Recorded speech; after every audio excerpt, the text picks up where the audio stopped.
Chapter 1. Damn it. I've had enough. Alternate world, brain repository. Next match in the guidance tournament. Wang Rin from the school team versus Yi Li from Class 9 of the Senior Year 3. Both parties, please begin your warm-up. You will take the stage in 10 minutes. The harsh sound of the broadcast echoed, illuminated by bright lights. In the waiting room, Yi Li surveyed his surroundings, feeling somewhat disoriented. Had he truly crossed over? Memories surged in his mind like a tidal wave, swiftly clarifying his circumstances.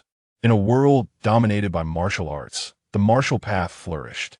His previous incarnation was characterized by a dull and honest demeanor, with mediocre potential, a harmonious family, and a childhood sweetheart. At first glance, this seemed like the configuration of a life well lived. Yet, according to the memories received, his former self was far from happy. Now, he found himself here to participate in a school-level guidance tournament. Yi Li, your opponent in this match is my boyfriend. You stand no chance against him, so hurry up and forfeit, do you hear me? At that moment, an angry voice broke through his reverie from a distance. Yi Li rested his head in his hands and looked up. At the entrance of the waiting room stood a girl clad in a delicate blue floral dress. Her sweet face was marred by impatience as she glared directly at Yi Li. Upon seeing her, Yi Li's slightly dazed eyes regained focus, and relevant memories surfaced in his mind. Shun Lian, his childhood sweetheart. However, unlike the typical affectionate childhood friends depicted in anime, this Shun Lian often belittled Yi Li while elevating herself, indulging in various forms of psychological manipulation. In short, she was a master of high martial arts PUA. As this recollection settled in, Yi Li's brow furrowed slightly. Damn it. Why did the matchmaking mechanism have to pair him with such a childhood sweetheart? Yi Li, I am speaking to you. Noticing his silence, Shun Lian's brow furrowed, her impatience intensifying. She coldly remarked, Wang Rin is a substitute on the school team, with a martial cultivation level of the 5th stage of the 1st rank. You, who have only just reached the 3rd stage of the 1st rank a few days ago, how do you expect to compete with him? I'm telling you to forfeit for your own good. Do you understand? And so, a wave of pain surged through Yi Li's mind, prompting him to rub his temples. According to the memories, today marked the day of the school-level guidance tournament at Linghai No. 1 High School, pitting members of the school team against registered ordinary students in practical combat. The unique aspect of this event was that, regardless of the outcome, both participants would receive generous spirit herb subsidies. His former self had secured one of the few available slots, which was initially a good fortune. However, it turned out that he had been matched against Shun Lian's boyfriend, Wang Rin. The tournament rules explicitly stated that if one party forfeited, the other would receive double the spirit herb subsidies. Moreover, it would impact future academic records, serving as a deterrent against ordinary students turning into timid lizards in the face of competition. After all, how could a martial artist, who was afraid to compete, ever confront the terrifying beast that coveted humanity? Shun Lian's insistence on having Yi Li forfeit at this critical juncture clearly indicated her disregard for his future. It was utterly disgusting. Yi Li's brow furrowed even deeper. So, then hurry up and forfeit. Seeing Yi Li hesitating to hand over the battle token, Shun Lian felt a surge of urgency mingled with confusion. In the past, a single word from her would have compelled this obedient pawn to comply without question. What was amiss today? I'll say it once more. Wang Rin urgently requires the spiritual medicine to make a breakthrough. You should allow him to use your share of the subsidy. Shun Lian's expression darkened entirely as she extended her hand towards Yi Li, frowning and urging. Your battle token, get it to me, quickly. Fool.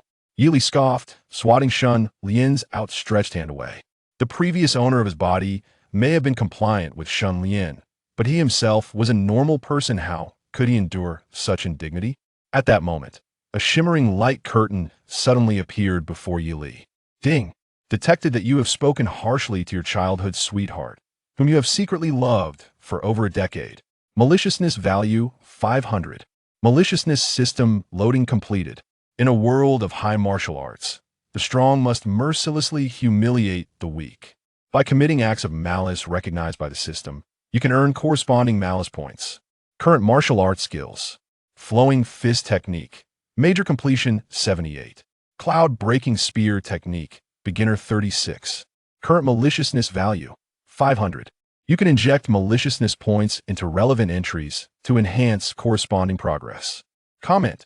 Your notoriety is virtually unknown. Yili was taken aback for a moment. Then a flicker of brilliance ignited in his eyes. Is this my golden finger? Fool, idiot! Upon hearing Yi Li's words, Shen Lian's astonished voice echoed through the lounge. Her exquisite face bore an expression of disbelief, and upon regaining her composure, she angrily retorted, "You've gone too far, Yi Li. I tell you, I have no time to waste with you. Quickly give me the battle token. Otherwise, be careful that I will never speak to you again." Ah, splendid. Yi Li casually dismissed the panel, chuckling softly. A mere Shu wants to determine my fate? What nonsense fills your head? Spoken harshly to your childhood sweetheart, whom you have secretly loved for over a decade. Maliciousness value 300. Shen Lian stood frozen in shock. She never anticipated that Yi Li's attitude could be so atrocious, leaving her with an almost surreal sensation. A mere Shu?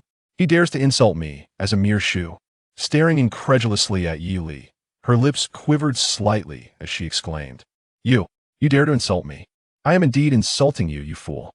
Yi Li frowned lightly, speaking nonchalantly. "I'll be taking the stage shortly to defeat your boyfriend. As for you, just take a left turn out the door and visit the psychiatric department at the hospital."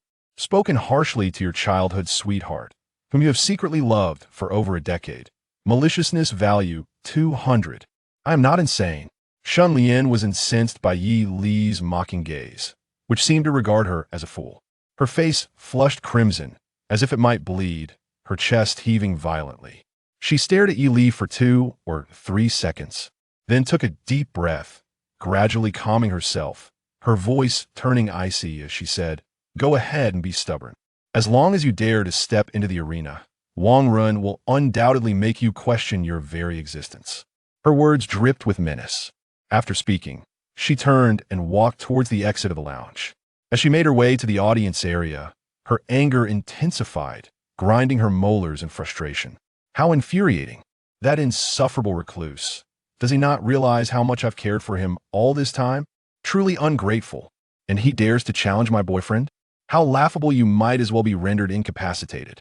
Inside the lounge, retracting his gaze from the spot where Shen Lian had stood, Yi Li silently pulled out his phone and swiftly blocked all means of contact with her. He chose to distance himself from such a brainless individual whose mental faculties seemed severely underdeveloped. Subsequently, he summoned the system panel, his eyes landing on the top display. Current malice points, 1,000. This was a small reward for the humiliation he had just inflicted on Shen Lian. The system's assessment of malevolence appeared to be quite stringent. The reason for accumulating such a high number of malice points was primarily due to the previous incarnation's decade-long infatuation with Shen Lian, which had cost him dearly in emotional investment. Thus, a mere few words had breached Shen Lian's defenses. It could only be said that the bullet fired in the innocence of youth had now struck true at his brow. With less than 5 minutes remaining until the match, Yi Li's eyes flickered with determination. According to his recollections, the disparity in strength between him and Wang Run was vast. Until he fully understood the precise value of the malice points, the prudent course of action would be to conserve them to avoid waste. Therefore, his best strategy in this exhibition match was to endure for a few rounds before conceding. After all, losing would still come with the reward of a healing elixir. From what he remembered, the previous incarnation had planned to do just that. However, the image of Shen Lian in that moment ignited a nameless fury within him. He was not the previous incarnation. He harbored a deep-seated disdain for individuals like Shen Lian and Wang Run. If he were to lose here, no matter how much he tried to console himself afterward, Yi Li would always feel a sense of discontent, enduring the disdainful gazes of those insipid leaders in his past life, only to cower again in this new existence. Preposterous. All he knew was that he was ready to unleash a torrent of wrath.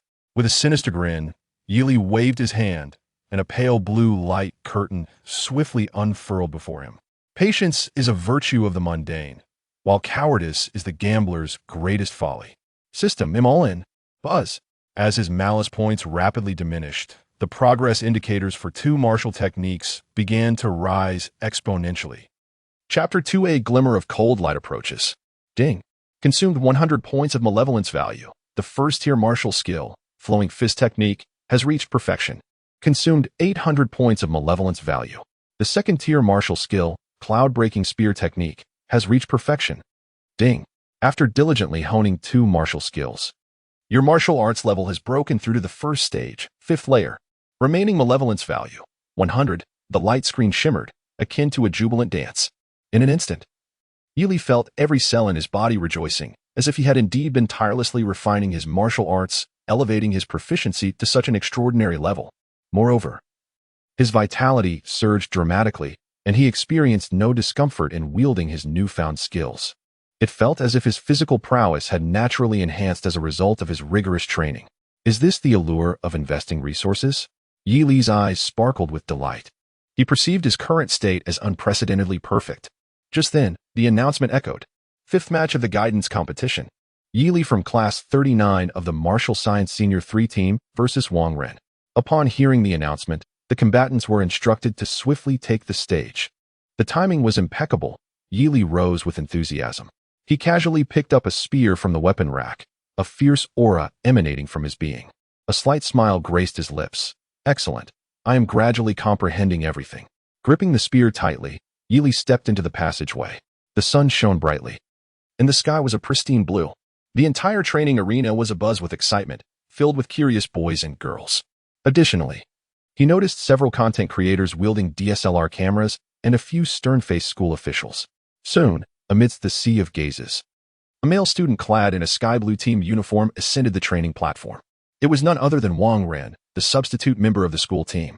As he took the stage, his distinctive team uniform elicited a wave of cheers from the audience. Wow, the 5th match is about to commence. What do you think? What do you mean, what do I think? I initially expected to learn something, yet the first 4 matches were all swift defeats for the opposing side. I'm left with nothing to gain. Hold on. This match features a substitute from the school team against an ordinary student. I believe it will last at least a while. You're overestimating it, my friend. The substitute is still far stronger than an ordinary student. I bet this match will end within a minute. Indeed, if it lasts beyond a minute, I'll eat my words. I disagree. Wang Ren is merely at the first stage, 5th layer, while my buddy Yili possesses the strength of the first stage, 3rd layer. Even with a gap, it isn't insurmountable. What are you implying? I wager it will last 2 minutes. Amidst the discussions from the spectators, the majority of students shared a common sentiment. It was not entirely their lack of faith in Yili. Rather, the members of the school team wielded an overwhelming advantage over ordinary martial science students in terms of skill proficiency and martial arts level. Not to mention, some team members had awakened martial talents. The disparity in their capabilities was indeed on a different scale. Among the audience, Shunlian scoffed, Yili, when you were struck down and unable to rise, I wonder who will be there to care for you. On the training platform at the center of the arena, Wang Ren stood proudly. He first waved to the audience, and then turned his gaze toward his opponent. There, a handsome young man clad in a white martial arts uniform ascended the stage with deliberate grace. With a heavy spear made of solid iron slung across his back, his expression remained indifferent, and his dark eyes were as cold as ice. It was Yili. Leonard had messaged me, stating that he was resolute in refusing to concede. It appeared to be true. Upon witnessing Yili's arrival on stage, Wang Ren, with a touch of elegance, remarked with a smile, "How curious. Aren't you always avoiding me? Have you taken leave of your senses today? A harlot deserves a dog. Such is the eternal truth," Yili replied with a faint smile. Uttering insults at an opponent of the 5th level. Malicious points, 10. Indeed, it was a rare occurrence. Yet, even the smallest fly is still meat. Yili mused inwardly. Upon hearing his words, Wang Ren gradually reined in his amusement, his gaze turning icy as he retorted, "It seems you truly are out of your mind," suddenly fearless of a beating. He drew the long sword from his back, pointing it at Yili with a condescending sneer. "Let me remind you, this sparring match is not bound by many rules. Even if I were to severely wound you today, the school would not hold me accountable. Fool, do not attempt to enlighten others about the rules. Such things are common knowledge," Yili calmly stated as he thrust the spear into the ground beside him. "Moreover, tell your father to keep his mouth shut. Utter another word, and I shall send you flying." "Very well." Wang Ren's lips curled into a sinister smile. "You stubborn little brat. I had initially intended to show you some leniency, but I have since changed my mind. Do not expect a single unscathed inch on your body today. Begin the match. The referee's voice rang out at the opportune moment. Suddenly, with a resounding crack, a white streak darted across the arena, accompanied by a thunderous sound that tore through the air. Under the gaze of hundreds of spectators, Yi Li, who had previously been standing still, suddenly lunged forward, his form transforming into a fleeting shadow. Simultaneously, the dark spear in his right hand surged forth with tremendous force.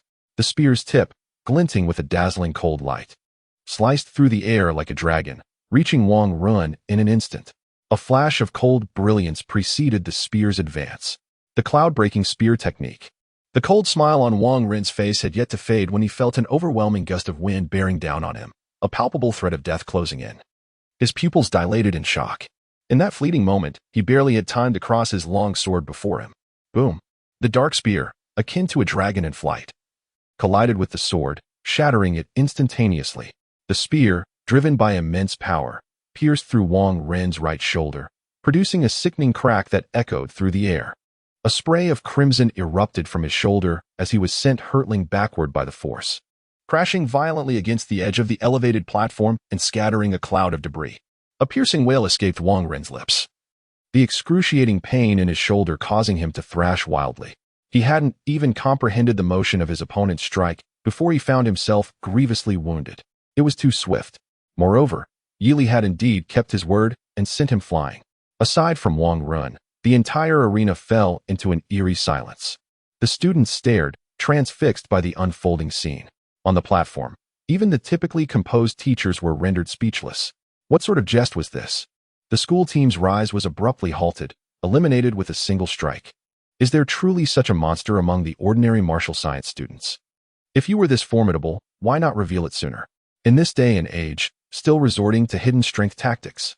At this moment, Yi Li on the martial arts stage did not cease his movements. Amidst countless astonished gazes, he leaped forward, arriving before Wang Rin almost instantaneously as the spear touched the ground. The wisdom gleaned from 200 fervent comics in his past life taught him that delivering the finishing blow is paramount. Bang! Just as Wang Run raised his head, a slender hand descended, pressing down with immense force, slamming his head harshly against the ground. Under the tremendous impact, stars danced before Wang Ren's eyes. Instinctively, he curled up, reaching for the spear lodged in his shoulder, desperate to extract it. Yet, a martial arts shoe came crashing down, forcefully pinning his raised hand back to the ground. With his consciousness fading, Wang Ren struggled to summon the remaining energy within him, hoping to buy himself some time. As he opened his eyes slightly, he was met with a pair of chilling black pupils fixated on him from above. The owner of those eyes had already drawn back his arms. Wang Ren recognized this gesture. It was the initial stance of the flowing fist technique. Terror gripped his heart, and he could no longer concern himself with pride. Yi Li. It is too late for me. Bang, bang, bang, bang.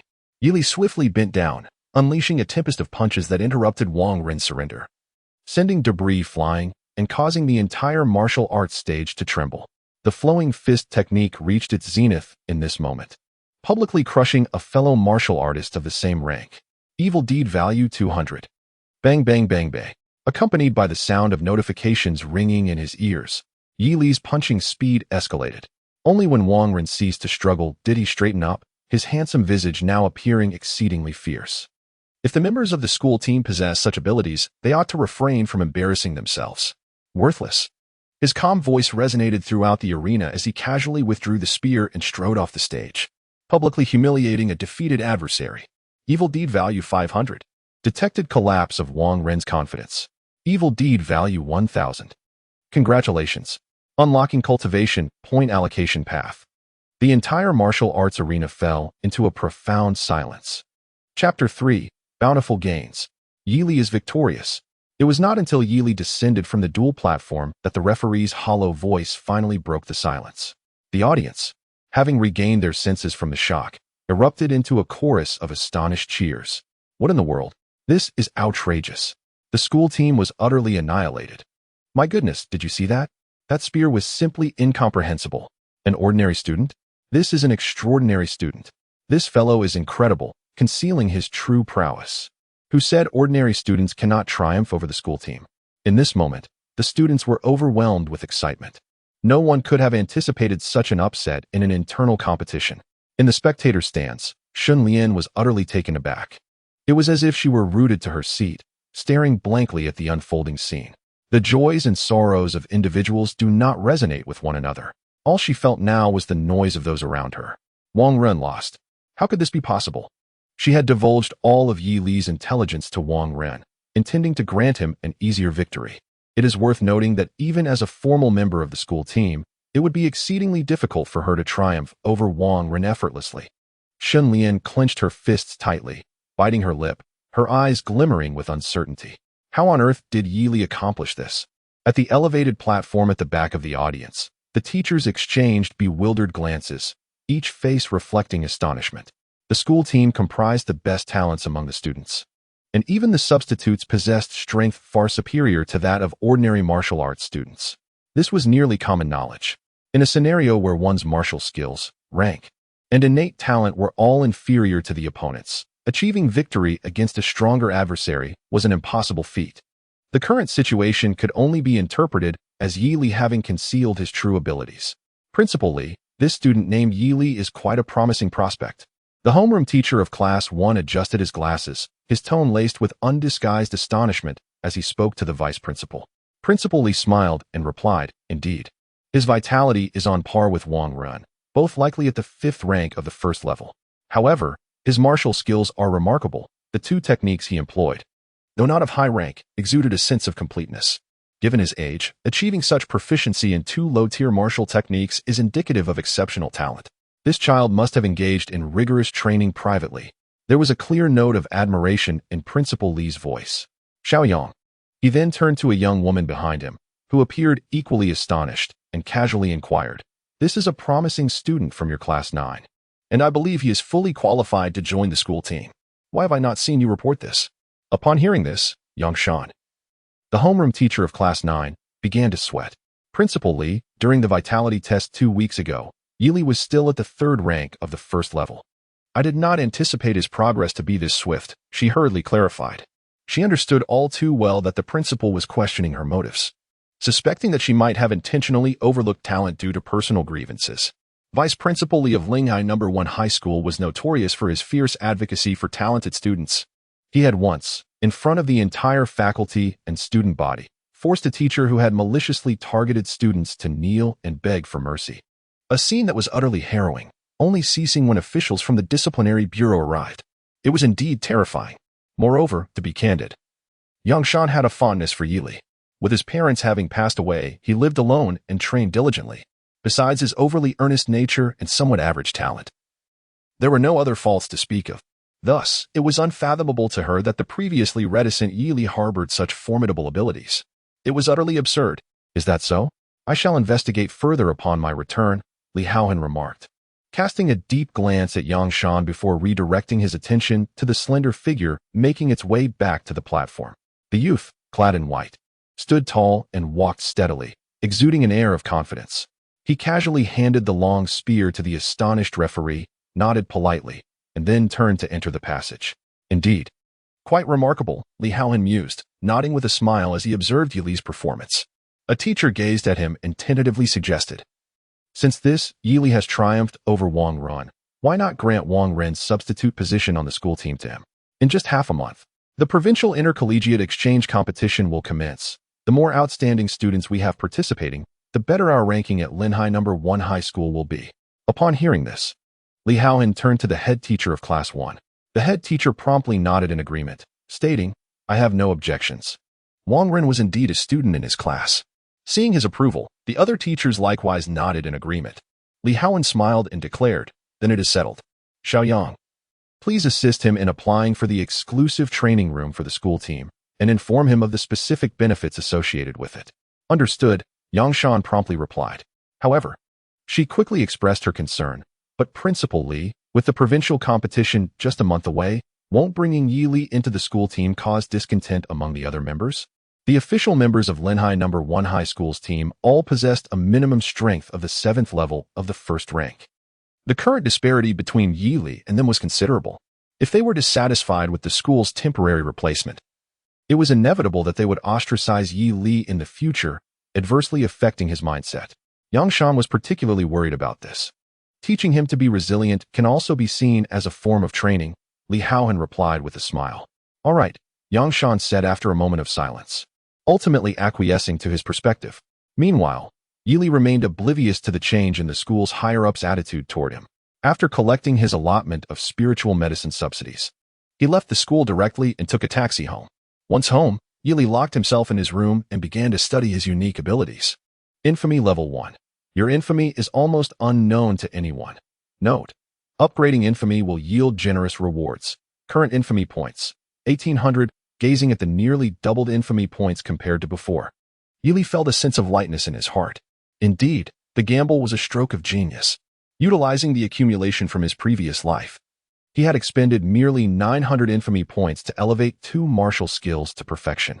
Not only did he experience no discomfort, but performing them was as effortless as extending his fingers. Furthermore, he had also advanced 2 levels in martial arts. The system's capabilities were becoming increasingly evident. This meant that as long as he committed actions deemed worthy by the system, he could use the infamy points earned to upgrade his martial arts and enhance his levels. Defeating Wang Ren had granted him nearly 2,000 infamy points. Was this not built upon the suffering of others? Yili pondered, resting his finger on his chin in contemplation. He then recalled that after vanquishing Wang Ren, the system seemed to have introduced a new feature. Path for cultivation level points has been unlocked. Current level: first rank, 5th layer, 2. Upgradable. As his gaze swept across the information above, a torrent of thoughts surged within Yili. Previously, elevating 2 martial skills to perfection had naturally resulted in his cultivation level rising to the 5th layer of the 1st rank. This was merely a byproduct of upgrading the martial skills. Now, with the ability to allocate points specifically for cultivation, the effects were bound to be even more pronounced than before. System: allocate points. With a sweeping motion, Yili decided to first expend 100 points of malevolence to test the depths of this new pool. Ding. Consumed 100 points of malevolence. Commencing cultivation. No external assistance detected. Your cultivation speed remains as sluggish as ever, akin to a snail's pace. Cultivation in progress. Cultivation concluded. Current level: first stage, 5th layer, 50. Comment: due to the absence of any cultivation enhancements, this yield is comparable only to your 6 months of arduous practice. Note: the yield from a similar point expenditure may vary due to external factors. The notion that yields could fluctuate based on external influences took Yili by surprise. It felt akin to gambling with a game currency only to discover one had drawn from the wrong pool. Thankfully, he had not placed all his bets as he did the first time. Otherwise, he would have suffocated from despair. There was still hope. Enhancements, you say? This is manageable. Yili opened the exquisite iron box containing the spiritual elixir, retrieving a small white porcelain vial. Inside the vial was a transformative elixir beneficial for cultivation.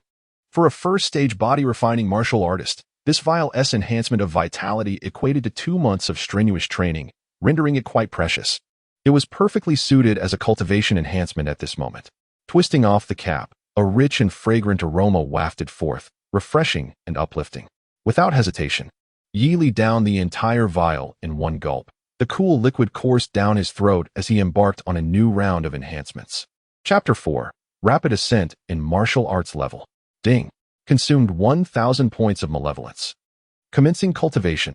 Detected a high-grade resource, transformative elixir. Your cultivation speed has increased by 20, finally resembling that of a normal individual. Accelerating cultivation. Cultivation concluded. Vitality has significantly surged. Current level: first stage. 8th layer, 90. Comment: the elixir has been a timely boon, yielding results equivalent to 8 years of diligent practice. This upgrade felt akin to riding a rocket. Yili's vitality surged dramatically, his eyes ablaze, his flesh radiating a lustrous sheen, and his sinews robust and powerful. The numbers displayed on the panel indicated that within just a few breaths, he had soared through 3 levels in succession. Now, he stood but a step away from the first stage, 9th layer. Yili was astounded. According to his recollections, even exceptionally talented prodigies found it challenging to break through to this level before entering martial arts university. This meant that in less than an afternoon, he had ascended from an almost invisible mediocre student to the ranks of the gifted. Such speed would leave anyone exclaiming in disbelief. However, in Yili's eyes, it was merely the culmination of 8.5 years of relentless effort. Yet he had not even reached the pinnacle of the first stage. His talent was undoubtedly lacking. Nevertheless, he reassured himself that with more enhancements in the future, his aptitude would naturally rise. He quietly consoled himself and casually closed the panel.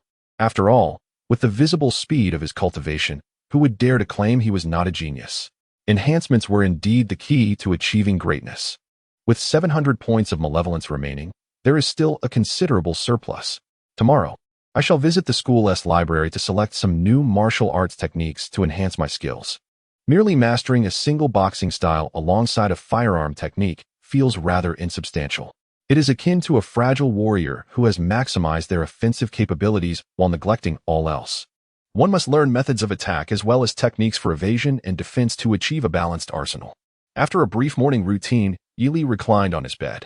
It was only then that a wave of fatigue washed over him. Having experienced so much since his arrival, he deemed it time for a respite. With a deep sigh, he silenced his phone and listened to the whispers of the wind outside. Closing his eyes, he gradually drifted into slumber. The following morning, the cypress trees lining the road swayed gently in the morning breeze. At Linhai No. 1 High School, Yili, clad in casual attire, traversed the campus and ascended to the third floor of the academic building. He adjusted his sleeves and entered the classroom, making his way to his seat at the back by the window, a place reminiscent of Wang's homeland. Perhaps due to the previous day's sparring competition, many classmates cast curious glances in Yili's direction, their expressions a tapestry of complexity. Yili was well acquainted with such scrutiny. In his former life, he had been a social outcast, yet at graduation, he unveiled a stunning talent that left everyone in awe, eliciting similar gazes. Fortunately, owing to his predecessor's taciturn nature, no one approached him until he settled into his seat. However, not everyone refrained from speaking. "Yigo, you've finally arrived." An excited voice suddenly rang out as Yili sat down. He looked up to see Fong Ming, a classmate and his closest confidant, rushing over in exhilaration. "What's up? Do you need something?" Yili raised an eyebrow. "It's not me. It's Teacher Yang looking for you." Fong Ming waved his hand dismissively, then added with palpable excitement, "But first, can we talk about how incredible you were yesterday? You left us all dumbfounded." Fong Ming was no slouch himself, boasting a commendable strength of fourth tier in their grade. Yet, even he was no match for Wang Ren. The fact that Yili had dispatched him so swiftly was nothing short of astonishing. "Are you not thrilled to have defeated a member of the school team?" Fong Ming queried eagerly. "It's all right," Yili replied nonchalantly, stretching lazily as he headed toward the exit. "Let us go find Teacher Yang." "Huh?" Fong Ming paused, puzzled by Yili's calm demeanor. To him, triumphing over a substitute of the school team was an exhilarating achievement. Why did his friend seem utterly unfazed by the previous day's match? With a face full of skepticism, Fong Ming followed Yili out of the classroom. When they reached the fourth floor, he could no longer contain his curiosity. "Yigo, don't you have anything to say?" That was a substitute from the school team. "Not really." Yili casually patted his shoulder and pushed open the door to the teacher's office. Fong Ming stared at the closing door for a long moment before sitting down, a look of existential doubt crossing his features. Was there something wrong with him? Was defeating a school team substitute not worthy of excitement? After a moment of contemplation, he retrieved his phone and messaged his father. "Dad, I have defeated the substitute of the school team." The phone vibrated and quickly received a response. His father replied, "Really? No way. My son has made a name for himself." His father continued, "Haha, I've contacted all your relatives. I will host a banquet tonight for the martial arts families of Linhai City." He added, "I just informed your grandfather, and he has torn up the family tree, declaring he will start a new one from you." Upon reading his father's messages, Fong Ming displayed a smile of satisfaction. Indeed, it was not his fault. Yigo's character was simply too honest. That flamboyant demeanor during yesterday's match was evidently just a fleeting impulse. Fong Ming sighed and replied, "Dad, I was joking. I'm only at the first tier, fourth level. How could I possibly defeat him?" His father responded with confusion. As he placed his phone back in his pocket, Fong Ming felt a strong vibration. The sender was evidently quite excited. In the office, Yang Shan set down the documents in her hands and looked at the approaching Yili, smiling. "Please sit down. I called you here to share some good news." "Good news?" Yili casually pulled out a chair and sat down. Yang Shan nodded. "After watching your match yesterday, Principal Li has decided to grant you special approval to replace Wang Ren as the substitute for the school team." "What are the benefits?" Yili inquired. "Of course, You will have access to a dedicated training room and can arrange your training schedule as you see fit, Yangshan said, her hands clasped together with a smile. This means you won't have to attend the classes on your timetable anymore, but in return, you must participate in the training programs organized by the school team. Additionally, you will have access to the third floor of the library and receive extra spiritual medicine subsidies each month. How does that sound? Yangshan looked at the young man with a sense of pride, hoping to witness a look of astonishment on his face. Unfortunately, the young man merely smiled faintly and replied, "It sounds quite good." He was indeed in need of new martial skills and resources, so he would naturally not refuse. Then it's settled, Yangshan said with a smile as she retrieved a silver waist token from her drawer and handed it to Yili. This is a special token for members of the school team and serves as a pass for many locations. After Yili accepted the token, her smile faded slightly as she continued. Moreover, since you have replaced Wang Ren, the team members who were close to him may have some objections to you. Your current strength is still lacking compared to theirs, so try to avoid conflicts to prevent any backlash. At this point, Yangshan paused and added, especially that girl, Shenlian. She seems to have a significant issue with you. I heard that she strongly opposed your entry into the team. You might want to steer clear of her in the future. For some reason, Yangshan sensed that after she finished speaking, the young man's smile seemed to deepen. I see, he nodded gently. I understand. That's good to hear. Yangshan sighed in relief, then smiled. All right, if you have nothing else to attend to, you may head directly to the training building and select a training room of your liking. Just go straight there. Shenlian is waiting for you. Shenlian? Yili raised an eyebrow. Yes, her. Yangshan nodded slightly, expressing her resignation as she remarked. She insists on helping you acclimatize to the new environment. And even the instructor has consented. You must tread carefully. Should she attempt to create trouble for you, it would be wise to avoid confrontation. Do you understand? Am I to evade her provocations? Yili chuckled softly, choosing not to elaborate further. With a calm demeanor, he replied, then I shall proceed. After taking the waist token, he stood and exited the room with an unusually light step. Watching Yili depart, Yangshan murmured uncertainly, this child seems to have changed a bit. He appears to be much more confident. The door swung open, and Yili sauntered out leisurely. Let us go, he called to Fong Ming. Where to? Fong Ming inquired with curiosity. To the training building. Yili casually displayed the silver waist token in his hand. I've made it onto the school team, and Teacher Yang has asked me to familiarize myself with the training environment to come. Chapter 5. The sudden emergence of 3,000 points of malevolence. The two walked side by side and soon arrived at the training building. Upon hearing Yili mention that he was being met by Shenlian, Fong Ming's expression became quite animated. He had not anticipated that the girl who usually regarded his friend as a mere lapdog would be so benevolent as to offer her assistance. While it was a kind gesture, something felt amiss. Fong Ming clicked his tongue, wanting to caution Yili that this situation might be suspect. However, recalling his friend's deep affection for Shenlian, he remained silent. Based on past experiences, any disparaging remarks about Shenlian would result in a vehement rebuke, leading to an unpleasant conclusion. Fong Ming felt quite helpless in this regard. After some contemplation, he managed to say, Yigo. If Shenlian treats you like she has in the past, testing the power of new martial techniques, you should refuse her this time. His words rushed out, as though he feared interruption. It's not that I don't want her to test, but her strikes lack restraint. Remember how she fractured several of your bones last time? With the martial examination approaching, we martial arts students cannot afford any injuries. Fong Ming spoke earnestly, nearly imploring him not to be a mere punching bag.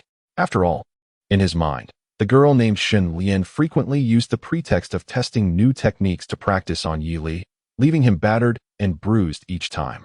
As a friend, Fong Ming genuinely felt for him. Moreover, to be frank, having a first-tier 7th-level practitioner test new techniques on a first-tier 3rd-level one is akin to using a living target. It is utterly disgraceful.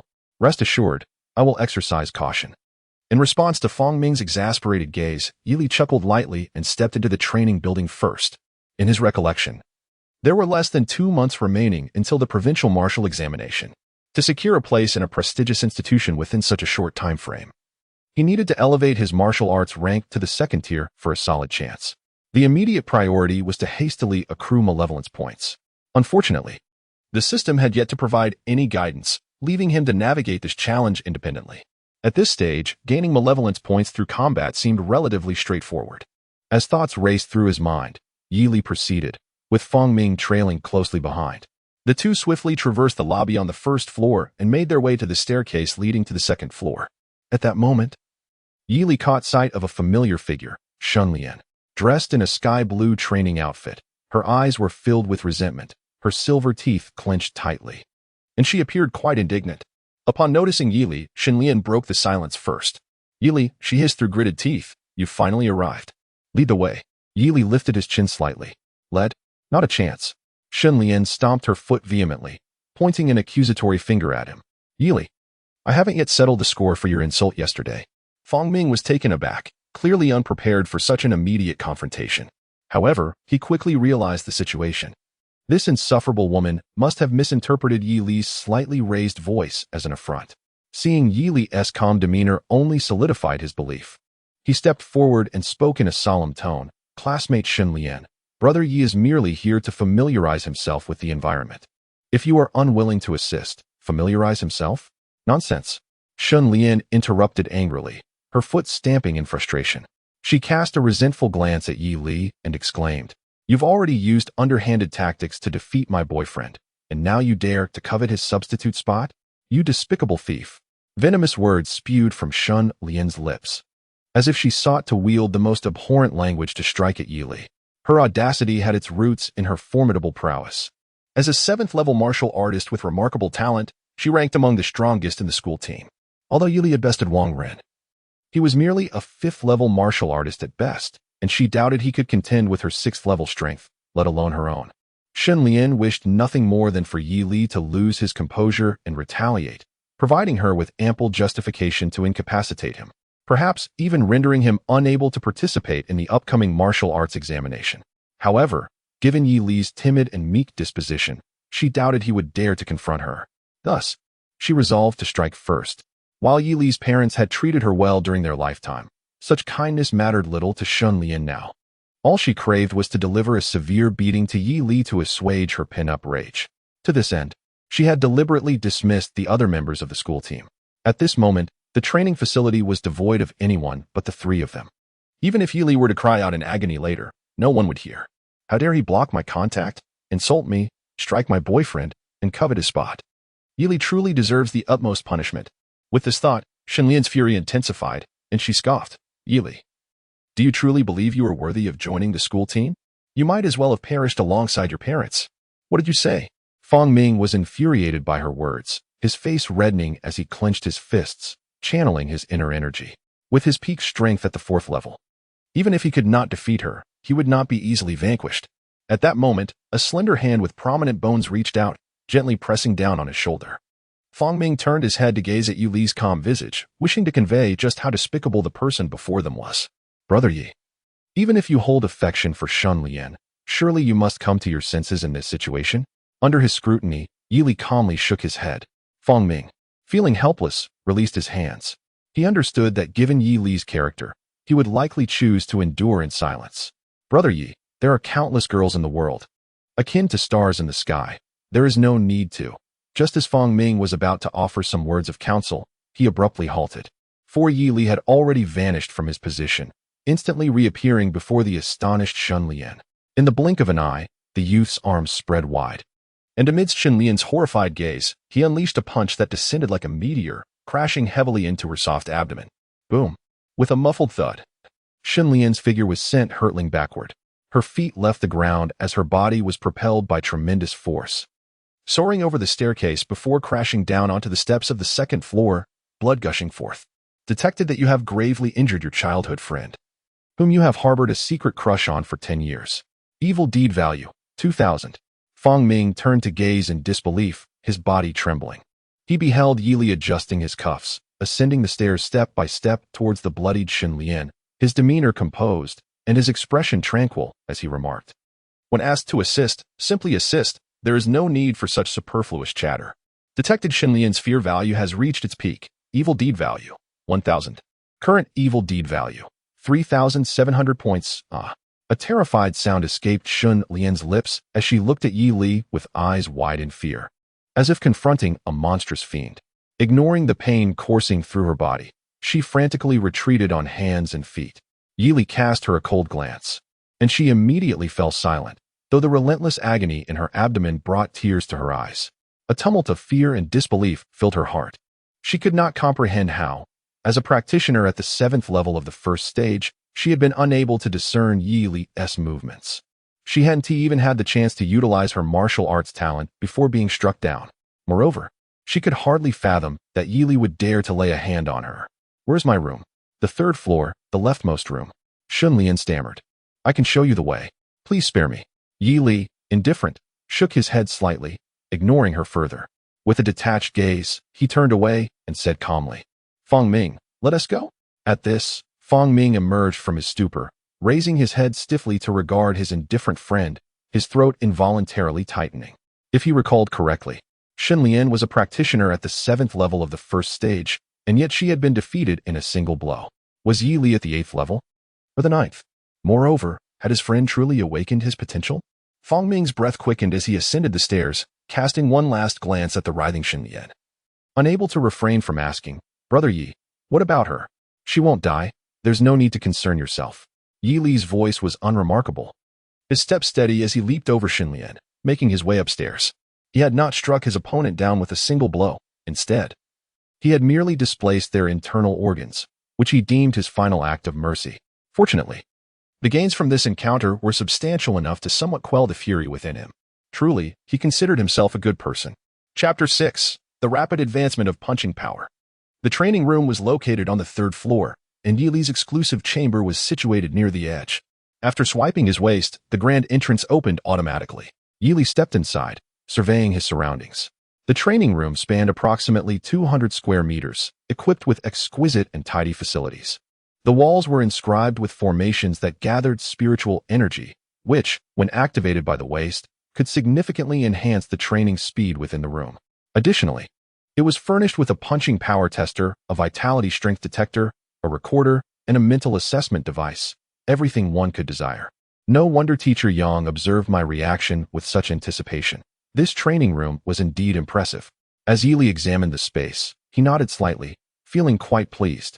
Not only had he received 3,000 points of malevolence, but he had also acquired a training room at no cost. Such a facility, if offered externally, would command at least several thousand hanxia coins per day, thus saving him a considerable expense. Fong Ming followed closely behind, watching the boy's delighted profile, which felt surreal to him. Traditionally, his friend would be exceedingly accommodating towards Shun Lian. It was as if he were a punching bag. Should Shun Lian merely beckon, Yi Li would willingly forfeit something of great importance. This notion was so firmly entrenched that even Fong Ming believed it to be true. However, what Fong Ming could never have anticipated was Yi Li's sudden display of ferocity, delivering a punch that rendered Shun Lian incapable of standing. Astonishing. Remarkable. As the previous scene flashed through his mind, Fong Ming took a deep breath, pinching his thigh forcefully to confirm he was not dreaming. The pain radiated from his leg, affirming that everything before him was indeed reality. He swallowed hard, weighing his words before finally asking, "Yi Ge, what has come over you today?" "What do you mean?" Yi Li turned to him, a hint of confusion in his gaze. Fong Ming gestured animatedly with his hands, struggling to articulate. "Why have you suddenly stopped indulging that Shun Lian? Why should I indulge her?" Yi Li furrowed his brow, replying matter-of-factly. "She pointed her finger and berated me, practically writing hit me on her face. Of course, I had to oblige her." Indeed. Upon hearing this, Fong Ming nodded heavily. Driven by curiosity, he posed another question. "Yi Ge, what is your current cultivation level? Just yesterday you were at Tier 1, 3rd level. And now you can defeat an official member of the school team with a single punch. I would never believe it if I hadn't witnessed it myself." Yi Li's gaze swept over the formations etched into the wall. In response to Fong Ming's inquiry, he casually replied, "I have just entered Tier 1, 8th level." The precise answer was actually the peak of Tier 1, 8th level. However, since Yi Li had only just advanced that afternoon, stating that he had merely entered Tier 1, 8th level was not inaccurate. He had no intention of concealing his true capabilities. Firstly, the relationship between myself and Fong Ming is quite harmonious. Thus a degree of trust exists. Secondly, it is due to the possibility that I may no longer belong to this level by tomorrow. Nevertheless, despite this, Fong Ming's expression still vividly displayed astonishment. "Are you serious, my friend? Have you been concealing your true strength all along? What was the point of that? If you had revealed your prowess earlier, our school would have revered you as a deity by now, although that may be somewhat exaggerated, especially considering the existence of a prodigy like Sister Jiang. Fang Ming exclaimed with enthusiasm. However, even without comparing to Sister Jiang, Brother Yi, you are already among the elite of our school. I doubt there are many in the entire team who surpass you. Sister Jiang is one, and Vice Captain Liu Yangda is another. Is there anyone else? No, there isn't. Why should we still consider ourselves substitutes? Brother Yi, just wait. I will go speak to Teacher Yang shortly and ensure she assigns you a formal position on the team. Fang Ming, growing more animated with each word, suddenly leaped to his feet and strode toward the door. Please close the door behind you. Yili waved his hand. Sure thing, brother. Once Fang Ming departed, Yili strolled over to the punching power testing machine. He recalled that the last time he tested his punching power was quite some time ago. Now was an opportune moment to gauge his current strength. Yili lowered his stance, circulating his internal energy, and began to gather power in his right fist before striking out with great force. His fist shot forth like a cannonball, crashing heavily against the testing sandbag before him. Boom! With a resounding thud, the numbers on the testing machine began to fluctuate rapidly. 645 kilograms. How astonishing! Yili was somewhat taken aback. This figure surpassed the limits of human capability as he recalled from his previous life. Have I transcended humanity?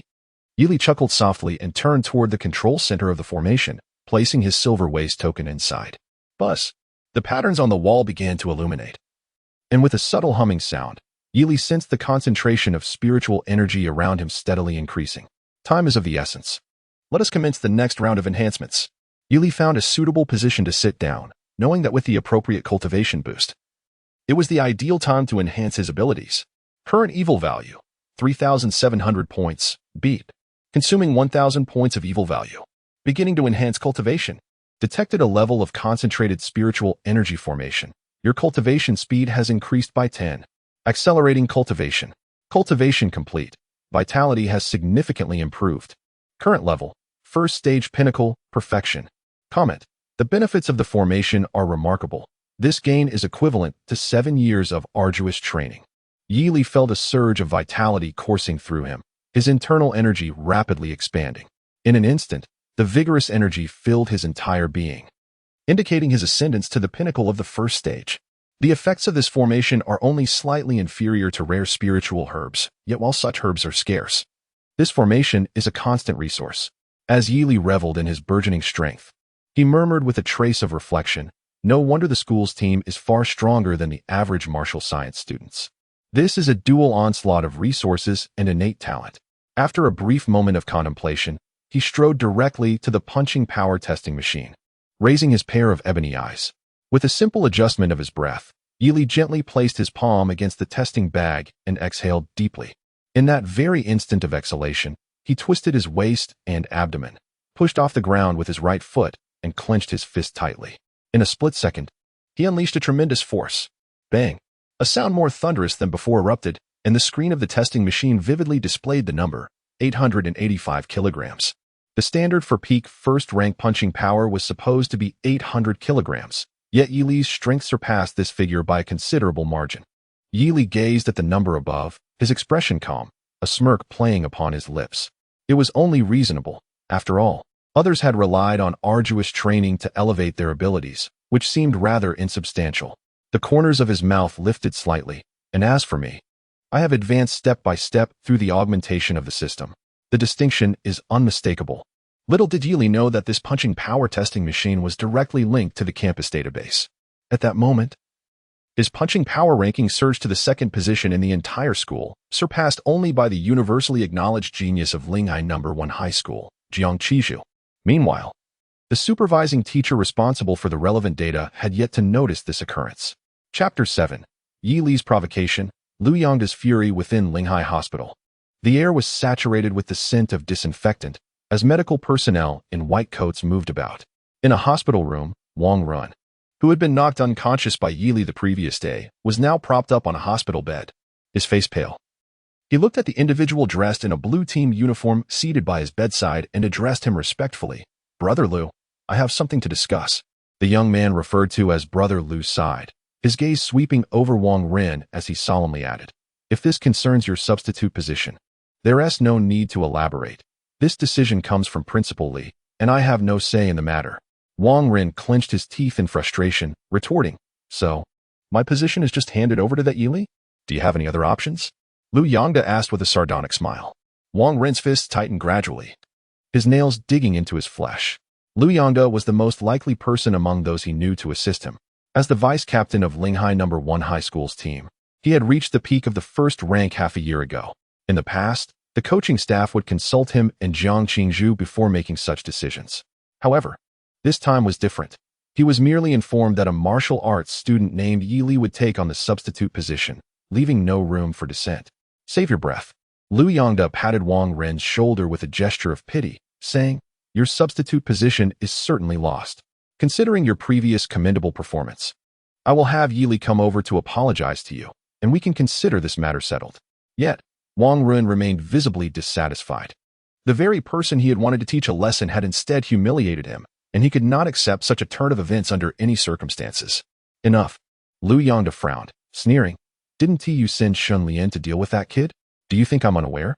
The individual specifically dispatched to the training building clearly intended to resort to severe measures. That young man will likely be incapacitated for at least 10 days or 2 weeks due to Shun Lian's wrath, wouldn't he? I have already feigned ignorance. What more do you desire? Lu Yongda's voice resonated with a deep, fluid tone. Wang Ren remained silent for a moment before finally muttering, "I understand." Lu Yongda nodded in satisfaction. "I shall now call him and request that he come over to apologize. I fear he may not even be able to walk." Wang Ren ominously added, "Facing the first-tier 5th-level Yi Li against the first-tier 7th-level Shun Lian, he could hardly fathom the extent of Yi Li's punishment. Surely, he would suffer at least a few broken bones." Lu Yongda picked up the mobile phone on the table, disregarding the smug expression of Wang Ren, and dialed the number for Yi Li provided by their instructor. "Hello, who is this?" The call was swiftly answered by a calm and polite voice. "You must be Yi Li," Lu Yongda stated coolly. "I am Lu Yongda. You may call me Lu Gu. I have a matter to discuss with you." "I do not know you and am unavailable," came the reply, followed by the sound of the call disconnecting, leaving Lu Yongda astonished and his blood pressure slightly elevated. Beside him, Wang Ren was equally taken aback by Yi Li's audacity to hang up, gazing at him with a look of disbelief. This only deepened Lu Yongda's embarrassment. He considered himself a prominent figure at school, always exuding an air of authority. In his estimation, upon receiving his call, Yi Li would surely comply and come to apologize. To his surprise, before he could even articulate his request, the call was abruptly terminated. Lu Yongda's expression darkened progressively. "Lu Gu, that fellow Yi Li never dared to act this way before," Wang Ren, regaining his composure, remarked, noticing the change in Lu Yongda's demeanor. He must think himself impressive after joining the school team, now utterly disregarding others. Upon hearing this, Lu Yongda's countenance grew grim, and he silently dialed the number again. As soon as the call connected, he firmly stated, "Yi Li, I am the vice captain of the school team. I need to discuss something with you." "Go ahead," came a voice tinged with mockery from the other end. "Your performance in yesterday's match was excessive," Lu Yongda began, his brows slightly easing as he continued in a subdued tone, "and you usurped Wang Ren's position, which is a significant blow to him. And I would like you to apologize to him, and we can consider the matter resolved," Lu Yongda asserted. "Understood," replied Yi Li in a flat tone. "Is that so?" Hearing this, Lu Yongda felt a decrease in his anger, replaced by a sense of disdain. Yi Li's capitulation came swifter than he had anticipated. Upon realizing my identity, he has indeed been intimidated, Lu Yongda thought, a smirk tugging at the corners of his lips as he suppressed his burgeoning pride. He added, "Then you should find the instructor shortly and inform him that due to personal reasons, you voluntarily withdraw from the team. We are soon to participate in an exchange competition, and your joining at this juncture would disrupt the team." "I understand," Yi Li interjected, interrupting Lu Yongda with a light laugh. "So it turns out the team comprises individuals like you, who are so self-satisfied and foolish." Upon hearing these words, Lu Yongda's eyes twitched slightly, and he abruptly stood up, his imposing figure radiating an aura of coldness as he exclaimed, "What did you say?" In that moment, the atmosphere in the hospital room grew oppressive, and Wang Ren, lying in bed, felt his heart racing as he stared at the furious Lu Yongda. "I said you were a fool. And I suspect the entire school team is comprised of fools like you," came the nonchalant response from Yi Li on the other end of the line, unfazed by Lu Yongda's reaction. Fine, Lu Yongda retorted, a bitter smile forming on his lips as he threateningly continued. I've encountered many brash individuals. But someone as audacious as you is truly a first. Before he could finish, the call was abruptly terminated, leaving only the distant beeping of a disconnected line. How outrageous. Liu Yongda's face flushed crimson with rage as he violently hurled Wang Rin's phone to the ground, shattering it into pieces. Yili, you who possess no martial talent, are far too arrogant. Just wait, you'll pay for this. In a fit of fury, he turned on his heel and stormed out of the hospital room, his back exuding an unmistakable aura of menace. Wang Rin stared blankly at the fragments of his phone scattered across the floor, torn between seeking compensation and fearing the wrath of the enraged Liu Yongda. Ultimately, he begrudgingly reclined back onto the bed. It was then that a sudden realization struck him. During the earlier call, Yili's voice had been filled with vigor, devoid of any sign of injury. A flicker of doubt crept into Wang Rin's mind. How peculiar. Could it be that Shun Lian did not apprehend Yili, allowing him to escape? He dismissed the thought with a smirk of schadenfreude. Daring to defy Liu Yongda? Yili, you are undoubtedly doomed. One was at the first stage, 5th level, while the other had reached the pinnacle of the first stage half a year ago. The outcome was abundantly clear even with closed eyes. Chapter 8. The Rare Celestial Treading Technique. In the library of Linhai No. 1 High School on the 3rd floor resided an extensive collection of martial arts techniques acquired since the school's inception. Students could borrow these techniques by paying a corresponding amount of Huanxia currency. The prices were significantly more affordable than those found externally, and the variety was impressively rich, making this a vital establishment within the school. The 1st and 2nd floors predominantly housed first-level martial techniques, with only a smattering of second-level techniques available. Yili had learned the flowing fist technique and breaking cloud spear technique from this very repository. The 3rd floor, however, was dedicated to second-level and above techniques, accessible solely to teachers and specially nurtured students.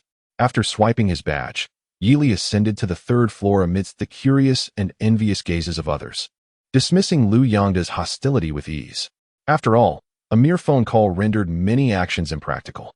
One might ponder, what to do in the absence of malevolent points?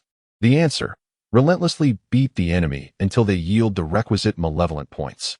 Therefore, had Liu Yongda been seated opposite him, Yili would have been confident in resolving their conflict. Setting aside his scattered thoughts, Yili stood before a massive electronic display, perusing the array of martial techniques cataloged there. Second-level technique, Mountain Buster Fist, 100,000 Huanxia currency. Second-level technique, Serpent's Movement, 120,000 Huanxia currency. The breath technique, Flame Breath, is priced at 200,000 Huanxia coins. Yili's general approach is to select a suitable movement martial art and a relatively advanced offensive martial skill. However, it seems that the system has inadvertently elevated his perspective. Among the myriad of options, he finds himself unable to identify a fitting martial technique. The reason for this is quite simple. It is not that they are inferior, but rather it feels somewhat wasteful to expend evil points on martial skills of this tier. Although there is no distinction between low and high-tier martial arts, one can still discern the quality from the accompanying descriptions. According to Yili's judgment, the second-tier martial skills cataloged here are predominantly mediocre works, notable only for their abundance. He can only select a few at random to bridge the gap. Yili rubbed his temples in frustration.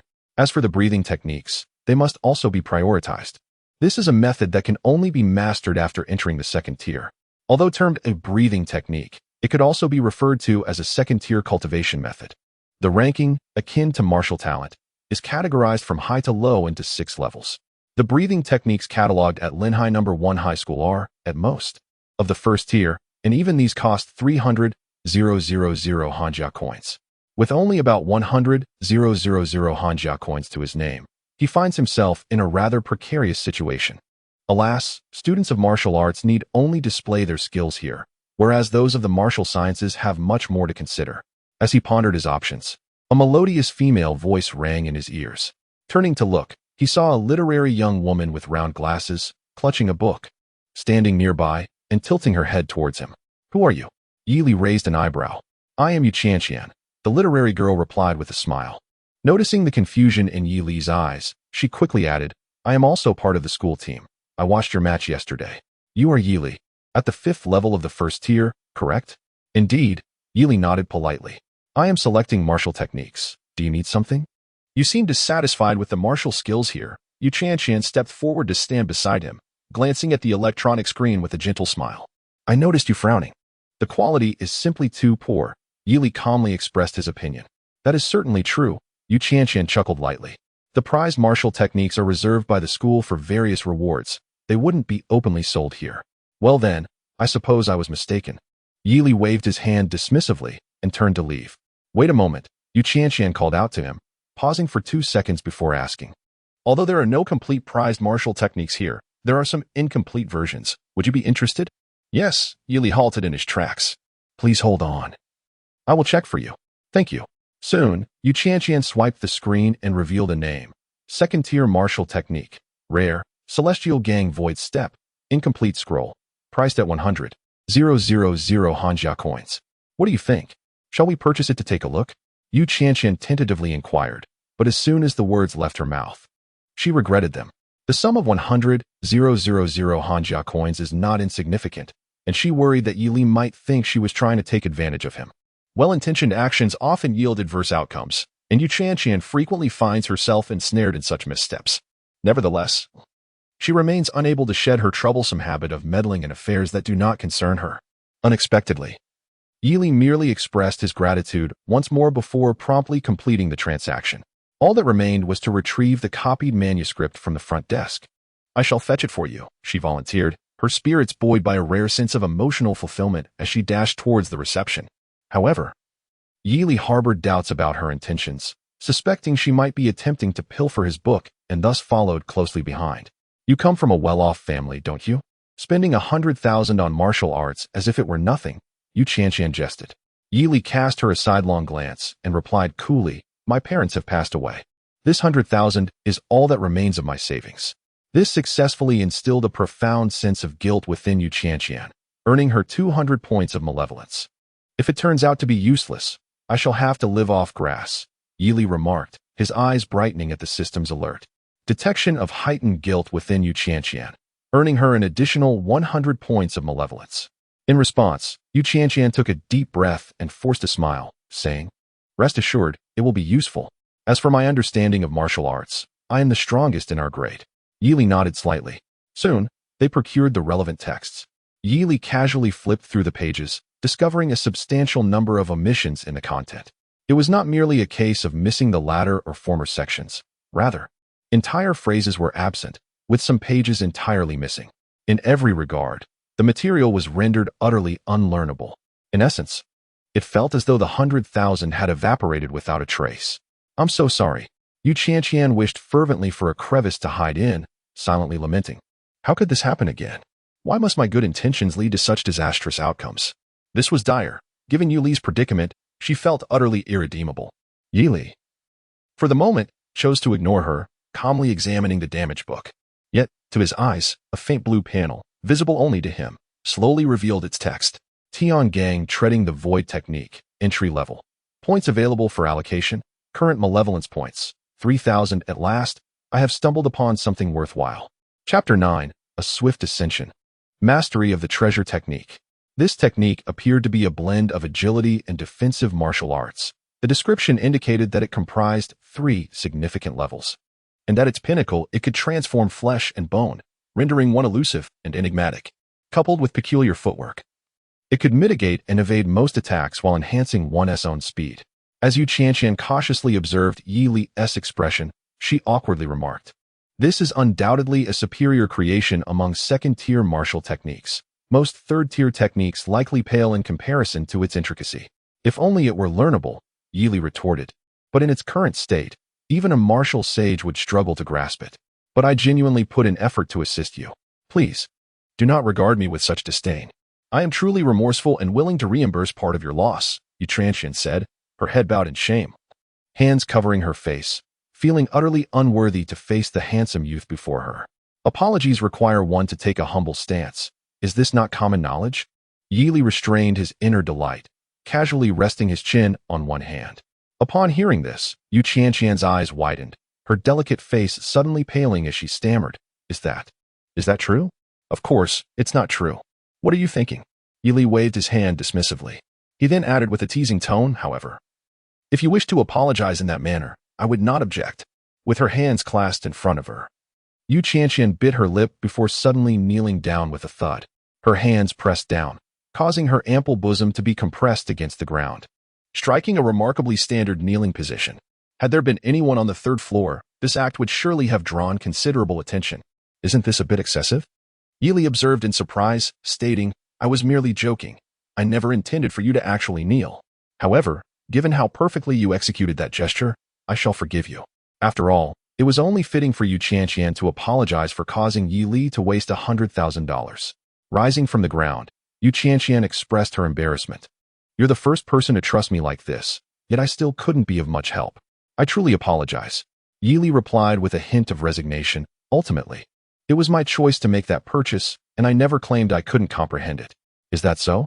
Even in such a state? Indeed. One might say I owe you a favor. Yi Li's expression softened as he noticed the touched look on Yu Qianqian's face. To her, the fragmented scroll of celestial gang stepping technique was incomprehensible to anyone, and it was evident that his current words were meant to comfort her, showcasing her stubbornness. I understand now. Yu Qianqian pressed her lips together, earnestly stating, Yi Li, regardless of whether you can comprehend it or not, if I acquire any precious martial techniques in the future, I will certainly share them with you. In response, Yi Li merely waved his hand casually. Understood. You may return to your duties. With that, Yu Qianqian smiled, nodded, and turned to leave. Once alone, Yi Li redirected his focus back to the interface. Yu Qianqian's anxiety was not unfounded. After all, that scroll was nearly rendered a fill-in-the-blank exercise, making it impossible to practice, regardless of how inexpensive it was. However, with his immense persistence and effort, along with a smidgen of luck, he presumed he could achieve what ordinary individuals could not. Current evil value, 3,100 points, fortunately. He had not gambled in the training room to forcibly break through to the second tier. Otherwise, he would be left helplessly staring. Yi Li exhaled subtly, then commenced a new round of point allocation. To be cautious, he decided to start with 500 points for a trial, based on experience. This would equate to approximately 2.5 years of his arduous training. 500 points of evil value rapidly surged into the interface, and the figures following the celestial gang stepping technique began to shift. Ding. Consumed 500 points of evil value, initiating enhancement of the second-tier martial technique. Celestial gang stepping technique. Detected a deficiency of the ethereal essence and the absence of a complete set of mental techniques, resulting in a 70 reduction in cultivation speed. Would you like to expend 2,000 points of malevolence to attempt to deduce the full martial skill and eliminate the negativity? It's too costly. I cannot afford to deduce it. Moreover, I am attempting to comprehend martial knowledge that is utterly foreign to me. If I fail to deduce it, will the system compensate me? No. Without hesitation, Yi Li opted for a forced allocation of points. Your speed is likened to that of a septuagenarian participating in a marathon, now commencing a full-force assault on the threshold. Cultivation in progress. Cultivation concluded. Martial skill successfully initiated. Heavenly Gang Void Step. Initiation, 60. Byproduct. After 2.5 years of arduous practice dedicated to martial skills, your mental fortitude has become increasingly resilient, with a slight enhancement in vitality. Indeed, some negativity has been imposed upon me. A 70 reduction in speed is outrageous. Furthermore, a septuagenarian participating in a marathon could indeed be fatal. Is this truly acceptable? Yi Li's gaze swept across the panel, internally voicing his grievances. Yet, such matters are trivial. What truly matters is that it is feasible, even without a thorough understanding of the subject matter and lacking the corresponding cultivation resources. He can still forcibly accelerate the progress of his martial skills. As the saying goes, allocation of points is the rationale for ascendance. A forceful approach indeed. Yi Li murmured softly, raising a hand, slightly channeling the true energy within and initiating circulation along the corresponding pathways. With a breath, his palm emanated a faint white mist. His already pale skin became even more luminous, imbued with an ethereal and translucent quality. Should this hand endure an attack, the damage sustained would be significantly mitigated compared to other areas. In simpler terms, it offers a degree of damage reduction. This is a rare gem amongst second-tier martial skills. Yi Li felt a stirring in his heart. Upon hearing Yu Qian's earlier remark, suggesting that most third-tier martial arts pale in comparison to its intricacy, he initially thought she was merely attempting to salvage her dignity. However, at this moment, it indeed bore a semblance of credibility. Yet, the consumption is considerable. It must be utilized in conjunction with breathing techniques. Yi sighed, realizing that merely dissipating the flesh on this palm had consumed a significant amount of his true energy. Without the accompanying breathing techniques to replenish true energy in real time during combat, even at the peak of the first tier, he could not sustain it for long. Moreover, after expending 500 malevolence points, he barely achieved initiation. In the past, this would have been sufficient to elevate a second-tier martial skill to great completion. Regrettably, Yi currently has no viable solutions, setting aside the fact that he has no knowledge of where to procure the so-called ethereal essence. The expenditure of time and money alone would be enough to leave him drained. With the martial examination approaching, his time is limited. Very well, let us gamble everything. With determination solidified, Yi unhesitatingly began to manipulate the panel, pouring all his efforts into this martial skill. Detected the established objective. Commencing continuous enhancement of the Heavenly Gang Void technique. Current negativity. Cultivation speed reduced by 70. Cultivation in progress. Ding. As your understanding of this martial art deepens, you recall similar techniques from the literary works of your previous life, seamlessly integrating them into your training. You gain a boost. Your training speed increases by 30. Transforming into an elderly lady, you don the shoes of the venerable Ken and begin to sprint on the path known as the Celestial Gang's Void Treading Technique. You are currently accelerating in your training. Training concluded. This endeavor consumed 2,400 points of malevolent energy, roughly equivalent to the fruits of your 12 years of arduous cultivation. The Celestial Gang's Void Treading Technique has reached perfection. A byproduct of your unwavering dedication over the years has led to an astounding comprehension of this martial art, granting you mastery over the techniques of energy transformation and a slight enhancement in your vitality. Yi exhales a plume of white vapor. His vitality surging like a boiling cauldron, radiating an aura of vigor, his sinews resonating, and his spine feeling like a great dragon. He stands on the precipice of the so-called second tier, merely a step away. Chapter 10. Breaking through the door, directly to the point. It truly feels akin to wielding an external enhancement. Feeling the explosive surge of his vitality, Yi cannot help but express his wonder. Just yesterday, he was an unremarkable martial arts student, having spent nearly 3 years barely mastering a first-tier martial technique. It was a daunting task even to gain admission to the renowned martial arts academies, let alone the ordinary martial universities. However, times have changed. Through steadfast perseverance and the honing of several perfected martial techniques, Yi's martial foundation has been forged to a nearly terrifying degree. To any observer, he is undeniably a figure who has ascended through relentless training, his vitality abundant, his martial skills adept, and his breath steady. Based on Yi's assessment, with his current capabilities, it would be exceedingly difficult for a typical first-tier peak opponent to challenge him. He silently exhales, brimming with newfound confidence for the martial examination set to take place in a month. Yet, before this examination, he must prepare for an upcoming intercollegiate exchange competition. Compared to the serious and significant martial examination, this exchange event piques the interest of the youth even more. Historically, the arena has always been one of the most beloved spectacles. Yi has heard Fong Ming mention the details of this municipal exchange competition more than once. It is said that those who excel in the exchange will not only gain precious martial techniques as rewards from their institution, but may also catch the eye of the only martial university within the province, thus securing admission.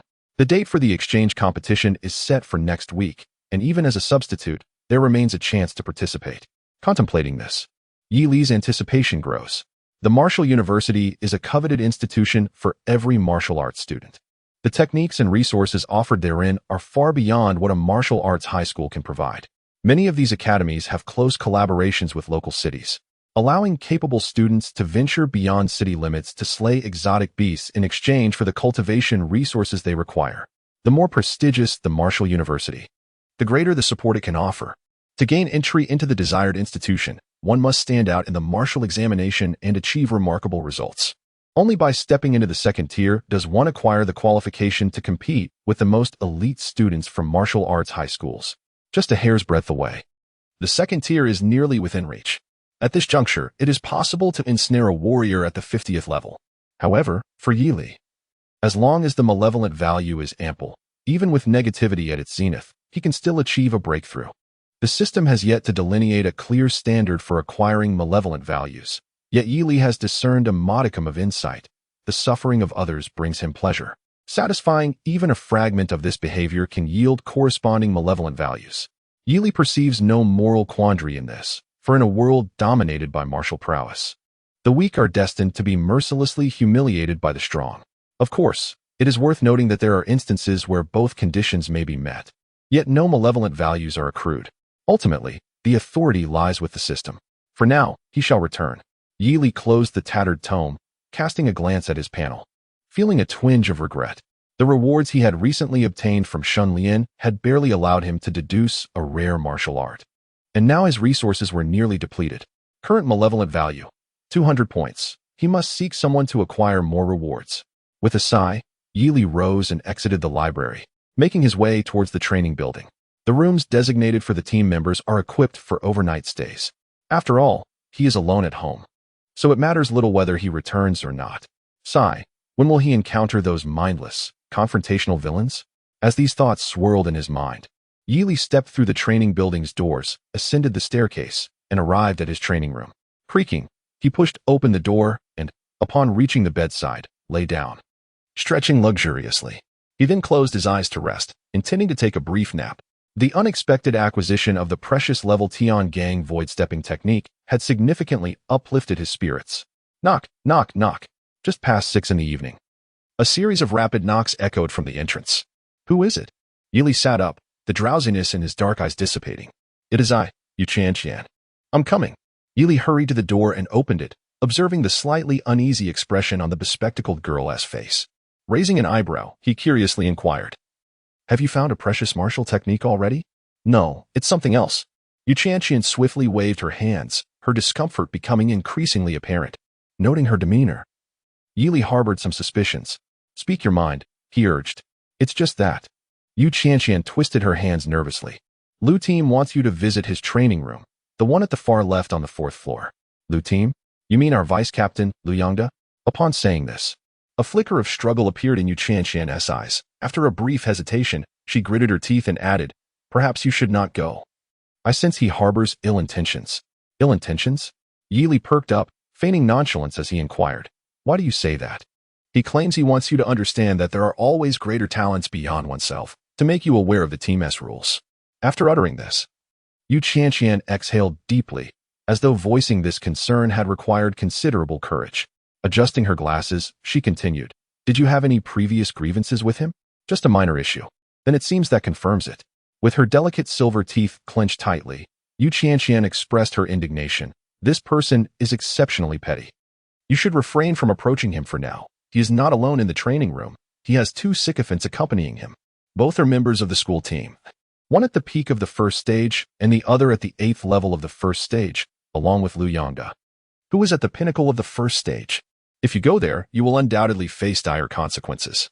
It's truly infuriating how he exploits the fact that senior sister Jiang is indifferent to such matters to bully newcomers without restraint. The integrity of our esteemed school team is bound to be compromised by this small clique. I understand now. Lead the way. Yili gestured with a slight nod. Lead the way? To where? Yu-Chan-Chan looked at him in confusion, quickly adding, "I will seek out the instructor. As long as we wait for the teacher to arrive. He won't dare to do anything to you. Are you serious about going?" In the midst of their conversation, Yili had already bypassed her, waving his hand dismissively as he strode confidently towards the 4th floor. Staring at his upright figure, Yu-Chan-Chan widened her eyes, utterly perplexed as to why someone would willingly charge towards danger. One should avoid known perils, yet here he was, seemingly oblivious to the risks. Those who are aware of their own strength, such as a 5th-level practitioner, should not be mistaken for senior sister Jiang. In the few seconds that Yu-Chan-Chan was lost in thought, Yili's silhouette had already vanished from the staircase, appearing before Lu Yongda's training room on the 4th floor. "Lu Gu, do you think that kid will dare to come?" "Uncertain. He spoke quite boldly on the phone with me this morning. He might actually show up." Came a cold sneer from within. "Ha ha ha, he absolutely wouldn't dare. Lu Gu, that kid is merely a substitute at the 5th level. If he dares to come, I could easily take him down with one hand. Lu Gu, if Yu-Chan-Chan fails to summon that kid, let us just go over and confront him." Listening to the raucous laughter echoing from within, Yili exhaled silently. Suddenly, he kicked the door forcefully. Bang! The door burst apart instantaneously, splintering into pieces and revealing the astonished expressions of the 3 individuals inside. Chapter 11. Defense and Counterattack. the perfect heavenly gang's void-treading technique. At the forefront was Liu Yangde, who sat on a resting bench, his expression one of shock as he gazed at the intruding Yi Li. The other two youths, clad in team uniforms, were equally taken aback, having not anticipated such audacity from the opposing side, entering without uttering a single word. Truly a rebellious spirit. Regaining their composure, the two immediately rose, a hint of mockery surfacing on their faces as their internal energy began to circulate. "I never expected you to be so reckless," Liu Yangde remarked with a smirk. "By unlawfully damaging my premises, I have ample grounds to petition the instructor to expel you from the team. Do you honestly believe that a fifth-level practitioner is something rare? Let me be frank. Students of your caliber are regarded as mere trifles by the school. However, I am different. Those at the pinnacle of the first stage are exceptional talents in any martial arts high school. Do you think the school values you or me more?" After delivering this self-satisfied monologue, the two companions beside him erupted in laughter. They then approached Yi Li with unfriendly gazes, the atmosphere in the training room growing increasingly oppressive. Liu Yangde grew increasingly pleased with himself as he turned his gaze towards Yi Li, hoping to discern a hint of self-doubt or panic on the youth's face. Alas, Yi Li's expression remained as tranquil as a still pond, though his dark eyes blazed with intensity. Liu Yangde furrowed his brow, about to speak, when suddenly, Yi Li vanished from his original position. In the blink of an eye, he reappeared before the two advancing youths.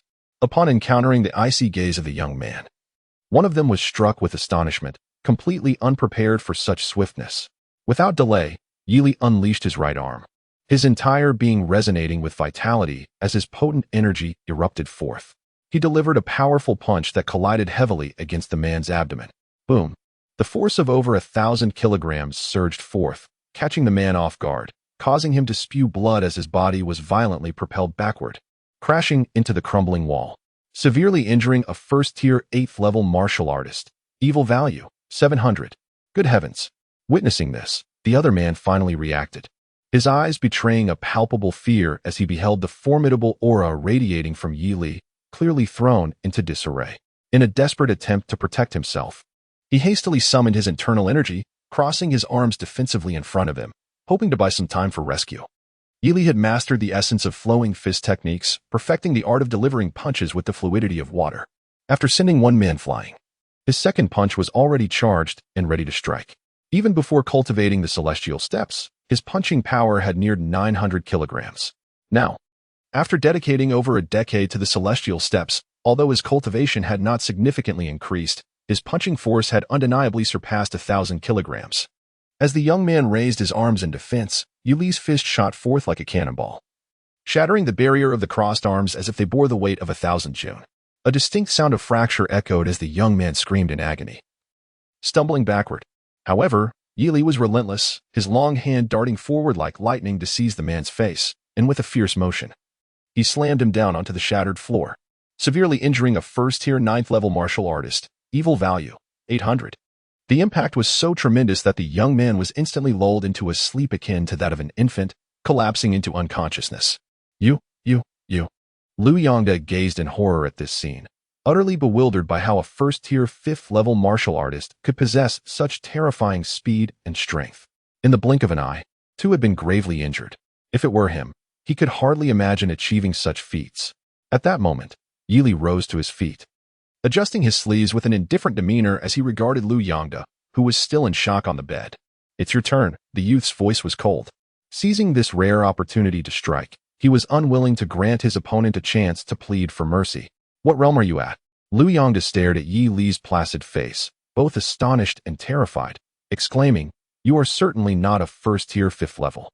You concealed your power yesterday." As he spoke, he abruptly stood up. Given the circumstances, it was evident that Yi Li would not spare him. Thus, he resolved to engage in a true contest of strength. Concealing his power mattered little. It was time to demonstrate the disparity between them. Liu Yangde let out a furious roar, and an extraordinary green light enveloped him as he unleashed his martial arts talent, an advanced level of martial prowess, enhancing his muscles and bones. His already robust physique swelled further. With a powerful stomp of his foot, a thunderous sound echoed as his colossal frame surged forward, akin to a moving fortress, charging towards Yi Li. Yi Li remained composed, seemingly unfazed by Liu Yangde's terrifying presence. With an air of indifference, he settled into a low stance, drawing back his right arm as if to shoot an arrow. His muscles coiling with latent energy. His vitality surged, and an overwhelming force of true energy flowed into the meridians of his right arm, causing his skin to radiate a soft, ethereal glow. Undoubtedly, the force behind this punch was far greater than the two preceding ones. Boom, boom, boom. The entire floor trembled with each step Liu Yangde took, leaving deep impressions in the ground. Within mere breaths, his immense form was upon Yi Li, his fist, as solid as a boulder, cleaved through the air, carrying the momentum of his entire being, and struck towards Yi Li with ferocity. The mountain-crushing fist. In an instant, Yi Li's body became translucent, a mystical white aura shimmering around him. The celestial step technique. At that moment, Yu Qianqian finally arrived downstairs. Her eyes drawn to the unfolding spectacle. She beheld Yi Li extend a hand, so pale it appeared almost transparent. The next second, Liu Yangde's full-force punch came crashing down. But it merely deflected Yi Li's slender palm slightly, akin to a cow plunging into the sea. Liu Yangde's pupils dilated in shock, utterly bewildered by the scene before him. Following this, Yi Li's figure spun rapidly alongside the hand that had been struck, and as he regained his stance, his charged right fist was unleashed with tremendous force. Boom!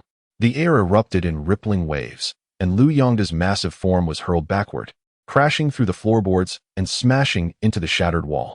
Amidst the swirling wood splinters, this vice-captain of the school team lay sprawled, blood streaming from his mouth and nose. His head tilted as he succumbed to unconsciousness upon the debris. With a sigh, Yi Li exhaled a puff of white mist, retracting his fist and standing firm. He then turned to Yu Qianqian, who was awestruck, and politely nodded in acknowledgement. Chapter 12, Breakthrough to the Second Stage. Yu Qianqian held a favorable impression of Yi Li. Although they had only recently met, he was the first person to have endured her antics without a hint of resentment, which had endeared him to her as a friend in her heart. Hence, once she regained her composure, she hurried down from the third floor, anxious that the three might unleash their wrath upon Yi Li. After all, Yi Li possessed merely the strength of a first-tier fifth level, and despite his amiable nature, he would likely struggle against three adversaries. Yet, the events unfolding before her caused Yu Qianqian to doubt her own eyes. In the training room, Yi Li stood there, calm and upright, his black eyes as cold as ice. Surrounding him, Liu Yangde's two lackeys lay sprawled on the ground, their energy dissipated, utterly motionless. As for Liu Yangde himself, he had just been violently struck and sent flying by Yi Li, losing consciousness on the spot. It was evident that he had sustained grave injuries. A profound sense of astonishment surged within Yu Qianqian. In less than a minute, two late-stage first-tier warriors and one peak first-tier martial artist had been severely wounded. What terrifying strength this was. It could not possibly be that of a mere fifth-level first-tier. His true prowess likely approached that of Sister Jiang. In Yu Qianqian's memory, only Sister Jiang Qingzhu could achieve such feats. But who was she? She was a martial genius recognized throughout Linhai City, having surpassed the second tier even before graduation, employing a breathing technique that had been passed down through her family for generations. Even if one were to combine all the martial arts high schools in the entire province, Jiang Qingzhu's strength would undoubtedly rank among the best. Yet, Yi Li was merely a substitute who had just joined the school team. Contemplating this, Yu Qianqian felt a tremor in her heart. An involuntary hint of fear flickered in her gaze as she looked at Yi Li. If he could dispatch Liu Yangde with such ease, he could certainly do the same to her. Reflecting on her earlier concerns, Yu Qianqian found it somewhat amusing. Upon noticing her gaze, Yi Li turned around, politely nodded, and then gestured toward the three individuals on the ground, inquiring, "How should we handle this?" Quite simply, Yu Qianqian steadied her emotions and explained. They were the ones who sought you out for trouble. Even if they are now severely injured, they must bear the consequences themselves. In such cases, the school will not hold you accountable. Is that so? Yi Li's eyes brightened. This truly is a high martial world. If this were in my previous high school, they would probably just have given equal punishments to both sides. He pondered for a moment before asking, "So, are you saying that as long as someone seeks trouble with me, I can retaliate however I wish?" This left Yu Qianqian momentarily hesitant before she responded. "As long as you don't go too far, it should be fine." "Ah, I see." Yi Li nodded, then turned his attention back to the three on the ground, asking, "So, should we just leave them here?" "Of course not," Yu Qianqian replied, exasperated yet amused. "We need to call the supervising teacher to handle this. However, I can assist you with that. You should go ahead and take care of your own matters. Yili expressed his thanks and prepared to leave. Just as he stepped out of the training room, Yu Qianqian called out to him again. Oh, one more thing. Speak. Sister Jiang is our team captain. And according to the rules, she will be looking to have a conversation with you in the next couple of days to get to know your situation. I understand. Yili nodded and turned to depart. Yu Qianqian watched the young man disappear from view, murmuring to herself in a daze, another monster has arrived. Upon returning to the third floor, Yili entered his training room and casually closed the door. The sensation of imminent breakthrough became increasingly palpable. He was on the verge of ascending to the second tier, and after engaging in battle, the energy within him had only intensified, causing his aura to become somewhat chaotic. It was not that he could not break through now. Rather, he had yet to find a suitable breathing technique, leaving him with a lingering sense of unease. Nevertheless, with circumstances as they were, he resolved to pursue the breakthrough. Although the collection of breathing techniques in the school's library may not possess a high caliber, the nature of these techniques allows for mid-course alterations, rendering them somewhat serviceable. At worst, one could simply await the discovery of a more suitable alternative. Yili settled by the bedside and summoned his interface. Severely injured a peak first-tier young martial artist, evil points, 1,000. Detected Liu Yangda's collapse of confidence. Evil points, 500. Detected that 3 individuals harbor a profound fear of you. Evil points, 1,500. Current evil points, 4,700. The gains were indeed bountiful. A subtle smile graced Yili's lips. Although it paled in comparison to the windfall acquired by Shen Lian, it stood as one of his most significant harvests otherwise. This should suffice for his advancement to the second tier. He sat cross-legged on the bed, his eyes gently closing, his mind diving into the interface. Current level, peak first tier, 9th stage, complete. Ding.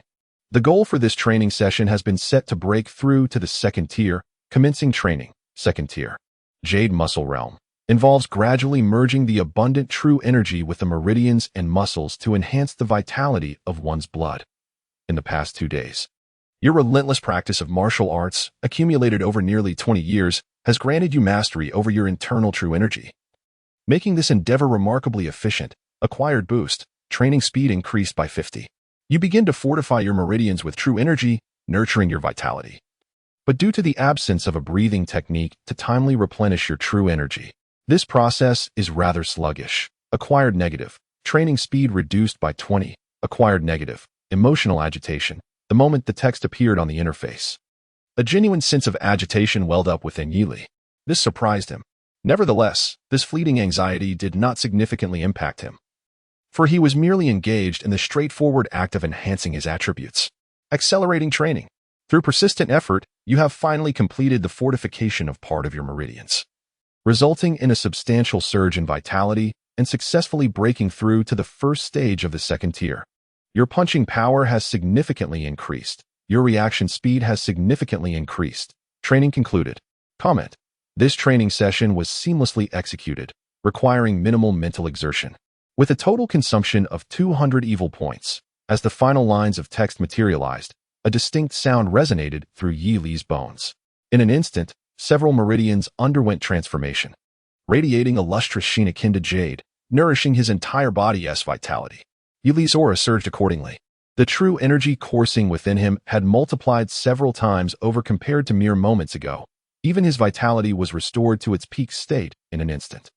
The exhaustion from prior combat dissipated entirely. With a breath of mist escaping his lips, Yili opened his eyes, which now sparkled with brilliance. He raised his palm, channeling true energy. A wisp of ethereal white vapor swiftly emerged from his fingertips, rapidly permeating his flesh, creating a semi-transparent illusion from afar. Heavenly Gang Step Technique. In this moment, he was finally able to unleash the full potential of this second-tier martial skill. According to Yi Li's estimation, yesterday, when he exerted his full strength using this martial technique, he could only mitigate about 50% of the force from an attack by a martial artist of the same rank. However, at present, with merely a flicker of thought, he can deflect no less than 70% of such attacks. A remarkable 70% damage reduction, making him a formidable opponent. From now on, any second-tier martial artist daring to confront him head-on will undoubtedly pay a steep price. Yili reflected on his journey along the path of the warrior, gazing at the swirling white energy in his palm. With each breath, his expended true energy gradually began to recover. Now, He could restore his true energy not only through meditation, but also through breathing itself, although not as efficient as specialized breathing techniques. This ability is emblematic of a second-tier martial artist.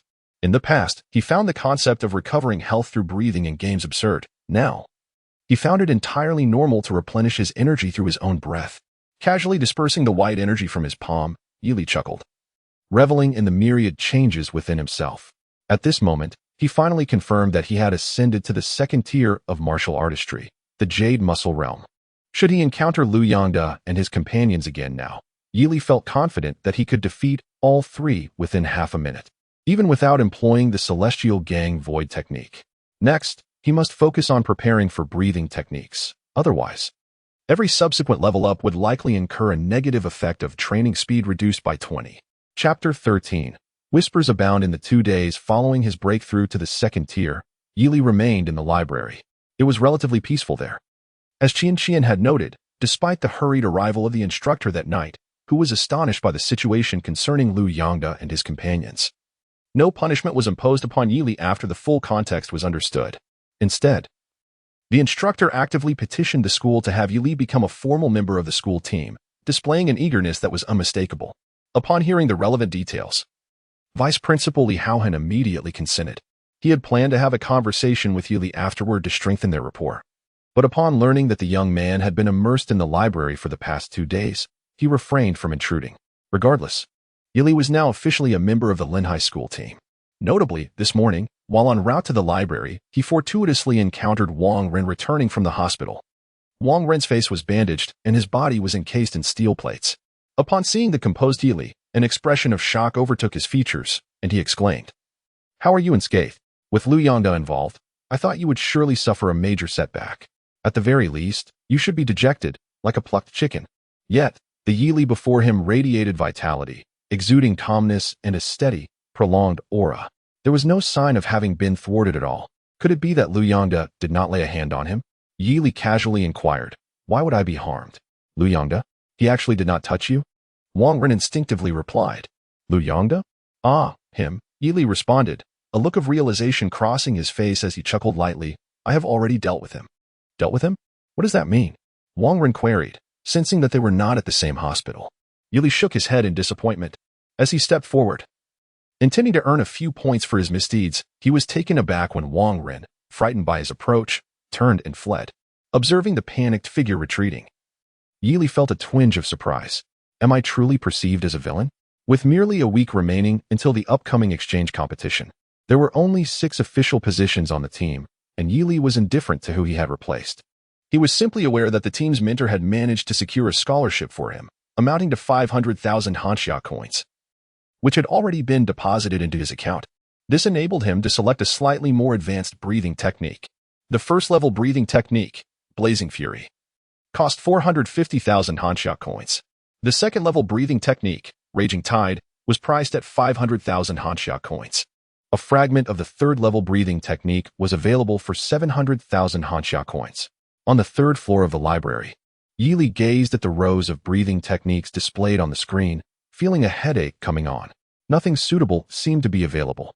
The only first-level breathing technique was a fragmented scroll, demanding an exorbitant price of 700,000. To compensate through the system would require a significant amount of malevolent points.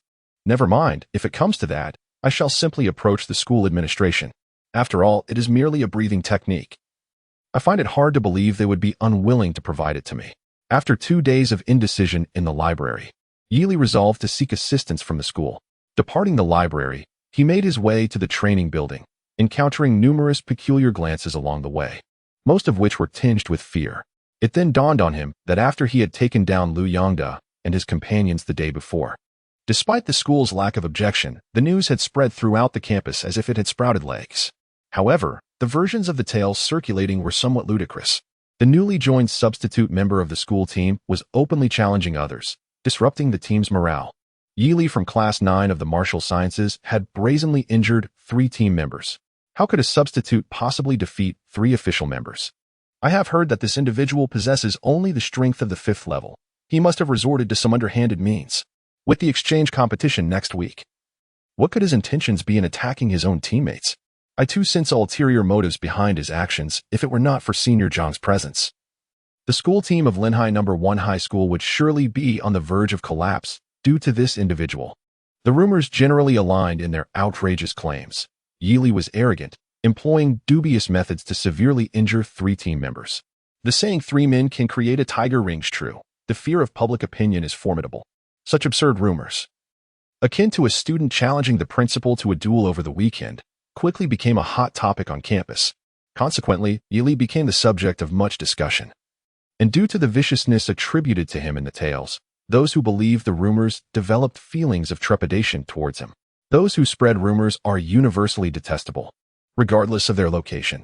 Yili shook his head helplessly, finding himself largely indifferent to the entire matter, with merely a month remaining until the martial arts graduation examination, at which point everyone would disperse to the far corners of the world to combat otherworldly beasts. He felt it unnecessary to be troubled by a baseless rumor. Never fall into the trap of self-justification. Starting with myself, Yili nodded slightly and walked unperturbed into the training building. However, indifference aside, should I catch that scoundrel spreading rumors, I will undoubtedly make him pay dearly. Just then, a celestial voice echoed beside Yili's ear. Ding! Congratulations. Your notoriety level has increased. Notoriety 1. Your infamy is little known. Golden quality reward has been issued on the 5th floor of the training building. In the captain's office, Senior Jiang sat with tears glistening in her eyes, addressing the person across the wooden table with a plaintive tone. This Yili truly cannot be allowed to remain. Not only has he harmed Captain Liu, but he also attacked me previously. If it weren't for my quick reflexes that day, I would likely be lying in a hospital bed now. Seated at the table was a girl with flowing black hair, her exquisite features and cool demeanor suggesting an air of aloofness. A book titled Summary of Firearms Techniques laid open before her. After listening to Xin Lian's grievances, Jiang Qingzhu's expression remained unperturbed. She continued to peruse the book, flipping to the next page before calmly stating, "You should discuss this with Teacher Wang. It is of no use bringing it to me." Xin Lian felt momentarily stifled. Yet the effort she had exerted over the past few days to spread rumors was precisely for this moment. She was determined to have the girl teach that detestable Yili a lesson. Gritting her teeth, Xin Lian insisted, "Senior Jiang, you are aware that Teacher Wang traditionally does not intervene in such matters, but this Yili is different. With the upcoming intercollegiate exchange competition, he is clearly trying to sabotage our future by instigating internal strife. Deputy Liu has already been hospitalized because of him. If you, Senior Jiang, do not take action, there will truly be no one to stop him." Upon hearing this, Jiang Qingzhu finally lifted her gaze to meet Xin Lian's, speaking with calm composure. "Classmate Xin Lian, your act of feigned suffering is poorly executed." Xin Lian's face flushed crimson with embarrassment. "Senior, I leave," Jiang Qingzhu interjected, her voice icy, "and close the door behind you." With a look of unwillingness, Xin Lian, unable to confront the black-haired girl, ultimately left the room with a sullen countenance. As the door clicked shut, Jiang Qingzhu lightly tapped her fingers on the table, producing a rhythmic sound. The silence lingered for a moment before she picked up her phone and dialed a number, speaking politely. "Classmate Yu Qian, it's me. Are you currently at the training building? According to protocol, I need to speak with Yili. I've heard you have a good relationship with him. Could you please summon him for me? Thank you." Chapter 14. An innate anomaly, exceptional martial arts talent. Upon receiving the system prompt, Yili hurriedly dashed into his training room. He closed the door and summoned his interface. "Notice, a golden quality gift pack awaits opening. Behold, a golden legend." Yili gazed at the interface with eyes alight with anticipation. It is well known that drawing gold has long been the aspiration of card players, signifying the highest tier of rewards within the pool. He distinctly recalls the system indicating that an increase in notoriety level would yield substantial rewards. At this moment, it appears the system has proven true to its word. This marks the first occasion the system has bestowed a reward of golden quality. What could it be? Let us unveil the gift. With a thought, a radiant golden beam surged forth from the screen before him, brilliant and crystalline, soaring towards the ceiling. Immediately, a powerful energy ripple was born within his chamber, expanding outward in all directions. Boom! The entire training building trembled under the force of this energy ripple, drawing countless astonished gazes. Students and faculty of Linhai No. 1, as well as pedestrians within a radius of several dozen miles, beheld a peculiar blue light emanating from above the training building, ascending into the heavens. This grand spectacle shattered the clouds, illuminating the skies above Linghai No. 1. Within the administration office, Li Haohan, who had been sipping tea, was momentarily stunned, then abruptly spewed the tea from his mouth, rising from his chair in shock. The teachers seated nearby were taken aback. "Principal Li, what's the matter?" they inquired. Ignoring their questions, Li Haohan hastened out of the room. Gazing in the direction of the training building, his eyes filled with profound astonishment, murmuring, "Could it be that a talent of remarkable martial prowess has emerged?" Such a phenomenon could only arise when an individual of considerable stature in martial arts talent manifests. Were it not for Li Haohan's own advancement to the third tier of martial arts, he would not have discerned the specifics from this spectacle. An occurrence of this magnitude could not be attributed to a mere talent of the first tier. He scarcely dared to imagine the implications of a second tier. 4. Within the martial arts high schools of the entire province, no student possessing a second-tier martial talent had appeared in decades. Thus, the first tier seemed the most probable. The first tier. This represented a talent level that could manifest in only one among tens of thousands of awakened warriors. Li Haohan's heart raced uncontrollably, and even his hands trembled slightly. It is no wonder he was so flustered. This would be the second individual in this cohort of martial science students, following Jiang Qingzhu, to possess second-tier martial talent. The future prospects for such a student are boundless. After a prolonged period of silence, could Linghai No. 1 finally rise once more in this martial examination? Li Haohan swallowed hard, his excitement nearly bubbling over. Subsequently, he turned to the two individuals in the room and inquired, "Who in the current school team has yet to awaken their martial talent?" After a brief moment of contemplation, one of the teachers replied promptly, "It seems that Yi Li, who just joined a couple of days ago, has not yet awakened." Li Haohan redirected his gaze toward the training building, his astonishment gradually transforming into elation, murmuring fervently, "This young man, what else are you concealing?" Behind him, another teacher curiously asked, "Principal Li, are you contemplating removing that unawakened Yi Li from the school team? Given the recent commotion surrounding this student, it is evident he is a restless spirit. Perhaps removing him from the team would be prudent." "What nonsense are you speaking?" retorted Principal Li. Li Haohan abruptly turned around, fixing an intense gaze upon the teacher, and coldly remarked, "Lu Shangshan, your nephew's hospitalization is a consequence of his own actions. As his uncle, you have failed to properly educate him, so what brings you here to lodge a complaint? Let me make it clear. Even if both you and your nephew Lu Yando were expelled, the school would not touch Yi Li. We both understand the implications of a student capable of defeating 3 martial artists of the same rank." Lu Shangshan's expression instantly transformed, revealing a myriad of emotions. Within the training room, Yi Li was enveloped by a whirlwind of energy, a magnificent spectacle.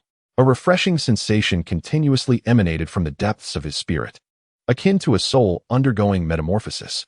This extraordinary phenomenon persisted for several breaths before gradually dissipating. Yi Li, reclining on his bed, opened his eyes. Within his black irises, a vast golden glow began to surge, accompanied by a cascade of relevant information flooding his mind. "Congratulations! You have acquired a level martial arts talent, Indomitable Golden Soul. Indomitable Golden Soul 1. A survival-type talent that allows the resilient and transcendent Golden Soul to nourish the physical body. As long as the mind and physical strength are not exhausted, the body can continuously repair itself until it is restored to its original state. Upgradable. It is rumored that in ancient times, a naturally gifted primordial being mastered this ability, causing considerable distress to the celestial emperor of the divine era. To follow in its footsteps, please feel free to accumulate malevolent points. Talent Ability 1. Gun Martial Saint Body. Gun Martial Saint Body significantly enhances one's proficiency with firearms and blunt weaponry, accelerating the cultivation speed of gun techniques by 500. Yi Li gazed at the exaggerated description on the panel, remaining silent for an extended period as his heartbeat quickened wildly. A level martial arts talent, a classification he had never even heard of before. According to his recollections, the most prestigious martial arts talent in the entire province had merely been level, and that was decades ago. A level martial arts talent could undoubtedly be described as a one-in-a-million phenomenon, a child of destiny. When considering Yi Li's level ability, it was hard to ascertain whether, among the nearly 10 billion people on Blue Star, even a handful could be found to match it. Was this what they referred to as fortune arising from adversity? Was the disparity between misfortune and fortune not rather excessive? Yi Li's heart surged with excitement as he felt the unfamiliar power surging within him. He had anticipated something terrifying, but never to this extent. His mental preparation had been severely lacking. Was this not akin to being invincible within the same realm?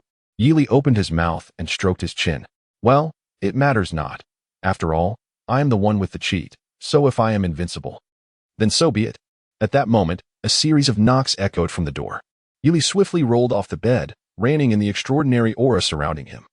As the golden glow in his eyes gradually faded, upon opening the door, he was met with the familiar figure of Yu Qianqian. Is there something you need? Yili inquired. Indeed, Yu Qianqian replied. She initially intended to ask if he had witnessed the earlier phenomenon, but recalling what Senior Sister Jiang had instructed, she directly said, Senior Sister Jiang wishes to speak with you. I believe I mentioned it to you a couple of days ago. Do you remember? I do. Yili nodded and responded. I shall go over now. All right. Yu Qianqian concluded her message and prepared to leave. However, she suddenly paused mid-step, as if recalling something important, and turned back, hesitating to speak. Finally, under Yili's calm gaze, she gritted her teeth and said, There have been rumors about you circulating in school these past few days. Senior Jiang may inquire about this matter shortly. Just recount the truth, and do not confront her directly. Is she really that fierce? Yili raised an eyebrow. Not exactly. Yu Qianqian hesitated, carefully articulating her thoughts. Senior Jiang detests those who bully others with their status and lacks flexibility. If you come on too strong, she might reprimand you. I understand your true strength and talent. You likely do not wish to concede, but the senior has been at the second tier for half a year now. Moreover, with her illustrious family background and top-notch resources, her prowess is noteworthy among the martial arts high schools in Ying Province. Bowing your head before her is not a loss of dignity. Upon finishing, Yu Qianqian anxiously glanced at Yili, fearful of any signs of discontent. After witnessing Yili's performance over the past 2 days, she regarded her as someone who would not easily suffer a loss. If possible, Yu Qianqian wished to remain uninvolved in this matter. However, given that both Yi Li and Jiang Qingzhu were martial arts prodigies, the consequences of a confrontation could be dire. The best outcome would be for Yi Li to lose her combat capability while Jiang Qingzhu sustained some damage. Such a scenario could lead to defeat in the upcoming exchange competition, thereby jeopardizing her future. Therefore, if she could persuade Yi Li to yield through mere conversation, it would be ideal. Please do not confront her directly. It may only harm you, Yu Qianqian cautioned, believing her hints to be sufficiently clear. Even though Yi Li's strength ranked among the best in the first tier, the leap to the second tier marked a significant transformation in martial arts cultivation. With a vast disparity between the two levels, if a serious conflict arose, while Jiang Qingzhu might be injured, Yi Li would undoubtedly end up hospitalized, potentially missing the martial arts examination altogether. At that moment, Yu Qianqian noticed a smile gradually spreading across Yi Li's previously tranquil face. I understand, Yi Li nodded and said. Thank you for relaying the message. With that, she strode past Yu Qianqian towards the captain's office on the 5th floor. How splendid, Yu Qianqian thought. Just when I was troubled by my insufficient evil deeds, here comes a genius girl who prefers yielding over confrontation. I must show her through action that the world is harsh, and that those who are picky cannot attain happiness. Perhaps I can assist her in understanding a bit of suffering. As she watched Yi Li's figure gradually recede, an inexplicable sense of unease surged within Yu Qianqian, though she could not pinpoint the source of her discomfort. After much contemplation, she ultimately decided to summon the guiding teacher, just in case. Chapter 15. If you say so, then I shall truly come. Inside the captain's office, Yi Li's punching power measured 885 kilograms. Jiang Qingzhu gazed at the rankings displayed on the device, her cool visage finally revealing a hint of surprise. The rumors circulating among students in recent days indeed held a kernel of truth regarding her strength.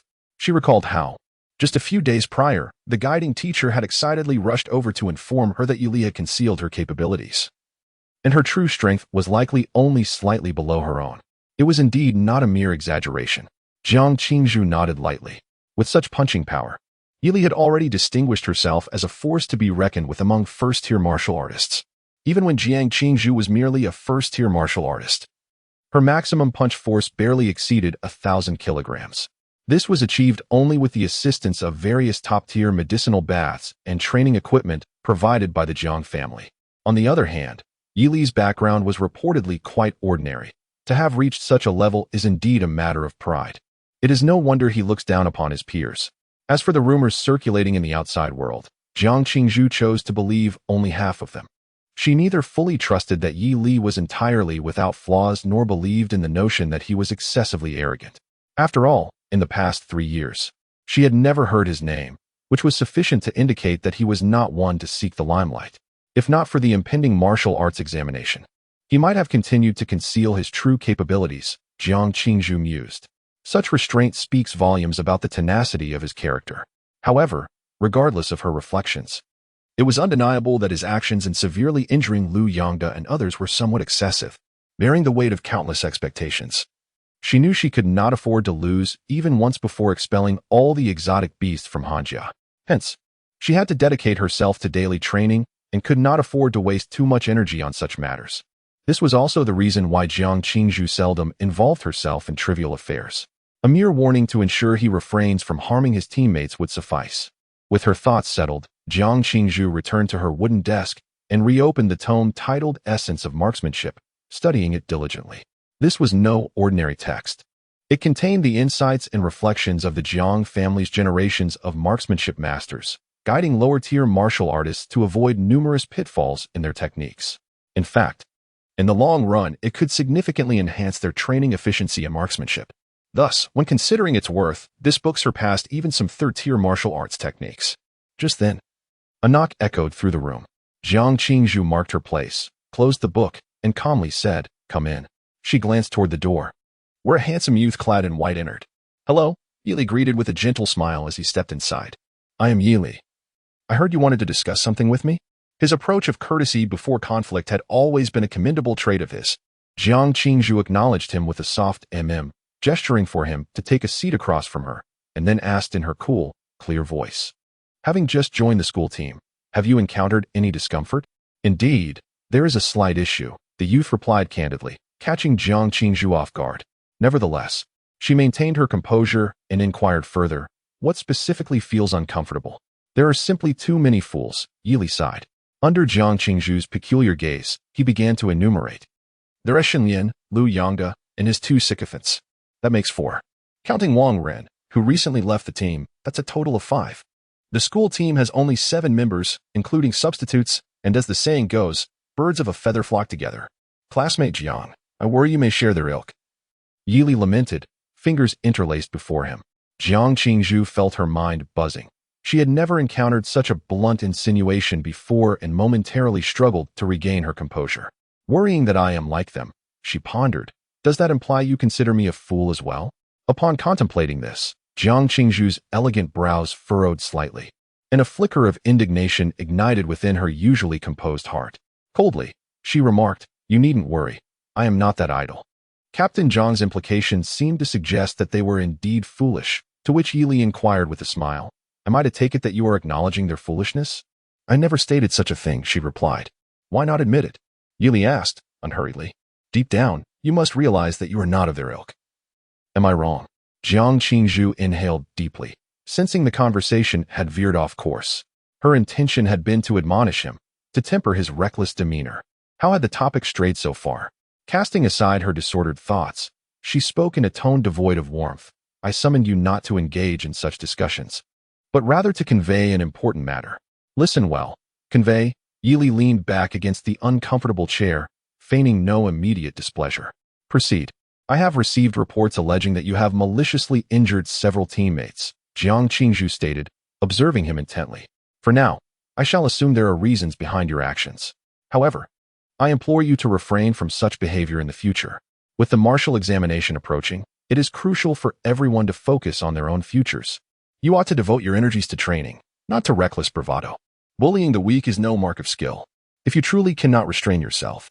At this juncture, Jiang Qingzhu's crystalline eyes shimmered with determination, her aura radiating confidence as she spoke with an icy clarity. "You may approach me directly. I will ensure your wounds are healed." Her earnest words, coupled with the faint aura of the second tier, were likely to instill a measure of trepidation in Yi Li. Her chillingly confident voice reverberated through the office, and silence enveloped the air for several seconds. Just as Jiang Qingzhu believed she had resolved the matter and delivered her reprimand successfully, the youth seated upon the wooden chair suddenly lifted his vast golden eyes. Instantly, a weighty pressure descended upon Jiang Qingzhu's heart. Concurrently, Yi Li's voice, tinged with a hint of amusement, reached her ears, This is what you proclaimed. Chapter 16. I cannot be bothered to reason with you. You are unworthy of listening. From the earlier emanation of energy, it was apparent that Jiang Qingzhu's realm surpassed his considerably, likely at the second tier, fourth level. Coupled with her so-called breathing techniques and her exceptional martial talent, her array of skills was undoubtedly impressive among second-tier practitioners. With such a formidable configuration, Jiang Qingzhu enjoyed considerable renown at Linghai First High School and throughout the city, hailed as the most gifted young martial artist in nearly 2 decades. Even when considering the entirety of Yingxing's martial arts high schools, the girl's prowess placed her within the elite echelon. Do you truly wish to challenge me? She cautioned. I advise you to reconsider. At the wooden table, Jiang Qingzhu's brows knitted together, and a glimmer of icy blue light quietly emerged in her clear eyes, meeting Yuli's transformed golden gaze. She quelled the unease that surged within her and calmly advised. The disparity between the first and second tiers is far greater than you might anticipate. When a warrior is defeated during a moment of high spirits, the ensuing sense of frustration may profoundly impact their future breakthroughs. At this juncture, the girl's cool visage was tinged with an icy demeanor, and her aura began to radiate outward. For the sake of your own peace of mind, I advise you to leave this room. I can pretend you said nothing. With that, she ceased to restrain her presence, unleashing the unreserved energy of her mid-second tier cultivation within the confines of the room. The wind surged, sending numerous documents on the wooden table flying, while the wall clock swung uncontrollably. Yi Li's eyes blazed with a golden intensity, his own rising aura providing a silent affirmation of his capabilities. You two are at the second tier, Jiang Qingzhu observed, astonished by the overwhelming energy emanating from him, far surpassing that of the first tier. According to the information she had received, if her instructor had not intentionally misrepresented the facts a few days prior, Yili should have been at the pinnacle of the first tier. At most, he would have been an exceptional contender within that rank, posing little threat to a second-tier practitioner. Yet, it appeared that the pinnacle of the first tier was not his true strength. Jiang Qingzhu shook her head gently, her demeanor growing increasingly aloof as she inquired, given your prowess, why do you choose to bully those far beneath you? Do you not feel a sense of shame in wielding your strength against the weak? Her voice bore an unmistakable edge of inquiry, fueled by a genuine sense of indignation. In her eyes, Yili was using his second-tier strength to oppress those who were significantly weaker. This kind of tyranny was precisely what she detested. If her earlier desire to caution him stemmed from the numerous rumors circulating within the academy, now she felt compelled to teach him a lesson. There are always greater talents beyond the horizon. Your actions will inevitably lead to your downfall, she declared. In response to Jiang Qingzhu's relentless discourse, Yili interjected. You summoned me here merely to lecture me on morals? I must decline. Rising from his seat, he cast a cold glance at her and asserted, I have no desire to engage in moral discussions with you. You are unworthy of such a conversation. Verbal humiliation of Jiang Qingzhu, the prodigious girl from Lehigh No. 1 high school, has generated a malevolent value of 200. Is the reward for humiliating Jiang Qingzhu truly so significant? Upon hearing this, Jiang Qingzhu's hands gradually clenched into fists, a clear surge of anger igniting in her gaze. I understand now. It seems you indeed require a lesson. Since you are determined to face defeat at my hands, let us choose another venue. I shall await you at the training ground in 5 minutes. With that, before she could finish her sentence, the young man abruptly overturned the wooden table, hurling it directly towards her. There is no need to go to the training ground. If you wish to teach me a lesson, this space will suffice. Yili's expression remained unchanged. At that critical moment, Jiang Qingzhu, unfazed, unleashed a powerful strike, shattering the heavy wooden table into splinters that filled the air. Just then, as the dust settled, a figure emerged from the cloud of debris, charging forward with resolute intent. Jiang Qingzhu raised her gaze, fortuitously locking eyes with a pair of icy golden orbs. The fear and tension typically reflected in the eyes of her opponents were conspicuously absent in those vast golden depths. Yet, she remained unperturbed. In her view, subduing Yili would take mere minutes. With a subtle shift of her feet, as she retreated, the clarity of her eyes began to shimmer with an ethereal icy blue light. Her voice as crisp and cold as a winter spring. To have reached the second tier at your age is indeed commendable. However, it is unfortunate that you cannot prevail against me. As she spoke, her eyes transformed entirely into a crystalline ice blue, exuding an extraordinary aura.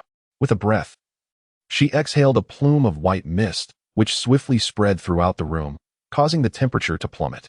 The air within a several-meter radius began to resonate with the chilling sound of ice forming. The manifestation of her martial talent, the Ice Maiden's prowess, was evident as thin layers of frost began to coat the walls. The frigid atmosphere rapidly enveloped the entire office, plunging it into a wintry realm where the temperature dipped below freezing in an instant. Moreover, this biting cold showed no signs of abating, continuing to descend at an astonishing rate. Amidst the swirling white mist, Yi Li's previously swift movements abruptly slowed, each action becoming laboriously sluggish, as though his joints had been encased in ice. Every step he took felt unbearably heavy, rendering him as if trapped in a colossal ice cellar, unable to escape this peculiar confinement. "It's over." Jiang Qingzhu's gaze flickered as she advanced, reaching Yi Li in the blink of an eye, and without hesitation, she unleashed a powerful palm strike. Bang! The moment her palm made contact with Yi Li, his form appeared to become slightly translucent, a cloud of white mist erupting from him. With a muffled thud, the immense force of her strike was mitigated significantly. What should have been a blow sufficient to incapacitate a second-tier martial artist was met with his unwavering composure. "End your delusion." Seizing the residual force of her attack, Yi Li smirked, his body spinning rapidly, and then executed a precise and forceful whip kick aimed at Jiang Qingzhu's abdomen. Bang! A peculiar sensation surged within Jiang Qingzhu. Akin to striking a fistful of cotton with all her might, there was no solid ground to anchor her strength. Before she could comprehend this oddity, an overwhelming force surged from her midsection, crashing upon her like a tidal wave. In that instant, she felt as if a speeding truck had collided with her, her body being propelled backward with tremendous force. Crash! A conspicuous dent marred the office wall, spiderweb-like cracks radiating outward from the impact. Jiang Qingzhu struggled to rise from the ground, gritting her teeth as she gazed at the figure before her. Upon witnessing the rising mist around Yi Li and his semi-transparent form, her pupils constricted in disbelief. The Celestial Treading Void Technique? Chapter 17. A Direct Confrontation. The Celestial Treading Void Technique. This rare and exquisite second-tier martial technique, Jiang Qingzhu had only encountered fragmented scrolls of it within the school's library. Although she was captivated by the descriptions of its formidable power, the state of disrepair of the scrolls had hindered her from mastering it after she acquired them. The individual before her, lacking any illustrious background, had evidently also discovered this incomplete martial art in the library and successfully learned it. Truly astonishing. How could someone learn such a technique solely from scrolls in such a deteriorated condition? Moreover, observing Yi Li's translucent form and the naturally flowing, pure white energy emanating from him, it was clear he had surpassed the novice stage. His every movement exuded an aura of perfection, and even his skin shimmered with a radiant white glow, suggesting he had attained the highest level of mastery in the Heavenly Gang Void Treading Technique. Such comprehension. Was this truly a human being? Contemplating this, Jiang Qingzhu felt a tremor in her heart, her movements unwittingly slowed. Yet, in that brief moment of hesitation, Yi Li's figure appeared before her. Captivated by his calm yet fervent golden eyes, Jiang Qingzhu could not help but inquire, "Why are you so contradictory? If you possess such prowess, why have you remained silent for the past 3 years?" No one answered her question. At that instant, Yi Li's arms spread wide, his body leaning slightly forward, a perfect flow of energy emanating from his fists and feet. The perfected flowing fist technique. This essence of flowing energy surged forth like a mighty river, imbued with unparalleled strength and momentum, sweeping toward Jiang Qingzhu. Another martial skill at the pinnacle of perfection? Realizing the gravity of the situation, Jiang Qingzhu inhaled deeply and, with a swift motion of her hand, conjured a long spear of purest white from within her grasp. The spear glimmered with an unusual radiance, and as she held it, a subtle enhancement of her aura was perceptible. Clearly, this was a high-quality treasure. Yi Li's ferocious assault warranted her full attention. With her gaze sharpened, Jiang Qingzhu wielded the spear like a dragon, launching it powerfully to meet the barrage of Yi Li's fists head-on. Boom, boom, boom. The air crackled with energy, chilling winds swirling around them.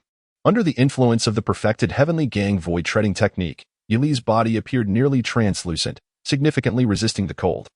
Each punch he threw was as fierce as if he aimed to shatter her spear. In the face of his relentless onslaught, Jiang Qingzhu found herself retreating steadily. "You have already lost." Jiang Qingzhu gritted her silver teeth, swirling the spear as the energy within her dwindled, causing the temperature in the room to plummet, as if the ceiling were on the verge of freezing entirely. Even the perfected Heavenly Gang void treading technique could not grant complete immunity to the effects of the cold. Furthermore, with her advanced breathing technique, the energy she infused into the spear possessed the ability to freeze meridians, and with each clash, she forced it into Yu Li's body.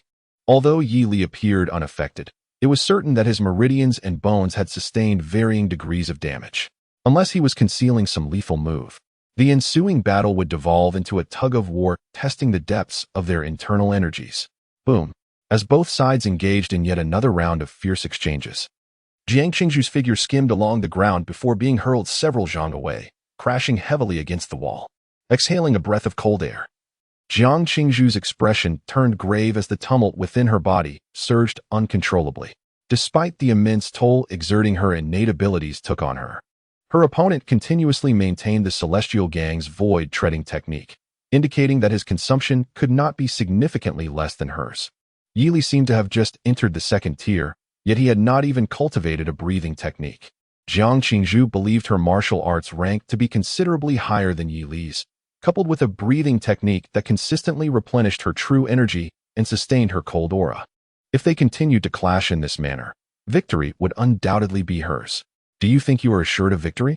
At that moment, Yi Li suddenly laughed and remarked, with such a significant resource advantage, you still manage to struggle like this. I almost feel sorry for you. If I hadn't forgotten my heavy artillery today, I would have sent you flying. Jiang Qingzhu furrowed her brow, about to respond, when she noticed Yi Li charging towards her once more. The white vapor surrounding him diminished slightly, and his form appeared significantly more solid. An opportunity.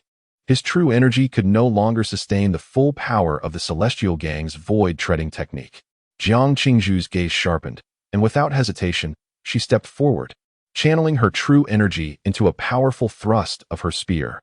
Unexpectedly, Yi Li completely disregarded Jiang Qingzhu's strike, allowing the immense force infused into the spear tip to pierce through his shoulder. Blood gushed forth as he barreled directly towards her. What? Such a ferocious approach momentarily stunned Jiang Qingzhu. In Yi Li's eyes, a glimmer of cold light flashed as he delivered a solid punch, striking her squarely in the face. Bang! In an instant, an excruciating pain engulfed her visage, and with a scream, Jiang Qingzhu instinctively released her spear, her body flying backward to crash onto the ground a short distance away. Yet, Yi Li's expression remained as tranquil as still water. Even at this moment, she was still lost in thought. The grandiloquent lines she had almost finished saying made it seem as though she possessed a system of her own. At that moment, Jiang Qingzhu, her vision filled with stars, struggled to lift her head, only to suddenly widen her eyes. The youth, clad in white, was now stained with blood, yet his demeanor remained composed as he calmly withdrew the spear embedded in his shoulder. Although his brow furrowed slightly in response to the pain, he quickly regained his tranquility. Remarkably, the wound on his shoulder, which bled profusely, suddenly revealed a myriad of nerve-like blood vessels, healing instantaneously before her eyes. What kind of ability is this? Jiang Qingzhu's gaze brimmed with disbelief. His marksmanship was as clumsy as a novice, his reflexes sluggish like those of an elderly person, and his mind as innocent as an aloof young lady. Yet he declared with certainty that she had already lost, basking in a false sense of confidence. The golden glow in the youth's eyes gradually receded, ultimately returning to a profound, dark hue. He then walked slowly towards Jiang Qingzhu, raising his distinctly knuckled hand and delivering a merciless slap. The impact struck her icy visage with a resounding thud. Bang! The chaos in her mind had yet to dissipate when another wave of immense force crashed upon her, causing the talented young lady from Linghai City to roll her eyes back in her head uncontrollably smashing against the ground. The scene appeared exceedingly tragic. In the final fleeting moment of consciousness, she heard the boy's calm inquiry. Jiang Qingzhu, what kind of genius are you? A surge of indignation and humiliation overwhelmed her. And in that instant of mental exhaustion, Jiang Qingzhu lost consciousness. Having defeated and humiliated the genius girl of Linhai No. 1 High School, Jiang Qingzhu, Evil Deeds Value, 8,000. Chapter 18. The astonished teacher and student in the office on the first floor of the training building. Teacher Wang listened to Yu Qianqian's anxious report. Teacher Wang, Yi Li is not one to easily back down. If he acts impulsively and confronts Senior Jiang, it could lead to trouble. Seated behind the wooden desk was a middle-aged man dressed as a teacher, Wang Yongfeng, the coach of the school team. His strength was just a step away from the third tier, and his primary responsibilities involved overseeing the training plans of team members and resource allocation. I understand. After considering Yu Qianqian's report, Wang Yongfeng nodded slightly, quickly realizing the gravity of the situation. Jiang Qingzhu was the star student of Linhai No. 1 High School, a considerable investment of effort from both the school and the Jiang family. Yi Li was a talented martial artist he had only recently taken note of, without having had the chance to provide substantial assistance. In a conflict, while Jiang Qingzhu might emerge relatively unscathed, Yi Li would undoubtedly suffer injuries. If things went awry, severe harm was not out of the question. This outcome was not what Linhai No. 1 High School desired. They were counting on the duo to perform well in the upcoming exchange competition and martial arts examination to bring honor to the school. With this in mind, Wang Yongfeng immediately rose and asked in a deep voice, "How long has he been gone?" "Not long. Just about 10 minutes, Yu Qianqian quickly replied, glancing at the clock on the wall. "Good. Then they likely haven't clashed yet." As he spoke, Wang Yongfeng headed towards the door, urging, "Hurry, lead me to them." Just as Yu Qianqian was about to nod in agreement, her phone vibrated in her pocket. She had received a call. Upon checking, she looked at Wang Yongfeng in surprise and said, "Teacher, it's Yi Li calling me." "Excellent." Wang Yongfeng visibly relaxed, smiling, "It should be fine now. You should answer." Nodding, Yu Qianqian connected the call. "You classmate," came Yi Li's calm voice from the other end. "Do you have a moment?" "I do," Yu Qianqian quickly inquired. "What is the situation with Senior Jiang?" "I was just about to inform you." His voice hesitated slightly. "In short, we have reached a preliminary reconciliation." "That is good." Yu Qianqian sighed in relief.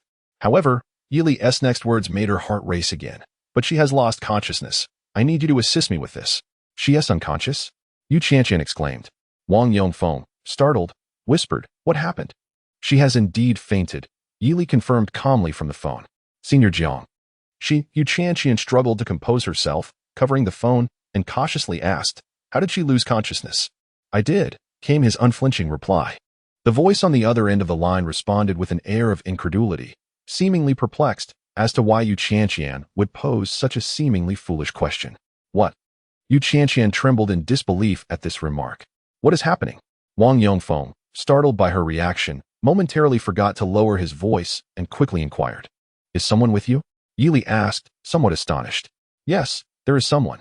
Yu Qianqian took a deep breath and replied in the calmest tone she could muster. "I am currently in the guidance teacher's office on the first floor. Please bring Sister Jiang directly." "Understood." As soon as she finished speaking, Yi Li hung up the phone. What on earth is going on? Wang Yongfeng, watching Yu Qianqian sit down in a daze, felt a surge of anxiety and urgently pressed her for answers. How did a simple phone call turn into this? His mind raced with worst-case scenarios. Had they gotten into a fight? Yes, they did fight. Yu Qianqian, regaining her composure slightly, rested her forehead in her hand and candidly acknowledged his fears. To her, Jiang Qingzhu's prowess far surpassed that of anyone on the school team. Even though Yi Li was quite skilled, there was a vast chasm between him and Jiang Qingzhu. This prompted her to hastily seek out the guidance teacher. "And now you suddenly tell me that you've knocked Sister Jiang unconscious." At that moment, Yu Qianqian felt dizzy, as if the world had turned upside down. What? They really fought? Upon hearing this, Wang Yongfeng swiftly approached her, exclaiming, "What was the outcome? Is Yi Li injured badly?" This child, within just a few days, was already engaging in sparring matches without concern for his health. It would be one thing to spar with Shun Lian and Lu Yongda. But why on earth would he take on Jiang? She usually fought without restraint. Wang Yongfeng pounded his chest in despair, clearly distraught. With the upcoming exchange competition and martial arts examination, and with Shun Lian and Lu Yongda still recovering from their injuries, how could he bear to see such a promising talent as Yi Li get hurt? The team at Linhai No. 1 High School was on the verge of becoming a gathering of the injured. Sighing, he thought, where is he now? Once his tumultuous emotions began to settle, Wang Yongfeng looked at Yu Qianqian and lamented, "I have a fine healing herb. You should give it to him later." Just as he was about to finish his sentence, the office door was pushed open from the outside. A young man in white entered, his shoulder bearing holes and stains of blood, his demeanor calm as a still lake, cradling a figure in his arms. Upon seeing Yi Li, Wang Yongfeng was taken aback, instinctively rising to his feet, his gaze falling upon the figure being held. In the next moment, his pupils constricted in shock. He beheld a black-haired girl, her refined features marred by swelling, lying unconscious in Yi Li's embrace. Her expression contorted in pain. Who else could it be but Jiang Qingzhu? What is happening? Wang Yongfeng's mind buzzed. his lips quivering as he struggled to articulate a coherent response. He could only look at Yu Qianqian, his eyes wide in disbelief. What is the meaning of this?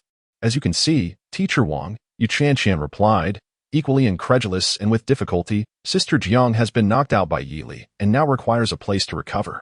Wang Yongfeng's body was rigid as he slowly turned his gaze back to the boy in white at the door. Hello, teacher. Yili politely nodded at him before looking towards Yu Qianqian. Where to? The hospital. It's not far from the school. Follow me, Yu Qianqian said, her legs seemingly heavy with lead as she numbly exited the office. Yili followed closely behind, leaving Wang Yongfeng standing there in a daze. Tick-tock. The sound of the wall clock's pendulum echoed in his ears like thunder, making his heart race. That was Jiang Qingzhu, the most talented martial arts student in Linhai No. One high school in nearly 2 decades. Her demeanor was typically cold and serious. In the past, not only would one not dare to touch her, but even the average martial arts student could barely exchange 2 words with her. She was the type of girl who would grit her teeth and return to the training room, even when completely exhausted. Yet now, she lay unconscious in another's embrace. Her face swollen, clearly having suffered a severe blow to the head. For a martial artist, being struck at such a vulnerable point in battle meant defeat. This implied that the boy in white, who had only recently joined the school team, had triumphed over their prized genius. How could Wang Yongfeng believe it? Yi Li's name echoed in his mind, and Wang Yongfeng's breath grew heavy, his heart racing. For 3 years, Yi Li had remained obscure, and now he had suddenly revealed his brilliance, directly challenging the Linhai No. 1 high school team. Such composure was terrifying, and his talent was astonishingly exceptional. A genius. Without a doubt. Ha.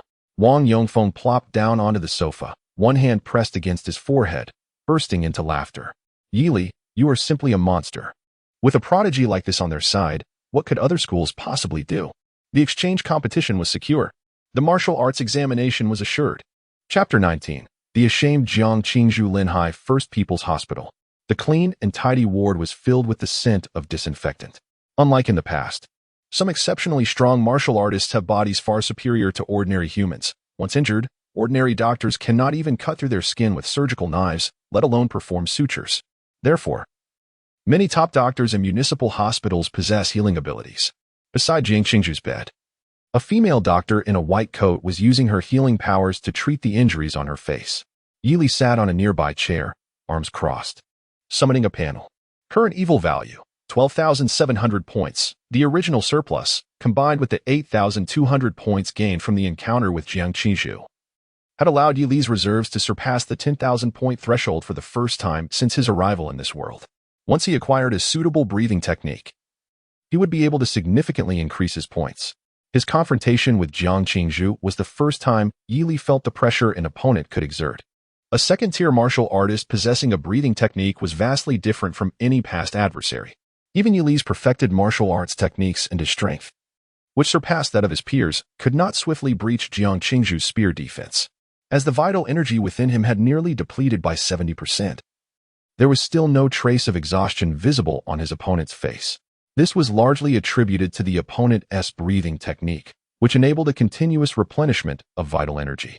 Jiang Qingzhu's mastery over this technique was certainly not profound, for the legendary advanced breathing methods undoubtedly had more to offer than merely a swift recovery of energy. Nevertheless, even with her limited control, she possessed a remarkable endurance that far surpassed that of Yi Li. This underscores the significance of breathing techniques. Had it not been for his mastery of the Skygang Void Step and his advanced martial arts talent, which first disrupted Jiang Qingzhu's energy flow and then capitalized on her momentary lapse, this exchange of blows would have been considerably more arduous for Yi Li. He would not have been entirely defeated, for the indestructible golden soul indeed had a certain cunning.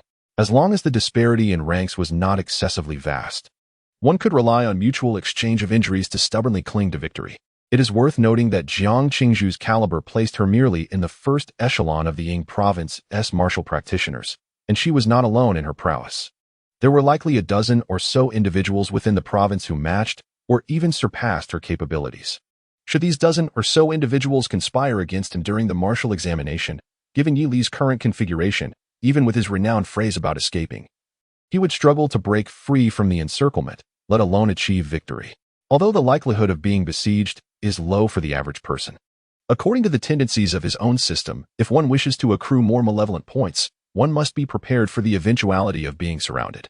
In addition to the essential breathing techniques, offensive martial skills also needed to be readied. Yili exhaled silently, mentally calculating his next steps. He had begun to feel the fatigue of the flowing water fist technique. While it sufficed for delivering finishing blows, it was woefully inadequate for initiating attacks. At that moment, Yu Qianqian, who stood beside him, suddenly spoke. I truly didn't expect you to defeat Senior Jiang. Her tone was laden with astonishment. Yili raised an eyebrow. It wasn't that impressive. She was rather weak. Although there was indeed a slight pressure during the confrontation. An elder from his hometown once articulated a profound truth. Underestimate your enemy strategically, but regard them with utmost seriousness tactically. As long as he could earn malevolent points, he would dare to mock even ancient deities. You were truly audacious, she remarked, a familiar smile breaking across her face, her gaze magnetically drawn to Yili, whose demeanor was nonchalant. A peculiar glimmer sparkled in her eyes, as if she had discovered a delightful treasure within the young man. Only you would dare to utter such words. No one else among the martial students in Linghai City would be so bold. Yu Qianqian chuckled softly.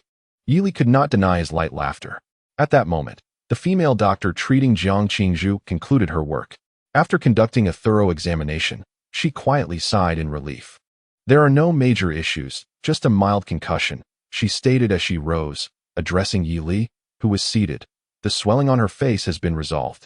Now we merely await her awakening before she can be discharged. Thank you, Yili replied politely. Yu Qianqian also stood to express her gratitude to the doctor. Once the doctor departed, Yili rose to his feet. Aren't you going to wait for Senior Jiang to wake up before leaving? Yu Qianqian inquired with curiosity. What relevance does her awakening have for me? Yili waved his hand dismissively and strode towards the door, remarking, I suppose my intervention this time can be seen as a virtuous act, considering your pretentiousness despite your lack of skill.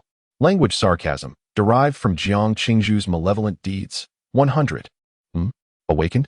At the sound of the notification, Yili's eyes brightened, and his departing footsteps faltered. What is it? Yu Qianqian asked, puzzled as she looked at him. Before she could finish her sentence, Yili cleared his throat and, with a smirk, addressed the unconscious girl in the hospital bed as the captain of the school team. To act like a mere bystander and allow a disreputable group to form a clique, thereby sullying the reputation of the entire team, that would be one thing. But to adopt a condescending demeanor and impose baseless rumors upon the new members, insisting they behave accordingly, is utterly preposterous. Are the new members destined to be bullied by your little faction? Am I not entitled to retaliate? Let me be frank. A self-righteous young lady like yourself, oblivious to your own shortcomings, deserves a thorough lesson. I hope that when we next meet, you will abandon that haughty attitude, you worthless fool.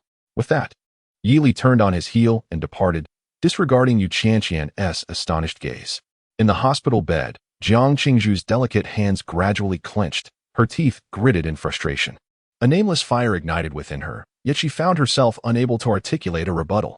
Each of Yili's words struck like daggers, piercing her heart, untouched by worldly concerns. His meaning was unmistakable. Either refrain from involvement or remain steadfast. Prior to my arrival, you neglected your responsibilities, yet now you assume a captain's authority? If that is the case, I shall address you too. Though she abhorred the strong oppressing the weak, how did her current actions differ from those she despised? At best, they were merely a facade of propriety. Contemplating this, a profound shame surged within Jiang Qingzhu. I'm sorry, she murmured in a voice only she could hear. An unprecedented wave of shame and humiliation washed over her, causing this prodigy from Haishur City to feel utterly tormented. Successfully breached Jiang Qingzhu's defenses with words. Malevolent deed value, 500. After a moment, Jiang Qingzhu sat up, taking a deep breath. Although she had erred, there remained an opportunity for redemption. Her clear eyes began to shine with resolve. Noticing Jiang Qingzhu's awakening, Yu Qianqian looked over in surprise and asked, Senior, you are awake? Jiang Qingzhu nodded and swiftly got out of bed. Slipping her delicate feet into socks and shoes, she prepared to leave. Yu Qianqian hurried forward, tentatively inquiring. You just woke up. Aren't you going to rest a bit longer? No need. Then where are you headed?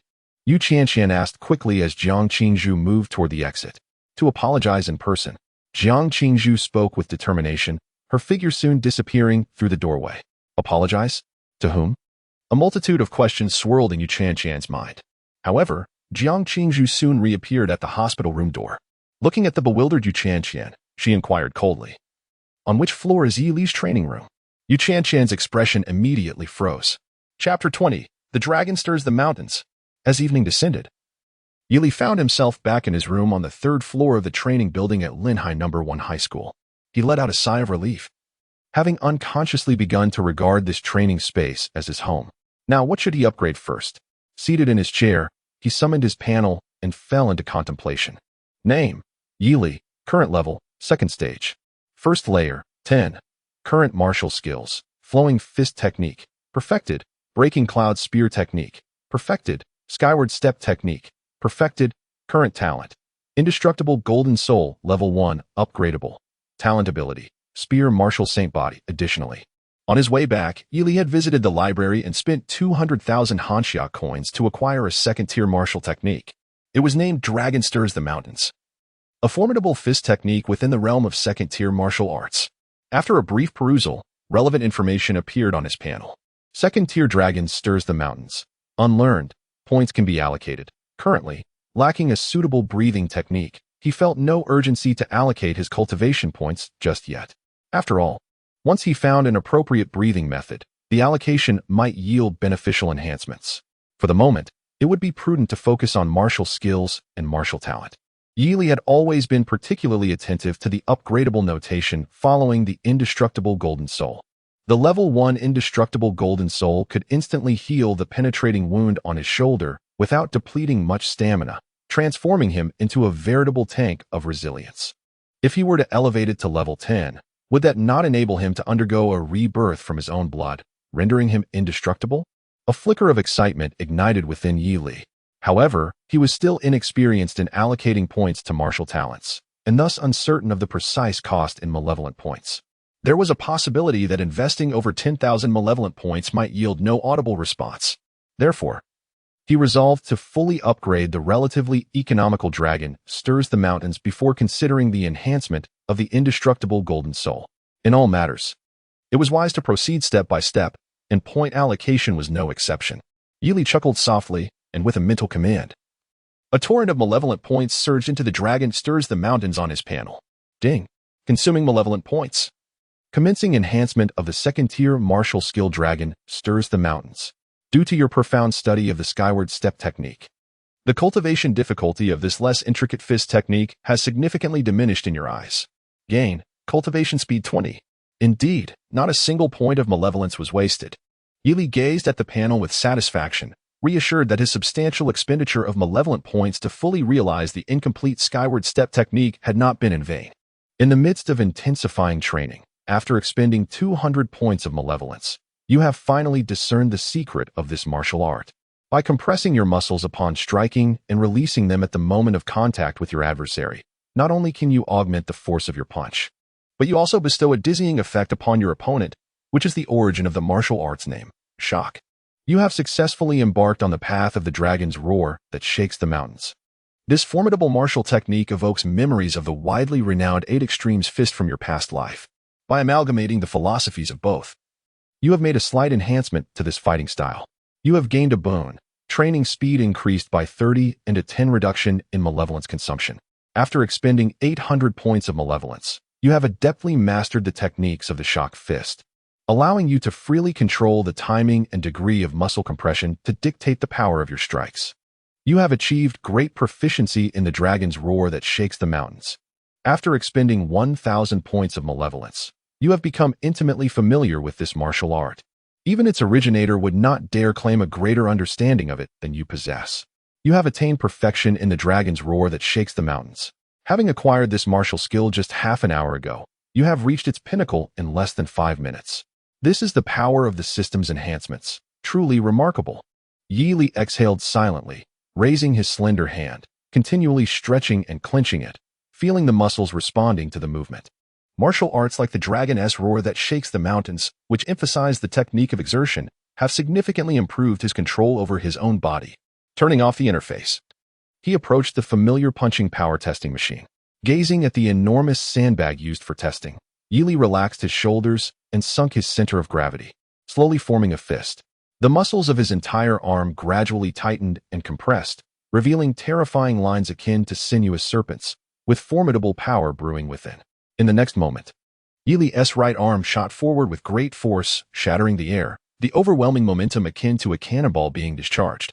At the instant his fist made contact with the sandbag, the muscles of his entire arm expanded in unison, erupting with a terrifying force capable of shaking massive boulders. With a resounding thud, the enormous sandbag was sent soaring into the air, crashing heavily against the backboard, causing the entire apparatus to tremble violently.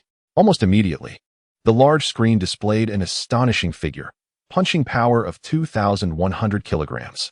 Ordinary second-tier martial artists, even when straining with all their might, would only achieve a maximum punching power of 1,200 kilograms. At 2,100 kilograms, you have surpassed this threshold by nearly double. Should you acquire a higher-level breathing technique, you might effortlessly breach the 3,000-kilogram barrier. What is even more challenging to counter is the disorienting tremor that accompanies the punch. If met head-on, a few strikes might be manageable, but should the number escalate to 7 or 8, one would undoubtedly be left reeling, blood surging, and stars dancing before their eyes. Even if one could withstand the immense force of the blow, the experience would be far from pleasant. From this perspective, the dragon's roar that shakes the mountains possesses a certain penetrating efficacy. Yili withdrew his hand and flexed his wrist. Having broken through to the second tier, my punching power has increased significantly. The overwhelming force of the dragon tremor truly demands considerable stamina. Given my current physical capacity, I can manage to unleash at most a dozen punches. As Yili assessed the depletion within his body, he felt the swelling of his muscles gradually subside, and he returned to his seat. Current malevolent points, 12,200. It must be said that, compared to the over 3,000 points required for the celestial treading technique, the dragon tremor, which achieves completeness at merely 1,000 points, is indeed economical. This is quite reasonable, as the former is not only severely incomplete in its text, but also possesses a quality far superior to that of the dragon tremor. If we regard the celestial treading technique as a pinnacle among second-tier martial skills, then the dragon tremor merely holds a status akin to that of a lower-tier technique. However, as the saying goes, you get what you pay for. Despite the significant disparity in cost, the versatility of the former far surpasses that of the latter. He would prefer the dragon tremor to consume a bit more malevolent value. Yili shook his head and summoned the panel. These martial skills are ultimately transient techniques. For long-term investment, one must focus on martial talent. Current talent, indestructible golden soul level 1. Upgradable. The grade is evident. It simply depends on one's willingness to wager. Taking a deep breath, Yili cracked his knuckles. It was time to begin filling this bottomless pit. Chapter 21. The Resurrection of the Golden Soul. The arrival of the young maiden with a mere thought. Tens of thousands of malevolent points surged into the system panel. Ding. Detected the host's second gamble. Unlocking the special title, Golden Spirit. Golden Spirit enhances mental strength, granting immunity to mental attacks below the third tier. Immunity to mental attacks below the third tier? It is said that many martial artists awakened with mental talents like to lurk in the corners of examination sites. When the other martial science students let down their guard, they suddenly unleash mental assaults to defeat them. If those seed candidates are the mudslides in the martial examination, then these insidious sixth candidates are akin to hidden wasps, striking unexpectedly to take you down. With this title, I need no longer be concerned about such lurking threats. What a fortunate acquisition. Yili nodded slightly, his gaze fixed on the constantly appearing text on the light screen. The development of martial talent is a daunting challenge for the vast majority of martial artists. Unlike martial skills, which have many predecessors to guide them, once the key is grasped, progress can be rapid. Martial talent is diverse and enigmatic. Even if a powerful martial artist shares the same talent, they may not offer any valuable advice. Consequently, even those with high-level or even peak martial talents must expend vast amounts of time and energy to develop their abilities and awaken related powers. Those with mediocre aptitudes may find it nearly impossible to fully realize their martial potential, even if they dedicate their entire lives to it. However, the system. Fill me to the brim. Yili was indifferent to these thoughts, pouring malevolent points into the system. Tens of thousands of malevolent points. This is a grand gamble, my friend. Ding. Consuming malevolent points, beginning to enhance the level of the indestructible golden soul. After consuming 1,000 points of malevolence, your nascent golden soul has become increasingly refined, akin to the translucent dawn breaking over the horizon. Its ability to restore your body has significantly enhanced. Suddenly, a refreshing sensation surged through Yi Li's brow, accompanied by a tingling sensation in his bones. This is a sign of the Golden Soul's further refinement. Words continuously materialized on the panel. Upon consuming 5,000 points of malevolence, your Golden Soul has reached the limit of what your body can bear. You rationally ceased the further refinement of your Golden Soul and began attempting to allow it to replenish your vital energy. After consuming 8,000 points of malevolence, your Golden Soul successfully replenished your entire body's vital energy, thereby elevating your physical strength to new heights and awakening a new innate ability. Indestructible Golden Soul upgraded to level 2. New innate ability, Golden Soul Resurrection. Golden Soul Resurrection. The Golden Soul enters an active state, significantly enhancing your vital energy and boosting your physical strength. Current malevolence points, 4,200. Having expended 8,000 points of malevolence, you have finally upgraded this martial arts talent by 1 level. Your mental strength has increased substantially, and you have acquired an additional innate ability. Unlike the previous passive ability, the Gun Martial Saint Body, this one appears to be an active skill, Golden Soul Resurrection. Yi Li hesitated for a moment, then resolved to test its capabilities. He approached the punching power testing machine, where his previous punches had left deep imprints on the heavy bag. Taking a deep breath, Yi Li gently closed his eyes, and with a single thought, activated the state of Golden Soul Resurrection.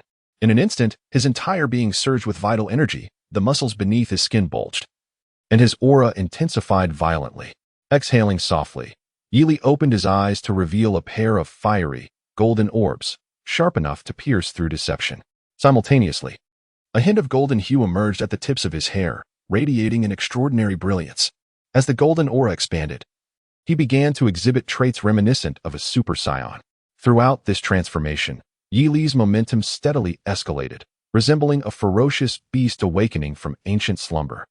The heightened mental acuity bestowed by the upgraded Golden Soul allowed Yi Li to swiftly adapt to his surging power. He gazed at the heavy bag and then unleashed a punch with all his might. Yet, such a seemingly simple action generated astonishing wind pressure, causing the compressed air to emit a sharp, explosive sound. Bang! The massive heavy bag burst open, soaring high into the air, its filling scattering in all directions, shattering the backboard behind it. Boom! The entire training room trembled from the impact. A moment before the large screen went black, it displayed a line of text, punching power, 6,500 kilograms. Compared to before, this represented an increase of more than threefold. This was nearly akin to the punching power of a third-tier martial artist. The enhancement was remarkable. Yi Li gazed in astonishment at the extinguished screen and then at his own fist. This stance is akin to that of a Super Saiyan, and the enhancement it brings is indeed extraordinary. At this moment, Yi Li felt every cell in his body brimming with excitement. Although the strain was considerable, he experienced an overwhelming sense of omnipotence. Should he encounter Shin Lian again, he might very well be able to strike her into the wall, rendering her unable to escape. Is this the state of Golden Soul Revival? It is indeed formidable. It could serve as a trump card, providing a solid backup, which is quite advantageous. While it is evident that this state cannot be sustained for long, Yi Li could perceive considerable enhancements in various aspects, such as dynamic vision, reflexes, and hearing. Just then, Yi Li raised an eyebrow. Was someone at the door? He discerned a faint sound of footsteps approaching, evidently seeking him out. However, at such a late hour, who would come knocking? After some contemplation, only Fong Ming and Yu Qianqian seemed plausible. Soon, a series of knocks echoed from outside. Knock, knock, knock. Yi Li withdrew from the Golden Soul Revival state, his appearance swiftly returning to normal, save for the domineering aura swirling at his brow. A constant reminder of this extraordinary ability. Knock, knock, knock. The knocking persisted. Yi Li called out that he was coming and rose to approach the door. Upon opening it, a cool and composed girl with flowing black hair and delicate features stood before him.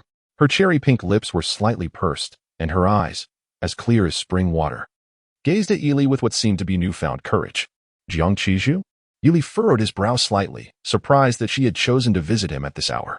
Could it be that she was dissatisfied with the outcome of their recent confrontation and sought to continue? With this thought, a slight smile graced Yi Li's handsome face, and a glimmer of golden light flickered in his dark eyes. Writing is indeed arduous. I humbly request esteemed readers to offer their favorable reviews and support my endeavors. Chapter 22, The Mightiest Gunner. Yi Li had developed some understanding of these moderately gifted martial artists. when one believes they can easily overpower him. Only to be overturned in just a few exchanges, it is natural for them to harbor some resentment.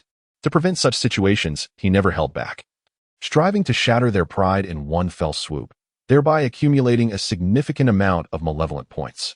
In previous encounters, he had succeeded well. Wang Run, Shun Lian, and even Lu Yangda had been beaten to the point where they no longer dared to seek trouble, even if they still bore grudges against Yili. They no longer had the audacity to confront him openly. However, Jiang Qingzhu returned shortly after, which surprised Yili. It seemed that this true martial arts prodigy was indeed distinct from the lesser adversaries. As his thoughts swirled, Yili calmly inquired, "Do you require my assistance?" The true energy within him flowed steadily, even though the earlier activation of Golden Soul Revival had depleted much of his energy. Yili held absolute confidence that he could subdue her within 3 moves. "I do have something to discuss."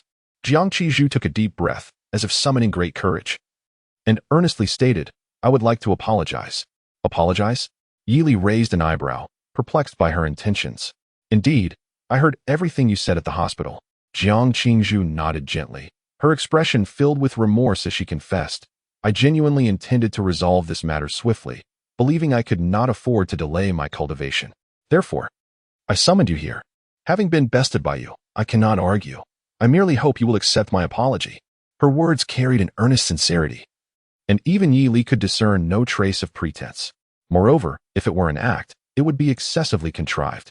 "I see," Yi Li replied, somewhat disappointed, as he had anticipated a confrontation. However, he did not entirely relinquish hope and responded coolly, "Nonetheless, if you truly wish to apologize, Jiang, it is customary to show humility. Surely, you are aware of this?" "Show humility?" Jiang Qingzhu's serene visage displayed a hint of confusion. "What does that mean?" "Never mind," Yili sighed. Since she had come to apologize and her demeanor seemed sincere, he felt it unnecessary to demand more. For him, compelling someone obstinate to concede was far more satisfying. As in the case of Shun Lian, some individuals required the tempering of a fellow miscreant, while others, like Jiang Qingzhu, who recognized their errors, deserved a second chance. With this thought, Yili waved his hand dismissively, stating, "I will reluctantly accept your apology. You may leave now." "Wait a moment." As Jiang Qingzhu noticed him about to close the door, she quickly interjected, instinctively reaching out to prevent its closure. Yet, upon contact, she encountered an overwhelming force that sent her hand recoiling without delay. The door then slammed shut with a resounding thud, letting the innocent young lady of the Jiang family face a closed door. Villainy points, 200. Jiang Qingzhu stared blankly at the closed door, then glanced at her delicate hand. Based on their earlier encounter, she believed their strengths were comparable. What could account for such immense power? While she pondered, the door creaked open once more, revealing Yili. His expression one of irritation. "Is there anything else?" With little time to contemplate the source of the force, Jiang Qingzhu hastily replied, "I have another matter to discuss." "Speak." "Did you not say this afternoon that my shooting skills resemble a haphazard defense?" The young girl inquired earnestly. Yi Li's interest piqued as he realized her question implied that, having apologized, she now sought to provoke him. How delightful. She had learned the art of diplomacy before resorting to hostility. Yi Li nodded, a playful smile emerging. "Indeed, I did say that." "What of it?" Jiang Qingzhu nodded, then recounted with precision. "You also remarked that my reflexes were as sluggish as those of an elderly person, yet I appeared quite pleased with myself." "Quite right. So what of it?" "Then I request that you teach me." As Yi Li regarded her with mild astonishment, Jiang Qingzhu lifted her chin and declared earnestly, "As long as my shooting skills improve, I am willing to do anything." "Teach you shooting skills?" After a brief moment of bewilderment, Yi Li furrowed his brow and replied without hesitation, "I must decline. That would be a jest, for I myself struggled to find a suitable breathing technique. Furthermore, the funds at his disposal were exceedingly insufficient, rendering the acquisition of cultivation resources and several high-quality martial techniques unattainable." Yi Li even began to contemplate venturing outside the city to hunt exotic beasts in the secret realms for profit. At this juncture, to ask him to teach a young lady marksmanship, it was utterly inconceivable. Moreover, he was not inclined to teach anyone. Yi Li shook his head and stated, "Seek assistance elsewhere." As he prepared to shut the door once more, Jiang Qingzhu hastily interjected, "I can impart all that I know to you in exchange. Anything at all." The door that was on the verge of closing abruptly hesitated, as Yi Li cast a look of astonishment, querying for confirmation, anything at all. If his memory served him correctly, Any level of breathing technique would command a price exceeding 5 million Hanxia coins, and such techniques were exceedingly scarce. They were typically reserved for the inner disciples of major sects or the direct descendants of certain esteemed families. The notion of casually teaching such techniques to outsiders was unheard of, at least to Yili. Thus, he found it exceedingly difficult to believe that someone could be so naive. In contrast, the likelihood of her attempting to deceive him was considerably greater. Indeed, as if a glimmer of hope had ignited within her, Jiang Qingzhu's clear eyes sparkled slightly as she eagerly proclaimed, "You have just entered the second tier and have yet to practice a breathing technique. I can teach you my dusty mist of frost and snow. This is a breathing technique passed down through generations in the Jiang family, and it will undoubtedly aid you." She continued, "I also possess several rare second-tier martial techniques, and I have even begun to grasp a third-tier technique. If you can be patient with me for a while longer, I can share all of this with you." After saying this, Jiang Qingzhu observed Yili, who had fallen into silence, her heart filled with trepidation. One could not blame her for her impatience. Jiang Qingzhu was acutely aware that her martial prowess had stagnated at a bottleneck for an extended period.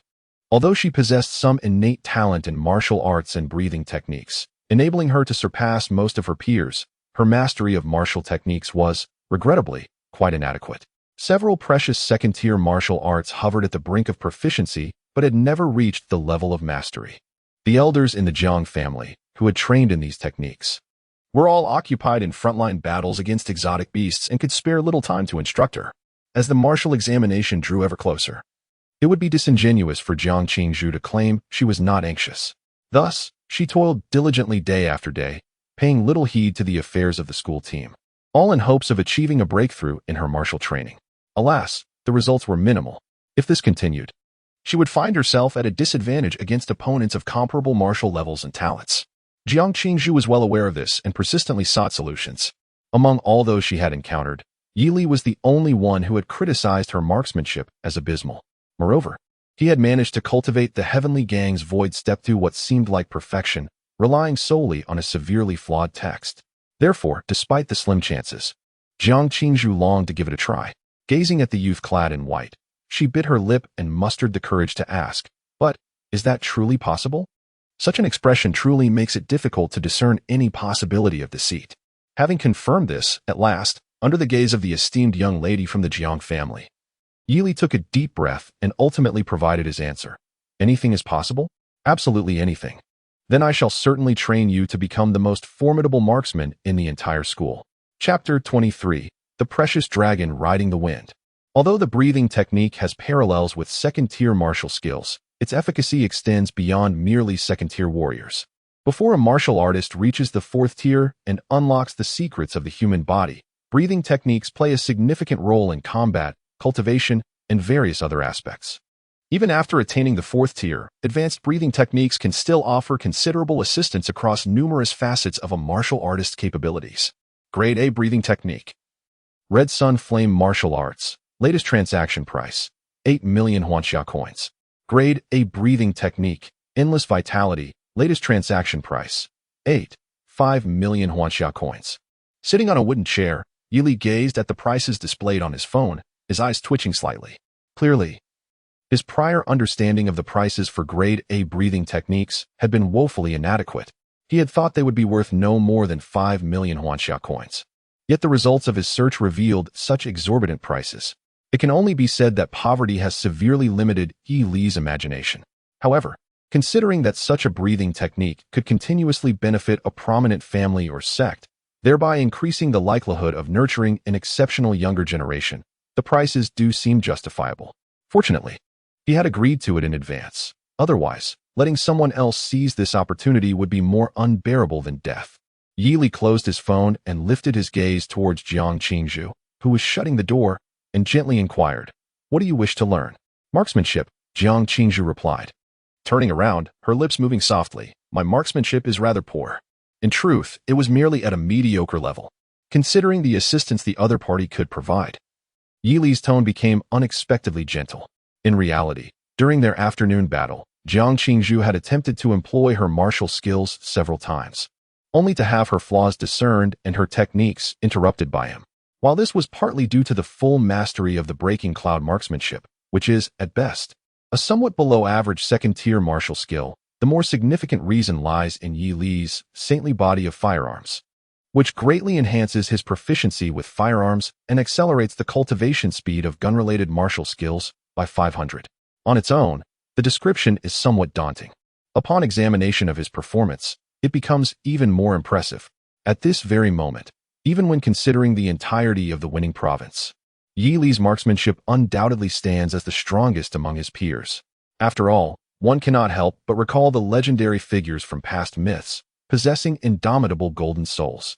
One was capable of displaying prowess amidst the encirclement of 24 righteous deities, while the other, a formidable heavenly warrior, cleaved mountains to save his mother. Both were masters of such weaponry, reaching the pinnacle of excellence. Given that Yi Li shares the same golden soul as these illustrious figures, awakening such a remarkable talent seems entirely reasonable. Now, show me the marksmanship techniques you employ most frequently. Yi Li extended his hand towards Jiang Qingzhu, speaking softly. Let me see how I might instruct you. With the terms settled, he felt no lingering resentment in his heart. Very well, Jiang Qingzhu replied, finding nothing amiss, and nodded obediently. This volume, riding the dragon and embracing the wind, is the spear technique I currently practice most frequently. However, as I have only recently begun, my execution is somewhat clumsy, much like this afternoon when I could hardly perform it at all. As she spoke, she retrieved a tome from her ring and handed it to Yi Li with compliance. Should I return home and come to see you tomorrow? She inquired, blinking as she regarded the martial skill she had labored over for half a year. Understanding, the martial examination is still some time away. I am not particularly anxious. Though the martial examination was still a month off, the exchange competition was imminent. Yi Li casually flipped through the pages of the tome, saying, You may stay here for a while. I will merely peruse this. There is no rush. As he spoke, a subtle smile graced his lips, and his mood brightened upon seeing the words appear on the panel. Third-tier martial technique, riding the dragon and embracing the wind, rare, indeed. As the eldest daughter of the Jiang family, it was no surprise that her frequently used martial technique was such a challenging one. Jiang Qingzhu's expression grew somewhat complex as she delicately advised, It took me quite a while to grasp it. Even if your talent far surpasses mine, it would be difficult to discern progress in a short period. Among the opponents in the upcoming exchange competition, aside from Tang Yao from the Sword Pavilion, the rest were not particularly formidable. Even if my martial skills do not improve in time, I can still defeat them, she asserted. Training requires patience. Martial arts cannot be rushed. Jiang Qingzhu recalled her father's famous words, hoping to persuade the youth to reconsider. However, all she received in return was a frown from Yi Li. You presently have two choices, he said, looking at Jiang Qingzhu with calmness. You may either wait outside or keep silent and remain here for a while. Which will you choose? The second, Jiang Qingzhu replied, lowering her head and wisely refraining from further conversation. The air in the room fell into silence. Diverting her gaze from the boy's serious profile, Jiang Qingzhu began to observe her surroundings. The room's furnishings were uniform for everyone, with distinctions arising from personal enhancements. In Jiang Qingzhu's chamber, there existed a remarkably expensive spirit-gathering array, unlike anything the ordinary members of the school team possessed. Not only did it expedite the refinement of vital essence and the cleansing of meridians, but it also reduced the risk of going astray in one's cultivation and could even adjust the ambient temperature to suit the user. In contrast, Yi Li's room was much simpler in design. The only discernible aspect was that the youth seemed to have frequently utilized the punching strength testing machine. Upon noticing the machine, Jiang Qingzhu froze, her pupils slightly constricting. What captured her attention was not merely the testing sandbag with a significant hole, but also the blood-red numbers displayed on the large screen that had reappeared after a malfunction. Punching strength, 6,800 kilograms. Chapter 24. Jiang Qingzhu's shock was palpable. How is this possible? 6,800 kilograms. What does this even mean? Jiang Qingzhu recalled her ultimate punching power, which barely reached 2,000 kilograms. Nevertheless, this figure surpassed that of most second-tier, fourfold martial artists, securing her the top position in the school, though now she found herself demoted to second place. Typically, a martial artist who has just entered the third tier possesses a maximum punching force of 6,000 kilograms, a figure sufficient to hinder an ordinary martial artist for decades, if not a lifetime. It was astonishing that someone who had just advanced to the second tier and had yet to master the breathing techniques could achieve and even exceed this. Jiang Qingzhu couldn't help but ponder. If the 6,800 kilograms represented Yuli's ultimate punching power, then during their afternoon spar, he could have easily injured her severely with a well-timed strike. Yet, he refrained from such an action, merely delivering a light blow to her face that rendered her unconscious. This was no mere act of leniency. It was akin to letting the ocean flow freely. A wave of humiliation surged within Jiang Qingzhu. Yili had shown her such mercy, while she had confidently boasted about her invincibility. What a disgrace. A true genius should be like Yili, not only concealing their strength, but also allowing their adversary to believe they are engaged in an evenly matched contest. Had she been equipped with her firearm today, he would have surely been sent flying with a single shot. Reflecting on Yili's words, Jiang Qingzhu pressed her crimson lips together. What she had initially dismissed as mere bravado now seemed to resonate with truth. Defeating someone armed with the silver dragon white gun with bare hands exhibited extraordinary prowess, which was bound to shine brightly during this year's martial arts examination. Additionally, his remarkable ability to rapidly recover physically, although its grade was unknown, was unlikely to be below that of the highest tier. In summary, Yili's strength had already positioned him within the absolute elite ranks of martial arts high schools across the entire province, significantly enhancing his prospects of securing the championship title. As Jiang Qingzhu was still reeling from the numbers on the punching power test machine, Yili's status panel continuously displayed new information. Consuming 1,000 points of malevolence, commencing the enhancement of the third-tier martial art, Dragon Riding the Wind. Your gun martial saint body is in effect. Techniques that once appeared as inscrutable as celestial scripts now seem quite straightforward to you. Gain, training speed increased by 500. It is as if complex calculus problems have directly revealed their answers to you. Now you merely need to transcribe the elaborate solutions. Training is accelerating. As malevolence points are consumed, your understanding of this precious martial art deepens, and you begin to grasp the essence of the dragon's movement. The so-called dragon riding refers to the ability to wield the spear with the swiftness of a swimming dragon, where both the spearhead and shaft possess formidable destructive power, capable of easily tearing through the defenses of martial artists of the same tier. Having comprehended this principle, you begin to dedicate yourself to this aspect. Ding. Training completed. Dragon Riding the Wind, Mastery 70, Comment. The gains from this training are roughly equivalent to your previous 20 years of arduous practice. It is hard to imagine who could withstand such a level of dedication. After 20 years of arduous cultivation, is he only just at the pinnacle of the Dragon Riding the Wind technique? Yili's lips twitched slightly, refraining from a reckless gamble. The mastery of martial arts is categorized into 5 stages: entry, proficiency, mastery, pinnacle, and perfection. At this pace, it won't be long before he accumulates the remaining less than 1,000 points of malevolent deeds to achieve perfection in this technique. He vaguely recalled that a previous second-tier precious martial skill had cost him 3,000 points of malevolent deeds, while now, a higher-tier precious skill only required a mere 1,000 points to reach the pinnacle. This was undoubtedly aided by the enhancement of the gun martial sacred body.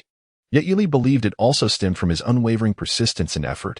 An experienced martial artist and a novice, even with the same innate talent in their youth, would exhibit differing speeds in mastering a technique.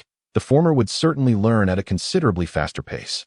Having finished his contemplation, Yili turned to the dazed Jiang Qingzhu and handed her the classic text, stating, "I shall teach you now.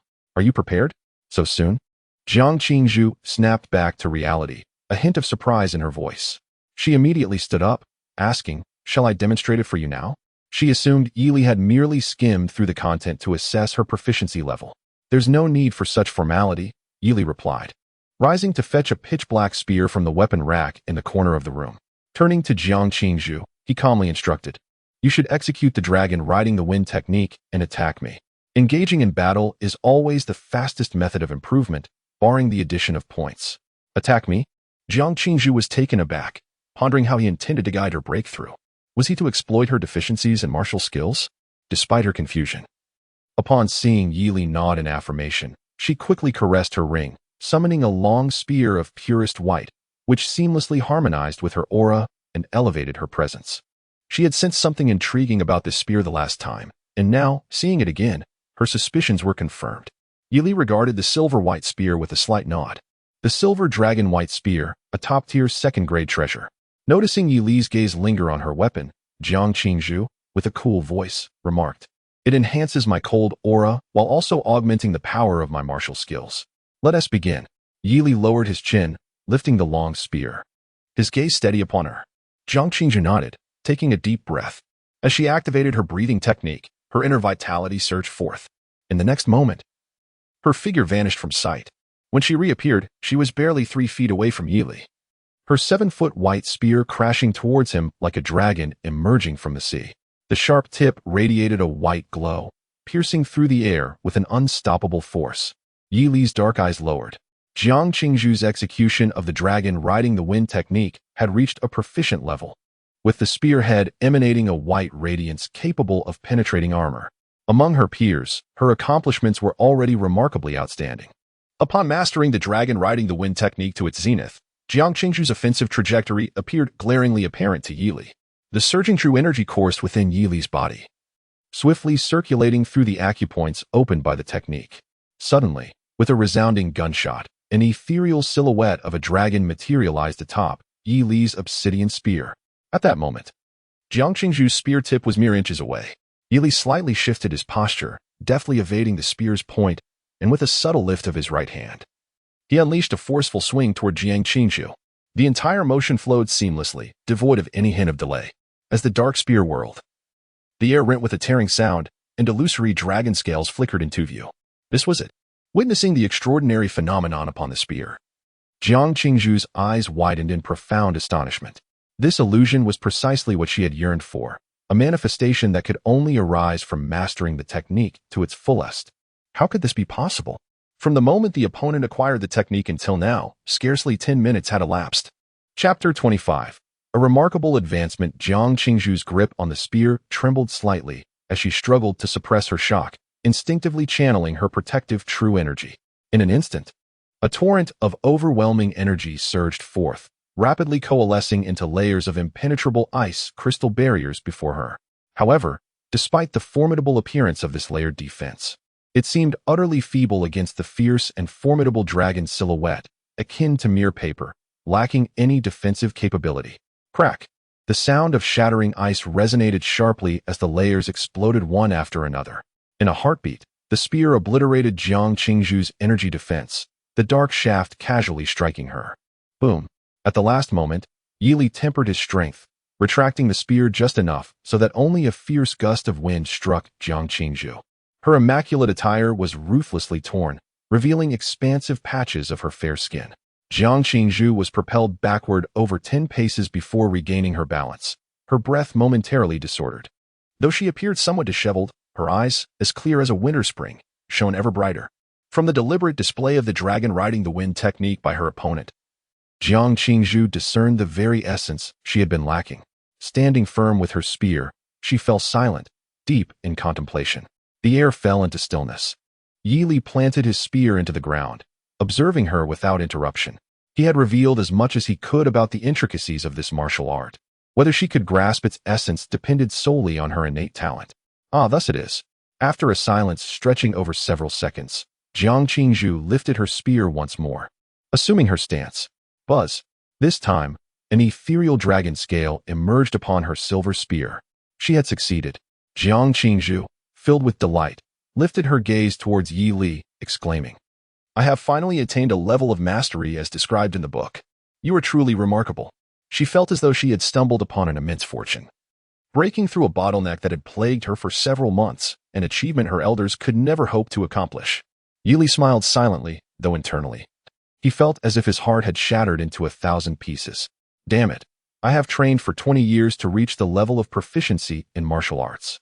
You claim to have surpassed it after just a few exchanges? He pondered. How long have you been practicing this skill? Yili managed to suppress his frustration and casually inquired. If it's not too short, I could perhaps accept it. I started practicing as soon as I entered the second tier, and now it has been nearly half a year, Jiang Qingzhu replied, her head bowed in slight embarrassment. After a moment, she raised her gaze again, a reluctant smile appearing on her delicate face. Before meeting you, I always thought of myself as a genius. That's ridiculous. As if you aren't a genius now, Yili retorted. If I had your talent, I would have already advanced to the third tier. He adjusted his breathing and calmly stated, You are indeed a genius. That is beyond doubt. How could that be? Compared to you, Jiang Qingzhu hesitated. Her expression suddenly clouded with an unprecedented sense of despondency. I am merely a mediocre individual who has relied on resources to get by. Then you should practice diligently. Yili sighed, resigning himself to forgo further explanations. He then chuckled lightly, saying, "There's an old saying in my hometown. A great master begets exceptional disciples. Since you consider me a genius, with me teaching you now, if you fail to produce results, don't blame me for reprimanding you." He clearly remembered that by breaking Jiang Qingzhu's defenses, he would earn 500 points of malevolence. All right. Upon hearing this, Jiang Qingzhu's eyes sparkled with newfound admiration, a look of unprecedented reverence gracing her face. Initially, she had thought of Yi Li as merely a brash fighter. However, after getting to know him better, she began to see him as a sharp-tongued genius. Now, she suddenly felt that the legendary figure of extraordinary talent who willingly assists others was standing right before her. "He is truly incredible, Yi Li." With a serious demeanor, Jiang Qingzhu said, "I sincerely hope you will continue to push me." "How could you utter such shameful words?" Yi Li remarked. "Shameful? Is it?" Jiang Qingzhu asked. Her cheeks flushed as she glanced at the expanse of her fair skin. "This is truly my heartfelt sentiment." "It is indeed shameful. Please refrain from saying it again." Yi Li sighed silently, placing the long spear back in its position before turning to face the bright-eyed Jiang Qingzhu with a gentle smile. "For today, we shall conclude here." In the following 2 days, Jiang Qingzhu began to frequently traverse between the training room and Yi Li, true to his word. Yi Li would immediately launch into a tirade whenever Jiang Qingzhu faltered in her understanding or was slow in her movements. "You fool. Even a primary school student could comprehend that demonstration, and you claim to be bewildered? Jiang Qingzhu, my late grandmother wielded a spear more gracefully than you. What on earth are you hesitating for? Damn it. A talent as poor as yours only serves to inflate the cost of spiritual rice in the martial world." Under such meticulous guidance, Jiang Qingzhu has shed numerous small pearls, while Yi Li has successfully amassed a significant amount of malevolent points. After fully utilizing the dragon riding the wind technique, the figures on the panels still show a surplus, with the current malevolence points at 7,200. He awaits Jiang Qingzhu to provide the breathing technique, which would elevate his combat prowess to another level. Under Yi Li's tutelage, Jiang Qingzhu's progress in the dragon riding the wind technique has been astonishing, advancing from initial mastery to an intermediate level of proficiency. According to her estimation, reaching a state of consummate mastery is merely a month away. This progress is something she had never envisioned before. With Yi Li, a prodigy with extraordinary accomplishments in martial arts, assisting her, it feels as though she has obtained a compass in the vast desert, guiding her unerringly towards her goals without concern for direction. She simply needs to stride forward as indicated. It is noteworthy that Jiang Qingzhu enters the training room impeccably dressed each time, only to emerge disheveled, leading to rampant speculation among her peers, with many unflattering rumors circulating. However, she pays little heed to such gossip. In her eyes, the opinions of everyone at Linghai No. 1 High School, save for Yi Li, are inconsequential. Yi Li's reproaches are far more palatable than their flattery or slander. Chapter 26, Pre-Competition Meeting in the Training Building's Conference Room. With less than 2 days until the exchange competition, Wang Yongfeng, the team's guiding teacher, has gathered the entire school team to discuss strategies. Yi Li sits beside the main seat, his eyes half closed. Not far away, Lu Yongda, Shun Lian, and several others wear expressions that are exceptionally grim, as if shrouded in a pallor of dread. Their glances towards the young man are furtive and cautious, occasionally intersecting. Each exchange of looks seems to reveal a profound fear directed at the composed and handsome youth. Clearly, the events of the past week have afforded them a preliminary understanding of Yi Li's formidable strength. Aside from Jiang Qingzhu, no one else in the team stands as his rival. Seated, Shun Lian bites her silver teeth, her hands clenched into fists. She cannot help but glance at Jiang Qingzhu, who sits beside her, feeling a surge of irritation. Just days prior, Shun Lian had heard that Jiang Qingzhu sought a conversation with Yi Li. She had anticipated that Jiang Qingzhu would take action against Yi Li in retaliation for her earlier complaints, hoping to achieve her own ulterior motives. However, days have passed, and Yi Li remains as vigorous as ever, showing no signs of being deterred. This indicates that Jiang Qingzhu has dismissed the rumors she spread. Damn Yi Li. Who could possibly rein him in? Shun Lian feels an overwhelming restlessness but lacks the courage to confront Yi Li, leaving her with no choice but to relent. At this moment, Wang Yongfeng rises from his seat. The opponent in this exchange competition is Qingshan No. 1 High School. He first glanced at Yi Li and Jiang Qingzhu beside the main seat, then smiled and said, the captain of their school team. Many of you are already familiar with her, is named Tang Yao. Not only is she the young master of the Qingshan Sword Pavilion, but she is also a well-known young martial artist in Qingshan City. Her martial arts level is at the second stage, 6th rank, which is 2 ranks higher than Zhang's. Her martial talent is classified as the true self-sword heart, which, as the name suggests, means she excels in swordsmanship. It is said that her personality is confident and proud, making her the undeniable backbone of Qingshan No. 1 High School. She is indeed the only formidable adversary we will face on this journey. According to the lineup they provided, this Tang Yao is also set to make her appearance as the trump card. Wang Yongfeng's smile faded, and his words carried a hint of warning. However, upon hearing his account, Yi Li's eyes sparkled with excitement. There was no denying it. The prospect of subduing a confident and proud swordswoman piqued his interest. In contrast, the expressions of the others grew grave. Observing their reactions, Wang Yongfeng nodded slightly. A martial artist at the second stage, 6th rank, is already considered a high-level martial science student in the province's martial arts high schools. Many substitutes on the teams from martial arts universities are often of this caliber. However, Wang Yongfeng did not feel overly concerned.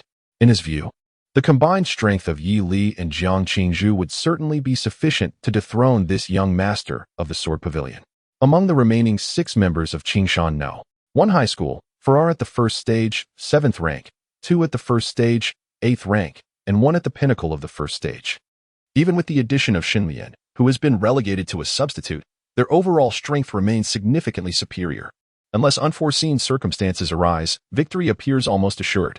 Fortunately, with Yi Li joining them, what was initially an adverse situation has swiftly transformed into a favorable one.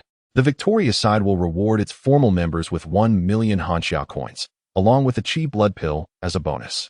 Wang Yongfeng leaned on the table and continued. Substitutes will receive only 200,000 Hanxia coins, with no Qi blood pill. What? Upon hearing this, Xinlian could no longer contain herself. She abruptly stood up. Her gaze filled with anger as she looked at Wang Yongfeng and exclaimed, substitutes receive only 200,000 Hanxia coins? Why should that be? Are you treating us like beggars? Her outburst stemmed from a simple reason. She had just been forcibly deprived of her position as a formal team member by Yi Li. Initially, Xinlian thought that as graduation approached, losing this position would be a significant loss, so she reluctantly accepted the situation. However, the sudden revelation that she had not only lost a full 800,000 Hanxia coins, but also a Qi blood pill, which holds significant value and effect for a first-stage martial artist, left her feeling utterly devastated. Xinlian's spirits plummeted, and recalling the series of recent blows from Yi Li only intensified her feelings of grievance and fury. Having dedicated 2.5 years to the school team, working diligently and competing earnestly, she realized that the total prize money accumulated from all her competitions during this time did not even amount to this sum. Yet Yi Li, whom she had always regarded as merely a tool in her life, not only usurped her position on the school team and brutally assaulted her boyfriend, but also transformed into the object of admiration in the eyes of the school authorities. Wasn't Xinlian anxious? In response to her fury, Wang Yongfeng gently adjusted his glasses and patiently explained, "Teacher, I have not yet finished my statement. Please, go on," Xinlian replied, slightly calming her emotions as she returned to her seat. Wang Yongfeng cleared his throat and declared, in addition to the aforementioned rewards, the student who performs the best in this exchange competition will also receive a prized artifact jointly provided by both cities. After saying this, he turned to Xinlian, smiling as he added, "Moreover, this reward is unrelated to the substitutes." At that moment, Xinlian's defenses crumbled completely. Yi Li, she abruptly pushed her chair away, glaring furiously at the young man not far away, and shouted indignantly, "If you possess even a shred of conscience, return the 800,000 Hanxia coins and the blood vitality pill to me." Her tone, undeniably confrontational, left Lu Yongda and his lackey dumbfounded. Had Xinlian always been this bold? Did she not realize that Yi Li could easily strike her down with a single blow? Yi Li opened his eyes, calmly regarding her with an expression devoid of sorrow or joy. It had been just a few days, yet she had already forgotten the lesson from their last encounter. However, he could only blame himself for being too gentle, allowing her to regain the audacity to speak so freely, even believing she had a chance at 200,000 Hanxia coins. Have you lost your voice? I am speaking to you. Ungrateful wretch. How could I have once treated you so kindly? Shen Lian seemed to rediscover her former boldness, growing increasingly fervent in her words. Let me tell you, Yili, the school only values your aptitude. If you did not possess such martial prowess, do you think they would allow a notorious individual like you into the school team? As she spoke, tears welled in her eyes as she fixed her gaze upon Yili, looking exceedingly aggrieved. Jiang Qizhu glanced over. She may not care about her own reputation, but that did not mean she was indifferent to Yili's. In her clear eyes, a faint icy blue light flickered, and the temperature around her began to drop. What nonsense are you spouting? Wang Yongfeng furrowed his brow at her words. Shen Lian, do not utter such baseless claims. He could not tolerate anyone sowing discord between Yi Li and the school. The potential the young man was revealing was formidable, and the school's higher-ups were striving to instill a sense of belonging in him towards Linhai No. 1 High School. This damned Shen Lian had jumped in to stir up trouble. A surge of anger rose within Wang Yongfeng. Were it not for Shen Lian's position as a substitute on the school team, he would have expelled her immediately. What? Am I wrong? Shen Lian glared at Yi Li. Having long cast aside her fear of him, she sneered. Now the entire school knows that Yi Li is nothing but a reckless bully who terrorizes his classmates. I have done well to publicize your so-called heroic deeds on the team. Yi Li, you are now nothing more than a rat that everyone in Linhai know. One high school wants to chase away. At that moment, Shen Lian suddenly discerned a glimmer of fierce intensity in Yi Li's dark eyes, akin to a predator that had identified a troublesome rat incessantly meddling in the rice jar. There was no trace of compassion, only an unadulterated intent to kill. In the next instant, the young man burst into a light chuckle. Simultaneously, his entire demeanor underwent a dramatic transformation, a familiar sense of oppression suddenly engulfing Shen Lian's heart. The atmosphere within the conference room became suffocating. Shen Lian immediately recognized her own moment of hubris. It felt as if she had plunged into an icy abyss, a thin layer of cold sweat seeping from her smooth, delicate back. As the owner of those dark eyes slowly rose, her once steady heart began to race uncontrollably. Chapter 27. My friend, do you know my cultivation level? Do you dare to threaten me with rumors? Yili, do not overstep your bounds. Years of interaction had ingrained in Shen Lian a habit. In this critical moment, she instinctively attempted to intimidate him. But soon, she realized that she possessed nothing tangible to leverage against him. However, there was still something. Shen Lian suddenly recalled a novel she had read, where even a protagonist of humble strength could discredit a formidable senior sister through slander, leading to her tragic demise. By skillfully manipulating the rules, she could certainly make Yili think twice, deterring him from rash actions. Yili, do not forget your reputation at school. If you dare to harm me, you can forget about clearing your name, Shen Lian asserted coldly while retreating. As expected, upon hearing her words, Yili immediately halted, a look of bewilderment crossing his handsome face. This could work. Observing this development, Shen Lian's heart raced even faster, continually reassuring herself. Remain calm. We are in the conference room, surrounded by members of the school team. Even the supervising teacher is watching. If Yili dares to strike, it will validate the rumors of him bullying classmates.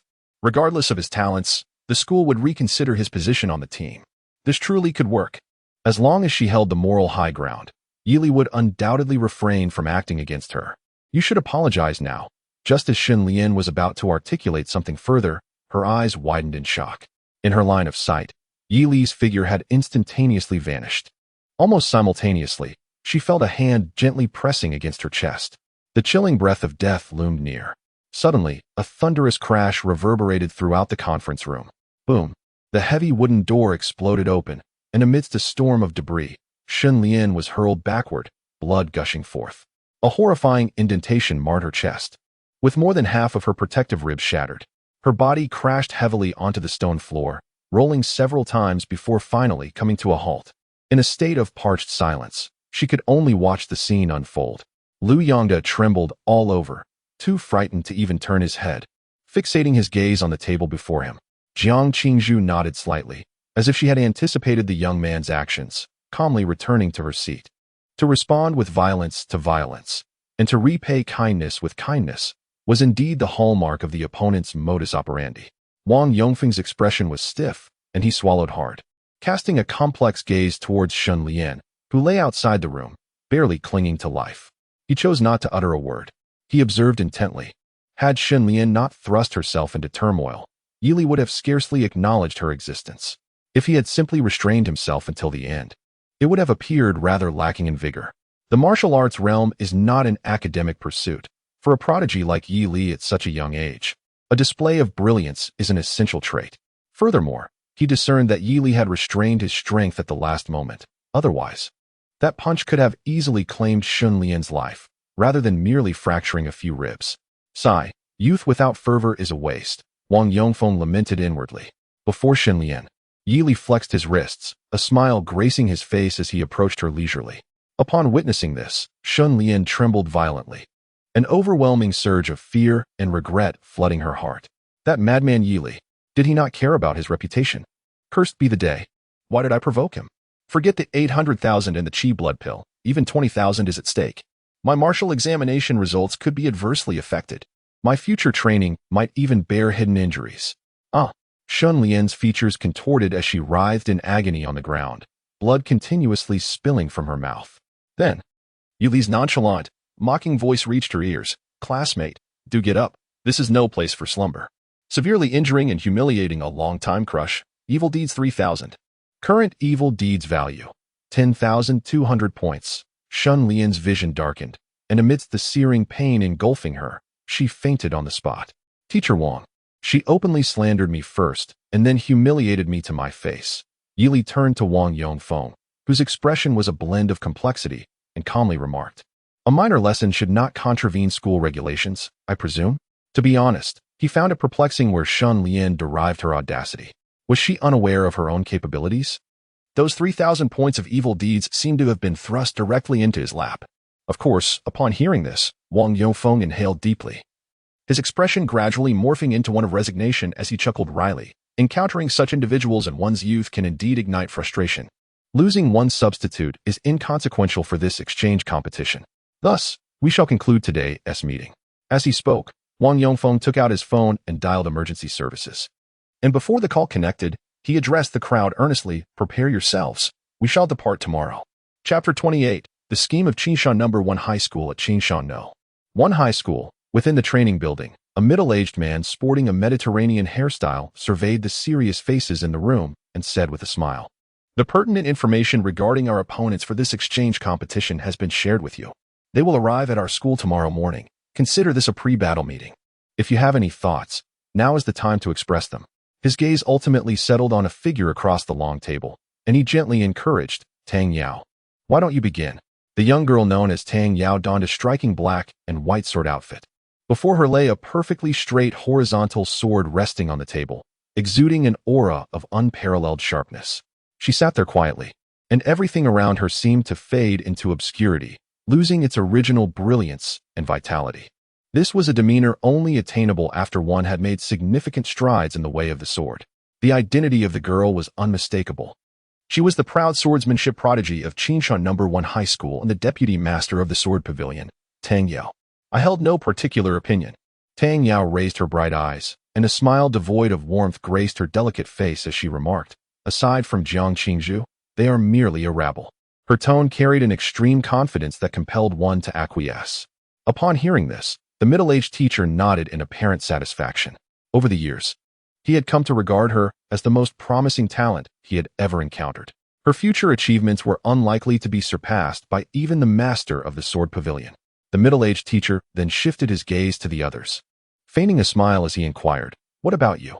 Speak up. You can't all share your captain's view that the others are just a disorganized mob, can you? Certainly not. In response, a male student with a delicate demeanor rose, picking up the documents from the table as he spoke softly. We have already conducted thorough research on most members of Linhai No. 1 High School. However, there is one individual on this official roster about whom we know little. To be cautious, I will briefly share some information regarding him. This person, aside from the Vice Captain Liu Yangda, is another first-tier peak warrior from Linhai No. 1 High School, named Yili. He was added to the team just last week, and when I inquired with several friends studying there, they all said they had never heard of him in the past 3 years.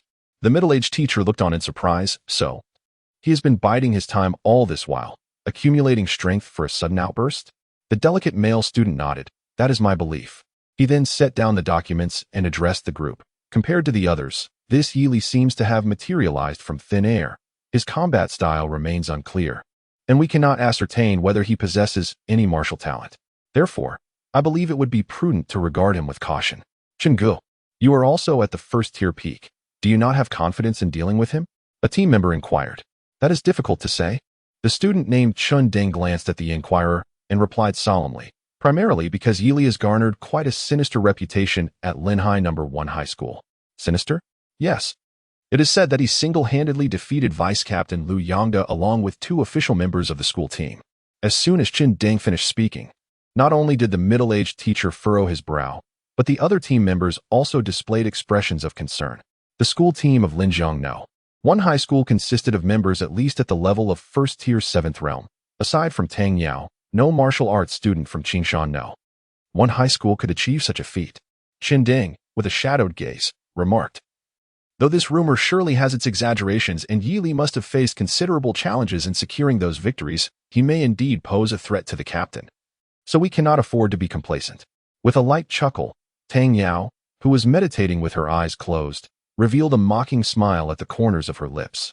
It was evident that she held a dismissive view of Tsundere's remarks. Tang Yu believed that any first-tier peak martial artist who could withstand even a single strike from her was merely a recipient of her mercy. Among the ranks of Linhai No. 1 High School, only the young lady from the Jiang family, who was relatively comparable in martial prowess, could barely be regarded as her opponent. Raising her piercing gaze, she spoke coolly, "You may be wary of your own, but do not count me among them." Upon hearing this, Tsundere exhibited no signs of displeasure. Rather, a glimmer of fervor sparked in his eyes as he sheepishly replied, "I certainly recognize that with the captain's strength, defeating this person is undoubtedly a trivial matter, hence my casual remark." The other members nodded in agreement, casting admiring glances at the proud young woman who remained in her reverie. A middle-aged man, aware of the admiration the group held for Tang Yao, also understood that she did not appreciate such attention. To avoid inciting her displeasure, he promptly interjected with a smile, "That concludes today's meeting. You all should return and rest, preparing for tomorrow afternoon's competition." Understood. Once Tang Yu and the middle-aged teacher departed from the meeting room, the remaining members turned their gazes towards Tsundere. One individual was the first to speak up. "Brother Chen, regarding that matter you mentioned, we are fully prepared and everyone is gathered." Indeed. As soon as the group from Linhai No. 1 arrives, we will find an excuse to invite them for a sparring session. With over 100 first-tier martial artists taking turns, we will surely exhaust their stamina. Listening to their chatter, Tsundere nodded slightly. Gazing at the closed door in the distance, and with a hint of self-mockery, he remarked, "If Captain Tang were to discover that we plan to win by such means, would she be furious?" The others, aware of his concern about their scheme being exposed, one stood up anxiously, "Brother Chen, tomorrow afternoon, the Sword Pavilion and Fengyun University will be present to observe the competition. For the sake of our future, we must take this risk. Our overall strength lags behind theirs. And even with Captain Tang's presence, we might still be outperformed." Exactly. Without the million Huanxia coins and blood-boosting elixirs, how can we contend against those exotic beasts in the martial examination? Brother Chen, we all understand your feelings towards Captain Tang. If we wish to keep pace with her, gaining the favor of the Sword Pavilion or Fengyun University is imperative. As these words were spoken, all eyes in the room were fixed upon Tsundere. Their voices filled with eagerness and excitement. They all yearned for victory in this exchange competition, to reap generous rewards, enhance their skills, and possibly gain the favor of the Sword Pavilion and Fengyun University. The Sword Pavilion stood as the unequivocal leader of Qingshan City, enjoying considerable prestige throughout the entire province. Meanwhile, Fengyun University was widely recognized as the premier martial arts university in the province, revered for its abundant resources, deep-rooted foundation, and formidable strength. Excelling in the exchange competition would likely earn them early admission prospects, paving the way for a promising future ahead. Such a bounteous reward lay before them. It was no wonder they were willing to risk disqualification to engage in such actions. Upon hearing the words of the crowd, the self-deprecating smile on Tsundere's face gradually faded, replaced by a somewhat chilling expression. With the martial arts examination approaching, he had come to terms with the fact that his abilities were lacking. Possessing peak first-tier strength, he was considered an exceptional student among the martial arts students in the high school. Yet, compared to those prodigies who had ascended to the second tier, he was simply not enough. If he wished to keep pace with that extraordinarily brilliant figure, he must resort to any means necessary. He needed to clear the training ground in advance, ensuring minimal noise, so as not to alert the school authorities and to expend a significant portion of their stamina. Understood. Furthermore, Chen Dang's eyes flickered as his thoughts raced, asserting, as long as they enter the training ground, it matters not if their performance is somewhat clumsy. The first batch to take action consists of ordinary martial arts students. Even if the situation were to be exposed later, it would not jeopardize our future. Chapter 29. The Land of Green Mountains. The breathing technique acquired. At the high-speed railway station in Qinghai City, the colossal train roared into the station, gradually slowing as it approached the platform. Yili rose from his seat, casting his gaze out the window. It is worth noting that, in this world, some high-tier martial artists can surpass the speed of high-speed trains merely by running. Additionally, some lower-tier martial artists, upon awakening their respective martial arts talents, can achieve similar feats. When the beasts in the secret realm outside the city go on a rampage or initiate a beast tide, the railway is likely to sustain damage, at which point these martial artists can prove invaluable. To maintain the operation of the high-speed rail, the Railway Bureau often issues commissions, inviting martial artists to periodically eliminate the beasts that roam near the tracks. These martial artists sometimes work as adventurers, and at other times, as martial arts students from universities, earning some pocket money. Different worlds give rise to diverse industries, Yili pondered, following the flow of people as he disembarked from the train. As soon as they exited the railway station, two students dressed in uniforms approached them. "You must be friends from Linhai No. 1 High School," one of the students remarked with a smile. "We have already arranged accommodations for you. Just follow us." "Very well." Soon, the group headed towards the reception hotel prepared by Qingshan No. 1 High School. The hotel was situated in the city center, and its decor indicated a high standard, showing that the reception team from Qingshan No. 1 High School had put in considerable effort. Teachers, after the Linhai No.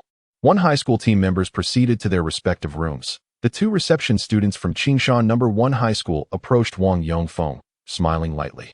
"If you have no further arrangements, how about visiting Qingshan No. 1 High School?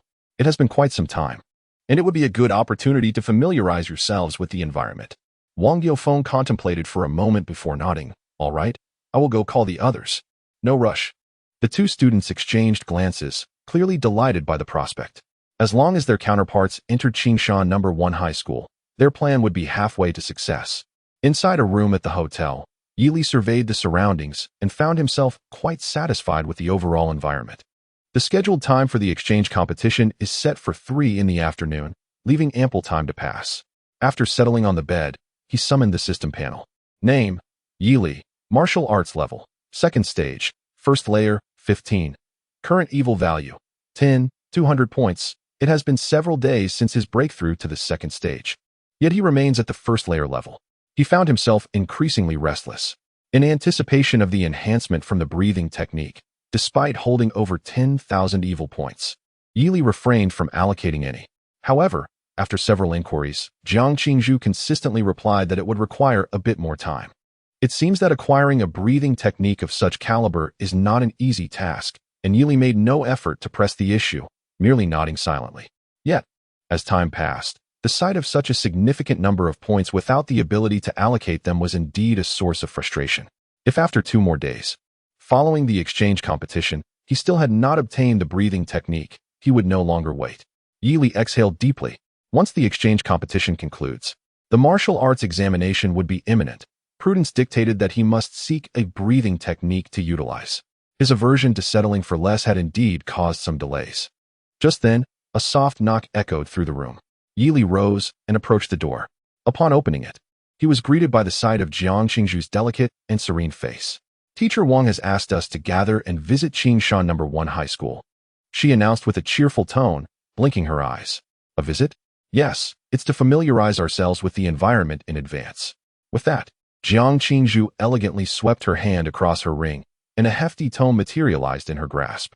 "Moreover, this is the Jiang family's white mist frost snow." She extended the book towards Yili, a hint of apology in her voice. "It took me quite some time to retrieve, so I apologize." "So thick?" Yili exclaimed, astonished as he accepted the tome. This was undoubtedly the thickest book he had ever acquired. Indeed, that is precisely why stealthily obtaining it proved to be rather challenging. Jiang Qingzhu nodded in agreement, a trace of pride in her demeanor. But such a challenge does not daunt me. Yili opened his mouth, contemplating for a moment before asking suspiciously, "Aren't you worried about facing punishment for this?" Stealing a family heirloom breathing technique to give to someone else is certainly the kind of act that would leave any father in shock, regardless of the world. Confinement? Caning? In an instant, Yili envisioned countless forms of punishment that she might endure. Yet, Jiang Qingzhu appeared undisturbed by the thought. She calmly waved her hand. "Fear not. They won't kill me." How can one feel reassured by such a statement? Yili rubbed his forehead and then remarked, "Nonetheless, thank you.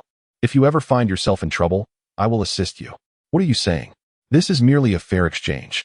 Jiang Qingzhu's expression turned serious, feeling that Yili was being overly courteous, as if he were the one at a disadvantage despite the significant favor she had done for him. Given that their relationship had progressed to that of friends, she believed that such distinctions were unnecessary. Upon hearing this, Yili chuckled lightly and nodded gently, saying, "I shall take a look now. Please inform the teacher that I have other matters to attend to and will not be familiarizing myself with the environment at Qingshanizhong." "Very well," Jiang Qingzhu replied. Her crimson lips pursed, and then she cautioned, "The practice of white mist frost snow is exceptionally challenging, far beyond the previous martial skills you have encountered. I have been cultivating for nearly a year and have only barely crossed into the threshold, still a considerable distance from mastery. Therefore, if you find it difficult to comprehend at first, do not be disheartened. You may come to ask me. I can impart all that I know, which should ensure that within a year, or, given your talents, perhaps within 3 months, you will achieve the basics." With that, she waved goodbye to Yili. He merely nodded slightly. Non-committal. 3 months, and the flowers might wither by then. Once she had departed, he promptly closed the door with a snap and turned back to the bed. After calming his racing thoughts, he slowly activated the panel. Chapter 30. White Mist Frost Snow. Snowflakes fill the sky. Yili truly did not expect this. Just a moment ago, he was troubled by the issue of breathing techniques, and now, a solution was at hand.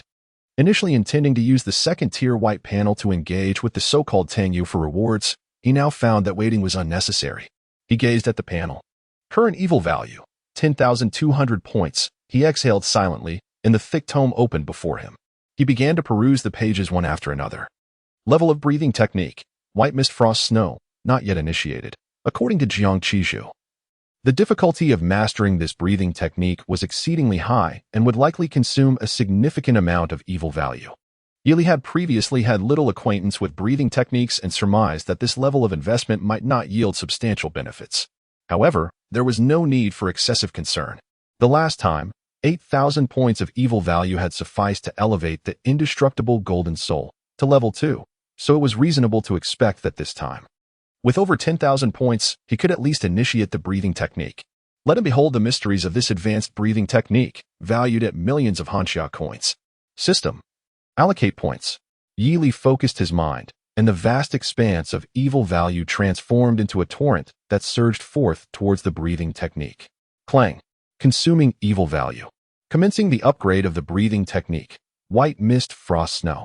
As you first delve into this profound breathing technique, you find yourself lost in contemplation. Every character is familiar, yet together they form a sentence utterly incomprehensible to you. Doubt arises within you. How do these words coalesce into a coherent statement?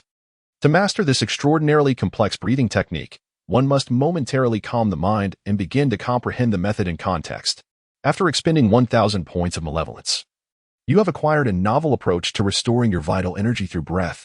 Unlike the crude method of voraciously inhaling air and spiritual energy together, you have discovered a way to draw in spiritual energy, allowing it to accompany your every inhalation and exhalation in abundance. Upon consuming 2,000 points of malevolence, you have adeptly mastered the technique of utilizing breathing frequency to attract spiritual energy, and you begin to experiment with imbuing your vital energy with a chilling sensation. After consuming 3,000 points of malevolence, you have skillfully acquired the method of infusing your vital energy with frosty characteristics. Each physical contact forces a wisp of cold air into your adversary's body. The technique known as white mist frost snow, beginner, epitomizes the realm in which Jiang Qingzhu exists. By channeling the cold-infused vital energy into your fists and feet, you can gradually induce stiffness and even frostbite in your opponent's limbs through repeated collisions. However, for an ordinary individual to reach this stage, the cold infusion remains confined to the physical body. In contrast, Jiang Qingzhu wields a matching spear that can also exhibit the chilling effects. The advantages of wealth. Yili gently shakes his head, continuing to allocate his points.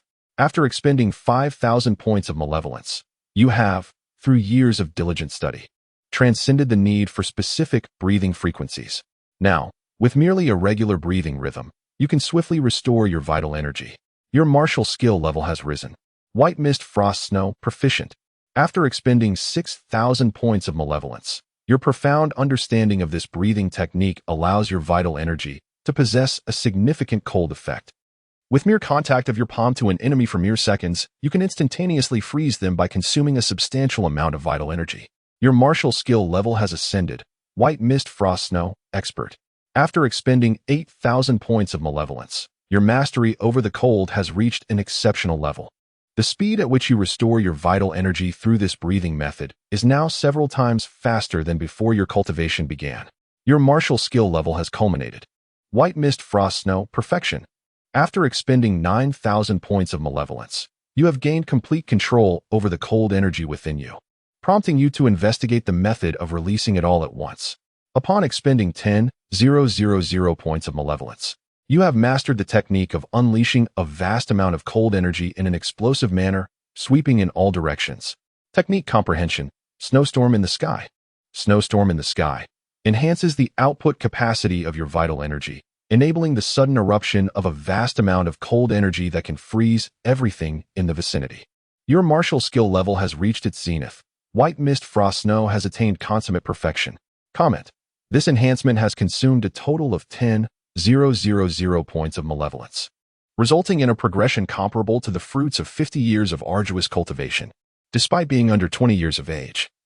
Your mastery of this breathing technique could warrant Jiang Qizhu addressing you as grandfather.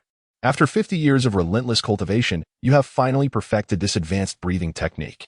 The circulation of vital energy within you now flows with remarkable speed, granting an exhilarating sense of growth with each breath. With a mere flicker of thought, the abundant essence within his body could instantly transform into a frigid, bone-chilling aura. Observing the text on the panel, Yi Li's heartbeat quickened as he began to grasp the exorbitant value of the advanced breathing technique. Firstly, the speed at which it replenished vital energy was astonishingly rapid. Once mastered, it was dozens of times quicker than that of martial artists who had not practiced such techniques. Where the latter would require an entire day to restore their energy reserves, the former could achieve this in just an hour, without the need to consider breathing rhythm, environmental noise, or the concentration of spiritual energy. It could be said that aside from its costliness and the difficulty of learning, the advanced breathing technique had virtually no significant drawbacks. Not to mention, upon reaching perfection, it conferred an ability akin to a supernatural skill. Yi Li's gaze lingered on the introduction of frost and snow enveloping the sky, his heart igniting with anticipation. Frost and snow. One could only wonder what level of eruption could be attained. He proceeded toward the training room provided by the hotel. After a cursory examination of the approximately 20 square meter space, Yi Li's eyes illuminated with a brilliant ice blue hue, and a fierce, chilling wind erupted from his being. Boom! The air resonated with a sound akin to an explosion, and the visible cold surged outward in shockwaves, crashing against the walls and instantly erupting into crystalline layers of ice. Yi Li gazed in astonishment at the surrounding phenomena, aware that this display had consumed roughly 20% of his vital energy. A dense white mist enveloped the training room, and any ordinary first-tier martial artist inhaling it would experience intense pain. The white mist complemented the frosty snow, aptly reflecting the name of the breathing technique.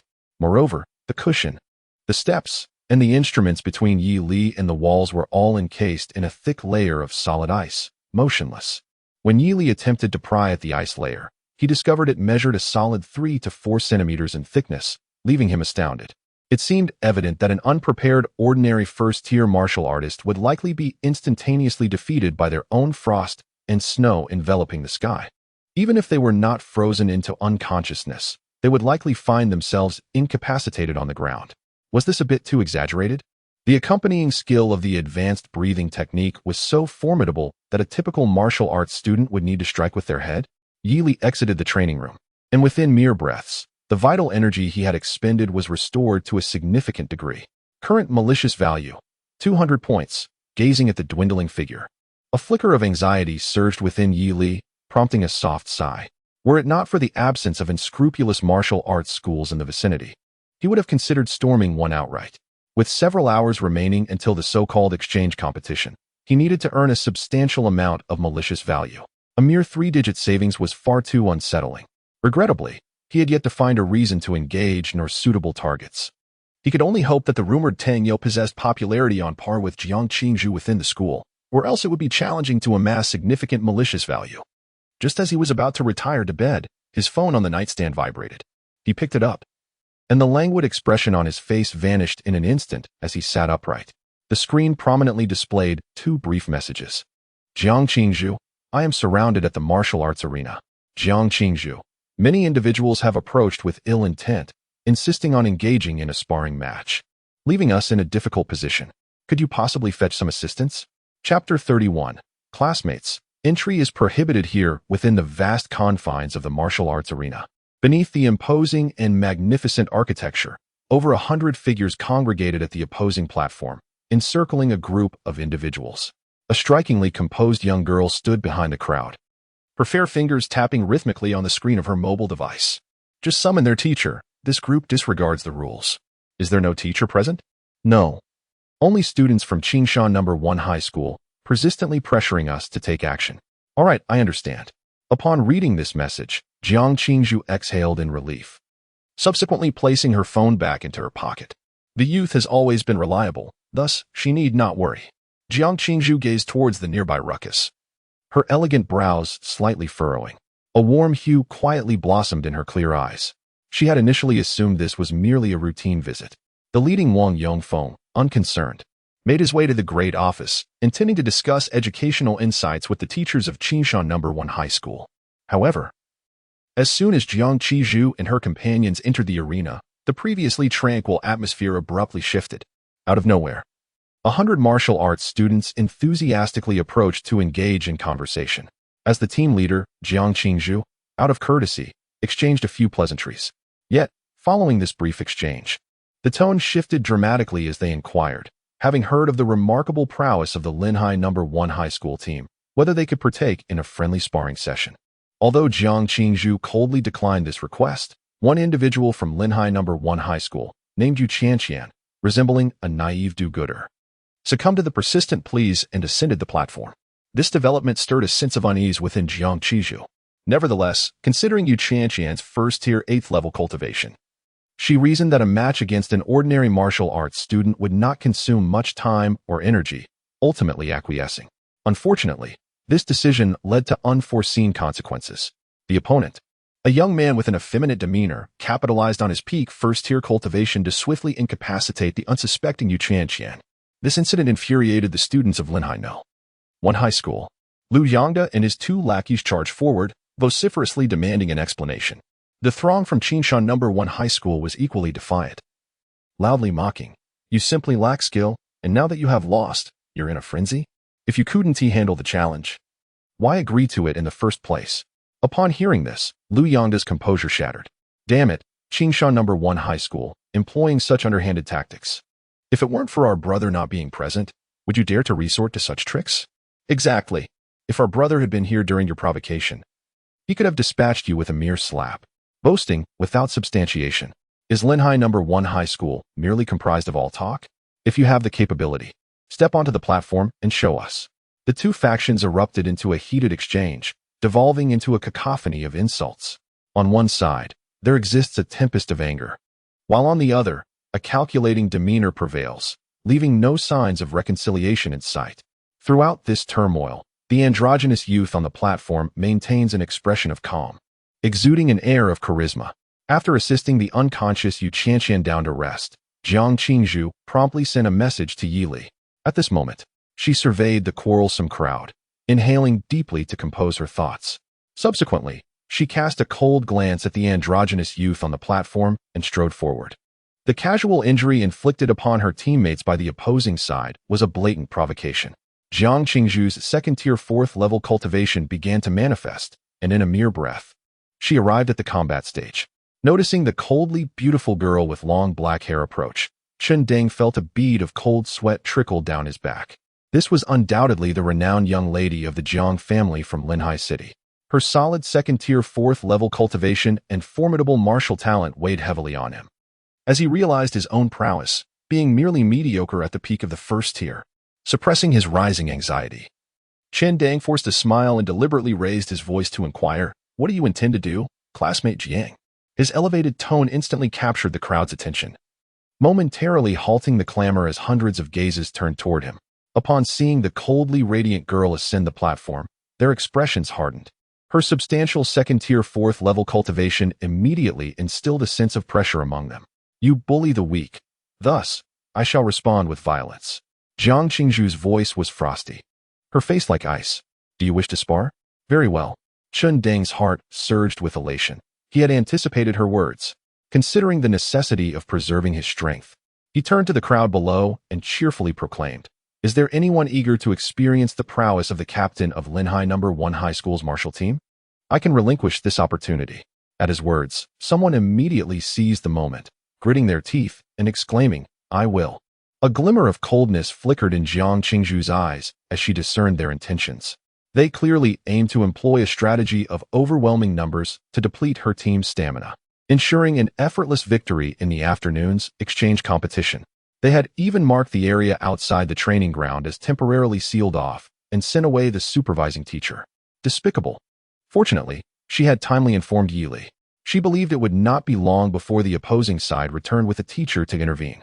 With this thought in mind, Jiang Qingzhu summoned a long spear, pure white and resplendent, her overwhelming aura becoming increasingly prominent. The warrior across from her could not withstand even a single encounter and was swiftly thrust off the high platform by her spear. However, soon another volunteer charged onto the stage. Jiang Qingzhu sent that individual flying with another strike, and thus the cycle continued, one after another. Truly deserving of being the young lady of the Jiang family. Back on the ground, Tsundeng's eyes flickered with contemplation. An ordinary 1st-tier warrior could not hope to defeat her, and even he would last only a few exchanges. "Brother Chen, do not fret," someone beside him chuckled. "A multitude of ants can bring down an elephant. With our 126 1st-tier warriors, do we not have the means to overwhelm her? A mere 20 or 30 individuals could easily deplete her vital energy." Indeed, Tsundere nodded slightly, feeling considerably relieved.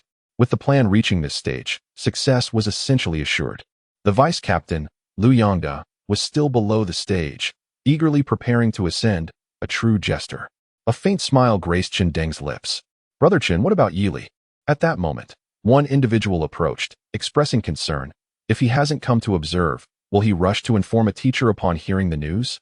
"Let him do as he wishes," Tsundere replied dismissively, shaking his head. "With so many teaching buildings at our school, he is merely a stranger here. By the time he gathers assistance, it will be too late. What if he comes directly without calling anyone? Then there's even less to worry about. A peak 1st-stage martial artist may not even be my match." Meanwhile, outside the training arena, within a pavilion designated for identity checks, a student assigned to keep watch was dozing off. As long as no one was allowed in for an hour, their plan would be a resounding success. Several students from their own school who attempted to stroll into the training arena were turned away. Just then, a figure emerged from around the corner. The watchful student, catching a glimpse out of the corner of his eye, immediately shook off his drowsiness and sat up. The newcomer approached briskly, clad in flowing garments. With tousled black hair and an indifferent expression, he was strikingly handsome, yet not in uniform. Was he from another school? The student momentarily lost his focus. As he pondered, the black-clad youth had drawn near. Noticing him, the watchful student hurriedly stood and raised his hand to call out, "Classmate, here," bang. Before he could finish, the newcomer scoffed and spun on his heel, his right foot striking the pavilion like a cannonball. With a thunderous crash, the entire structure shattered, and the student on watch was sent sprawling, crashing to the ground, unconscious. Yi Li, however, paid him no mind and continued toward the training arena, his speed accelerating until he was sprinting. Chapter 32. A duel means I challenge you all.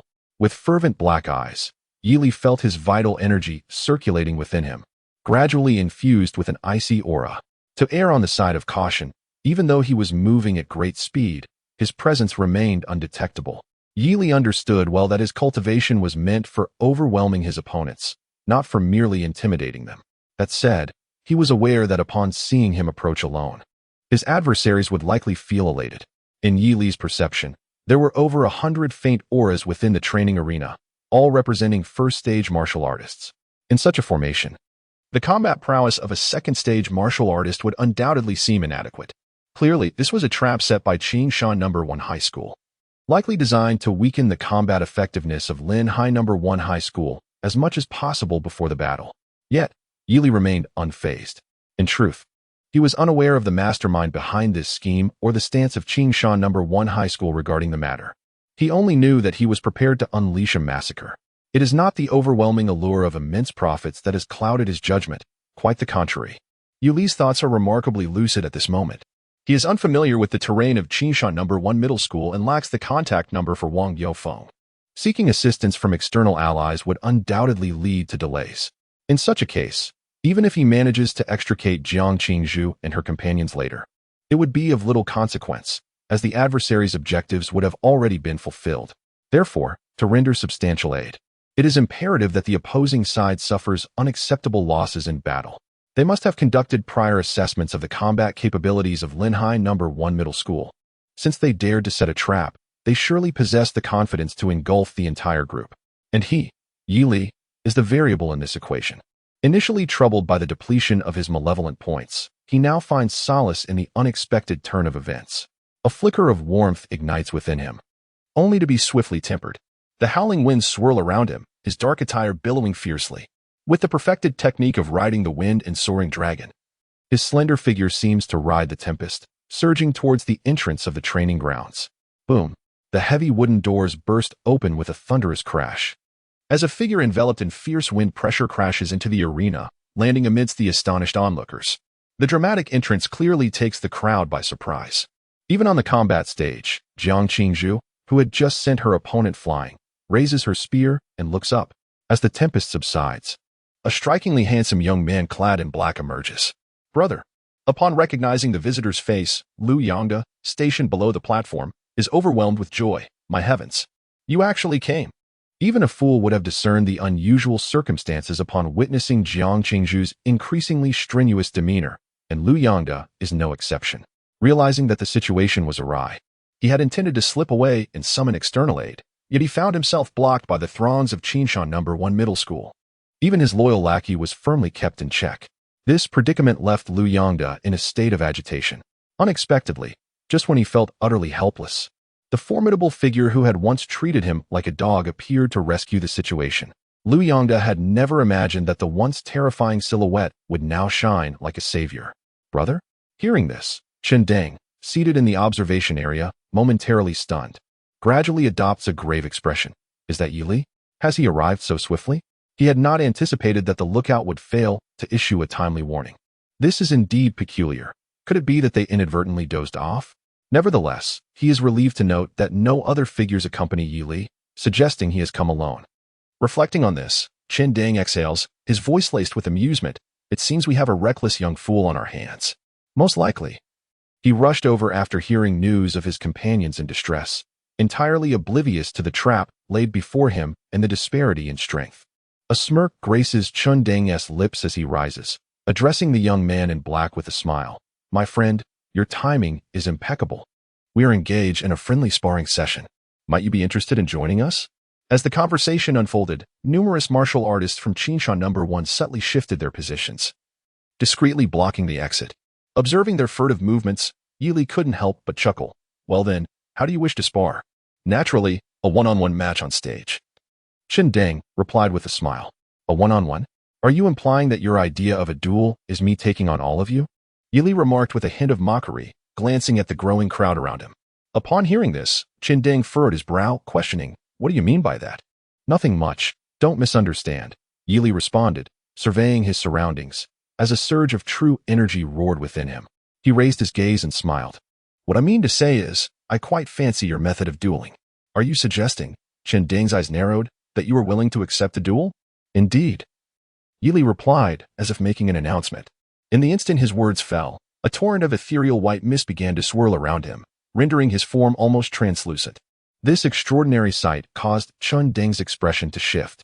Judging by the aura emanating from Yi Li and the current stance he adopted, he hardly resembled a peak, first-tier martial artist. Something felt exceedingly amiss. Indeed, it felt profoundly wrong. Wait a moment. Just as Tsundere opened his mouth, Yuli's figure had already vanished from his spot. When he reappeared, he had materialized before the students of Qingshan No. 1, enveloped in a billowing cloud of white mist, resembling a celestial being engulfed in flames. The mist danced around him like lively spirits, spiraling rapidly, exuding an otherworldly charm.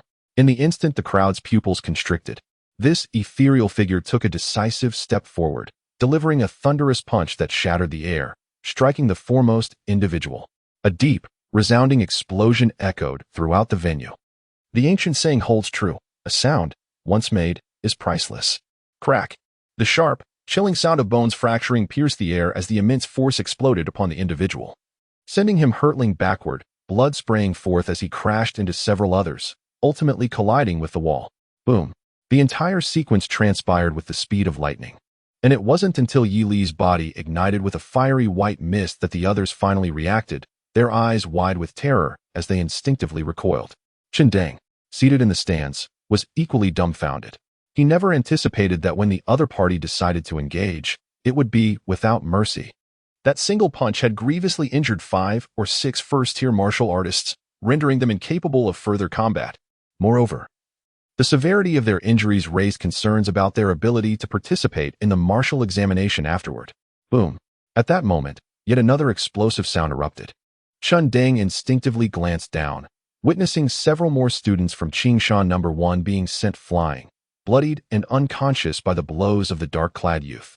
His once placid heart now trembled violently. Below, Yili raised his head, locking eyes with Tsundere. His gaze, as dark as ink, was chillingly devoid of emotion, causing Tsundere to lose all restraint, his voice rising in fury. Is this what you call a friendly spar? You must cease at once. Stop. In an instant, he sprang up, leaping down with fervor, a magnificent and sharp golden blade materializing in his hand as he aimed a fierce strike at Yili's forehead. With extraordinary martial prowess, he wielded his gleaming weapon.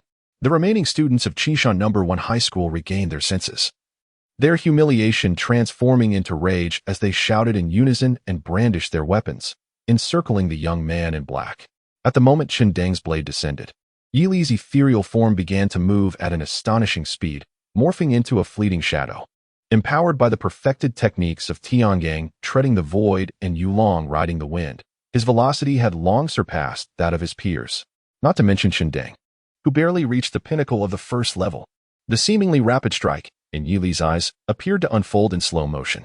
He effortlessly evaded the blade's arc, seized Tsundere's face as he descended, and with a sudden surge of strength, slammed him mercilessly into the ground. Boom! Under the force of their collision, Tsundere's had plunged heavily into the earth, rendering him unconscious in an instant. His body lay rigid, straight as an arrow, resembling a chopstick lodged in the ground from a distance. Witnessing this scene, Jiang Qingzhu's breath quickened, while Lu Yongda and the others felt their throats dry and their hearts race. The remaining students of Qingshan No. 1 stood frozen, disbelief etched on their faces as they gazed at the young man in black. He had actually defeated Brother Chun in the blink of an eye. Even the teachers at the school could not dispatch Brother Chun with a single blow. He was even more formidable than the instructors. Come on. You all love a battle of attrition, don't you? Yili exhaled a breath of frustration, casting a disdainful gaze at the stunned crowd, a distinct smirk appearing on his fair, handsome face. At the sight, the students of Qingshan No. 1 felt a chill run down their spines, as if plunged into an icy abyss. Chapter 33, The Terrifying Frost and Snow, the first complete cleanup. Everyone, do not panic. At that moment, a student from Qingshan No.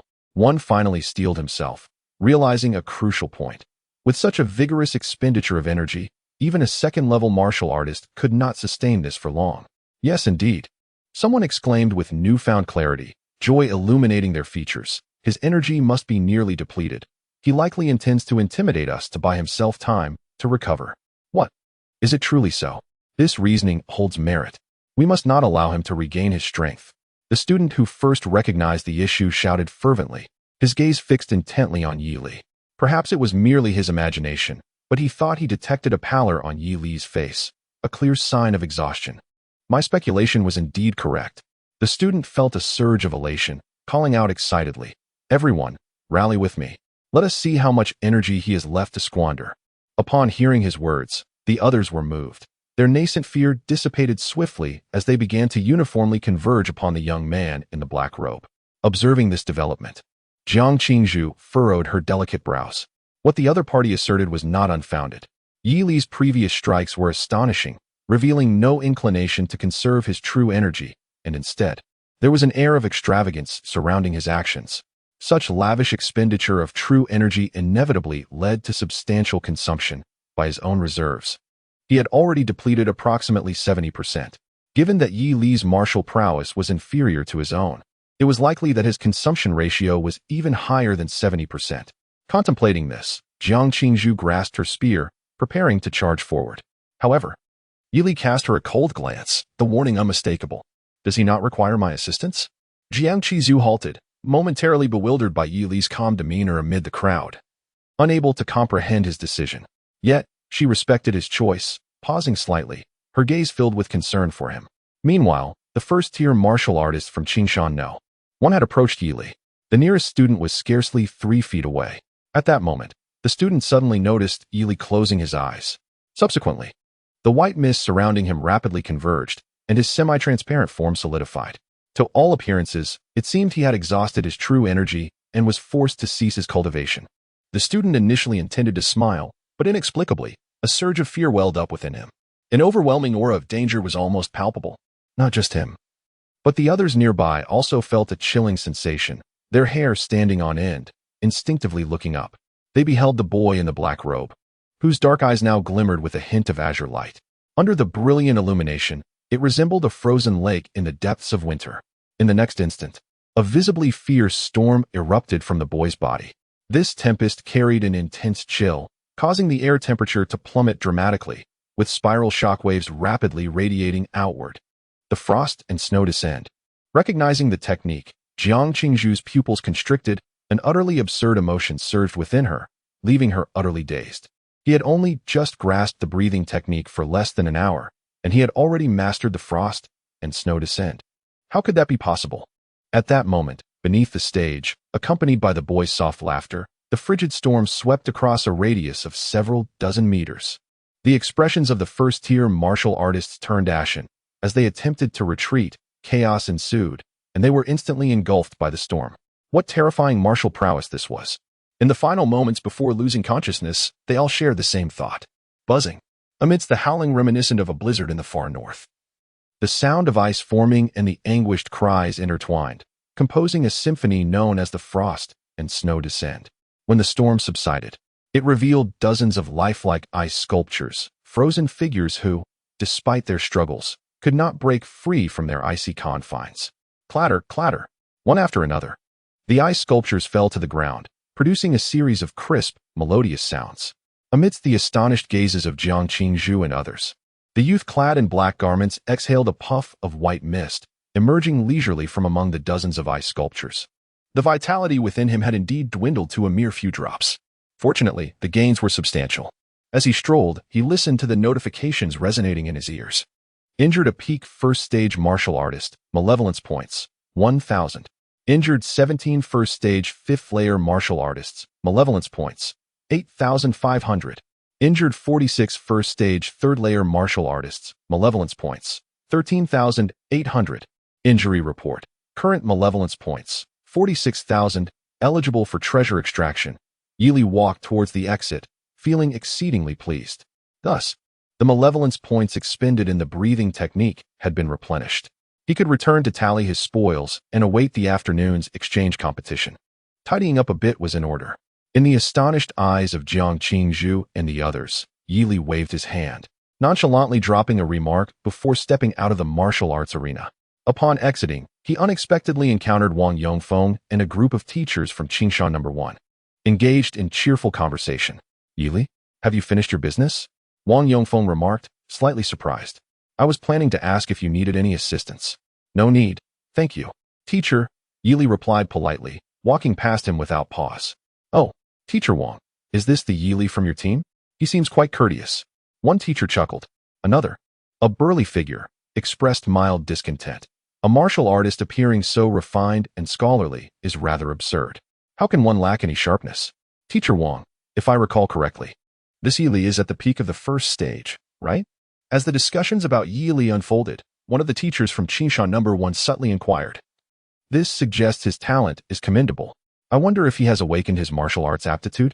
You'll find out this afternoon, Wang Yongfeng said, smoothly redirecting the conversation with a smile. Let us not dwell on him. It's nearly mealtime, and with the competition ahead, we ought to gather the students observing in the arena for lunch. Indeed, the group swiftly proceeded into the martial arts arena. However, upon grasping the scene before them, the previously jovial individuals froze in place. The arena was strewn with Qingshan number 1 students. Some collapsed beneath shattered walls, others sprawled on the ground nearby, and a few with their heads embedded in the earth.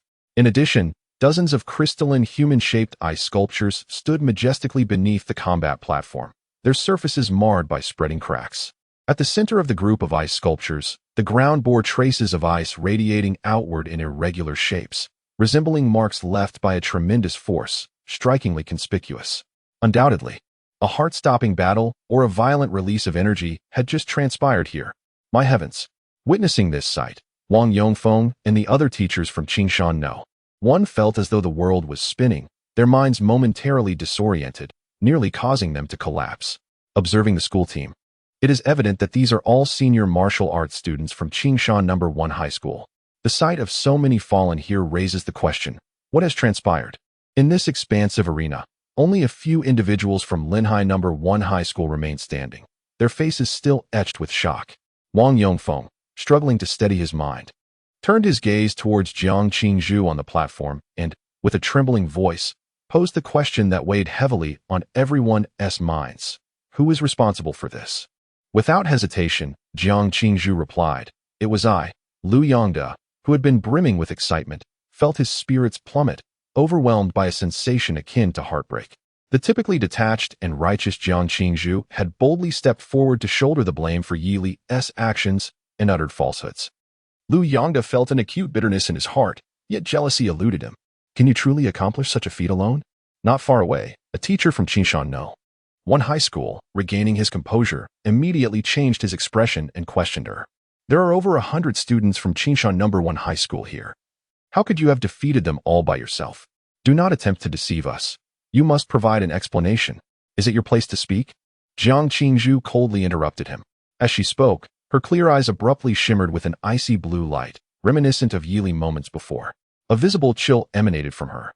And in an instant, a lifelike ice apparition, identical to her, emerged behind her. A peer, witnessing this transformation, turned pale and rushed to grasp the teacher who had questioned Jiang Qingzhu, whispering urgently, "Have you lost your mind? This girl is the daughter of the prestigious Ji Beijiang family." What? The teacher suddenly regained his senses. The Ji Beijiang family is known for its genuine high-ranking martial artists, having quelled second-level disasters, a top-tier family. It is no exaggeration to say that if the Jiang family wished to deal with him, they could employ countless means. Accustomed to wielding authority over students, he had not anticipated encountering someone of such formidable stature today. The teacher looked at Jiang Qingzhu, forcing a strained smile. "I apologize. I was momentarily overwhelmed." Ignoring him entirely, Jiang Qingzhu turned to Wang Yongfeng and calmly stated, "Mr. Wang, the students of Qingshan number 1 high school are inherently malicious, indulging in despicable tactics. He intended to attack us but lacked the capability, resulting in our response to this extent. In the official records, you may state that I acted alone, or that it was the 6 of us. The decision is yours." With that, she gracefully descended from the fighting platform, assisting the still unconscious Yu Qianqian as she exited the martial arts arena, leaving the teachers from Qingshan number 1 high school in stunned silence. So that is the case, Wang Yongfeng thought, deeply moved as he watched the young woman depart. Having served as a mentor for 2.5 years, he had gained some insight into her temperament. If it were truly Jiang Qingzhu who had acted, she would not have struck with such swiftness. At the very least, she would never have engaged unless present on the platform. In my recollection, amidst the entire school team, there was but one individual whose combat style was as incisive and whose prowess was sufficiently formidable, the young man in the dark shirt who had politely greeted me just 5 minutes prior. What a remarkable lad. How many hidden cards do you possess? An hour later, within the spacious and tranquil confines of a hospital room at Qingshan City People's Hospital, the atmosphere was carefully curated to foster a comfortable and safe healing environment, with 2 neat rows of hospital beds lined up. each bed cradled a figure, all ensconced in thick bandages, their heads secured with plaster casts. These unfortunate souls were the students who had previously collapsed on the martial arts arena of Qinshan One High School. At this moment, the majority of them remained in a state of unconsciousness. Despite the advanced medical capabilities within the realm of martial arts, the attending physician's stamina was limited. Confronted with such a multitude of severe injuries, even the largest hospital in Qinshan City could not swiftly tend to them all. The lead physician was taken aback, pondering whom Qinshan One High School had offended. It seemed that nearly the entire senior class had been brought in. Could it be that they had been attacked by a beast? It is worth noting that even he had not witnessed such a spectacle, over 100 warriors being brought to the hospital simultaneously, in many years. Meanwhile, in a neighboring single-patient room, Su Ligong, the guidance counselor for the Qinshan One High School team, stood before a hospital bed, his brow furrowed and his expression oscillating between concern and frustration. "Are you implying that you actually requested your opponent to make a move?" he inquired sternly, gazing at the young man, Tsundere, upon the bed. "You asked him to strike, and then you were knocked to the ground?" "Indeed," Tsundere replied, his head bowed in shame, the thick bandages obscuring his complex gaze. It was not so much that he was brave enough to confess. Rather, the presence of numerous witnesses and evidence rendered denial futile. It was clear that should the school choose to investigate, it would require little effort to uncover the truth.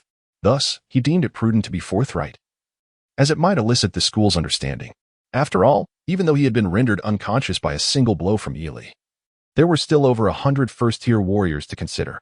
Even if Yi Li was a second-tier warrior, he would undoubtedly face severe repercussions. In this situation, it was likely that the students from Lehigh One High School had sustained significant injuries, leading to an uproar that demanded an explanation from Qinshan One High School. "What nonsense are you speaking?" Su Ligong's face paled as he questioned. "You have over 100 first-tier warriors on your side, while Lehigh One High School has merely 6, and they have managed to inflict such damage upon you? There must be a limit to your fabrications. Do you comprehend the gravity of this situation? Because of this incident, our school's martial arts examination this year has become a monumental issue. Why? Because there are hardly any students left. Over half of the students in the martial arts senior class are now in the hospital." Su Ligong's voice rose in pitch, the veins on his temples pulsating with agitation. It was no wonder he was so beside himself. The current predicament effectively jeopardized an entire cohort's martial arts examination results for Qinshan One High School. He had just conducted an examination, and the students lying in the hospital would require at least 2 months of recuperation without the healing abilities of the medical department. 2 months. And the results of the martial arts examination would have already been announced. The mere thought of this caused Su Ligong to flush with anxiety. He had hoped to hear from Tsundere that the students of Lehigh One High School had instigated violence, so he could confront them and demand compensation. Instead, he was met with Tsundere's confession. Did this not imply that the incident was entirely self-inflicted by Qinshan One High School? Such nonsense. How could 6 individuals from Lehigh One High School possibly overpower 100 or so from Qinshan One High School? Su Ligong's fist tightened. He simply could not accept such a ludicrous notion. More than half of them were hospitalized. Upon hearing Su Ligong's words, Tsundere was momentarily bewildered. He had thought that all the personnel from Lehigh One High School had been defeated and was seeking an explanation. How could his own instructor's words suggest that they were the ones at a disadvantage? Impossible. It was well known that there were nearly 200 martial arts students in the senior class, the elite of Qinshan City's younger generation. How could over 100 of them engage 6 similarly ranked martial artists without issues? Furthermore, if more than half were hospitalized, did that imply that over 100 of their first-tier martial artists were entirely wiped out? How could that be possible? Even if they were 100 steam buns, those 6 would take all morning to consume them. Tsundere trembled with disbelief, desperately inquiring, "Su teacher, how many from our school are currently hospitalized?" Su Ligong replied coldly, "Including you, a total of 126. All severely injured? What else could it be? Completely wiped out." Tsundere felt the world spinning. His mind momentarily clouded. One could only wonder, with fewer than 200 first-tier martial artists in Qinshan One High School, how many could still participate normally in the martial arts examination after over 100 were severely injured? The martial arts examination results for the entire Qinshan One High School would likely rank at the bottom among all martial arts high schools in the province. Realizing this, Tsundere felt a chill in his heart. He could not fathom how a flawless plan combined with a splendid start could yield such dismal results. Regardless of the circumstances, they had a force of over 100. Where had it all gone wrong? Do you now comprehend the gravity of the situation? Su Ligong restrained his simmering fury, his eyes almost bloodshot. Su teacher, Tsundere, breathless in the hospital bed, asked rapidly, were there truly only 6 on the opposing side? To be honest, I lost consciousness rather early, and I'm still unclear about what transpired afterward. Su Ligong furrowed his brow. What do you mean? Could there have been more than 6 on the opposing side? How else could they have inflicted such severe injuries on over 100 of us? I believe they must have summoned reinforcements, Tsundere asserted emphatically, adding, or perhaps they employed some unknown tactics. In any case, there couldn't have been only 6 assailants. Indeed, you are partially correct. At that moment, a calm and frosty noble voice resonated from outside the door. Immediately, the door swung open, and both Tsundere and Su Ligong turned their gazes towards the sound. A young girl clad in a black and white long robe entered, her waist adorned with a white jade belt. Her striking features radiated an astonishing brilliance, with a palpable sword intent emanating from her. She was none other than Tang Yao, the vice master of the Sword Pavilion, the true backbone of Qingshan No. 1 High School. As she stepped into the hospital room, she looked down upon Tsundere with an air of superiority and remarked with a teasing tone, it was certainly not 6 individuals who brought over 100 of you to the hospital. Not 6.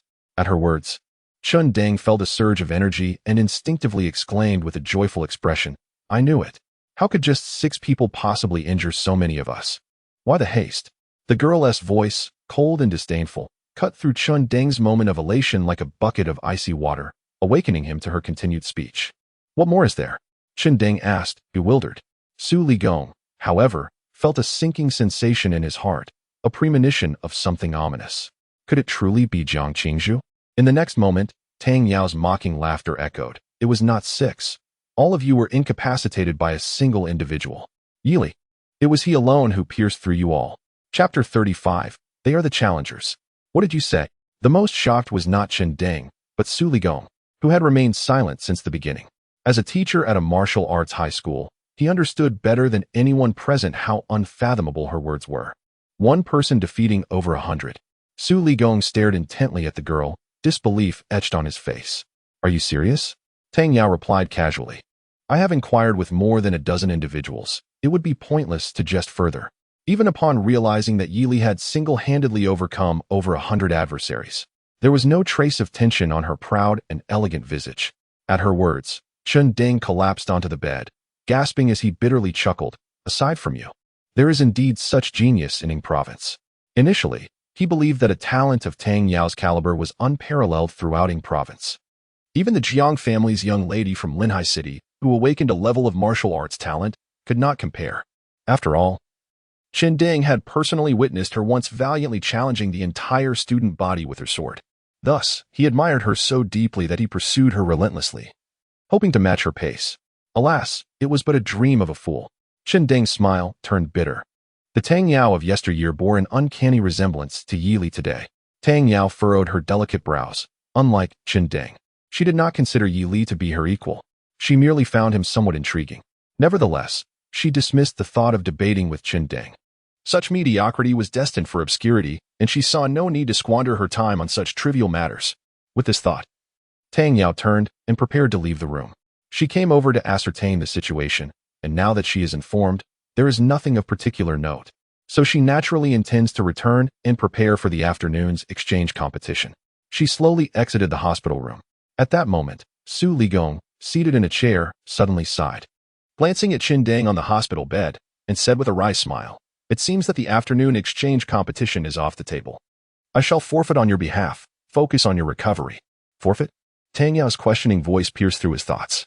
Su Ligong turned to see the graceful young girl, who had just departed, return with a displeased expression, coldly stating, who said anything about forfeiting? Su Ligong was taken aback. Of the 7 members of their team, 6 were severely injured. So what? Tang Yao calmly inquired. At a loss for words, Su Ligong was unsure how to respond. In his view, given the circumstances, forfeiting was the only sensible option to ensure proper recuperation.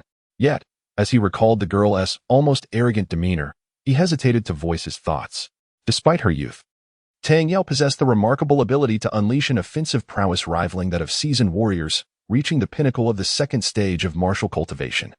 Armed with countless esteemed techniques from the sword pavilion, she undeniably had the credentials to stand above the rest.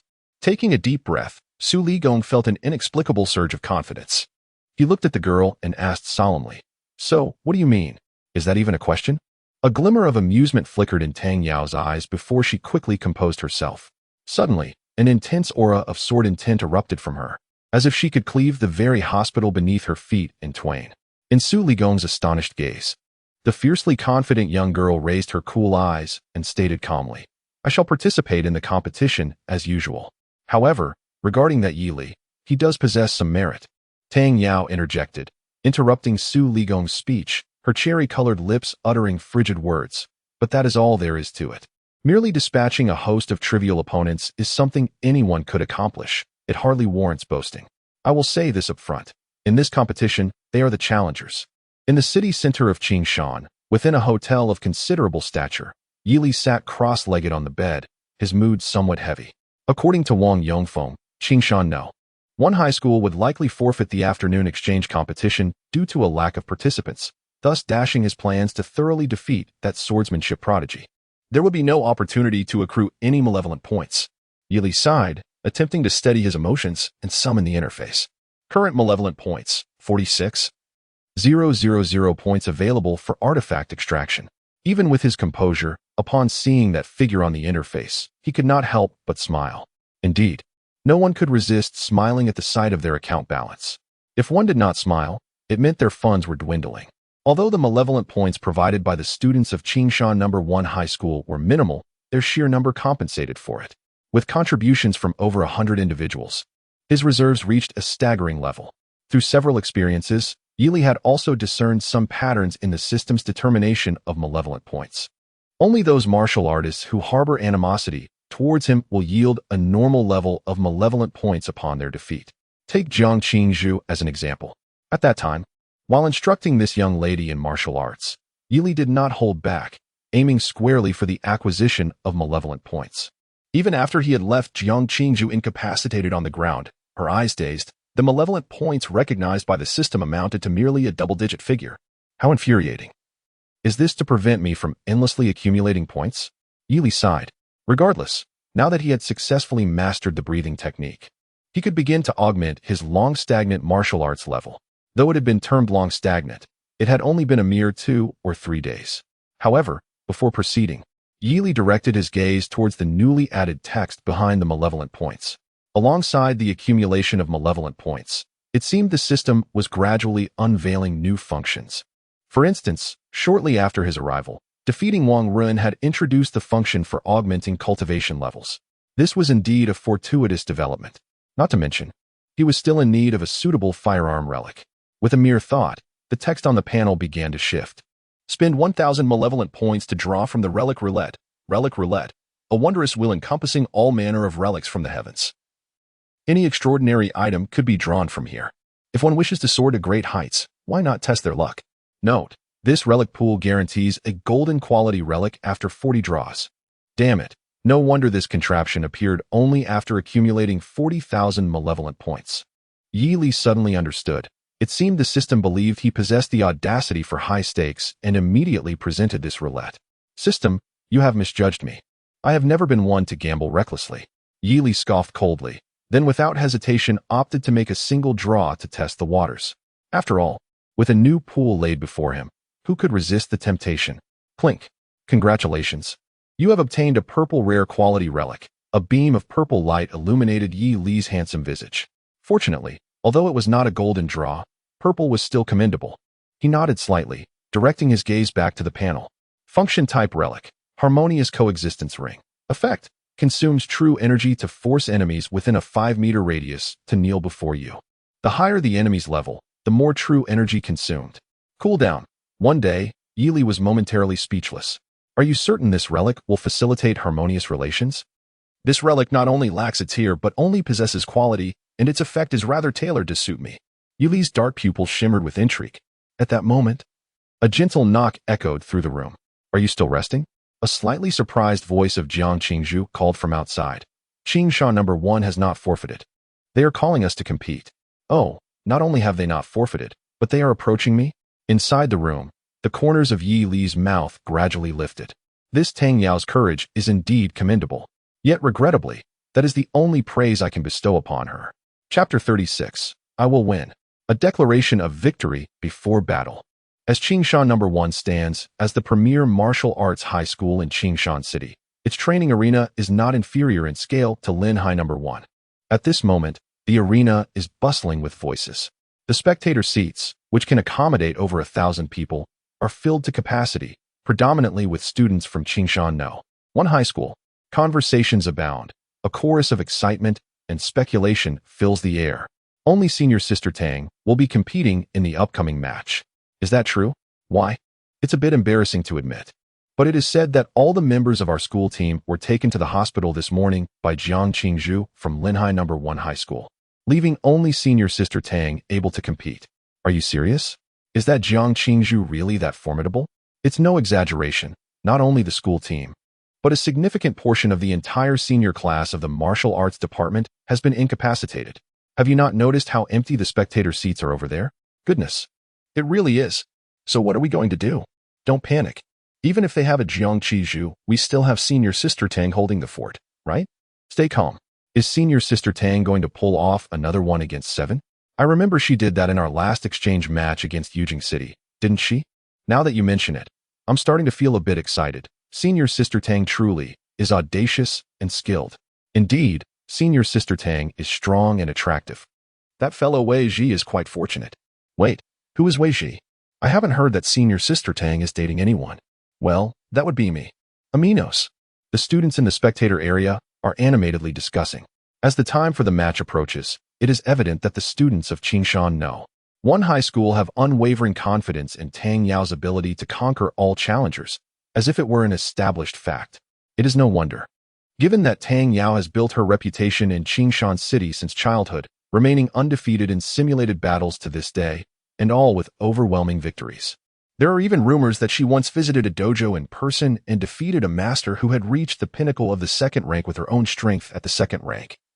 6th level. There are many similar outrageous claims, most of which have corroborating evidence, with numerous accolades backing her. Students from Qingshan City naturally regard this exceptional swordsmanship prodigy as their goddess, their guiding light, and the very backbone of Qingshan No. 1 High School. For them, as long as Tang Yao remains undefeated, Qingshan No. 1 High School cannot be considered a failure. Above them, on a raised platform, powerful presences can be faintly felt. The bright sunlight shines upon the even competition stage. In the pre-match lounge, Yili paces before the weapon rack, his palm gently gliding over the various weapons, finally resting on a sleek, black spear. The weapon he is most proficient with remains the spear, regrettably. He does not possess a suitable spear artifact and must make do with this unremarkable first-tier spear. He wonders if the artifact roulette might yield a 3-pronged, double-edged blade or perhaps the Rui Jingu Bang. As Yuli's thoughts wander, he slowly draws the black spear, gripping it firmly, and his aura sharpens instantly. Given the time constraints before the match, Yili refrains from enhancing his cultivation level, remaining at the 2nd rank, 1st level. However, this is of little consequence.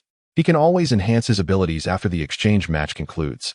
Yili stepped out of the lounge, grasping his long spear, and made his way to the preparation area beneath the competition platform. Perhaps arriving early, he found only Jiang Qingzhu seated among the representatives of Lin High No. 1 High School. You've arrived, Jiang Qingzhu remarked, rising from her chair. Have you prepared your weapon?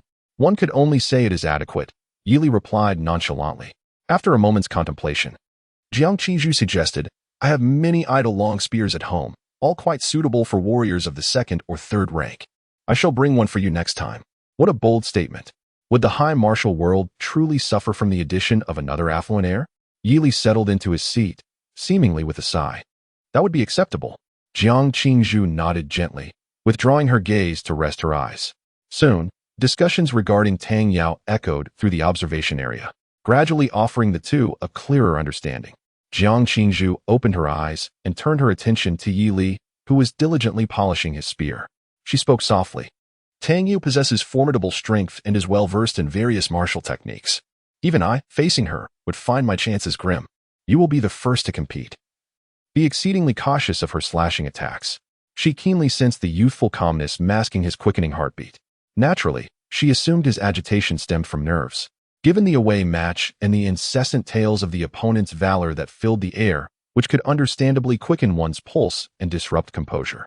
To this, Yili merely offered a nearly imperceptible nod. It was truly unexpected. It seemed that Tang Yao held such esteem at Qingshan No. 1 High School. In terms of reputation, Jiang Qingzhu could not possibly compare. The notoriety attributed to Tang Yao was undoubtedly more pronounced. What a delightful surprise. A faint smile graced Yili's lips. Yili, called Wang Yongfeng, approaching from a distance, accompanied by Yu Qianqian, Lu Yongda, and others.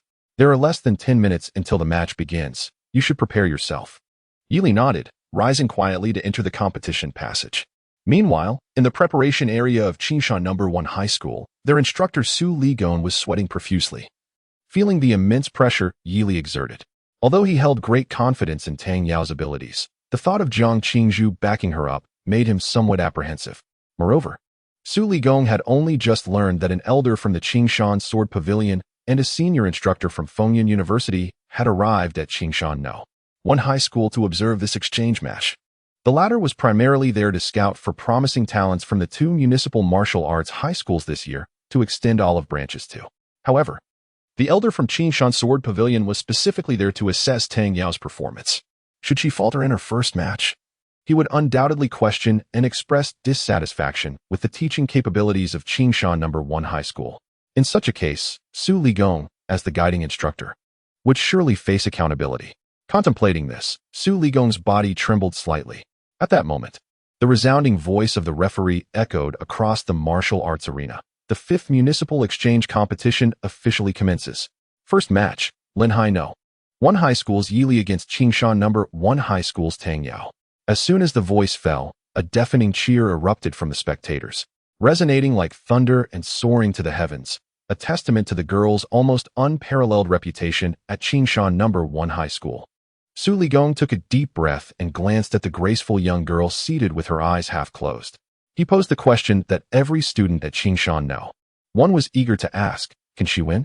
With a resounding and arrogant clang of her sword, the atmosphere of the martial arts arena was electrified. Amidst a chorus of gasps, Tang Yao opened her eyes, tucking her hands into the flowing black and white robe as it billowed around her. I will win, she declared. Her voice cool and casual. Facing the spotlight and the attention of the crowd, Tang Yao strode toward the entrance of the arena, bearing the hopes of countless students from Qingshan No. 1. Though such pressure could crush an ordinary person, she had long grown accustomed to such expectations. As the tumultuous cheers surged, Tang Yao emerged from the passage and ascended the combat stage with deliberate poise. Her demeanor radiated confidence, her gaze sharp and piercing, as if she were a sword standing resolute, overshadowing all around her. With a flicker of light from the white jade belt at her waist, a sword engraved with golden dragon patterns materialized in her hand. Behind her were the jubilant students of Qingshan, and before her stood a handsome young man, calm and unhurried as he took to the stage. Impressive, he remarked, his astonishment palpable. It was indeed the first time he had encountered an opponent with such acclaim. That is merely a reflection of your own ignorance. Furthermore, allow me to clarify something, Tang Yao replied, her gaze indifferent as she looked at Yili, her cherry-red lips curling into a playful smirk as she reiterated, you are the challenger. Chapter 37. So-called genius on the high platform above the spectators. As both combatants made their entrance, the figures gathered there began to converse. Tang Yao continues to shine with her brilliance. I wonder how much stamina this Yili can deplete from her. The teachers on the platform watched intently below, their chatter subdued compared to before. The intensity of the energies emanating from both fighters was roughly consistent with the information on the preview sheet. Tang Yao's martial arts level was at the peak of the second stage, 6th realm, possessing the awakened talent of true self-sword heart. In contrast, Yili's martial arts level barely reached the first stage, and his talent in martial arts was unlisted. The disparity in their levels resulted in a significant difference in physical prowess, compounded by factors such as martial skills and combat experience. Yili had virtually no conditions under which he could triumph over her. Thus, the teachers' discussions naturally shifted from who might win to how much stamina Yili could manage to exhaust from Tang Yao. The middle-aged elder from the Qingshan Sword Pavilion observed the scene below, nodding slightly, inwardly pleased with the sword intent emanating from Tang Yao. At this rate of growth, it would not be long before the girl ascended to the 4th stage, qualifying to receive the swordsmanship teachings of past masters within the pavilion's secret repository. However, before that, she would need to find a reputable martial arts university for proper cultivation. After all, the Qingshan Sword Pavilion, while resource-rich, lacked peers within its ranks who could spar with Tang Yao. With this thought in mind, he turned to the sprightly elder beside him, whose hair was as white as snow, and cautiously spoke. Elder Yu, do you believe our Sword Pavilion's young master can pursue her studies at your esteemed Fengyun University? Naturally. Elder Yu, hailing from Fengyun University, glanced at him and chuckled. This young girl, despite her tender age, already possesses the aura of a sword master. Given time, she will undoubtedly become an exceptional leader of the Sword Pavilion. If she participates in the martial examination, she is certain to gain admission to Fengyun University. Sensing the middle-aged elder's skepticism, Elder Yu added with a smile, should she fail to qualify, you may come to me, and I shall intervene. The Sword Pavilion elder fell silent, retracting his gaze. His earlier remark was meant to suggest that they should utilize the privileges of a senior instructor to secure Tang Yao's direct admission. Gaining such an opportunity would mean that she would receive the most coveted resources available, paving the way for a boundless future. Yet, the elder's insistence on her simply participating in the martial examination seemed to reveal a reluctance to acknowledge his intent, likely wanting to observe Tang Yao's performance before making a judgment. Considering this, the Sword Pavilion elder snorted softly. Then you shall witness it for yourself. The foremost swordsmanship genius of this era stands upon the combat stage below. On the combat stage, gazing at the calm and composed youth in a dark robe, Tang Yao's exquisite features brimmed with an almost overflowing confidence. Even though he had single-handedly defeated over 100 first-tier martial artists, to her, he was of little consequence. Such confidence in this era, she murmured softly to herself, is this how so-called geniuses behave? If that is the case, I shall have to make it a point to challenge such talents in the future. Having settled her resolve, she casually glanced over at her opponent. Am I the challenger? Just remember not to shed tears if you lose. Your assumptions are meaningless, Tang Yao replied, gripping her sword tightly as her inner energy began to surge. Her tone remained unperturbed, for I shall not lose. In the midst of her words, she slowly drew her sword from its sheath, her gaze turning icy. I will make you aware of how laughable your current thoughts are in the face of my talent. Yili raised an eyebrow, a cold smile gracing his lips. If you can manage that, then do come and try. Originally motivated by the desire for notoriety, he now found himself genuinely incensed. In Tang Yao's eyes, Yili exuded confidence and disdain, yet there was a glaring absence of respect towards her. This infuriated him. Despite his prowess, he maintained decorum in public, even resolving conflicts in his own manner. Very well, a swordsmanship genius, is it? I, Yi, relish the challenge of defeating impolite little girls like you. In the next moment, the judge's voice resounded. The match begins. Boom. The instant the battle commenced, a thunderous roar echoed throughout the arena. Tang Yao transformed into a streak of blinding white light, charging straight toward Yili. A second-tier exquisite martial technique, Thunder Flash. As a renowned swordsman, the young girl had evidently honed this skill to an exceptionally high level. The sword swept through the air with an astonishing speed, descending rapidly toward Yili, gripping his spear tightly. Yili felt the surge of true energy within him and instantly unleashed the Celestial Gang's Void Stride technique. His opponent was a formidable second-tier, 6th-level warrior. While he was merely a novice at the first level of the second tier, the disparity in their levels was significant, and it would be wise to proceed with caution. However, Yili was undeterred. He believed that expressing anger was essential, lest he be mistaken for a pacifist. In an instant, a swirling mist of ethereal white energy enveloped him, rendering his figure somewhat translucent. The moment he executed the Celestial Gang step, the sword struck down from above, merely scattering the mist in a dazzling display. In the eyes of Tang Yao, who regarded the unfolding scene with a hint of seriousness, Yili let out a cold smirk and swung his dark spear with great force. The spear carved a distinct dragon scale pattern through the air, exuding an immense aura. At the tip of the glimmering spear, a radiant light emerged, resembling a playful dragon as it descended toward Tang Yao. With a resounding hum, Tang Yao raised her sword defensively, and a colossal sword shadow, towering several meters high, arose, emanating an unyielding sense of weight. Yet, the playful dragon had the power to shatter mountains. Thunderous impact reverberated as the spear descended like a mountain crushing an egg, producing a piercing sound as it cut through the air. The massive sword shadow, confronted by this terrifying force, shattered spectacularly. In an instant, sword energy surged like a tempest, and debris flew through the air, causing the entire arena to tremble violently. Tang Yao herself was sent hurtling backward, blood trickling from the corner of her mouth. Her jade hand gripping the sword, trembling violently. Chapter 38. Harmonious Coexistence. What? As Tang Yao was propelled through the air, the students in the observation area of Qingshan City gazed at the scene with disbelief. Sister Tang was knocked away. How could that fellow Yili have such an advantage? How was he able to breach Sister Tang's defenses? They all exclaimed in astonishment, their eyes filled with incredulity. Historically, when Tang Yao faced opponents of lower tiers, she could conclude battles in an instant. Yet, that previous strike was effortlessly deflected, and in retaliation, Yili had obliterated her defense, sending her flying. How on earth did he achieve this? On the arena, watching the retreating figure of the ink-clad youth, Tang Yao's heart surged with tumultuous emotions. Until now, her colossal sword's illusory cauldron had never been shattered in such a manner. This was a first. The colossal sword's illusory cauldron was a rare martial skill of the second tier, and she had dedicated a year to mastering it to perfection. Not only could it withstand a novice in the second tier, but even a peak second-tier master from the Martial Arts Academy had failed to breach this colossal sword shadow. It was not that Yi Li's strength was insurmountable. Rather, the brilliance at the spear's tip possessed a formidable armor-piercing effect. Most likely, it was also a rare martial skill, cultivated to an exceptionally high level. After a brief moment of shock, Tang Yu swiftly regained her composure.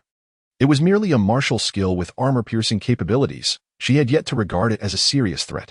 On the high platform, initially, the teachers believed that the match held little suspense, but upon witnessing Tang Yao being sent flying, their spirits were immediately lifted.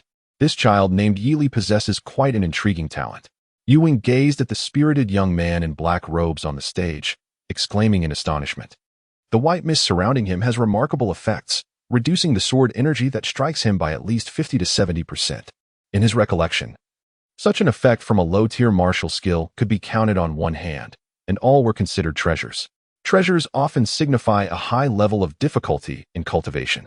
To utilize a low-tier treasure martial skill to such an extent, one would need to reach at least a consummate level of proficiency. Furthermore, the spear technique the young man had just demonstrated exuded a sense of perfection. These were indeed two suspected perfected treasure martial skills.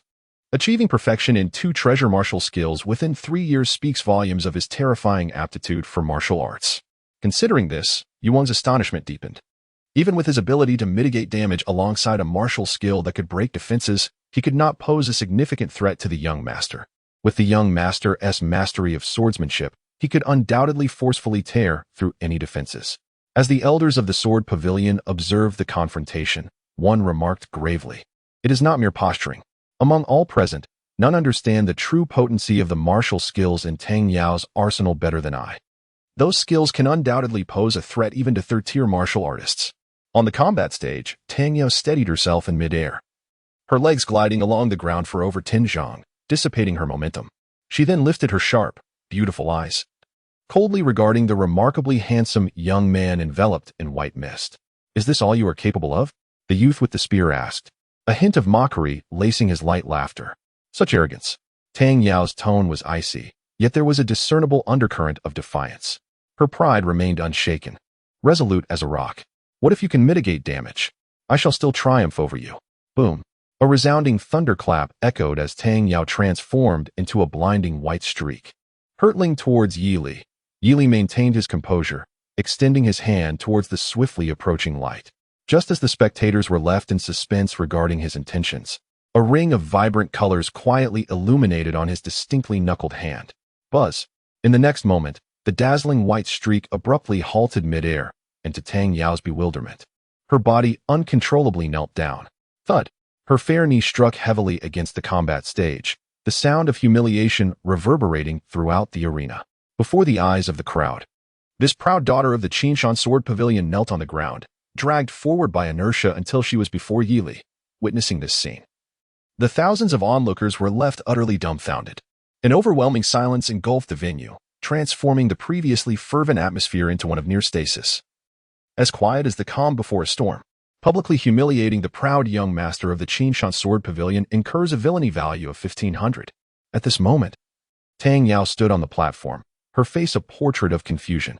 She lowered her head in disbelief, gazing at her knees, which had succumbed to the ground. What am I doing?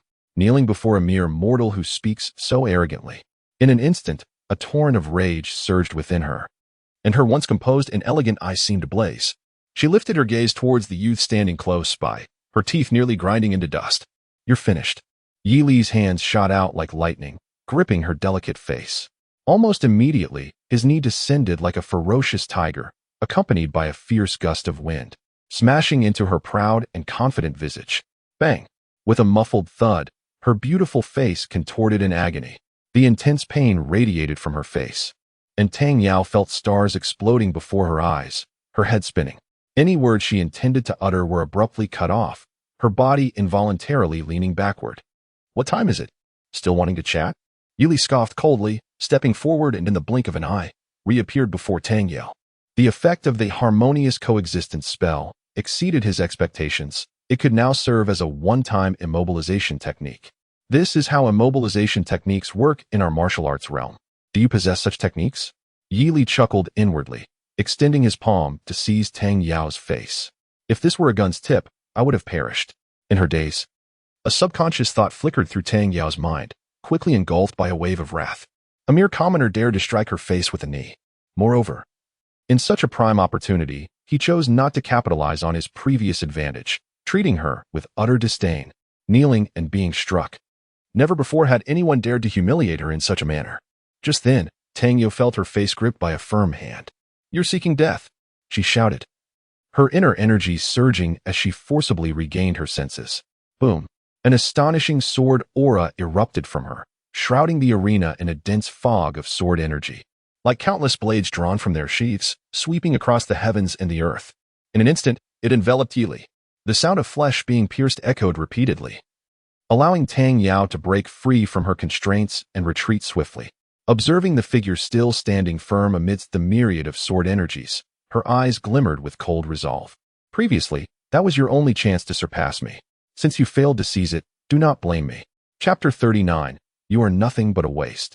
Tang Yao's voice was frigid as she tightened her grip on her sword, shifting her stance, her overwhelming sword energy rapidly brewing within her. The technique known as Mount Tai holding the sun was recognized by students in the spectator seats, who excitedly exclaimed, Alas!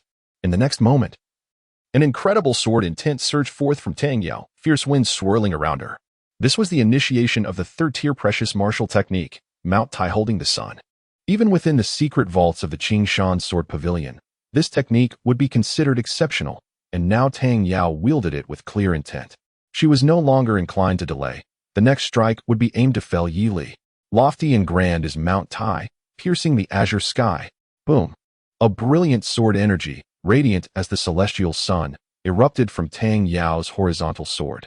Surging forth with the terrifying might of the sun's eastward ascent and the collapse of Mount Tai, ruthlessly targeting the figure below. The technique known as Mount Tai supporting the sun had long since been mastered by her.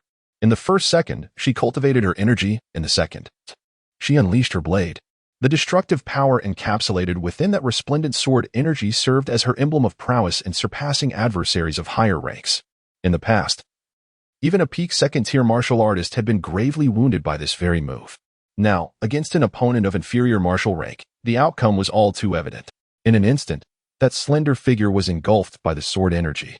Following this, a thunderous roar erupted, accompanied by a formidable gust of wind that caused the entire arena to tremble slightly. Many spectators were momentarily stunned, their ears ringing from the sound, unable to keep their eyes open against the fierce wind. The might of a single sword was indeed terrifying. Amidst the rising dust on the stage, it was clear Tang Yao had emerged victorious. The thousands of students in the viewing seats erupted in exhilaration, with many unable to contain their excitement, shouting out loud. The teachers on the high platform nodded slightly, internally acknowledging Tang Yao's strength. Tang Yao exhaled a breath of stale air, gradually sheathing her sword. 5 more to go. Her vital energy remained ample. All was well. Yet, in that very moment, a sudden surge of intense unease and alertness washed over her. Her heartbeat quickened, as if gripped by an invisible hand. Instinctively, Tang Yao drew her sword, gazing gravely toward the direction veiled in dust and smoke. Amidst the swirling haze, a pair of blazing golden eyes emerged, radiant like flames. Almost immediately, An indescribable sense of overwhelming pressure surged toward her like a tidal wave. Tang Yao felt as though a colossal mountain was pressing down upon her, rendering her nearly immobile. Simultaneously, a cold, emotionless voice pierced her ears. "Is this your so-called seriousness?" It was the distinctive voice of the youth in the black shirt, yet it bore an unprecedented air of indifference, as if to say how disappointing it was that she fell short of his expectations. This remark struck deep into Tang Yao's heart like a sharpened blade. But before her anger could arise, a chill raced down her spine, a nameless dread creeping into her mind. Before her, the dust scattered, revealing Yili, who stepped forth from the haze. His hair swayed, his posture erect, clad in a tattered black shirt that fluttered audibly. With black hair and golden eyes, he exuded an arrogant aura. How theatrical! Tang Yao's gaze sharpened as she gripped her sword tightly, unleashing her formidable second-tier 6th-level aura without reservation. From Yili, she sensed an ominous energy. Yili remained composed, advancing with an air of nonchalance. Under the astonished gazes of many, the vigor within him surged like a boiling pot, his formidable aura unapologetically sweeping through the arena. Once he activated Golden Soul Resurrection, his physical prowess would increase by approximately 300, a comprehensive enhancement, not merely a boost in striking force. As if entering a Super Saiyan mode, Yili felt an unprecedented surge of power within him, his flesh and blood pierced by the sword's aura, healing instantaneously. He effortlessly drew the long spear embedded in the ground, and in a flash, he appeared before Tang Yao, seizing the initiative. Gripping the spear tightly, the muscles on his back bulged like living entities, resembling the grotesque grin of a demon. With a casual thrust, he struck, transforming Tang Yao's expression as she swiftly positioned her sword horizontally before her, issuing a sharp command. A phantom of a colossal sword materialized around her. Yili remained expressionless, the dragon scales on his spear glimmering as he forcefully brought it down upon the illusion. Boom! A terrifying force erupted from the spear, causing the phantom's sword to shatter upon impact, while the horizontal blade in front of her emitted a mournful wail. Tang Yao staggered backward, her delicate face betraying a grave seriousness, cold sweat trickling down her back. Her arms had gone numb, and even lifting them was laborious. Just one blow had robbed her of the majority of her combat strength. Such overwhelming power, was this truly not the manifestation of an exceptionally gifted third-tier warrior's ultimate technique? What to do? What to do? Before she could ponder further, Yili had already materialized before her. Tang Yao's pupils constricted as she desperately raised her sword. In the next moment, the dark long spear swept toward her with force. Clang! The golden dragon sword, which had accompanied her through countless days and nights, emitted a heart-wrenching cry under that strike, shattering in an instant. The sweeping spear crashed into her abdomen, several ribs fracturing upon impact. Tang Yao felt as though she had collided with a speeding truck, her internal organs quaking and compressing with excruciating pain. Her mind was nearly blank. In a daze, she sensed herself tumbling through the air, crashing to the ground, her rosy lips involuntarily releasing pained moans as she curled up. The proud and composed demeanor she once possessed dissipated entirely. The anguish was etched upon her delicate, beautiful face as she coughed up blood, tears pooling at the corners of her eyes, the broken sword slipping from her grasp. Under such horrifying force, her years of arduous training in the sword arts, her formidable second-tier mastery seemed utterly fragile and laughably inadequate. The pride and confidence she once held had become a mere joke. Her esteemed talent crushed beneath her opponent's heel. An indescribable sense of defeat surged from deep within her. How could a novice second-tier warrior be so extraordinarily powerful? Tang Yao's complexion paled as she struggled to steady her breath, laboriously attempting to rise from the ground. Just as she was about to get up, a martial arts shoe slowly pressed down on her face. Her fair, delicate visage contorted slightly beneath the sole. Despair filled her heart, humiliation-laden tears gradually welling in her eyes. A wave of immense shame and fury threatened to engulf her, yet at that moment, even moving a finger felt insurmountably difficult. Powerless to resist, she could only gaze at her opponent with tear-stained eyes, filled with unwillingness. Senior Tang. The students observing from the stands were filled with compassion as they witnessed such a scene, unable to restrain their cries. Their once timid senior, Tang, was now being so brazenly humiliated by the individual known as Yili. How outrageous! How arrogant! Anger surged within them, their fists clenched tightly. Yet, when Yili cast a glance their way, an icy chill enveloped them, and they instinctively fell silent. Tang Yao, forgive my candor, came Yi Li's voice, authoritative and condescending. Just as Tang Yao felt the weight of humiliation.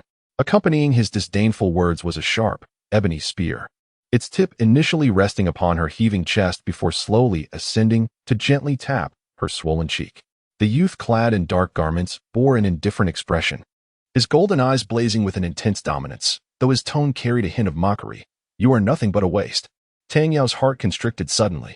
As a novice author, my sole duty is to ensure I do not pen anything that would repulse my readers, and to diligently craft my narrative.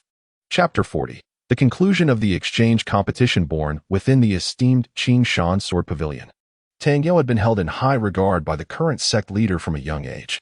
Although the Qingshan Sword Pavilion commanded a prominent presence within the boundaries of Qingshan City, it paled in comparison to the illustrious sects of the Ying province. Moreover, under the current sect leader's tenure, the pavilion faced a troubling generational gap, causing the entire sect to decline. In such dire circumstances, the emergence of a prodigy was urgently needed to rejuvenate the waning fortunes of the Qingshan Sword Pavilion. Tang Yao's arrival was perfectly timed. Her innate talent was revered by both the pavilion and the city, marking her as the hope of the younger generation. The young woman believed herself to be extraordinary. She aspired to first secure the top position in the Ying province martial examination, then enter a martial arts university to hone her skills, ultimately traversing the world with her sword, reaching the pinnacle of the martial realm. However, she never anticipated that before achieving her initial goal, reality would deliver a harsh blow. Tang Yao's complexion grew increasingly pallid as she found herself beneath the heel of her opponent, lifting her head in unattainable luxury. Her once prided talents and swordsmanship seemed laughably impotent before the young man in dark attire. Until that moment, she had never suffered defeat among her peers. The bitterness within her heart was more pronounced than ever. "Tang Yao, forgive my candor. You are nothing but a waste." Upon hearing these words, the sharpness in Tang Yao's gaze dulled, and her clenched fists gradually relaxed. She lay on the martial arena like a defeated dog, indifferent for the first time to the humiliation inflicted upon her. Yi Li, however, did not spare her a glance. He believed in repaying virtue with virtue and grievances with directness. No matter how pitiable the girl appeared at that moment, it bore no significance to him. Just as if he were to lose the match, no amount of his own sorrow would elicit sympathy from his opponent. In the realm of martial prowess, the strong must ruthlessly humiliate the weak. Thus, Yi Li chose to press his foot upon her head as he stepped down from the platform. Yi Li wins. The referee's voice echoed with fervor across the empty martial arena. The grandstand, filled with thousands, was now as silent as if blanketed by a heavy snowfall.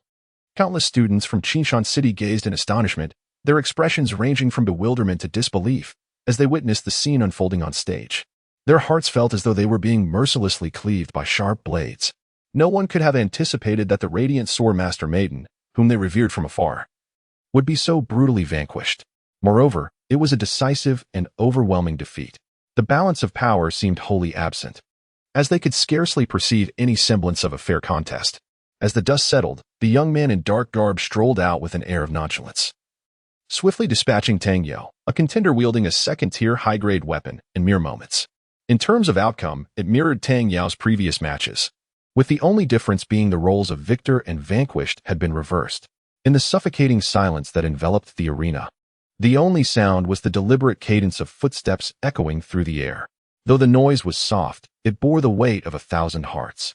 Under the gaze of countless astonished eyes, the handsome youth with dark hair and golden eyes descended the platform with an expression of indifference.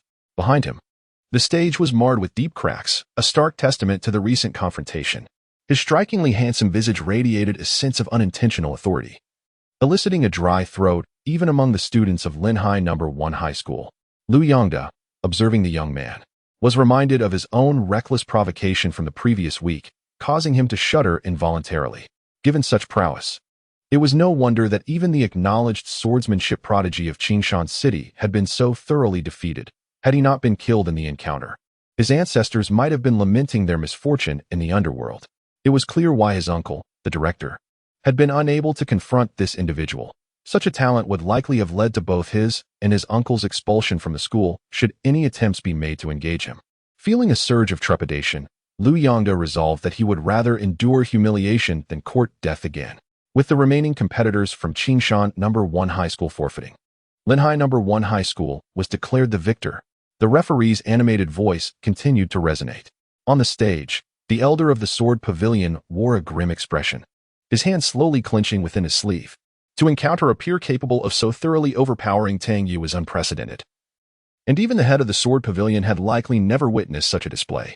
Reflecting on his earlier intentions to showcase true talent to the senior faculty of Fengyun University, his face now burned with embarrassment. The elder had intended to salvage his dignity. But upon turning, he discovered that Elder Yu had mysteriously departed. The boy named Yili had only just exited the stage when he vanished without a trace. His intentions now unmistakable. Sighing, the elder's gaze flickered as he fell into silence for a moment before releasing a deep breath. With Fengyun University extending an invitation, the future achievements of the dark-clad youth were unlikely to fall short of those of the Sword Pavilion's leader. As anticipated, just as the figure of the dark-clad youth faded from view, a wave of gasps erupted from the grandstand. A silhouette leapt from the high platform like a bird in flight, gracefully descending to the ground with the swiftness of a diving falcon. With a resounding bang, a multitude of debris and dust erupted, akin to a minor explosion occurring in that very spot. The onlookers gazed in astonishment, beholding an elderly man with snow-white hair and a benevolent yet commanding visage, standing steadily atop the crater. He stood tall like a pine, with his hands clasped behind him, his azure robe billowing gracefully in the wind, exuding an ethereal charm. Behind him, a vivid swirl of flowing clouds appeared, as if stirred by tempestuous winds, the emblem of Fengyun University. The thousands of students in the viewing area, all distinguished scholars from the Provincial Martial Arts Academy, recognized the illustrious name of Fengyun University at a glance, their eyes brimming with evident surprise. They had long heard that representatives from Fengyun University would attend the exchange competition. Yet they never anticipated that one would leap directly from the high platform. However, that astonishment swiftly transformed into profound shock. The once imposing elder dashed eagerly into the training passage, his expression fervent, as if he had stumbled upon an unparalleled treasure, vanishing from sight in the blink of an eye. Once he departed, the viewing area erupted like a boiling cauldron. Was that not a teacher from Fengyun University? What was his purpose? Brother, are you blind? It's obvious he is pursuing that Yili. No way. Could it be a guaranteed admission? Guaranteed admission? In these municipal competitions, if a contestant performs admirably enough, they can be selected by the prestigious school officials in attendance, thereby exempting them from the martial examination and securing early admission. What? That Yili treated senior sister Tang like that, and he could still be granted admission to Fengyun University? I cannot accept this. Neither can I. This is outright exploitation. The spectators buzzed with fervor, soon followed by wails of despair, as sorrowful emotions soared to the heavens. The scoundrel who had just mistreated their beloved idol turned around to receive the coveted admission slot they had longed for. This was, indeed, intolerable. The eyes of the thousands of Qingshan students were filled with a blend of shock and helplessness, their bodies seemingly rooted to the seats. The teachers on the high platform exchanged glances, each recognizing the bitterness reflected in the other's eyes. Undoubtedly, with such prodigious talent and the qualification from Fengyun University, Yili was destined to grow steadily, undoubtedly becoming a formidable martial artist renowned far and wide. The coastal school, Linhai No. 1, was indeed fortunate. One Jiang Qingzhu was not enough, and now another astonishing Yili had emerged, evoking envy to the point of tears. The teachers from Qingshan could only feel their eyes reddening with envy. In the lounge, as Yili settled into a chair, he was met by the exuberant entrance of Wang Yongfeng. What a remarkable feat! You've nearly driven Principal Li to hysteria, Wang Yongfeng exclaimed enthusiastically, scrutinizing him for any signs of injury. I'm fine, just a bit of energy depletion. I'll recover in an hour. Yili waved his hand dismissively, resting his long spear beside him. His eyes returned to their original shade of ink, and any injuries he had sustained were already fully healed by the indestructible golden soul. With each breath, the slightly depleted energy within him rapidly replenished, primarily due to the considerable expenditure from deploying the Golden Soul Revival. Although Yi Li could secure victory without resorting to his explosive talents, he nonetheless recognized that engaging Tang Yao in a tit-for-tat exchange would be inevitable. Techniques such as frost and snow blanketing the sky and dragon riding the wind would likely be employed. In such a scenario, it would be all too easy for the opponent to perceive the encounter as a riveting battle, devoid of any lingering resentment. Thus, the prospect of accumulating malevolent points would be utterly futile, as they might mistakenly believe themselves to be two gifted individuals appreciating each other's prowess. Consequently, Yili decisively opted for the most straightforward approach to conclude the conflict, aiming to dismantle his opponent's psychological defenses. The results were indeed remarkable, severely injuring and publicly humiliating the proud young master of the Sword Pavilion. Malevolent points awarded, 5,000.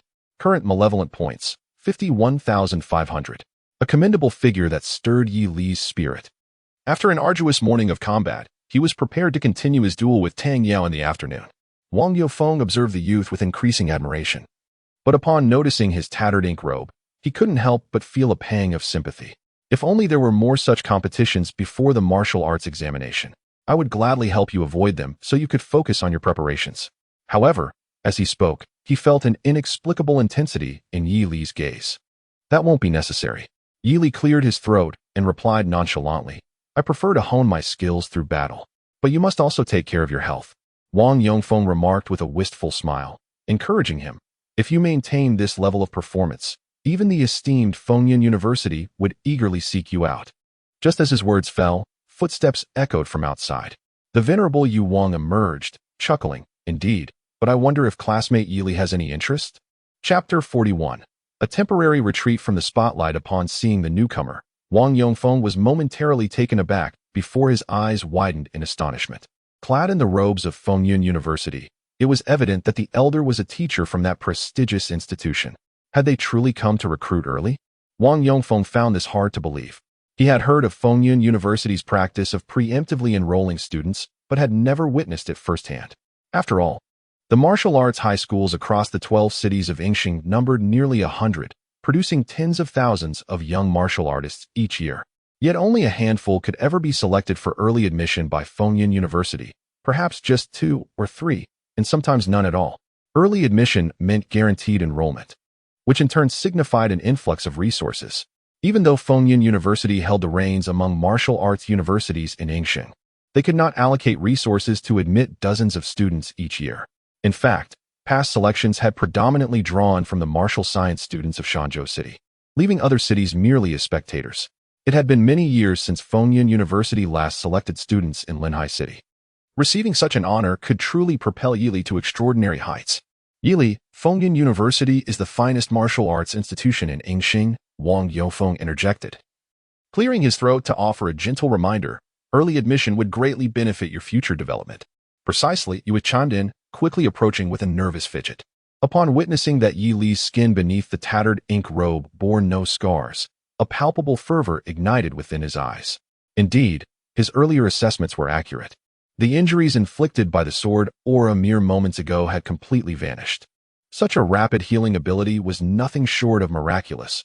What caliber of martial talent could possess such a gift? To encounter such a treasure in this place was truly a stroke of fortune.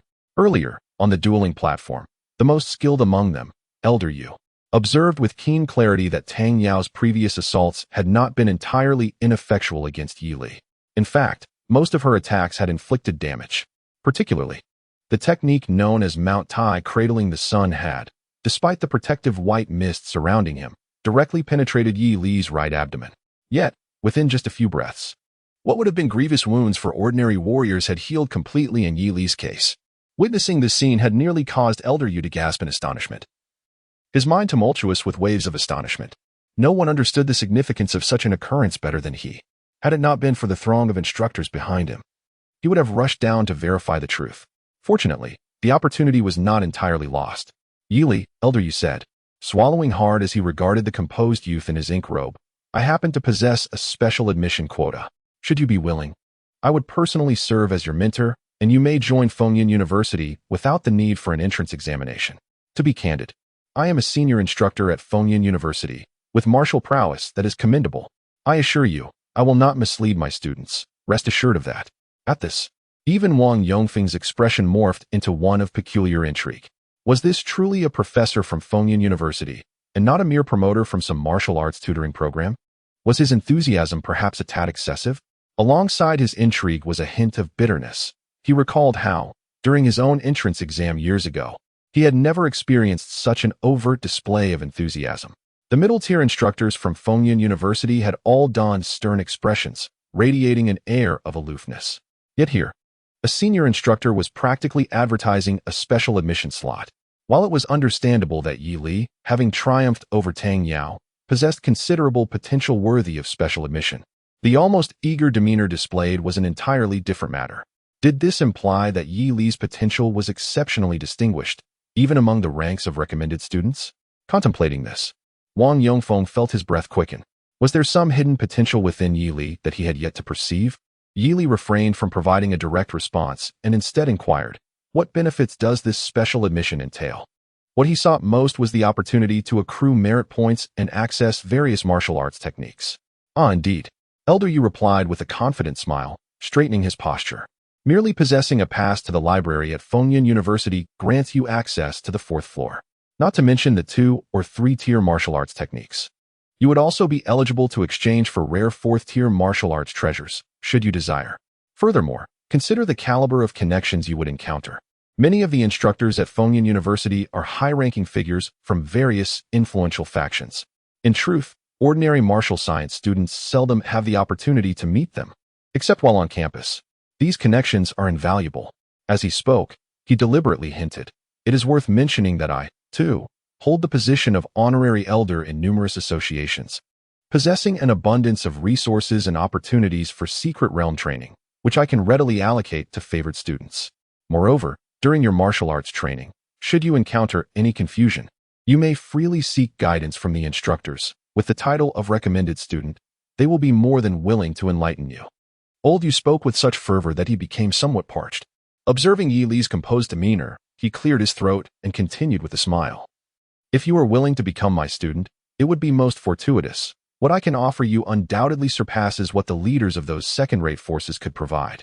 Upon hearing this, Yi Li nodded slightly. Indeed, it was no surprise that the Martial Arts University of Ying Province, renowned for its substantial heritage, offered such enticing benefits. Although the actual difficulties would likely exceed what was suggested, the opportunities provided by Fengyun University were undeniably substantial. He lacked neither mentors for martial skills nor a desire for fragile connections, yet he found a certain need for such opportunities. Ah, I see. Quite impressive, he remarked. Ultimately, under the intense gaze of old Yu, Yi Li calmly stated, however, I must decline. Language mocks the 106-year-old teacher of Fengyun University, malice value 500. Old Yu, initially confident in his persuasion, was taken aback and could not help but inquire, why? Are the conditions insufficiently generous? Generous indeed, Yi Li replied with a nod. And you? I decline. Language mocks the 106-year-old teacher of Fengyun University, malice value 200. One must admit, teasing the old man is rather amusing. Yi Li sighed inwardly. He recognized that his penchant for jesting with those he deemed assured of success was a habit he was unlikely to shed. Then why the refusal? Old Yu inquired, his tone growing slightly heated. Yi Li chuckled softly, because I intend to participate in the martial examination. You still wish to take part in the martial examination? Old Yu was momentarily stunned, then spoke earnestly, there is absolutely no need. After this battle, the students of Qingshan No. 1 High School will undoubtedly harbor resentment towards you. If they manage to focus their efforts during the examination, they may collectively seek you out for trouble. At that point, you would be outnumbered, and it could easily lead to complications. Perhaps I could accept the recommendation after the martial examination?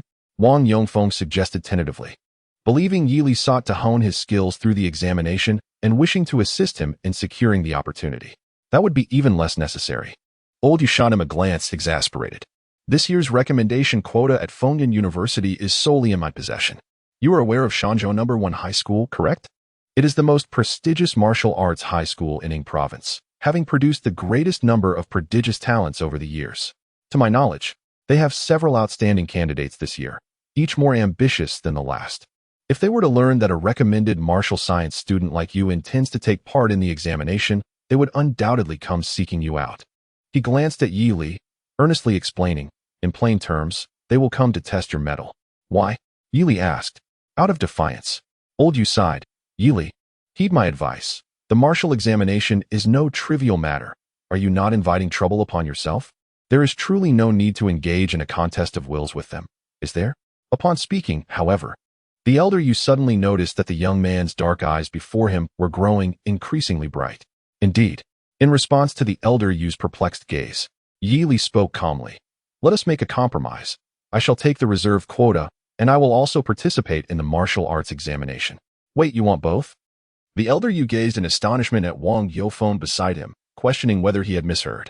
Chapter 42. The beginning of points allocation, pinnacle of second stage as night descended. A gentle chill enveloped the city of Qingshan. With a reluctant gaze, the elder Yu exchanged contact information with Yi Li before parting ways. Shortly thereafter, under Wang Yongfeng's guidance, he, along with Jiang Qingzhu and others, swiftly returned to the upscale hotel in the city center. I knew you would win. That day in your training room. I saw the numbers on the punching power tester, Jiang Qingzhu remarked earnestly, walking beside Yi Li, her eyes filled with admiration. You have been concealing your true strength. Indeed. Tang Yao ought to feel ashamed for not forcing me to reveal my full potential. Yi Li chuckled lightly, then paused before the door. Until tomorrow. He could hardly contain his eagerness to allocate points. Yes, see you tomorrow, Jiang Qingzhu replied, her gaze shimmering, her lips slightly pursed. Yi Li nodded, casually shutting the door behind him. Watching his disappearing figure, Jiang Qingzhu took a deep breath. Since that day, every time she looked up, she could see the sky and his silhouette, both appearing so distant.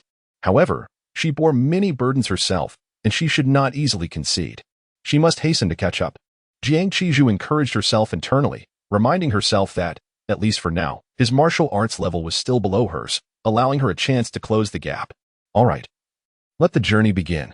In the quiet of the room, after cleansing himself, Yi Li returned to his bed, seated in a meditative posture.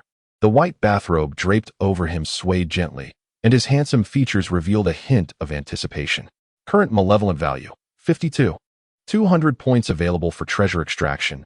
Such a colossal number was a sight he had never encountered before, akin to the first time one receives a paycheck of over 10,000 after coming of age, leaving one somewhat at a loss on how to spend it.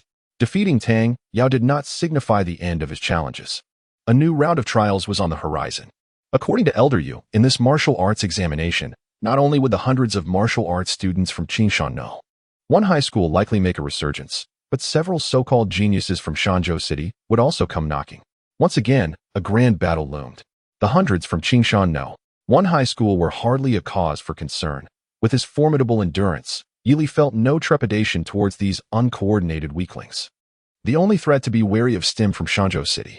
As the capital of Ying Province, Shanzhou boasted abundant resources, and the martial arts culture thrived more robustly here than in any of the other 11 cities of the province. Naturally, Shanzhou No. One high school emerged as the premier martial arts institution in Ying Province, renowned for its exceptionally high graduation rates.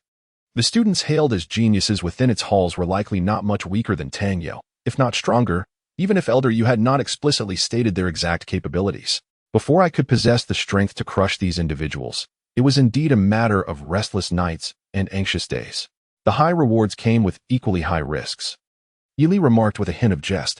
He was acutely aware that, following his chosen path of development, a single failure along the way could result in catastrophic losses, both materially and spiritually. Thus, it was imperative to eliminate the possibility of such an occurrence.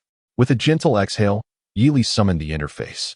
It was undeniable that he had lingered in the first tier for far too long. He had grown weary of the tedious formalities. It was time for a surge of latent potential to be unleashed. Current evil value, 52, 200 points. Can extract magical artifacts. Having maxed out the breathing technique at this tier, there was no reason not to enhance his cultivation. Let us proceed. Fueled by my perseverance and diligence. Ding. Commencing consumption of evil value. Continuously enhancing cultivation. Through prior arduous training. Your comprehension of the white mist frost snow breathing technique has reached a level of fluency, significantly improving your control over true energy and accelerating its integration with your meridians. Acquired boost. Cultivation speed accelerated by 400. Your cultivation speed resembles that of a legendary race car driver, who, after years of being sidelined, is suddenly permitted to drive at high speeds in a top-tier vehicle. Unlocked new achievement. Drifting through turns. Drifting through turns. No matter how fast you drive, your vehicle will not flip over while drifting. In the past, the formidable figure of Adachi Ken, who once raced down this path, was eclipsed by your ascent, and your cultivation began to soar. After consuming 1,000 points of evil value, you have refined the meridians in both arms with pure true energy. causing them to emanate a lustrous sheen akin to jade, naturally enhancing your physique and vitality. You have successfully advanced to the second tier, third level. With a sufficiently high mastery of true energy, your recovery rate far surpasses that of your peers, making the cultivation methods of the Jade Vein realm increasingly intuitive. Acquired boost. Cultivation speed accelerated by 20. After expending 3,000 points of evil value, you summoned all your true energy to refine the meridians in your torso, enhancing the functions of your internal organs, with the kidneys receiving the most significant boost. During the refinement, you seem to favor them, allocating 40 of the replenished vitality to their benefit. You have successfully advanced to the second tier, sixth level. Such utter nonsense. Yili had always treated his internal organs equally. How could there be any favoritism towards a single organ? At most, it was merely the kidney's role in promoting hematopoiesis, beneficial for his future advancement to the third tier of true blood realm, a necessity he had reluctantly accepted. The text continued to appear on the luminous screen. After consuming 5,000 points of evil value, your mastery of true energy has reached a remarkable level. The meridians throughout your body have been thoroughly refined, undergoing a complete transformation, releasing a rich fragrance akin to a precious elixir. You have successfully advanced to the second tier, ninth level. After expending 8,000 points of evil value, you have fully grasped the surging power, and your formidable bones have fortified your physical strength beyond previous limits. With signs of transformation beginning to emerge within your blood, you have officially reached the pinnacle of the second tier. The recent enhancement consumed a total of 8,000 points of malevolence, equivalent to a decade of arduous cultivation. Current malevolence points, 44,200. As the final line of text materialized, Yili felt a warmth spreading through his limbs and bones. The currents of true energy within him surged uncontrollably, swelling with vigor, and then raced through his meridians at an unprecedented pace. He clenched his fist slightly, and the surging true energy erupted from within him with astonishing speed. If he were to display his martial skills now, his velocity would undoubtedly surpass his previous capabilities by several folds. Yili gazed at his elongated palm, a flicker of joy igniting in his dark eyes. Indeed, the decision to perfect his breathing technique before advancing his cultivation was the right one. He recalled that it had taken him 8 years of relentless training to elevate from the 5th level of the first stage to the 8th level. Now, he had only expended a little over a decade of effort to ascend from the first level of the second stage to its pinnacle. Though his pace of advancement still lagged behind that of prodigies, it was nevertheless a significant leap from when he had first arrived in this realm. Beneath his smooth skin lay meridians as clear as jade, no longer fragile as they once were, concurrently enhancing the strength of his physique. Even the blood coursing through him, nurtured by these thoroughly transformed meridians, exhibited a few droplets shimmering with an extraordinary golden light, appearing remarkably different than before. After defeating so many adversaries, his brilliance was unmistakable. It was a reward he rightfully earned. Yili exhaled a breath of clarity, his mind unclouded. He understood that this was the next stage on the path of martial arts, the third stage of the blood realm. Once the blood within him radiated with the faint golden glow, it would signify his formal entry into the blood realm. The enhancement of lower-tier martial artists is fundamentally a gradual metamorphosis of the physical body. A superior breathing technique and refining method can accelerate this transformation. With the thought in mind, he directed his gaze to the panel, where the numbers remained abundant. Current malevolence points, 44,200. Although he had yet to identify an appropriate refining method, he could still attempt to break through to a state close to the blood realm using a rudimentary approach. With a focused thought, the vast reservoir of malevolence once again surged into the panel. Chapter 43, Golden Soul Upgrade, New Powers. Ding. Consuming malevolence points. Beginning to elevate martial arts level. You have yet to explore any methods of refining your vital energy, akin to a university student who, after 2 years of study, returns to take the college entrance examination, staring blankly at the exam paper. In utter desperation, you must rely on the transformative jade veins to nurture your vital energy, thus achieving the purpose of refining it. Upon consuming 1,000 points of malevolent value, a glimmer of golden light emerges from approximately 1/5 of your blood, invigorating your spirit and leading you to believe you have discovered the necessary techniques. However, after expending 2,000 points of malevolent value, you sorrowfully realize that this revelation is merely an illusion. The arduous endeavor of relying solely on the meridians to cultivate your vital energy is fraught with difficulty from the outset, and as you progress, it becomes increasingly akin to a blind man riding a blind horse, utterly helpless. After consuming 3,000 points of malevolent value, more than half of your blood undergoes preliminary transformation, yet the remaining portion resembles impurities in metal refinement, exceedingly difficult to expel. Perhaps they can only be eliminated through a rigorous refining method. Negative effect acquired. Midnight descent into the deep pool. 50 increased probability of falling into madness. Yili decisively halts his point allocation. How absurd. How is madness manifested? Isn't it peculiar for a university student to be in this predicament? Has anyone ever heard of university students substituting for their juniors in the college entrance examination, leading them directly to vocational schools? It seems he must seek out a method of refinement. Sighing, Yili reflects on the fact that more than half of his blood has undergone transformation, suggesting he is considerably stronger than the typical peak of the second tier. At least, based on his current vitality intensity, he surpasses even the state of golden soul resurrection he had just moments ago. Yili briefly organizes his two forms. The first is the state of heavenly gang step, relying on damage immunity and speed, along with various perfected martial techniques, allowing him to hold his own against early-stage third-tier warriors. If the battle prolongs with his bull-like resilience, he can undoubtedly wear down ordinary third-tier warriors through a trade of injuries. The second form is the golden soul resurrection state of a super scion. Although it consumes a significant amount of energy, the enhancement of his physique is remarkably staggering. Not only can he contend with early-stage third-tier warriors, but he also has confidence in directly tearing apart mid-stage third-tier beasts. He has truly become a humanoid Tyrannosaurus. As for why he distinguishes between these two forms, it is because each has related effects when activated. Who could resist the allure of transforming forms? Yili chuckles lightly and looks back at his panel. With over 40,000 points of malevolent value remaining, he could indeed secure that so-called treasure. However, is it truly necessary? After pondering for a moment, he deems it unnecessary for now. According to the rules, the top-performing contestant in the exchange competition will receive not only a monetary reward in vitality elixirs, but also a piece of treasure jointly sponsored by the two schools. The specifics of this treasure remain unclear to him. He will wait until he acquires it, and should it not be a firearm, then he will consider drawing from that pool. With such thoughts, Yili turned his attention to his martial arts talent. Current talent: Indestructible Golden Soul Level 2, upgradable. Grasping such a considerable amount of malevolent points, it would indeed be a pity not to allocate them further. The last upgrade to Level 2 had unlocked a transformation akin to that of a scion, the Golden Soul Awakening. This inevitably filled Yili with anticipation. What new and extraordinary abilities would be unlocked upon reaching Level 3? Investing in martial arts talent was undoubtedly a worthy endeavor, so he resolved to proceed without hesitation. With a subtle shift in his mind, he began to channel a vast amount of malevolent points into the panel, guided by previous experience. Ding! Consuming malevolent points. Commencing the enhancement of the indestructible golden soul. Your concentrated and clear golden soul receives nourishment once more, akin to parched earth welcoming much-needed rain, fully absorbing the malevolent points you have invested.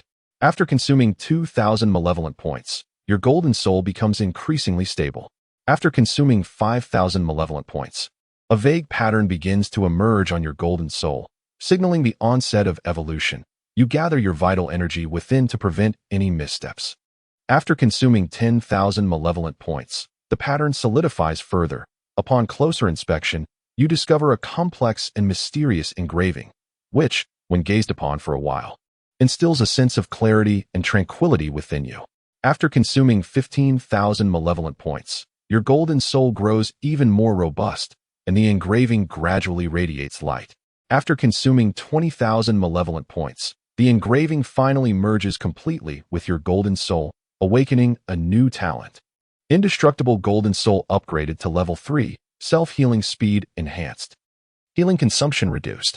New talent ability, Eye of Illusion. Eye of Illusion significantly enhances vision, improves dynamic sight, and upon merging with a Golden Soul Bearer, grants the ability to discern lies, see through illusions, and identify weaknesses. Comment: it is said to be of the same ilk as the legendary Heavenly Eye and the Fire Eye that fears smoke but not flames, if utilized properly. Its applications are boundless. Yili suddenly opened his eyes wide, a divine light flickering within his ink-black pupils, sharp, and extraordinary. A flicker of surprise crossed his typically serene and handsome face. The ability to discern lies, unveil true forms, and identify weaknesses had maximized his functional capabilities. These were all abilities that would astonish and envy ordinary martial artists. Yili turned his gaze toward the window, even under the cloak of night. He could clearly perceive objects 1,000 meters away. Then, surveying his surroundings, his astonishment deepened. Not only could he discern the subtle wear of the various facilities within the room at a glance, but even the formations engraved on the walls, designed to gather spiritual energy, were vividly apparent. By concentrating slightly, he could see several glowing points on the formation, seemingly indicating its weak spots. Is this what it means to identify weaknesses? Descending from his bed, Yili lightly pointed at one of the formations. It immediately trembled, and with a bit more force. The entire formation erupted with a resounding explosion. Oh no! Yili's expression shifted slightly as he suddenly remembered that he had only just stepped into the true blood realm. With his current physical strength, even a gentle poke could shatter not only formations, but also the bones of an ordinary person. He withdrew his palm, the divine light in his eyes gradually fading as he calmed his agitated heart. In his current state, even without activating the Golden Soul Revival, he was confident he could easily send Tang Yao sprawling to the ground with a single slap. Meanwhile, news of the results from the inter-city exchange competition spread swiftly. The technological advancements in the high martial world were not lagging behind. Within mere hours, most of the martial arts high schools in the winning province had heard of the outcomes and the rumors regarding a student from Linhai No. One high school potentially receiving early admission to Fengyan University.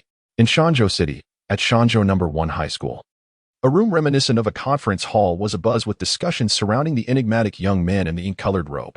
Writing a book is no easy task. And recently I've been meticulously contemplating the plot of the martial arts examination. I humbly request esteemed readers to leave a favorable review and support my passion. I express my sincere gratitude. Chapter 44. Let us see what he is truly capable of. The situation was broadly outlined. In the conference room of Shanzhou No. 1 High School, at a long table crafted from blue stone, a figure emanating a profound aura sat gracefully. Clad in an elegant long robe, he interlaced his fingers, resting them before him, as he gazed at the several figures flanking the table, smiling gently, although it is somewhat difficult to believe that Tang Yao was indeed defeated by an obscure martial science student. Having reviewed the footage of the match, he continued, the martial science student, named Yi Li, hails from Linhai City, and he is quite formidable, emerging as this year's most unexpected dark horse in the martial arts examination. Upon hearing this, the attendees were visibly stirred. They had heard of the young master from the Qinshan Sword Pavilion, who was not only a second-tier, sixth-level martial artist but had also triumphed over peak second-tier opponents. If memory serves, their own captain had regarded him as a strong contender for this year's martial arts examination. Yet now, he had been vanquished prematurely. Yi Li? Seated closest to the young man was a girl with a sweet appearance, her long hair cascading down to her waist, her eyes sparkling, and her lips a rosy hue. Upon hearing the young man's words, she rested her snow-white right leg upon her left, propping her chin on her hand, curiously gazing at the refined youth. Brother, I've never really heard of this individual before. That's precisely why he is a dark horse, the refined youth replied, casting a fond glance her way. Moreover, he seems to possess a secret technique that greatly enhances his abilities. Despite having only the cultivation of a first-tier martial artist, once he activates the technique, his strength and speed utterly overwhelm Tang Yao, who is at the 6th level. However, every power comes at a price. This technique is so domineering that I can only imagine the severe costs and side effects it entails. This is evident from the urgency with which Yi Li sought to conclude the battle once he activated the technique. Upon hearing this, the girl laughed lightly. So he is just relying on the power of the secret technique? After all, his base strength is woefully inadequate. Warner, do not underestimate him. The refined youth replied with a hint of exasperation. From the footage, even without activating his secret technique, he can contend with Tang Yao at the 6th level without falling behind. Regardless, he remains a formidable opponent. Should you encounter him, do not act recklessly as you have in the past. All right, Yang Wan reluctantly agreed, yet still huffed defiantly. He is merely a first-tier shrimp. I could certainly handle him.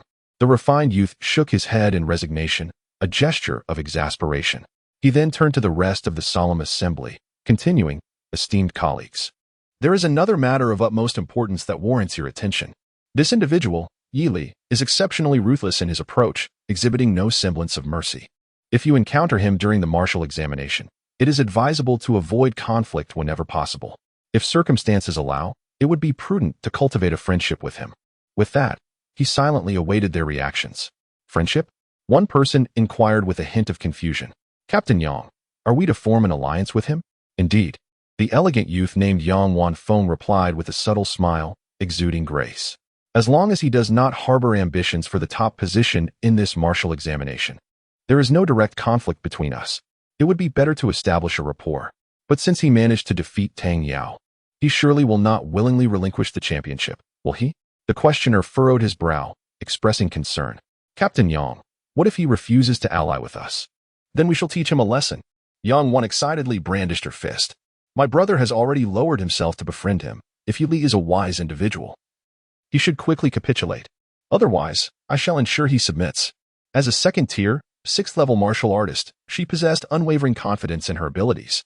Even though her peer, Tang Yao, had been defeated, Yang Wan remained unfazed. This was not mere arrogance. The Yang family of Shanshou, renowned for their blood-burning secret techniques, boasted a far superior lineage compared to the second-rate sword pavilion of Qingshan City. It was rumored within the province that any direct descendant of the Yang family, when faced with an opponent of the same level, cannot be easily vanquished. In just 3 sentences, the formidable reputation of the Yang family's secret techniques was unmistakably conveyed. Yang Wanfeng and Yang Wan, leveraging both their family's heritage and their innate talents, had become the most luminous stars within the prestigious Shanzhou No. 1 high school. Together, the brother-sister duo had the strength to contend with third-tier martial artists. After speaking, Yang Wan playfully licked her sharp canines, her spirited eyes seemingly ignited with flames. As we both employ secret techniques, let us see whose is superior. In response, Yang Wanfeng maintained a tranquil demeanor, speaking softly. Wanner, do not underestimate him. Even if our attempts at alliance fail, refrain from engaging him in combat. Why not? Yang Wan protested, puffing her cheeks in defiance. For the sake of your martial examination results, and for Yi Li's very life, Yang Wanfeng's refined countenance was momentarily shadowed by a chill, as he raised his gaze to explain. If that individual were to harm you, what do you think would transpire? His chilling voice resonated throughout the conference room, and the atmosphere grew thick with an unmistakable aura of menace. As they gazed at the coldly composed youth, vivid memories flickered through the minds of the assembly, causing them to shudder involuntarily. The previously gentle and cultured Yang Wanfeng now appeared to them as a fearsome figure, akin to a thousand-handed Azura. They all recalled the previous exchange competition with an external province, where an unfortunate incident had left Yang Wan injured during her bout. When Yang Wanfeng took the stage afterward, he unleashed his fury, decisively defeating 7 opponents in succession, a true doting brother. Yang Wan clearly recalled this incident as well. She promptly stuck out her tongue and flashed a playful smile, exclaiming, "Hee hee, I will be cautious." No, you utterly fail to pay attention. Upon hearing the girl's words, a collective thought surged through the minds of the crowd. Despite Yang Wan's eloquent speech, given her capricious nature, it is highly probable that she would eventually seek trouble with that Yili.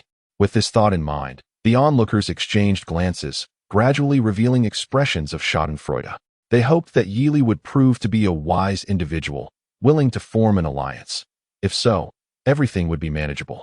Otherwise, inciting Yang Wan's ire, and consequently provoking Yang Wanfeng, would lead to dire consequences. As Yang Wanfeng's gaze swept across the crowd, a smile reappeared on his face, and he spoke gently. Today's meeting will conclude here. You may all disperse. Just then, a timid team member raised their hand. Captain Yang, I have heard something else regarding Yili. Go on, Yang Wanfeng replied with a nod. The team member cautiously continued.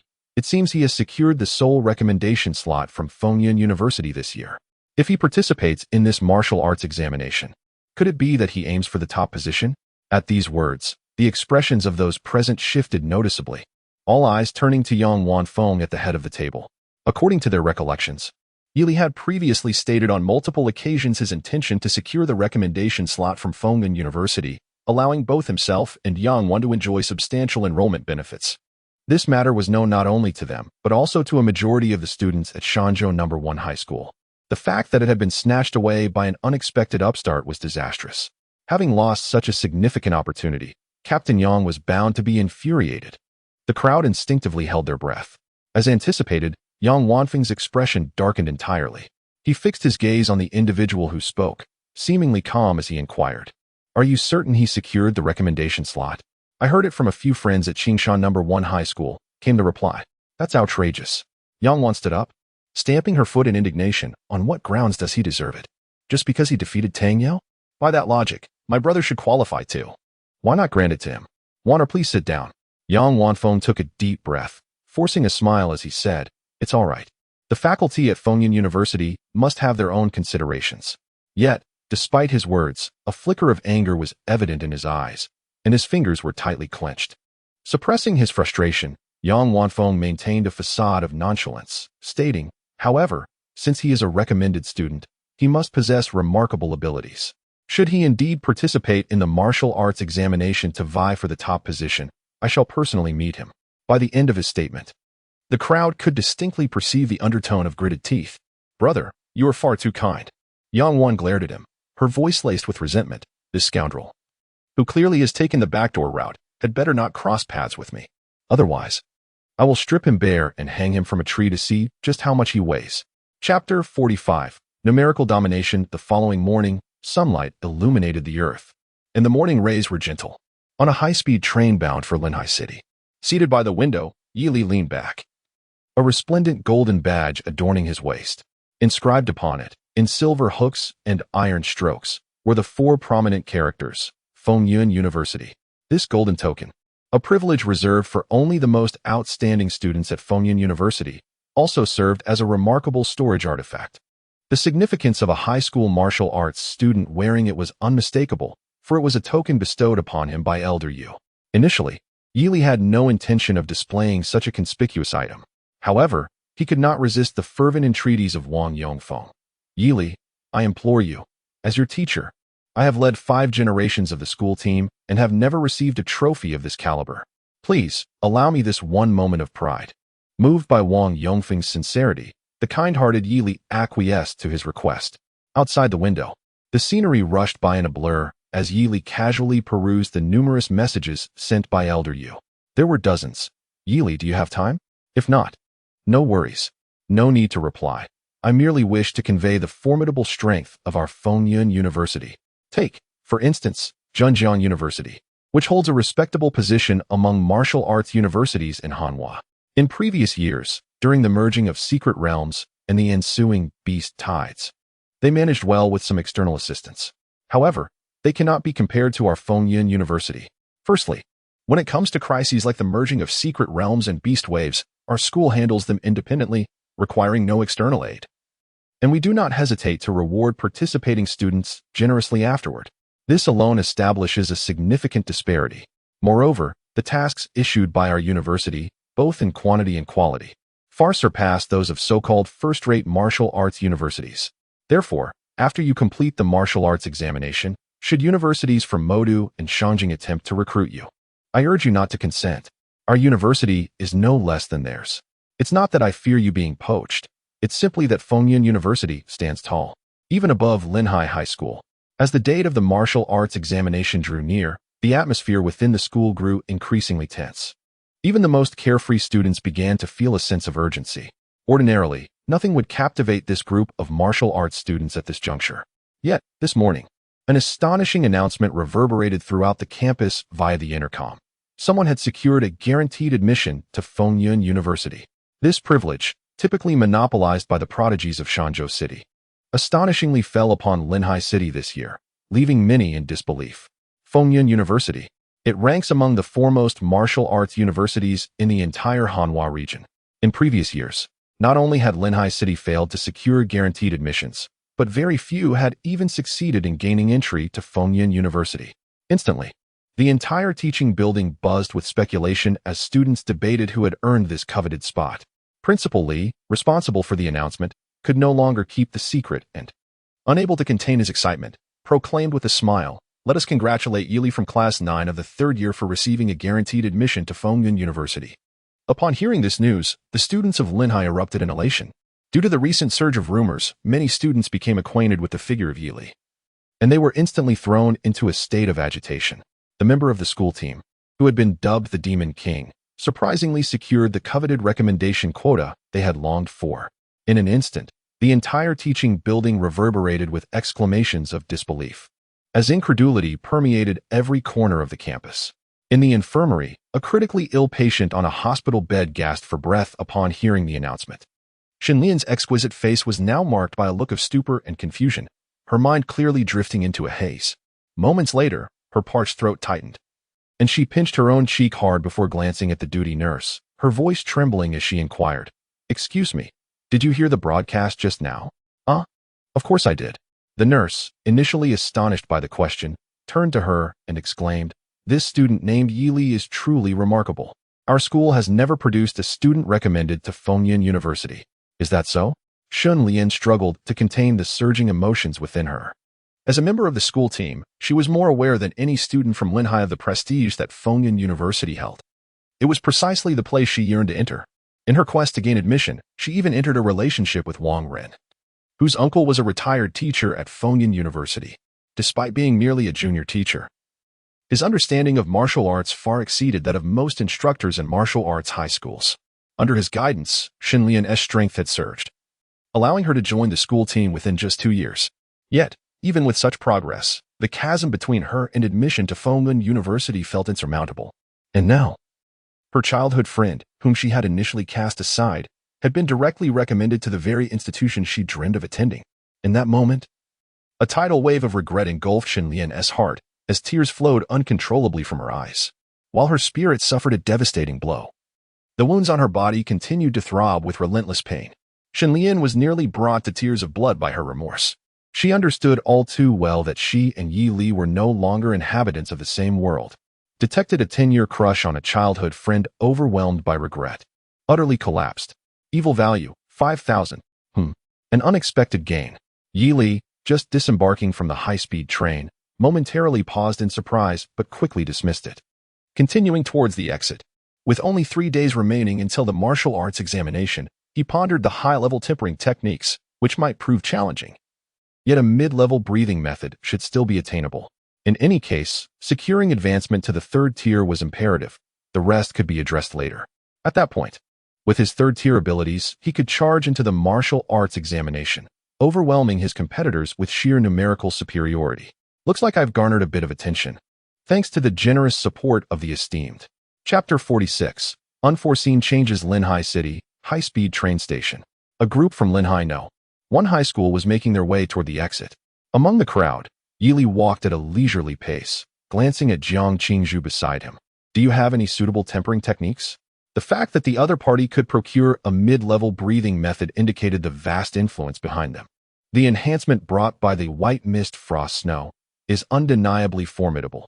It not only significantly accelerates the recovery of true energy compared to practitioners of the same tier, but it also provides additional benefits during attribute allocation, highlighting the stark contrast with ordinary breathing techniques. Currently, I do not possess it. Jiang Qingzhu's eyes sparkled as she pondered slightly. However, we should have some at home, though acquiring it is somewhat challenging. Would it be acceptable for me to provide it to you next month? Unlike the martial techniques stored in the library, breathing techniques and refining methods that pertain to inheritance require appropriate justification for even the eldest daughter of the Jiang family to obtain from her elders. I will likely reach the 5th tier next month, at which point I could request to see it in advance. Next month. Yili rubbed his forehead in mild exasperation. We shall discuss it then. Since the current avenue proves unfruitful, I shall have to seek assistance from Elder Yu or Linhai No. 1 High School. The former has just returned to Fengyan University and is unlikely to visit Linhai City in the near future. Thus, Linhai No. 1 High School appears to be the only option. Very well. Jiang Qingzhu nodded gently, feeling no urgency in the matter, as the other party had only just advanced to the 2nd tier and was likely still in the stage of consolidating their realm. By the way, do you have any questions regarding the white mist frost snow? She glanced at Yili, her tone imbued with a hint of expectation. I have achieved a modest mastery of this breathing technique, so feel free to inquire if anything confounds you. Yes, understood. If you have any uncertainties, do not hesitate to ask me, Yili replied casually.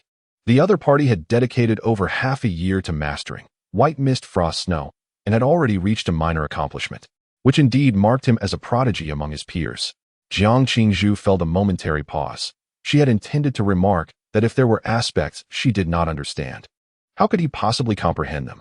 However, recalling his recent display of snowstorm in the sky, she chose to remain silent. Since her encounter with Yi Li, Jiang Qingzhu had come to understand a profound truth. There exist individuals in this world who defy reason, collectively referred to as geniuses by others. He is undoubtedly one of those geniuses. Contemplating this, her gaze towards him grew imbued with a blend of admiration and longing. She yearned to forge a connection between the young man and the Jiang family, willing to offer anything, martial skills, techniques, and more. Were an ordinary person to receive such favor from the eldest daughter of the extremely prestigious Jiang family, they would have eagerly sought to ingratiate themselves, hoping for recognition from the family. Yet, the young man before her was entirely different.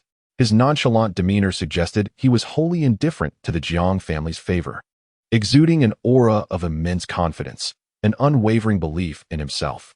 Such confidence is not uncommon among many talented martial artists, yet when faced with such a coveted opportunity, they often find it difficult to resist temptation. The likes of Yi Li, who remains unconcerned about his relationship with the Jiang family and even dares to retaliate against the eldest daughter, is a rarity that Jiang Qingzhu had never encountered before. It is precisely this quality that renders him so invaluable. We do possess several Tier 3 weapons at home. Shall I select one for you during the martial examination? She inquired softly. Yi Li nodded noncommittally, his gaze fixed on the exit ahead as he asked, "Who are those people?" Jiang Qingzhu followed his gaze, her expression turning to one of surprise. The enforcers from the Qingyi Bureau? How could there be so many? Outside the station exit, where taxi drivers typically gathered, several figures cloaked in dark coats stood silently, strikingly conspicuous. Their faces bore an expression of cold indifference, with sharp eyes directed unwaveringly at Yi Li and the individuals behind him. Yi Li followed their line of sight, raising an eyebrow. He soon spotted a similarly prominent figure striding towards them, flanked by several escorts. The newcomer was tall and slender, appearing to be around 40 years of age, with large hands shackled in handcuffs. His demeanor was gloomy, eyes tightly shut, yet he moved with an air of confidence. In Yi Li's vision, the tall man exuded a formidable presence, unmistakably not an ordinary individual. The young escorts surrounding him wore expressions of residual joy, their waists adorned with standardized iron badges. Yi Li deliberately halted his steps, allowing them to pass by, and easily discerned the inscription on the badge, Zhenjiang University. This was indeed a martial arts institution within the province, albeit considerably less formidable than Fengyan University. Thus, it became clear. Students from Zhenjiang University had come to escort a criminal, transferring a prisoner. Upon witnessing this scene, Jiang Qingzhu expressed her astonishment and elucidated. Martial arts universities occasionally issue tasks to capture fugitives, handing over captured criminals to the nearest Qingyi Bureau for processing. It was a surprise to encounter this. At her words, Yi Li nodded slightly. It is my first time witnessing such an event as well. I wonder if capturing a fugitive in this manner would earn me any merit points. It seems unlikely. Such actions would surely be deemed heroic. And the system is not easily deceived. Yet, it is not impossible. Could excessive enforcement also be considered a form of wrongdoing? Yi Li's thoughts meandered. In his line of sight, the group escorting the suspect swiftly exited the station. The enforcers from the Qingyi Bureau stepped forward, briefly comparing photographs before accepting the handcuff keys from the escorting students. The leading enforcer approached, reaching into the tall man's clothing to press against his bones and flesh, presumably to guard against any disguising techniques. As Yi Li exited the platform, he nodded slightly. This encounter was indeed novel. He resolved to pay closer attention to the wanted criminals within the province. Should he chance upon one, it would provide an opportunity to test his hypotheses. Although he was not fond of such delaying tactics, there was presently no excuse to act. How frustrating. This time, he could not engage in direct combat. But suddenly, at that moment, the enforcer inspecting the handcuffs turned pale. It must be noted that ordinary handcuffs are as flimsy as threads to martial artists, easily shattering under strain. Therefore, any student assigned to capture a dangerous criminal would typically receive a set of handcuffs tailored to the appropriate strength. Yet the pair in the enforcer's hand, suitable for securing low-level martial artists, was utterly inadequate for the significant suspect before them, who was nearing the 4th rank. It was merely a decorative prop. He bellowed in a fit of rage, just about to retreat, when the lanky man before him abruptly opened his eyes. With a resounding clang, accompanied by a sharp metallic crack, The slender figure shattered the chains binding his wrists. An aura of fierce energy erupted from him, and with a powerful punch, he struck the chest of the law enforcer before him. A sickening crunch echoed as the enforcer's chest visibly caved in. He was sent reeling backward, a torrent of blood erupting from his mouth, staining his dark blue coat crimson. Director Chun. The crowd gasped in horror. Observing the scene, the lanky man revealed a look of wild elation. Initially fearing for his life, he realized that the students from Zhejiang University had opted for lighter shackles in their bid to save money, which had inadvertently granted him a moment to breathe. Seizing the opportunity, he charged forward without hesitation, resembling a speeding vehicle as he barreled through a dozen bewildered bystanders, racing away into the distance. The remaining law enforcers quickly regained their composure and sprang into action. One individual stayed behind to attend to the injured enforcer, while the others pursued the fleeing figure. However, the crowded train station was filled with people, many of whom had succumbed to unconsciousness due to the earlier collision. Witnessing this chaos, those who intended to give chase faltered momentarily, a flicker of conflict crossing their indifferent faces, ultimately deciding to halt and assess the condition of the injured. Simultaneously, they contacted the law enforcement station in the city, urging them to swiftly locate the whereabouts of the lanky man. At that moment, the enforcer had just picked up the shackles from the ground when he abruptly looked up, fixing his incredulous gaze on the students from Zhejiang University, questioning in disbelief. "You didn't use the shackles inscribed with the binding array?" One of the students' faces twitched, yet he mustered the courage to respond. "That old monster was already gravely injured when we found him. Shackles capable of restraining a third-tier martial artist are exceedingly precious. We aimed to conserve expenses and thus resorted to second-tier strength." "Fools," the enforcer barked. "Hurry after him. If that scoundrel harms anyone in the city, you will all face punishment." At his words, the faces of the Zhejiang University students paled, and they hastened in the direction the lanky man had departed. It seemed they would need to ensure the students returned home early in the coming days. Wang Yongfeng withdrew his gaze from the receding figures and turned to the others, exclaiming, "If my eyes do not deceive me, that suspect is likely the notorious criminal Xiang Bu, who has slain over a dozen pregnant women and has caused quite a stir in Zhenjiang City. It is said that he was severely injured by the Bureau of Anomalies. Yet he remains a genuine peak third-tier martial artist. Be cautious when you return." Just then, his voice trailed off. As he scanned the faces around him, uncertainty flickered in his eyes. It was not just him. Even Jiang Qingzhu paused in her observations, startled. "Where's Yi Liren?" Chapter 47. They owe me their gratitude. Haha.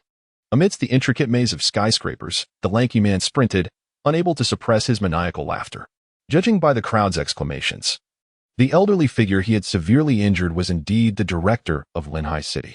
Simultaneously, he is the only individual in Linhai City approaching the fourth tier of martial artists.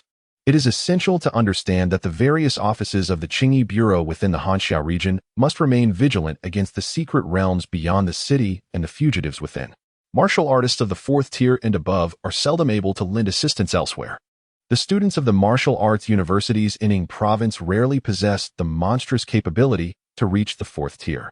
Thus, it can be concluded that, in the short term, the entirety of Linhai City is secure for me. Contemplating this, Xiangbu could not help but display a joyful expression. Even though he had been gravely injured by that old ruffian from Zhenjiang, he remained, after all, a veritable pinnacle of the third tier, regardless of the embellishments. His cultivation level was undeniable. At present, focused solely on preserving his life, there was no one in Linhai City who could catch up to him, right? Suddenly, the hairs on the back of Xiangbu's neck stood on end. In his ears, a piercing sound of air being rent apart erupted. "Who goes there?" Xiangbu felt a prickling sensation at the back of his head, instinctively lowering it and dodging to the side. Boom!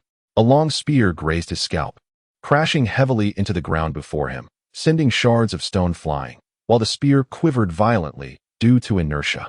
Xiangbu turned to look, his pupils constricting. He beheld a black figure hurtling toward him at an extraordinary speed, surpassing that of an ordinary third-tier martial artist, propelled by sheer momentum. With a taut right arm, a fist struck the air with tremendous force, crashing down upon his raised right arm. Bang! Xiangbu had intended to utter something, but before he could speak, his body was sent tumbling away by the overwhelming power. It was none other than Yi Li. Propelled by the full exertion of the Tian Gang treading the void technique, and Yulong riding the wind classic, who had surged behind Xiangbu, his aura continuously escalating. Boom. Xiangbu collided heavily against the wall, fracturing it with several cracks. He could feel a peculiar vibration emanating from the incoming fist, causing his own vital energy to churn uncontrollably.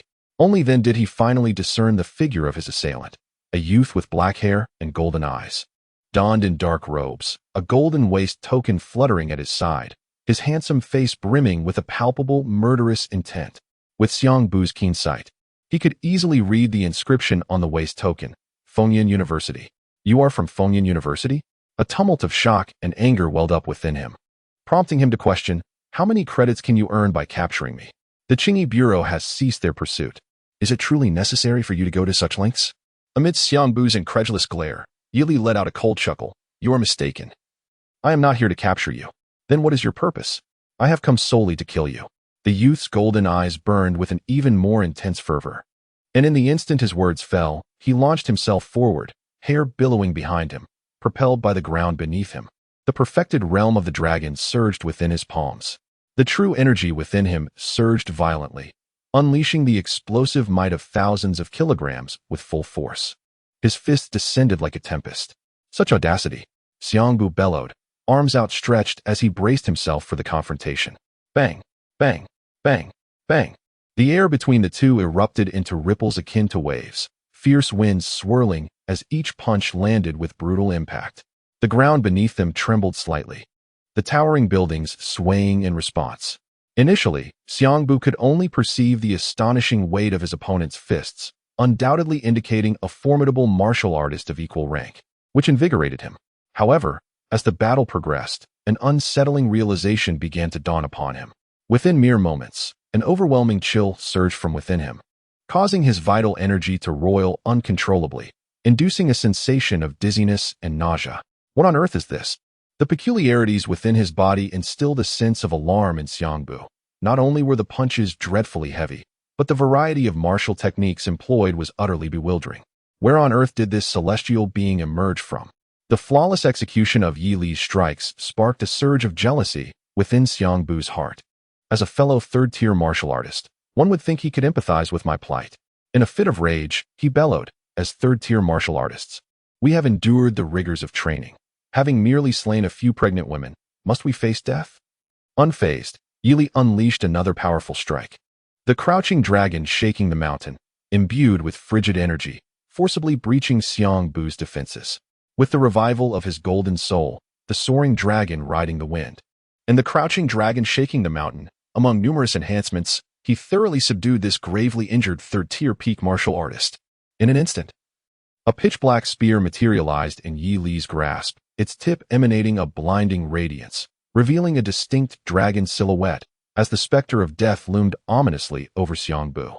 Spare me, Xiangbu cried out. I am a third-tier martial artist. I can atone for my sins. Even the Anomaly Clearing Bureau would not execute me. His words bore truth. Third-tier peak martial artists, being rare resources, would indeed be subjected to prohibitive measures by the Anomaly Clearing Bureau, serving as scapegoats to fend off the beast beyond the city. This was one of the reasons he harbored no fear of the Bureau.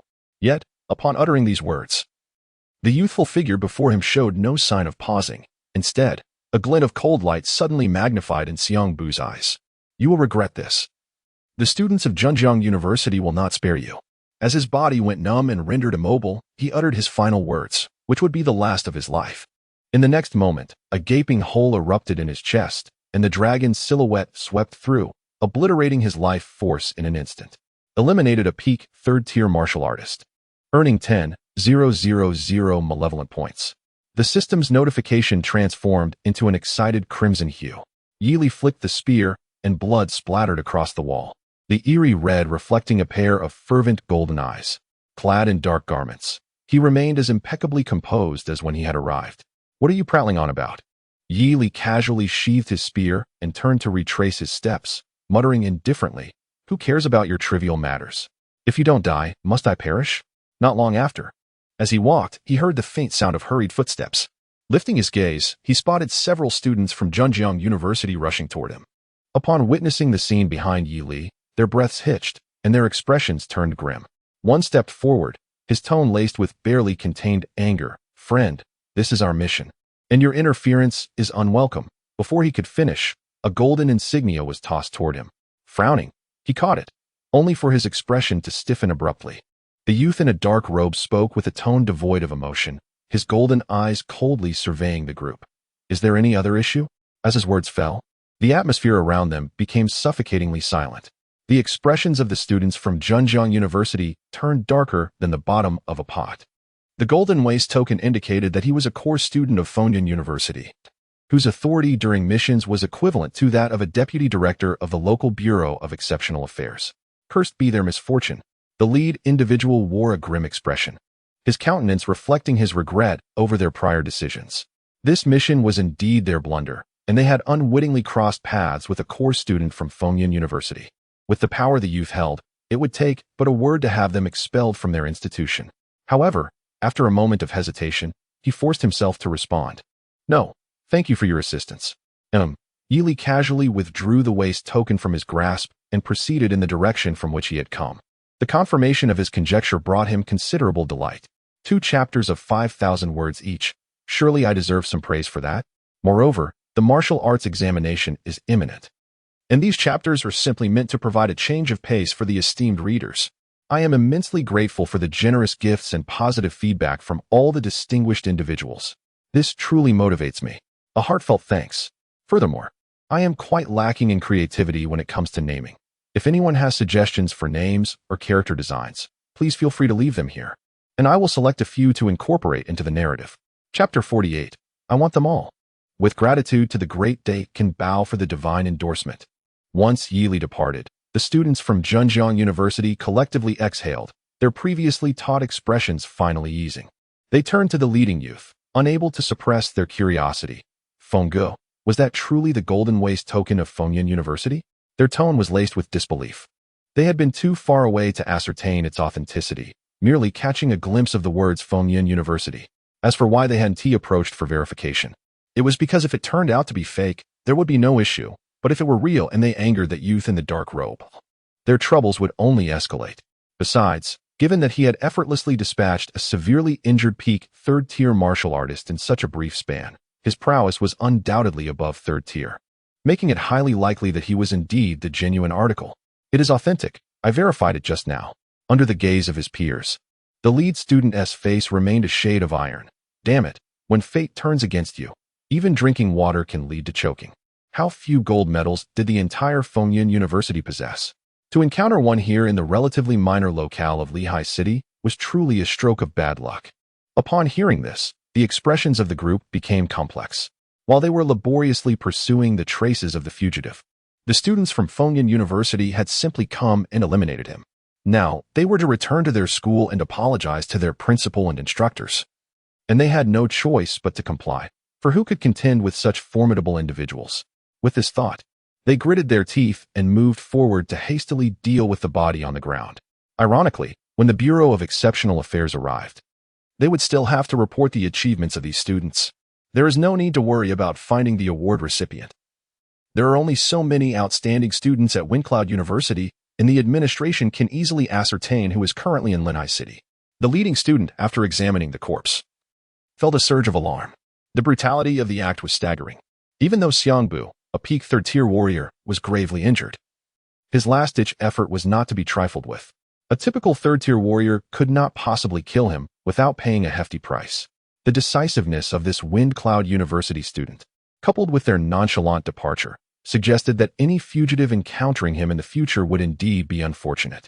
As the sun reached its zenith, a taxi carrying 4 passengers was en route to Linhai No. 1 High School.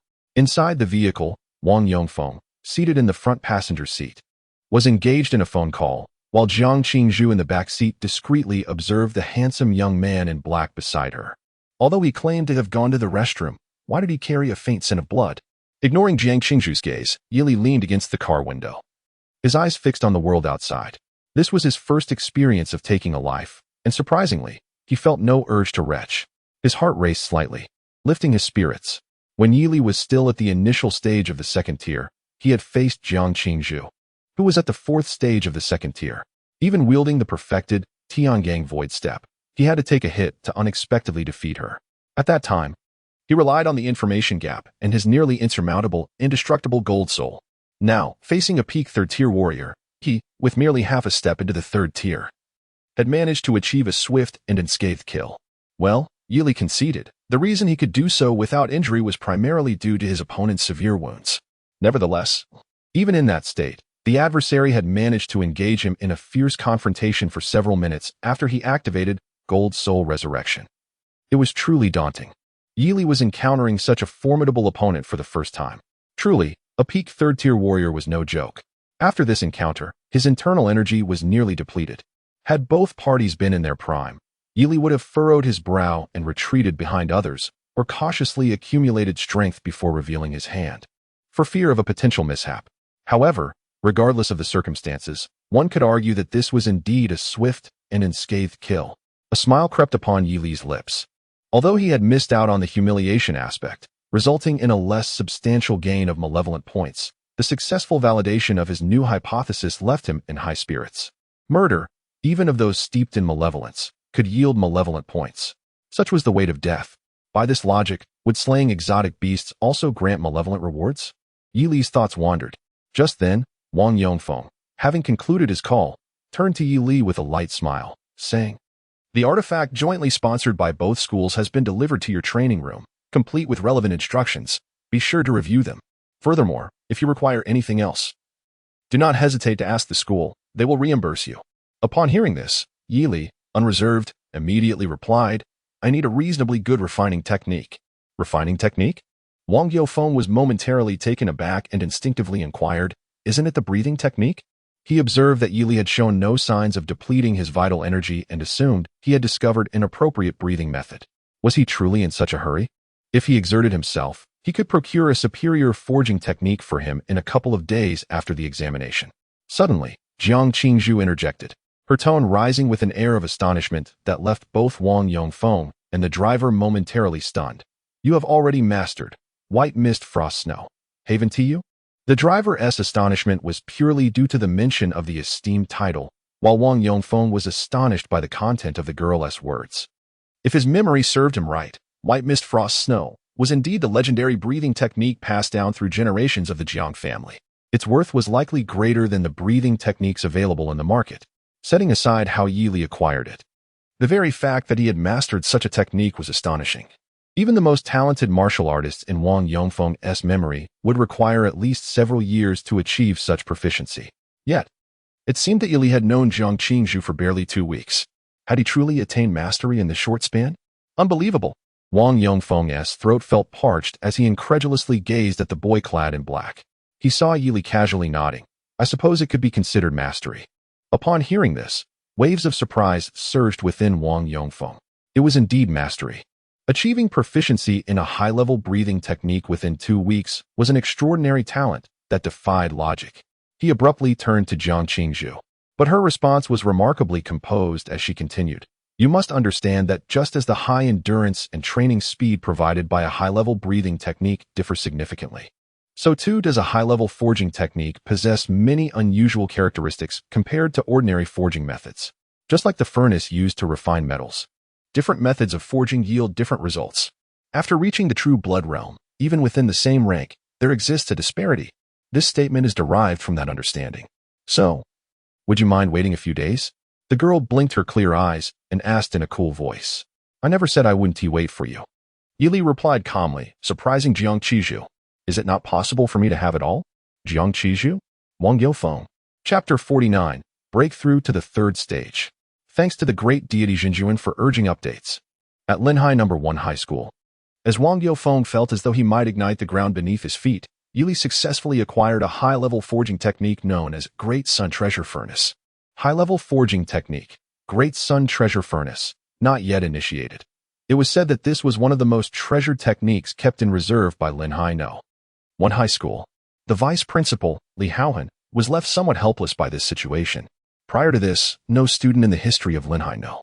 1 had ever obtained a third-stage forging technique before graduation. It was indeed a bit overwhelming.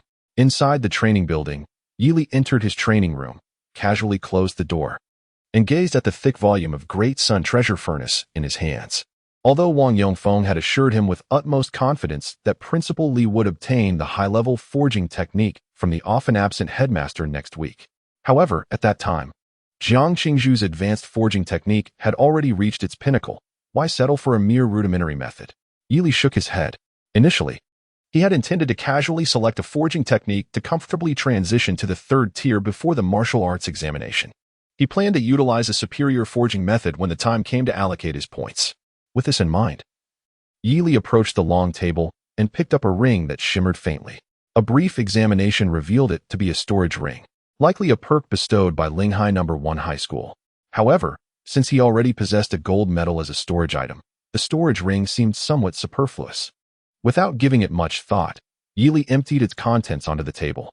Among the items was a savings card from Huanxia Bank, a smooth, round red elixir, a set of silver protective armor, and an instruction manual.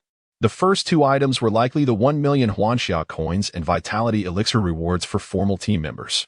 The latter was presumably the so-called treasure jointly sponsored by the two schools. Yili picked up the manual, and the text caught his eye. Intermediate Tier 3 Treasure. Armor of Guardianship. Crafted from the silver horn of a Tier 3 exotic beast, the silver-horned rhino.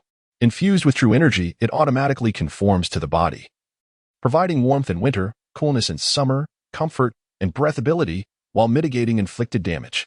After reading the introduction, a hint of disdain flickered across Yili's face. Perhaps it was due to the exceptional quality of the treasures produced by his own system that made this armor appear somewhat mediocre. Nevertheless, he thought, better to have something than nothing at all. He hadn't expected much assistance from them. With a sigh, Yili returned the items to the storage ring. In fact, the most useful item among them was the storage ring itself. To avoid confusion with the harmony ring on his right hand, he decided to wear the storage ring on his left hand. Yili returned to his training bed, his remarkably handsome features gradually calming. He did not intend to postpone his advancement to the third tier until after the martial arts examination. This recent endeavor not only validated his suspicions, but also served as a clarion call to enhance his strength. If defeating a severely injured peak Tier 3 martial artist was so arduous, then what would become of him when facing the geniuses of Shanzhou No. 1 High School, all of whom were likely at the peak of Tier 2? That was unacceptable. No one could impede his path to power. His increasingly formidable strength did not cloud Yili's judgment. Rather, it sharpened his awareness. To outsiders, he appeared to be a prodigy of unparalleled talent.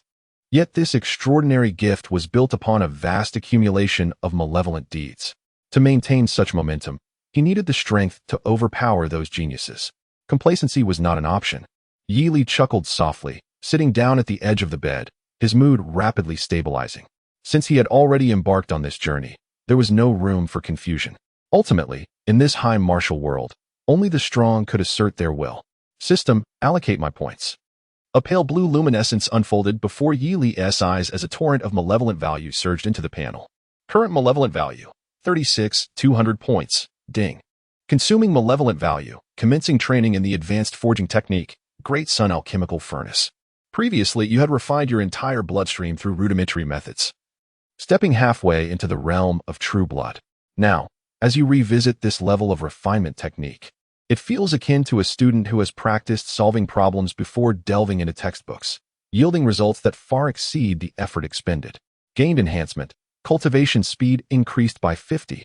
After consuming 2,000 points of malevolent value, you discern that although this level of refinement method encompasses deeper theoretical underpinnings, its complexity pales in comparison to the breathing technique of a higher tier. You skim through it effortlessly, grasping its essence. Great Sun Treasure Furnace, minor accomplishment. Upon expending 4,000 points of malevolent value, you have comprehended the method of simulating the Great Sun's evaporation to elevate the temperature within your body, causing your blood to gradually undergo a transformative metamorphosis in this high-temperature environment. Great Sun Treasure Furnace, proficient, after consuming 6,000 points of malevolent value. Your understanding of this refinement technique deepens, and with each breath, scorching white vapor escapes your lips. Great Sun Treasure Furnace, mastery, after expending 10,000 points of malevolent value. You finally grasp the enhancement methods recorded within this refinement technique, a sense of clarity washing over your mind. Great Sun Treasure Furnace, grand accomplishment, after consuming 12,000 points of malevolent value. You have mastered the technique of imbuing true energy with a burning effect, ensuring your future training in fire-based martial arts will be doubly effective, significantly augmenting their power. Great Sun Treasure Furnace Perfection. Byproducts. Your ability to withstand heat has improved. Byproducts. Your understanding of refinement techniques of this third-tier skill has deepened. A torrent of text emerged on the luminous screen. Yi Li exhaled softly, the sensation of heat acutely palpable. Although he had never smoked in his past life, an inexplicable thought crossed his mind. Should he deliberately channel the true energy within him that possesses a burning effect, he could ignite a cigarette effortlessly, even without a lighter. Another practical ability had been acquired. Furthermore, with a mere thought, the blood within Yi Li surged with a boiling sensation, akin to a piece of fine iron cast into a blazing furnace. No unbearable heat, only a burgeoning sense of transformation.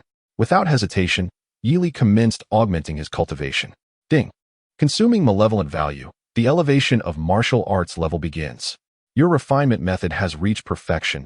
Under this influence, the originally 100-step journey has traversed 99 steps, leaving only the final stride to complete. Consuming 200 points of malevolent value, a golden radiance emanated from your blood, bones crackling in harmony. An overwhelming sensation of completeness permeating your entire being. Augmentation complete. You have ascended to the first tier of the third stage. Current martial arts level, third stage. First tier, 0, current malevolent value, 24,000 points. With the emergence of the final line of text, Yi Li's aura surged dramatically. He resembled a perfectly forged elixir, exuding an essence of completeness. The transformed blood and bones resonated with one another, significantly enhancing his senses to a terrifying degree, where even a feather could not be added, nor a fly dared approach. His void-like black pupils shone with an otherworldly brilliance, as if capable of unraveling the very essence of the world. There exists no such thing as a bottleneck. The third-tier threshold, which has ensnared countless martial artists, was effortlessly surpassed by him in mere breaths. This is indeed the third tier. As he felt the surging true chi and the amplified vitality within him, Yi Li stifled the astonishment that threatened to surface on his visage. The next step is to prepare for the martial examination in 2.5 days. One wonders how much benefit the so-called Shanzhou No. 1 high school can confer upon him. Yi Li felt a flicker of anticipation. Meanwhile, at Shanzhou No. 1 high school, Yang Wanfeng had just concluded his training and was engaged in a significant discussion about the martial examination with his sister, Yang Wan. The prelude has been somewhat lengthy, but now we approach the martial examination. Additionally, I extend my gratitude to the esteemed contributors, Daily Update Master, Great Silkworm Baby, and Novel Reader, for their esteemed recognition. I shall make time to increase updates. I am truly grateful for the support from all esteemed individuals. The humble author earnestly requests small tokens of appreciation and the motivation to create. Chapter 50. Yang Wanfeng's Decision. The martial examination approaches. Brother, what do you think? In the spacious training ground, Yang Wan lay languidly on the ground after training, casually inquiring, how should I teach that Yi Li a lesson? Wanner, how many times must I remind you not to underestimate your opponent? Yang Wanfeng replied with a helpless smile, continuing, if you do not activate the blood-burning secret technique, you are likely not a match for Tang Yao. If he can defeat Tang Yao, he undoubtedly possesses the capability to best you as well. Even if you activate the secret technique and manage to win, so what? This is a martial examination where points are earned by hunting the exotic beasts within the examination grounds. As he spoke, he affectionately ruffled the girl's hair and added, moreover, aside from the final 6 hours of free combat, if you recklessly engage him at any other time and he reports you to the supervising instructor, what will you do then? Well, I can always choose not to attend the martial university. You can support me for a lifetime. Yang Wan retorted dismissively. To her, the fact that he had taken her brother's guaranteed admission spot elevated him from an inconsequential participant in the martial examination to the epitome of villainy. Furthermore, the highest points are awarded for hunting the exotic beasts in the core area of the examination grounds. If Yi Li aims to contend for the top position, it is inevitable that he will clash with herself and others. Thus, she felt compelled to choose a method to conclude this matter with a satisfying resolution, to teach him a lesson. Wanner, do not throw a tantrum, Yang Wanfeng said as he sat beside her on the ground. Did I not say that I will certainly confront him? Why are you in such a hurry? Without even glancing at him, Yang Wan huffed in frustration, because, brother, your temperament is far too gentle. Even if you say you will confront him, you will undoubtedly hold back. You always stop short. Upon hearing this, Yang Wanfeng's eyes flickered.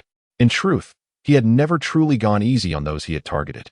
They had all faced his unspoken retribution afterward. This was information Yang Wan was evidently unaware of. After a moment of contemplation, Yang Wan Feng, with a semblance of resignation, smiled and said, "Very well, since you harbor such disdain for him, there is little I can do. Now, tell me how you wish to teach him a lesson, and your brother shall acquiesce." Really? Upon hearing this, Yang Wan sat up excitedly from the ground and turned to Yang Wan Feng, eagerly inquiring, "What do you mean by anything goes?" Yang Wan Feng, with a deliberately hesitant expression, allowed a hint of contemplation to cross his refined face. Subsequently, under the expectant gaze of Yang Wan, he seemed to have made a resolute decision, letting out a resigned sigh as he said, "When have I ever deceived you, dear sister? Although my initial intention was merely to engage him in a friendly spar, given your evident disdain for him, a slight reprimand would not be out of the question. Speak your mind." "Splendid," Yang Wan exclaimed, joyfully rushing over to embrace Yang Wan Feng, her face alight with happiness as she declared, "I always knew you were the best brother." After a brief pause, she shyly chuckled, "Brother, I have long contemplated how to teach him a lesson." Upon hearing her words, Yang Wan Feng perked up. "Go on.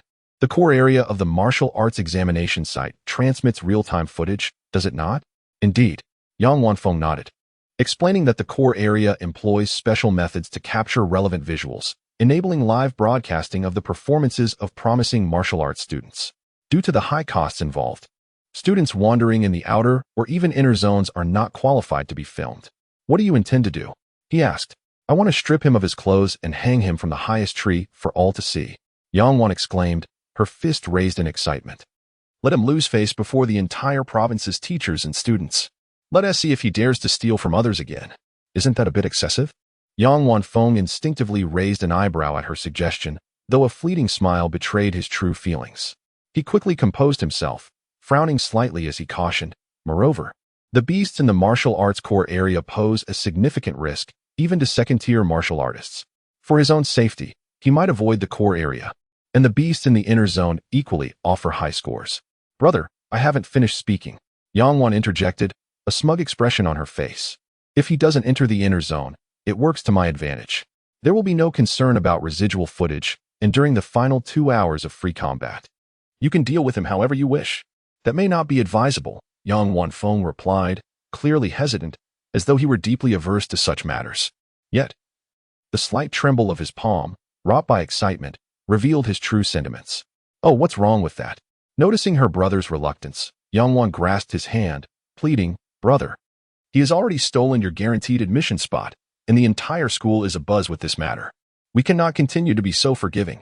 Perhaps it was due to Yang Wan Feng's frequent mention of the coveted admission spots at Fengyun University. Or perhaps the teacher's penchant for using tales of prodigies to inspire their students. In the current environment of Shanzhou No. 1 High School, hundreds of martial arts students were aware that a student named Yi Li from Lehigh City was likely to have secured a guaranteed admission spot at Fengyun University. Naturally, Yang Wan Feng, who constantly spoke of these spots, seemed somewhat foolish in light of the situation. As expected, upon the mention of this issue, a flicker of anger appeared in Yang Wan Feng's eyes, only to dissipate swiftly. He took a deep breath and said slowly, "Indeed, the audacity of Yi Li is truly intolerable. If my brother does not exhibit any semblance of strength, he might genuinely believe I am an easy target." It is worth noting that during his battle with Tang Yao, he displayed a complete disregard for his opponent's dignity, employing an exceedingly brutal fighting style that left onlookers astonished. Should I impart a lesson to him during this martial examination, it would serve as a means of delivering justice for the people. Yang Wan's delicate face suddenly illuminated with a radiant smile. "Brother, in my eyes, you have always been a paragon of virtue. Have you forgotten? Everyone at school refers to you as a brilliant and pure genius." "Of course, I am aware." Yang Wan Feng modestly waved his hand, exclaiming with a hint of exasperation, "But do not celebrate too soon. Even if I agree to teach him a lesson, finding him later poses a challenge. Rest assured." Yang Wan confidently patted her slightly protruding chest, her waist-length hair swaying with her movements. She added with a hint of pride, "I knew you would acquiesce to my request. So I conferred with everyone this morning. Apart from the two of us, anyone who encounters Yi Li will guide him towards the core area. He will be unable to escape." With that, and under Yang Wan Feng's approving gaze, Yang Wan clasped her hands before her flat abdomen, turning around with an air of anticipation. "It is foolproof. Oh, how I look forward to seeing the expression on that fellow's face." The provincial martial examination is an event of colossal scale, sweeping across the entire province with fervor. The tense atmosphere hangs like an invisible net, enveloping the hearts of every participant, instilling in them an unprecedented pressure. In such a charged environment, time seems to accelerate. The brief span of 3 days vanishes like a fleeting shadow, as the first rays of dawn illuminate the outskirts of Shanzhou City. A long-awaited excitement begins to permeate the air. Outside Shanzhou City, before an expansive and magnificent secret realm, a vast temporary encampment has been erected. Numerous figures exuding formidable presences gradually appear before the camp, their gazes fixed on the distant city, their eyes glimmering with anticipation. There, hundreds of buses are arriving in succession, accompanied by dozens of escorting military armored vehicles. This location is destined to become the turning point for the fates of thousands of martial artists. The stage for the provincial martial examination has been set, awaiting the arrival of its protagonists. Chapter 51, Face-to-Face Mockery. As a long-standing examination site for the provincial martial tests, the primary characteristic of the Cracked Mountain Secret Realm is its vast spatial dimensions and the relatively low level of exotic beasts. Typically, it remains in a state of closure.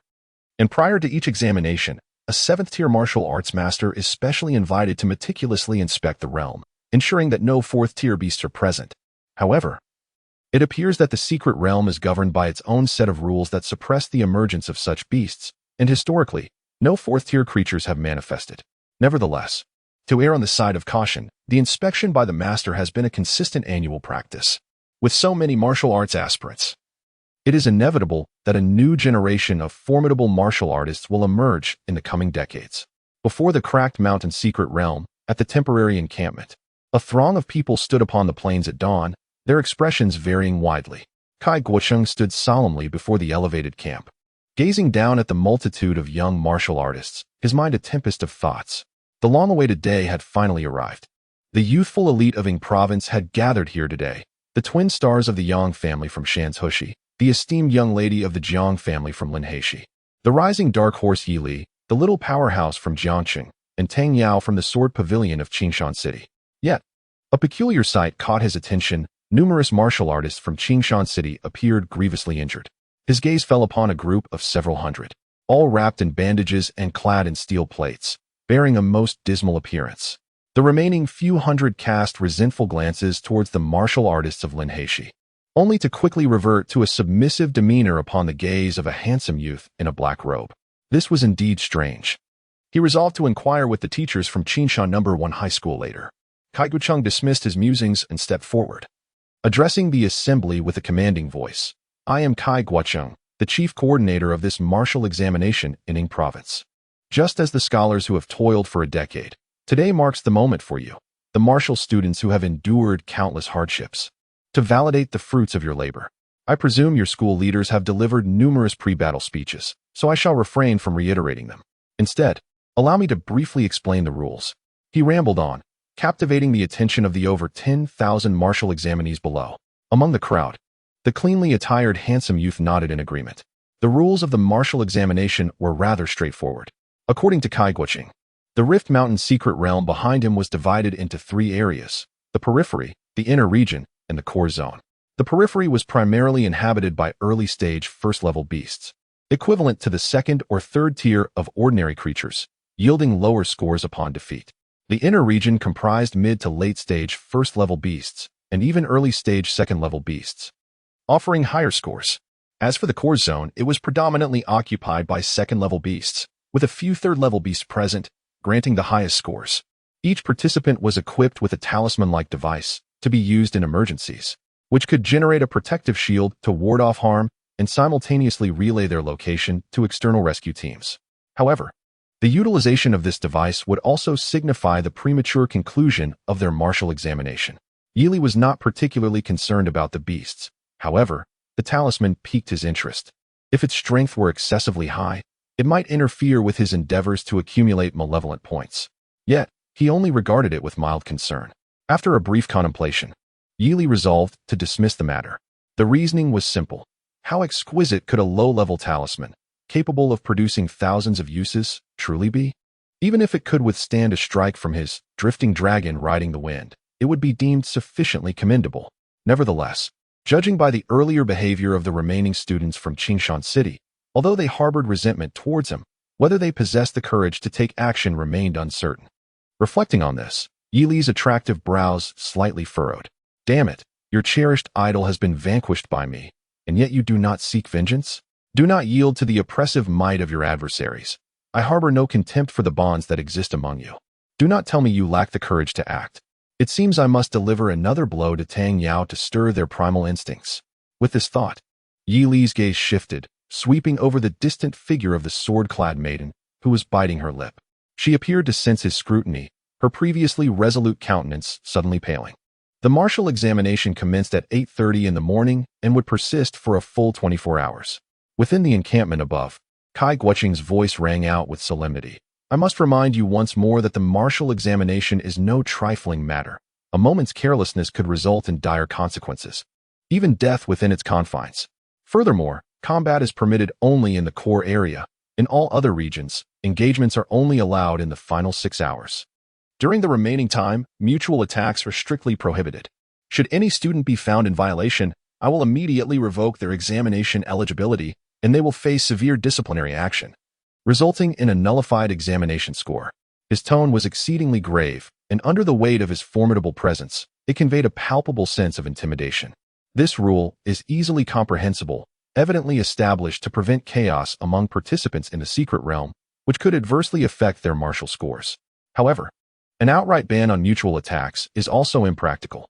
After all, in future explorations of secret realms, young martial artists may very well face attacks from their fellow humans. We cannot allow them to develop the misconception that martial artists within the secret realms will not engage in conflict, for such a belief could very well lead to their demise. Upon hearing this, Yili maintained his calm demeanor, showing no signs of discontent. At that moment, Jiang Qizhu approached, presenting him with a sharp, azure gold spear, softly stating, a high-tier third-grade treasure, the bloodstained sea dragon spear. Enhances the efficacy of water-based martial techniques and amplifies resistance to cold. Thank you, Yili replied, accepting the spear and nodding politely. Aside from storage treasures, each individual is permitted to carry 3 treasures, making this spear a perfect addition. No need for thanks. I will make time to visit the core area. Should you require assistance, do not hesitate to call upon me. Yili stowed the spear in his ring, calmly responding, Then, I wish you good fortune. With that, he turned and departed. With time still before 8:30, he intended to wander around a bit to garner some resentment points. Watching the youth's retreating figure, Jiang Qingzhu bit her red lip, her gaze gradually firming. Yili, I will surely gain admission to Fengyun University. Wait for me. Amidst the crowd, a strikingly handsome youth clad in a dark robe strolled leisurely. A glimmering golden badge at his waist caught the eye, adorned with silver inscriptions that elicited envy from numerous martial scholars. Soon, he arrived at his destination, the gathering place for martial scholars in Shanzhushi. Since no one recognized him, Yili brazenly positioned himself at the forefront of their group, awaiting with an expression of indifference. According to Yu Wang, such behavior is tantamount to a face-to-face mockery. Meanwhile, within the ranks of Shanzhushi, upon the arrival of the youth with the golden badge, discussions erupted. The refined young Wanfeng had been engaging in light-hearted banter with his teammates to ease the atmosphere. After discerning the conversations around him, the smile on his face abruptly froze, and he lifted his gaze towards the distance. There, the coveted gold medal he had longed for appeared before his eyes, causing Yang Wanfeng's eyelids to twitch uncontrollably. Is there anyone who can share the character design that fits the Yang siblings? If not, I will run a couple of them tomorrow. Chapter 52. I am guaranteed admission. Thank you. Undoubtedly, that golden waist badge was a privilege reserved for the most significant students at Fengyun University. Yang Wanfeng's smile faded, his hands gradually clenched, and his eyes fixated intensely on the languidly composed youth in the black robe. The badge he wore unmistakably revealed his identity. The martial arts examination was about to commence, and instead of waiting for the teleportation in their designated location, he had deliberately come to flaunt himself before Yang Wanfeng. Did he dare to provoke him, knowing his discontent? Contemplating this, a fleeting glimmer of murderous intent surged in Yang Wanfeng's eyes. It was not without reason. In his view, Yili's actions were tantamount to courting death. Brother, what's wrong with you? Yang Wan asked, noticing his brother's unusual demeanor, her voice laced with concern. It's nothing, Yang Wanfeng replied, his expression softening as he chuckled gently. I just saw someone I care about and got a bit lost in thought. He was acutely aware that they had not yet entered the secret realm. Should he act impulsively now, he would immediately forfeit his eligibility for the examination. For the time being, he would endure. Once inside the secret realm, he would use his extraordinary abilities to locate the youth during the final 6 hours. At that moment, there would be ample opportunity for retribution. Yang Wanfeng exhaled deeply. However, even though his murderous intent had dissipated in an instant, the youth in the black robe seemed to sense it, casually glancing in their direction. Upon hearing Yang Wanfeng's words, Yang Wan also began to survey the surroundings. The person you care about? Who is it? Their gazes quickly locked. Yi Li's expression was indifferent, yet his eyes carried a hint of scrutiny. Yang Wan's pupils quivered slightly, immediately landing on the conspicuous golden waist badge. Her brows furrowed, and a flicker of anger surfaced on her sweet face. Brother, I think I saw Yi Li.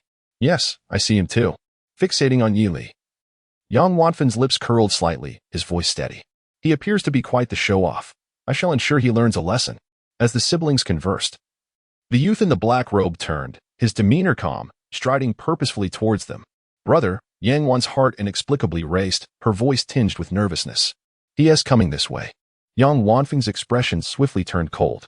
The two siblings had merely exchanged glances, yet he approached them directly. What could this signify?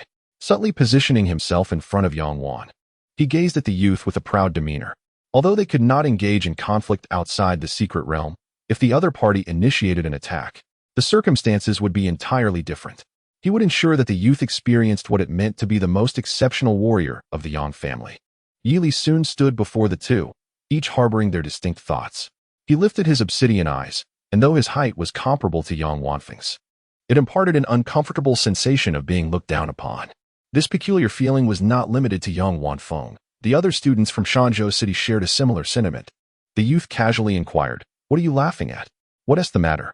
Yang Wanfeng furrowed his brow slightly, retorting with a hint of amusement. "Are we not allowed to laugh? Your temper seems rather excessive." Behind him stood a multitude of students from Shanzhou City who had once revered him. For the sake of pride, his tone inadvertently became somewhat assertive. As soon as he finished speaking, Yang Wan's voice, emboldened by some unseen support, rang out in sarcastic derision. "It's merely a backdoor admission. Surely some do not truly believe themselves invincible?" With that, she poked her head from behind Yang Wanfeng, staring directly at Yi Li with her chin held high like a proud swan. "Otherwise, be wary of a beating." "Ah, now it makes sense." Yi Li nodded slightly, surveying his surroundings. He noticed the students from Shanzhou No. 1 High School glaring at him with palpable hostility. Clearly, this pair of youths were their leaders. Otherwise, such a unified front would not manifest. No wonder his heightened senses detected an aura of menace. It was evident he had provoked the main party. With this thought, Yi Li turned his gaze to Yang Wan, a light laugh escaping his lips as he asked, "So it seems you have already devised a plan for dealing with me?" "Dealing with?" "No." Yang Wan proudly raised a finger, shaking it side to side as she smiled triumphantly. "It's about sorting you out. I've already contemplated how to handle this thick-skinned brat." "Wanner, don't speak nonsense." Yang Wanfeng feigned anger, then turned to Yi Li with a nonchalant smile. "My sister can be a bit mischievous. Please don't take it to heart. She's merely joking." After a brief pause, he continued with a warm smile. "However, if possible, I would like to gauge your strength, Yi Li, in the last 6 hours, if you have the courage to accept." Upon hearing this, the eyes of the Shanzhou City students gleamed with a peculiar mix of anticipation and glee as they regarded the young man in the ink robe adorned with a medal. Yang Wan stifled a laugh behind her hand, well aware that her brother was intentionally provoking Yi Li, to prevent Yi Li from having any chance to refuse. Her brother had employed a subtle tactic. Ahem. Just as Yang Wan was about to join in with her own jibes, a deep and serious voice resonated from above. "We shall now commence the secret realm transfer. All candidates, please return to your respective city's teams to stay closer to your teammates." The secret realm transfer meant that the farther apart the two parties were before the transfer, the greater the distance after. It had been explained by the teachers prior to the examination. "Brother," Yang Wan felt a sudden urge to grasp Yang Wanfeng's hand, but at that moment, a teasing laughter echoed in her ears. "The last 6 hours? Would it not be better for me to let you experience it right now?" As the words fell, an overwhelming pressure suddenly descended upon Yang Wanfeng's heart. Almost immediately, a shadow as dark as night streaked through the air like a shooting star, appearing before him with an ethereal presence, its body engulfed in surging white mist, accentuating a visage that resembled that of a celestial being. Yi Li maintained an expression of calm, yet there seemed to brew a tempestuous storm within his brow. Concealed malice accompanied his insincere demeanor, and he could no longer endure the presence of the cultured youth before him. With a surge of energy, he unleashed a casual yet powerful palm strike, reinforced by the force of tens of thousands of kilograms. In a heartbeat, Yang Wanfeng's internal alarm rang loudly, and as the elongated hand approached, an immense sense of threat sent chills down his spine, raising every hair on his back. He could not afford to be distracted by the dazed Yang Wan behind him. His internal energy surged rapidly as green radiance flowed from his arms, and he gritted his teeth, summoning all his strength to defend himself. The aura of the second-tier 8th level erupted from his body, drawing the attention of even the spectators above. You've lost your mind. We have only 6 hours left to engage in battle, Yang Wanfeng exclaimed, a blend of fury and astonishment in his voice. Fool, I am exempted, Yili replied coolly, his elongated hand descending upon the radiant arms of his opponent. Almost simultaneously, a colossal teleportation array erupted from the ground beneath, enveloping the figures of over 10,000 martial examination candidates in an instant. In the astonished gazes of Yang Wan and the students from Shanzhou City, Yang Wanfeng felt the scenery around him shift slightly, followed by an overwhelming force crashing down upon his arms.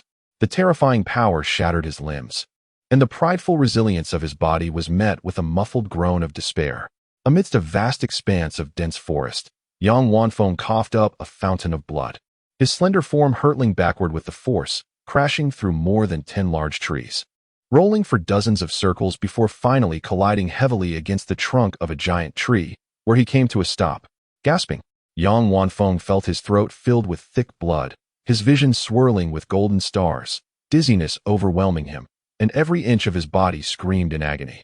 Yet, compared to the pain coursing through his body, the shock within his heart was even more profound. He strained to lift his head, laboriously gazing at the tall figure approaching him, an uncontrollable terror welling up in his eyes as he managed to utter the explosion of Dan Qi. You are at the 3rd tier. His aura was as complete as a precious elixir, capable of activating the physically taxing Dan Qi explosion technique, which could significantly enhance bodily functions, a skill unique to the 3rd tier true blood realm. For martial artists below the 3rd tier, it was akin to a dimensional crushing blow. No wonder he could sense my gaze. No wonder he secured the recommendation from Fengyun University. In that victory over Tang Yao, he had merely feigned weakness, deliberately allowing others to believe he required secret techniques. A tempest of realization surged within Yang Wanfeng as an immense dread rose from the depths of his heart. Had he known his opponent had ascended to the 3rd tier, he would never have acquiesced to Yang Wan's request. Even if the Yang family's secret techniques could elevate his strength to rival that of a 3rd tier martial artist, at this moment, he could barely rise, let alone employ the burning blood secret technique. In the past decade, the illustrious genius Yang Wanfeng, bearing the burden of grievous injuries, has amassed a notorious reputation of 3,000 for his malevolence. A palpable wave of dread emanates from him, registering an additional 2,000 on the scale of his misdeeds. Unperturbed by the evident horror in his opponent's eyes, Yili calmly crouches before the refined young man and inquires with an air of nonchalance. With your temperament at the 3rd level, why not attempt to smile once more? Furthermore, enlighten your father on how you and your sister intend to deal with me. Chapter 53. My apologies for your disappointment. Upon hearing Yi Li's voice, tranquil yet laced with mockery, Yang Wanfeng, prostrate on the ground, quivers as he manages to utter. She merely wishes to engage in a spar with you. With a sharp clang, a lance of blue and gold materializes in Yi Li's grip, which he thrusts violently into Yang Wanfeng's thigh, the sound of flesh being torn echoing ominously through the air. A piercing scream escapes Yang Wanfeng's lips. Instinctively he reaches to withdraw the weapon, only to be met with a resounding slap from the youth, leaving him dazed and his ears ringing. The remnants of his consciousness compel him to gaze ahead, where he is met by the enigmatic, glimmering black eyes of the boy in the ink-colored robe. Deception. Yi Li's voice, devoid of discernible emotion, yet brimming with an overwhelming sense of authority, resonates ominously. This is your final opportunity. How do you and your sister plan to confront me? She, Yang Wanfeng stammers, think it through before you speak. I genuinely advise you. As he speaks, Yi Li flicks the lance's grip with his fingers, causing it to tremble ominously. Indeed, Yang Wanfeng grits his teeth, the excruciating pain compelling him to grimace and gasp for air, his mind momentarily blank. Why? How does he perceive this as a falsehood? Yi Li's gaze sharpens. 3. Upon hearing this, Yang Wanfeng's heart constricts with fear. Should he divulge the truth, given the current temperament displayed by his adversary. The fate of Yang Wan would be grimly inevitable. The prospect of uttering those words weighs heavily upon him. Revealing the truth could spell disaster for his sister. Yang Wanfeng's pupils dilate and constrict, reflecting the intense internal struggle he faces. 2. Yili withdraws the lance, positioning it ominously before Yang Wanfeng's bloodied, yet genteel visage. The young man's formidable presence instills a paralyzing fear within Yang Wanfeng, rendering him incapable of fathoming the thoughts swirling in his opponent's mind. As dread envelopes him, just as Yili's brow furrows slightly, the howling winds surge around him, accompanied by an acute sense of impending doom. In a moment of desperation, he cries out, "I will tell you. I will tell you." Meanwhile, several hundred meters away, within the dense thicket, a young girl of sweet demeanor stands in a clearing. Bewildered as she surveys her surroundings, she vaguely recalls the final moment before being transported into the secret realm, where the young man in the ink-colored robe exuded a formidable aura, his palm striking her brother's arms. Yang Wan's breath quickens as she rises from the ground, a flicker of panic crossing her features. Although her elder brother possessed formidable strength and had mastered the Yang family's ancestral, blood-ignition secret art to a remarkable degree, that Yili exuded a confidence so intense it was almost frightening, his aura even surpassing her own. He had even triumphed over Tang Yao from the Sword Pavilion. How infuriating. Why had she never perceived his prowess until now, when suddenly a sense of unease enveloped her? Yang Wan bit her lip, forcing herself to regain her composure. They were on the periphery of the Mountain Rift secret realm, where ominous beasts could emerge at any moment. Despite her ability to easily dispatch such creatures, she needed to remain vigilant. Her brother had attained the second rank, 8th level in martial arts, even if Yili had some secret technique to bolster his combat abilities. The disparity between them remained vast. Even if he managed to catch her brother off guard, it would hardly stir the waters. She had to believe in him. He was her illustrious elder brother, a prodigy who had shone for over a decade, standing at the pinnacle of Mount Shou first high. He would undoubtedly prevail over that unknown Yili. Yang Wan clenched her fists, her eyes rekindling with the light of hope. During the teleportation, the distance between her and the two had been merely 5 or 6 meters, and she surmised it was not much greater now. After discerning her bearings, she proceeded towards the direction of the earlier rumblings. Along the way, various low-tier beasts such as giant wood mice and skeletal soldiers appeared. Strangely, these creatures did not launch attacks against Yang Wan. Rather, they fled frantically, as if fleeing from a terrifying foe. Considering her score, Yang Wan effortlessly dispatched them, collecting the precious drops of heart's blood they possessed. With each step forward, the numbers on her scoring device steadily accumulated. Soon, a faint metallic scent of blood wafted through the breeze, followed by a familiar aura that ignited her heart with joy. It was her brother. He had surely emerged victorious. With a surge of excitement, Yang Wan quickened her pace, bursting into a clearing from the dense forest. "Brother!" she exclaimed joyfully. Yet, in the next moment, her voice faltered, and her pupils constricted in shock. Before her stood a straight-backed youth clad in black, while her brother, Yang Wanfeng, bloodied and disheveled, gazed at her in terror, his eyes filled with an indelible guilt. Upon noticing Yang Wan's arrival, the youth in black casually lifted his gaze. It seemed he had caught sight of the lingering expectation in her eyes. A slight smirk graced his lips as his hair fluttered gently, clutching a blood-stained spear. He remarked with a lilt, "I sincerely apologize for disappointing you." At these words, Yang Wan's heart constricted painfully. Without a doubt, the elegant youth lying beneath the tree in such a pitiful posture was her once vibrant brother from Mount Shou first high. Yet now, he appeared utterly despondent, enveloped in a profound sense of guilt. The gaze of the youth in black was frigid, and his monotonous voice enveloped the area in an ominous chill of murderous intent. Covering her mouth in horror, Yang Wan stood transfixed, unable to comprehend how her illustrious brother had fallen to such a woeful state. This situation is indeed perplexing. The profoundly shocking scene rendered her legs as heavy as lead, leaving her rooted in place, her mind momentarily stalled. Her elder brother, a prodigy of the second tier, capable of battling third-tier warriors with his secret techniques, now finds himself in such a predicament at the hands of Yili. Wanner, taking in Yang Wanfeng's expression, felt a surge of humiliation and anger rise within her, her face burning with shame. In days gone by, he was a figure of great prestige. Now he has fallen to such an opponent, and worse still, in front of his adoring sister. The vastness of this humiliation threatened to drown Yang Wanfeng's reason. Yet, fortunately, he still held a plan in his heart. If only Wanner could buy him 5 minutes, he could recover some strength with his extraordinary abilities. As long as he could unleash the blood-burning secret technique, even against a third-tier warrior, he could still fight. With this thought, Yang Wanfeng made an effort to calm his mind, deliberately displaying a bitter expression, his eyes welling with tears as he looked up at Yang Wan. Trembling, he implored. "Waner, you must flee. Do not concern yourself with me." This person, just as he was about to finish, the ink-clad youth struck him across the face with a swift backhand, sending bloodied teeth flying from his mouth, leaving his head buzzing. "Is this a performance?" Yili remarked, his brow furrowing slightly as he disdainfully shook off the blood from his palm, speaking with a hint of indifference. "If you were so concerned, why did you comply so readily earlier? Now, it seems you portray yourself as the villain." Yili, observing Yang Wanfeng's dire state, Yang Wan finally regained her senses. Her trembling gaze fixated on the ink-clad youth, incredulously demanding, "What are you doing? Is that even a question?" Yili arched an eyebrow, feigning surprise as he replied, "As you can see, I am merely sparring with your brother."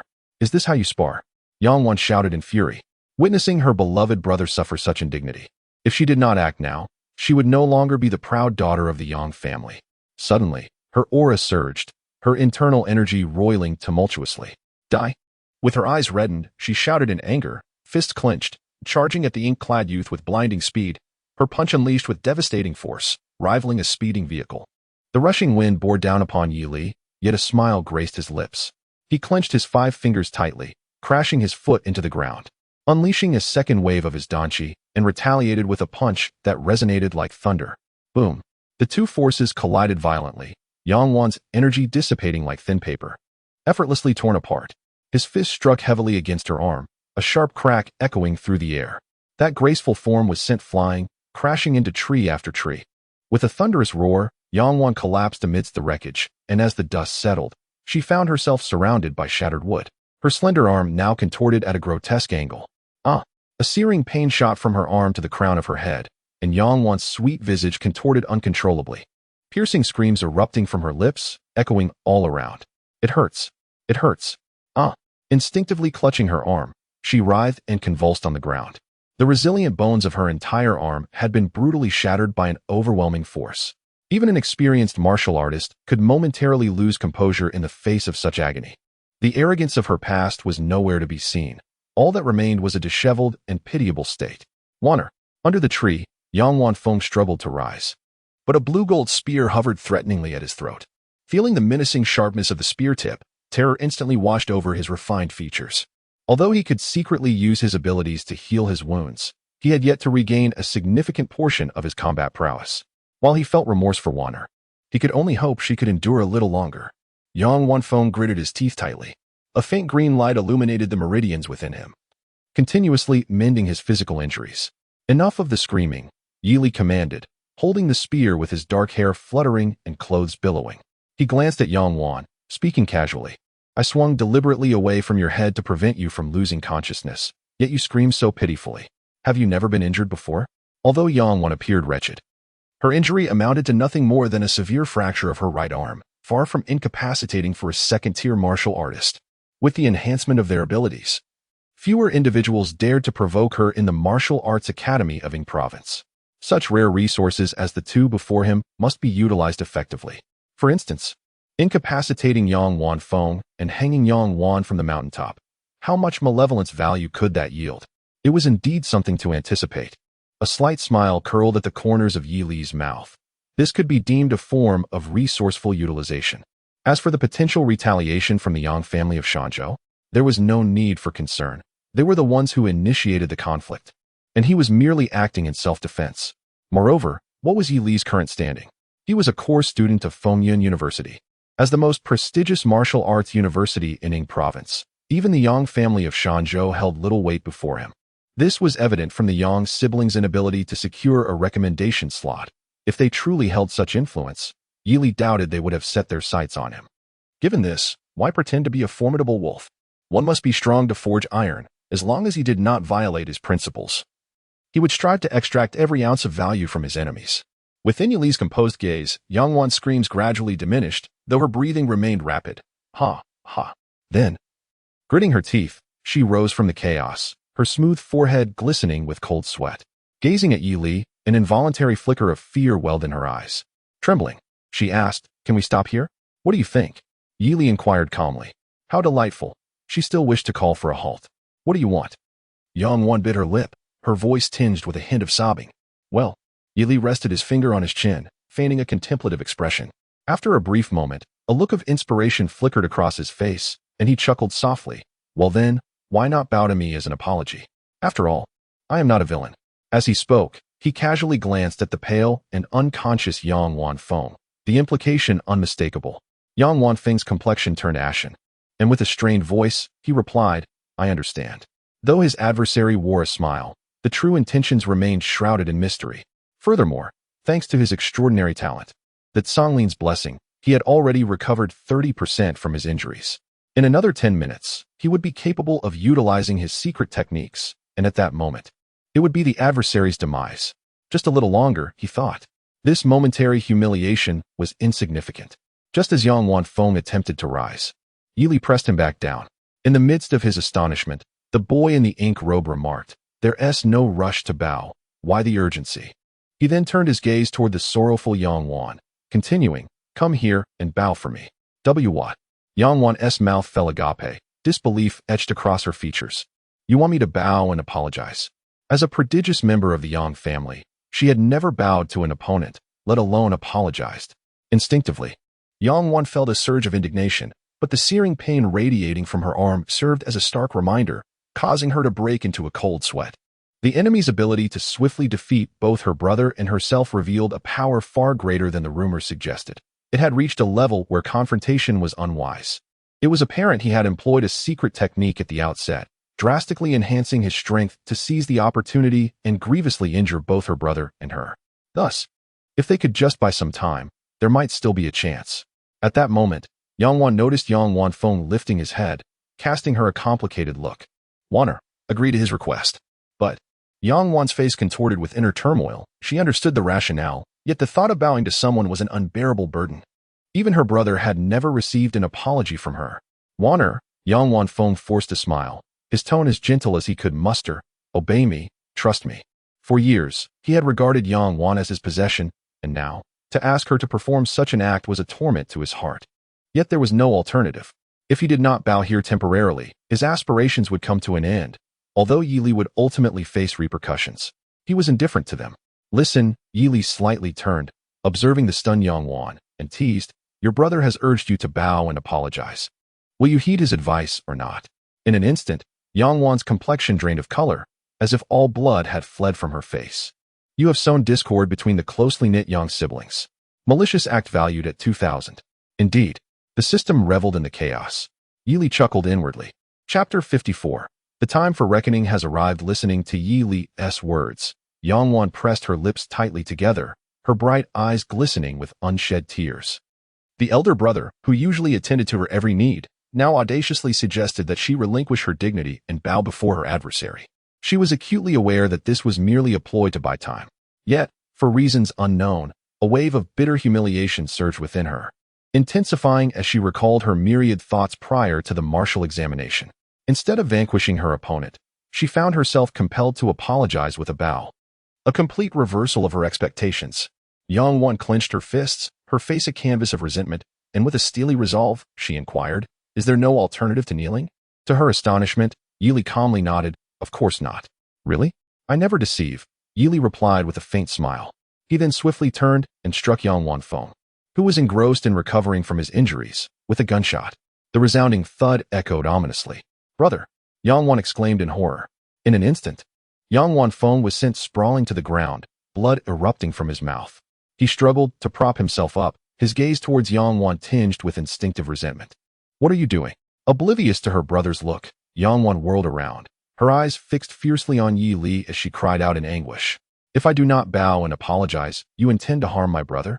We have no enmity with you, have we? Why must you target us so ruthlessly in the martial examination? You may have been granted a free pass, but my brother and I still wish to participate normally. Are you intent on ruining us? Breathless and with reddened eyes, she appeared deeply wronged. In response, Yili remained silent, merely advancing towards the fallen Yang Wanfeng, his aura of menace intensifying. Upon witnessing this, fear surged into Yang Wanfeng's eyes. Once hailed as a genius of the highest caliber in the city of Shanzhou, he now resembled a lamb led to slaughter, weak and retreating instinctively. "Wait!" Yang Wan cried out, her voice laced with desperation. "I will kneel. I will bow to you." With a thud, her pale knees buckled, and in a display of her former pride and defiance, she struck the ground, producing a sharp sound.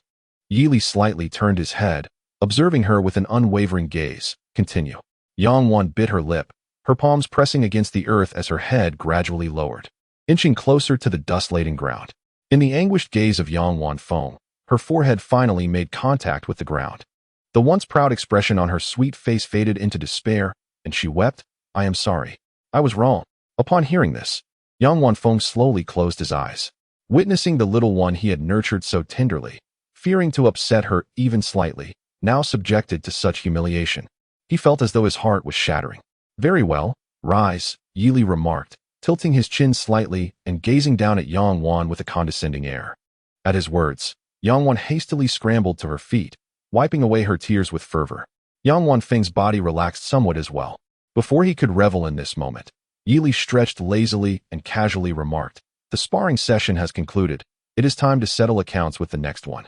"Settle accounts with the next one?" Yang Wanfeng's expression shifted subtly, a sense of foreboding rising within him as he could not help but inquire. "What else do you intend to settle?" Yili ignored him, merely gazing at Yang Wan with an enigmatic smile and asked, "You wish to strip me bare and display me atop the highest peak of the core area, do you not?" Upon hearing this, Yang Wan's countenance drastically changed. "How did you know?" she exclaimed in disbelief. "You should direct that question to your elder brother," Yili replied, spreading his hands. The once composed Yang Wanfeng's face turned ashen upon hearing those words. The fact that the other party had openly revealed this matter was utterly shocking. The image he had cultivated in Yang Wan's mind over the years was on the verge of complete collapse. Just as he was about to speak, a resounding bang echoed. Without waiting for a reaction from either side, Yili struck him fiercely with his gun. A torrent of icy energy surged into Yang Wanfeng's body, freezing his meridians entirely, and the terrifying force of the blow rendered him unconscious. At that moment, the talisman at his waist activated successfully, a pale shield rising to emit his location. This signified that Yang Wanfeng, the exemplary warrior of Shanzhou City, had officially concluded his martial examination. "I am a man of principles, one who believes in returning the favor with interest," Yili stated, sheathing his long gun and turning to the dazed Yang Wan. His voice was frigid as he pronounced, "Let me state the conclusion. You will soon find yourself rendered unconscious and displayed atop the peak of the core area. However, being of a benevolent nature, I might leave you a garment, or perhaps I shall not. Regardless, you shall henceforth share a century of companionship with your hypocritical and inept brother." Chapter 55. The wind at the summit is fierce. As the youth's chilling voice resonated through the air, Yang Wan's pallor turned ghostly, her breaths coming in rapid succession. "Was all this revealed to you by my brother?" She instinctively retreated, her voice trembling as she asked, "He told you everything?" "Indeed, he was quite forthcoming," Yili replied, shifting his stance. Upon hearing this, Yang Wan felt as if she had plunged into an icy abyss, the chill permeating from her feet to the crown of her head. She could scarcely fathom that her brother, who had always shown her such devotion, would prove to be so spineless in a critical moment.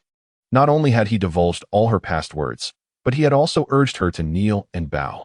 It was as though he had unhesitatingly cast aside all pride and dignity. Should she commend him for his adaptability, for being a good brother who understands the art of restraint? Glimpsing the unconscious Yang Wanfeng, a hint of melancholy curved Yang Wan's lips. "You have sown a vast chasm between the once close Yang siblings through your words. Your malevolence is valued at 2,000. Not far from her, Yili continued to approach steadily.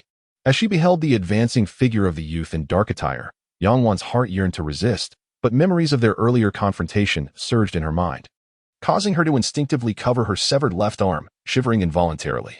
Sweat beaded on her smooth forehead, her palm turning pale from the pressure of her grip. The most prudent course of action now is to immediately employ the amulet and reach out to the teacher outside the examination hall. This significantly increases the chances of salvation. It would even spare her from enduring the humiliation spoken by her adversary. However, the psychological resistance is unbearable.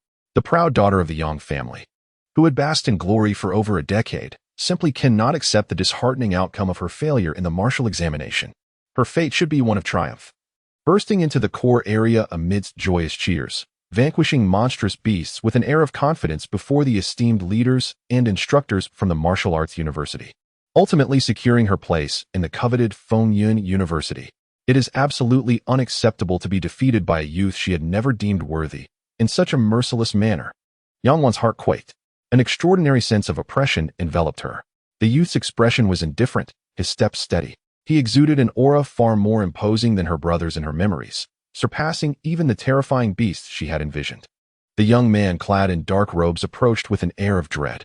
How could she have overlooked him before? Now, he loomed over her like a harbinger of death, drawing nearer with each step. No, she cannot resign herself to despair. Even if she is gravely injured, it matters not. She must escape his grasp and achieve the scores necessary to enter Fengyun University. Resolutely, Yangwan clenched her trembling teeth, striving to steady her quaking form, straightening her back. Channeling her true energy as a source of fire, she ignited the blood within her veins. With the Yang family's treasured technique, the blood ignition's secret method, she finally unleashed this ultimate secret art under immense pressure. In an instant, her aura surged dramatically, even her lively eyes glimmered with vitality. And a faint sense of murderous intent enveloped her entire being. The youth, uncertain whether to mock or express astonishment, remarked with a smile, "For the sake of your future, you are quite determined." Yangwan remained silent, tacitly acknowledging his words. In truth, she had never let a foe go unchallenged. Observing the girl, Yi Li's handsome face broke into a smile as he paused, softly laughing.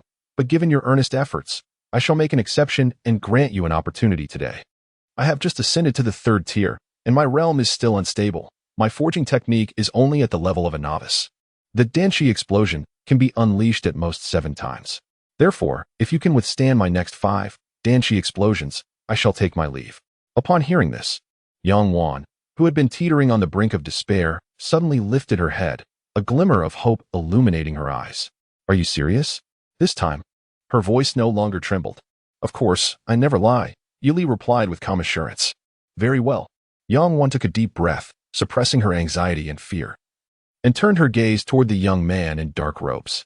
Her muscles gradually tensed, and her previously chilled spine steadied at last.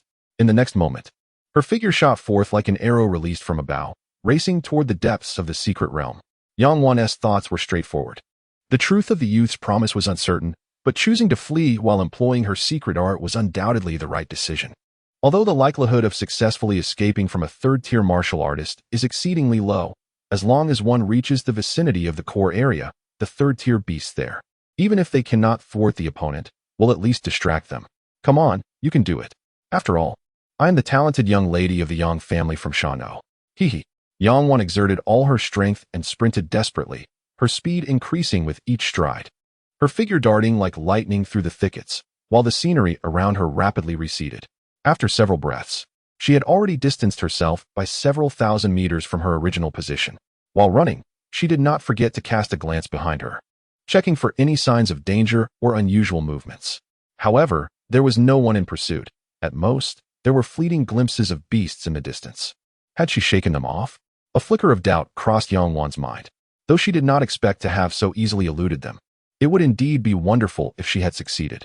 Just as this thought took shape, a sudden, piercing rush of wind erupted from behind her. Whoosh! A terrifying aura surged forth, bearing down upon her. "Here they come." Yangwan gritted her teeth, immediately pivoting, her feet gliding along the ground as her upper body assumed a peculiar stance.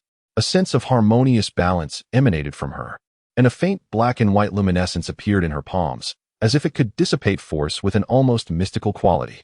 In that moment, her gaze met that of her pursuer, a young man whose jet-black eyes glinted with razor-sharp intensity, his presence as fearsome as a volcanic eruption. Without a hint of hesitation, he, clad in dark attire, spread his arms wide. His voice was as cold as ice. The next instant, his explosive punch of Danshi struck with tremendous force against Yangwan's intricate stance. Boom! The terrifying power erupted instantaneously, shattering the black and white luminescence, and Yangwan's previously calm expression transformed drastically, her graceful form sent hurtling through the air. The sound of crashing echoed as she collided with several sturdy trees, her body tumbling upon the ground. Amidst the swirling wood chips, a metallic sweetness surged in her throat. Yet she forced herself to rise quickly, her expression grave as she looked up. Several ribs were fractured, but she managed to hold on. "I can endure this." Just as she thought that, a powerful gust of wind suddenly struck her face. Yangwan's pupils constricted. She saw the figure in dark attire had already arrived before her. With a hint of mockery in his bland voice, he said, "Two." As his words fell, he loomed above her, delivering a fearsome punch. Boom. Yangwan's arms, already numb from the previous blow, could not lift even the slightest weight. Despair filled her expression as her entire being was driven into the earth. Crack. In the fractured ground, Yangwan gasped for breath, warm blood spilling continuously from her throat, soon staining her once sweet face. Her slender form trembled incessantly. Though her heart still beat, her spirit was nearing exhaustion. At this moment, her once vibrant eyes appeared to have lost their luster, resembling a hollow shell of a living being. Every inch of her body was besieged by excruciating pain. The immediate cause of her impending mental collapse was the shattering of the confidence and dignity she had just managed to rebuild, crushed in an instant by the boy's brutal fists. Why? In her dazed state, Yangwan's tone was tinged with an inescapable sense of grievance and fury. Why must you treat us this way? What do you mean, why? Yili stepped before her, leaned down, and calmly replied, "First of all, the attack was initiated at your brother's behest, and it was you who suggested that I be dealt with. You plotted your misdeeds, and now you feign victimhood. Isn't it rather brazen of you?" He pulled her from the pit by her long, dark hair, aligning her bloodied, sweet face with his gaze. He stated nonchalantly, "When you schemed to ruin my reputation, you should have anticipated this outcome. The results are clear. It is not I who has been disgraced, but you and your dear brother. I am curious to see if, after today, you can maintain your previous arrogance." Furthermore, as he lifted her from the ground, his tone turned mocking. "The winds atop the mountain will be quite fierce. You should brace yourself." As the tears of humiliation welled in her eyes, Yangwan trembled, uttering a plea for mercy, only to be met with a resounding slap that plunged her consciousness into darkness. "You have decisively shattered Yangjia's young lady's confidence with your prowess. At this moment, she has lost all will to resist against you. Evil value, 8,000. Achievement unlocked. 2 fists shatter your fiery dreams. Effect: when the support from the opponent's home ground significantly surpasses yours, your striking speed increases by 20. Chapter 56. The unexpected Yang siblings outside the Rift Mountain secret realm. In a temporary camp, hundreds of figures sat in attendance, predominantly teachers from various martial arts high schools in Ing Province. On the large screen before them, images from the core area of the secret realm were projected. Kai Guoqing sat in a central position, smiling as he observed the scenes displayed on the screen. This year's candidates are evidently of a much higher caliber than last year's. Tang Yao from Qingshan Sword Pavilion, Jiang Qingzhu from the extreme North Jiang family, and the Little Diamond from Zhenjiang Golden Light Temple, all representatives of the new generation from various factions, had performed remarkably in the martial examination, having advanced into the core area before noon. Upon hearing this, the teachers from the martial arts high schools expressed their agreement with smiles and nods. However, the expressions of the teachers from Shanzhou City were notably grave, their anxiety palpable. Not only had they failed to see the Yang siblings in the core area, but even the real-time leaderboard showed neither of them among the top 100. Consequently, they conducted a precise search and discovered fluctuations in Yang Wan's data, while Yang Wanfeng's statistics remained eerily stagnant, indicating he had yet to slay a single beast. Although they were aware that with the Yang siblings' abilities, achieving the top position should pose no challenge, the current perplexing situation still stirred an unsettling feeling within them. "Lin, student." Kai Guoqing turned his head to glance at the striking figure beside him and softly inquired, "In your opinion, which student from this year's martial arts program is most likely to claim the championship?" Given that the individual was a representative from Fengyun University, their prowess was undoubtedly indisputable. They had been scanning the leaderboard and screen for the presence of a particular individual, suggesting a favored candidate. As time had yet to elapse beyond the halfway mark, I couldn't provide a definitive answer. Lin Yingyun offered a faint smile, her gaze returning to the luminous screen ahead, though her mind was clouded with curiosity. Her instructor had selected this year's students for direct admission in Lehigh City. Just days earlier, news had emerged that a peak third-tier fugitive had been slain by a core student from Fengyun University, which now seemed to align perfectly. Driven by a mix of intrigue and admiration for the new junior, she had taken the initiative to attend the competition. Otherwise, she would have already accepted a plethora of hunting tasks to earn a handsome reward. Yet, after observing for quite some time, she had not caught sight of a single figure. Could it be that those who were granted direct admission were taking a more laid-back approach to their examinations? Why had Fengyun University sent participants this year? In the back rows, a teacher from Shanzhou No. 1 High School, attempting to ease his growing anxiety, turned to his companion and asked, "Wasn't it the case in previous years that no one attended?" "I'm not certain. Perhaps it's due to that direct admission student?" His companion responded, albeit with uncertainty. "Weren't there direct admission students in past years as well?" The Shano teacher waved his hand in frustration, realizing it was futile to inquire further. With that, he rose and exited the camp, gazing towards the distant entrance of the secret realm. It was indeed peculiar. Why was there no commotion? Was something extraordinary being prepared? The Shano teacher murmured to himself. Though the Rift Mountain secret realm did not harbor fourth-tier beasts, there remained a significant number of late, third-tier beasts. Unlike the lower-tier beasts driven merely by instinct, once a beast transitioned into the third tier, it began to undergo a transformation, gradually developing intelligence. At higher tiers, these beasts could even assume human forms, appearing indistinguishable from humans at a mere glance. Unless engaged in combat, even martial arts masters of the same tier would find it challenging to discern their true nature. This was one of the reasons why nations strictly controlled access to various advanced secret realms. While late third-tier beasts were not as terrifying as their higher-tier counterparts, those possessing nascent intelligence were capable of waiting for the opportune moment and devising simple traps to ensnare any martial artist who dared trespass into their territory. Consequently, the points awarded for slaying them were considerably higher. It was possible that the Yang siblings were lurking in some corner, planning to simultaneously slay several third-tier beasts to make a remarkable entrance. Reflecting on this, the Shanzhou teacher could not help but smile. This young Wanfeng had a penchant for theatrics, and there was little he could do about the siblings. With a sense of reassurance swelling within him, he turned back toward the camp, intent on assessing the situation once more. Just then, his peripheral vision caught a glimpse of a familiar figure. He saw several rescue warriors from Hanjiao rushing over, and on the stretcher they bore, a young man with an elegant appearance and a pained expression was groaning incessantly. The youth, covered in wounds and emanating an astonishing chill, had a pallid complexion, with closed eyes and a face smeared with blood, clearly having succumbed to grave injuries. "Hurry! There are students in need of urgent medical attention." Several warriors from Hanjia shouted anxiously, dashing into the medical area amidst the astonished gazes of numerous teachers. "Is that young Wanfeng from Shano? It can't be, yet he bears a striking resemblance.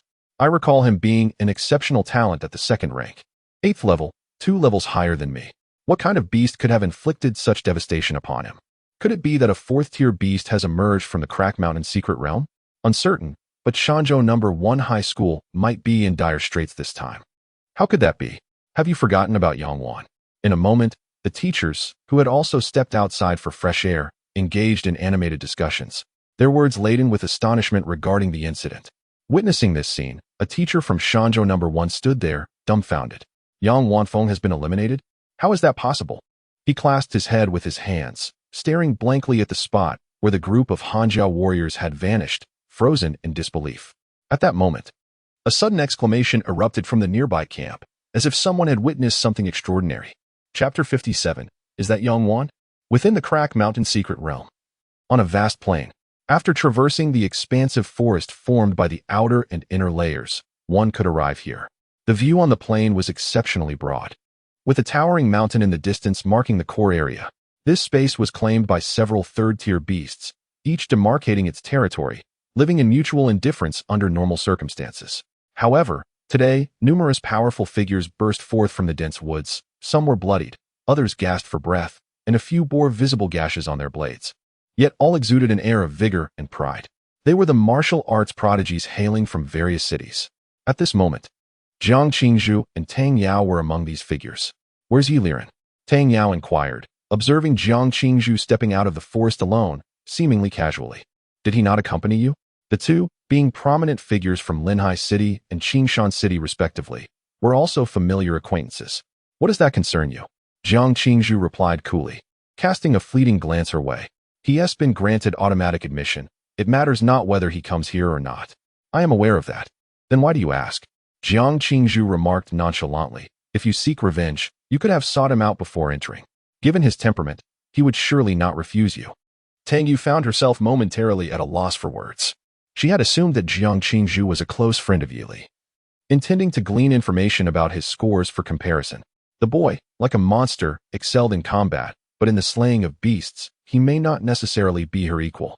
Since she could not inquire further from Jiang Qingzhu, she would have to await the rankings after they exited.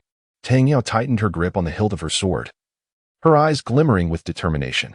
She acknowledged that she was not currently Yi Li's match, yet the road ahead was long. Surely one day, she would achieve a reversal of fortunes. Ladies, what a pleasure it is to meet you.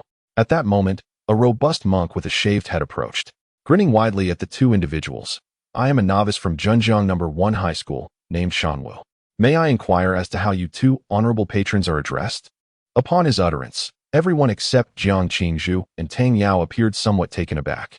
The Jingguang Temple in Zhenjiang is quite renowned in the Ying province, and its esteemed martial monks have emerged in abundance over the years.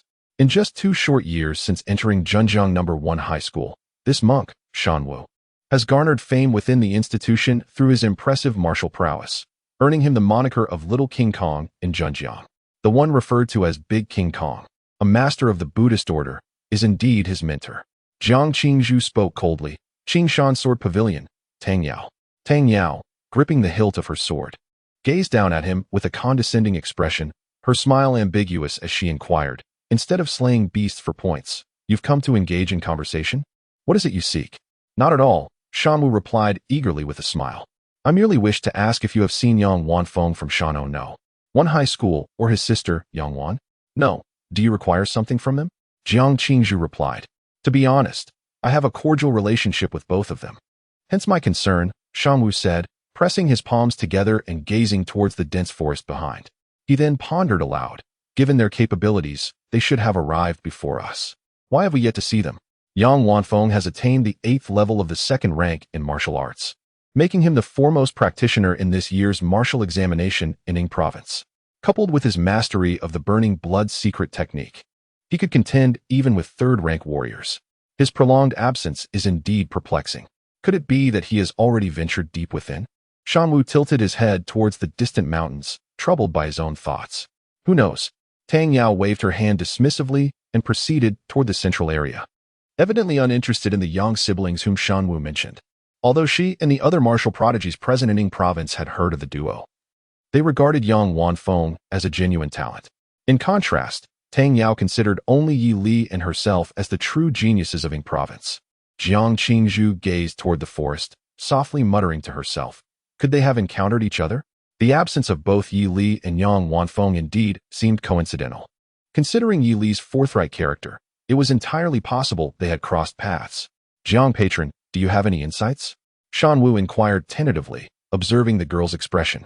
Jiang Qingzhu retracted her gaze, suppressing her concerns, and replied in a cool tone, none. With that, she too shifted her steps toward the core area. Do not worry. Even if, due to the disparity in levels, Yi Li is not a match for Yang Wanfeng, he should still be able to escape if he wishes. Wait, that Yang Wanfeng has a sister who is at the 6th level of the 2nd rank, right? This is bad. Jiang Qingzhu suddenly turned around, her eyes filled with panic, preparing to venture once more into the forest. Just then, a chorus of gasps erupted from the crowd nearby. What the hell? Is that Yang Wan? Unbelievable. How could she be beaten to such a state by her brother Yang Wanfeng? Goodness gracious. If Yang Wanfeng were to witness this, he would surely tear this scoundrel apart. Even the monk who inquired about the two earlier now stands frozen in shock, his gaze fixed intently in one direction. In the vast expanse of the forest, a strikingly handsome youth clad in dark robes strides forward with an air of indifference, exuding a regal composure as if he were a sovereign. What leaves the onlookers breathless, however, is the figure he casually holds in his grasp. A tall, half-conscious silhouette dangles from his hand, eyes rolled back, hair disheveled, and posture utterly disheveled, yet that sweet visage remains remarkably conspicuous.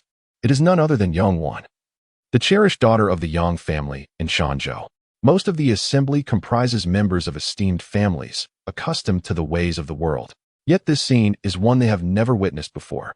Regardless of the martial examination, such a situation would cause an uproar wherever it occurred in Ying province. This fellow is truly formidable. Their voices faltered, exchanging incredulous glances, revealing the astonishment reflected in each other's eyes. Who in Ying province would dare offend the illustrious young master Yang Wanfeng in such a manner? This is madness. They understood all too well the implications of a second-tier 8th-level martial artist as pursuit during the martial examination.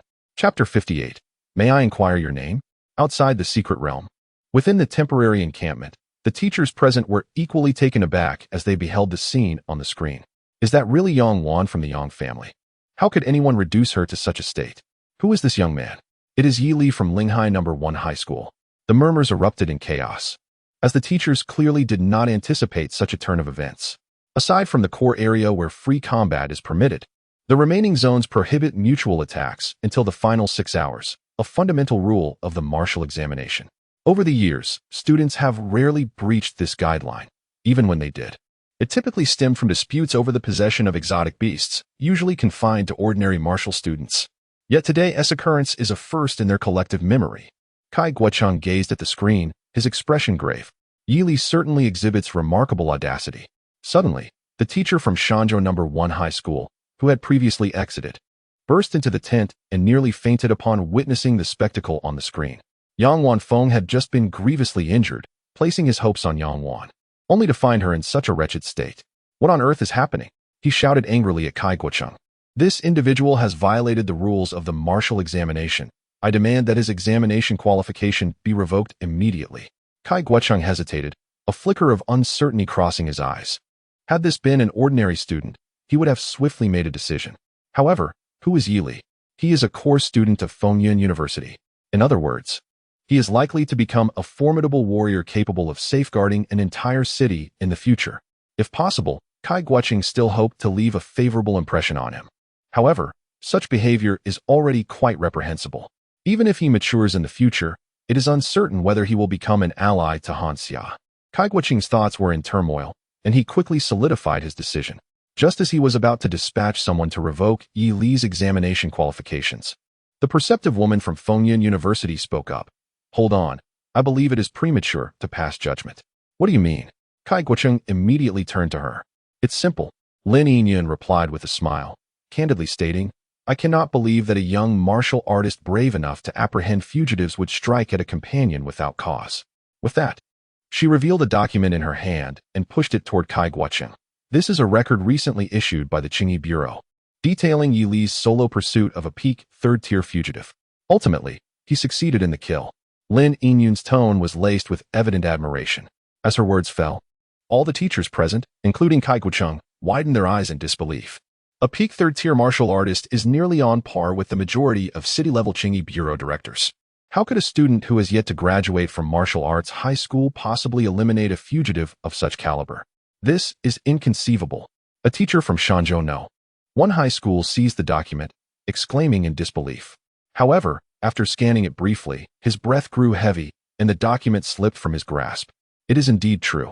Witnessing his reaction, a shared thought surged in the hearts of everyone present. Kai, given Yi Li's performance, he would undoubtedly stand out at Fengyun University. Lin Yinyan leaned back in her chair, arms crossed, smiling gently. Without a doubt, he is a true genius. Given the circumstances, let us observe for now. And once they all emerge, we shall see clarity. Inside the secret realm. Please, hold on. The monk, Shanwu, wore a grim expression as Yi Li prepared to ascend the mountain. He finally spoke in a deep tone. Is it true that you hold the daughter of the Yang family from Shanzhou? The Yang family of Shanzhou? Yi Li halted and calmly inquired. Do you know her? I do, the monk replied, his countenance darkening. Then that must be the case. Yi Li nodded and continued his ascent. Sir, Shanwu exclaimed again, his teeth clenched as he admonished, your actions, should they reach my friend, will certainly not be forgiven. He is a young master of the Yang family, and I believe you have heard of him. He too is participating in this martial arts examination and is a second-tier 8th-level martial artist. Sir, seeing that Yi Li remained unyielding, Shanwu began to panic.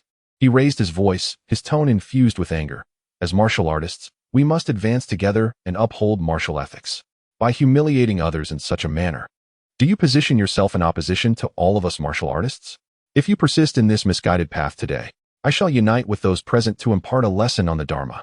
The monk's mind raced. Given that Yi Li had defeated Yang Wan, who possessed similar strength to himself, it would likely not be difficult for Yi Li to overcome him as well. The immediate priority was to bolster their own strength to a level that would instill caution in Yi Li, thereby ensuring Yang Wan's safety. One Yang Wanfeng is insufficient. Thus, let us unite all the martial artists present. His declaration resonated with remarkable candor.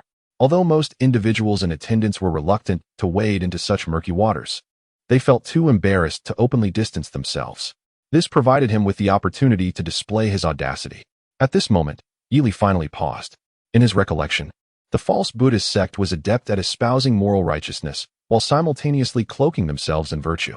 To his surprise, this remained consistent across worlds. True masters of Buddhism were still in short supply. Must one always strike when most joyful? I harbor no interest in your so-called Buddhist teachings.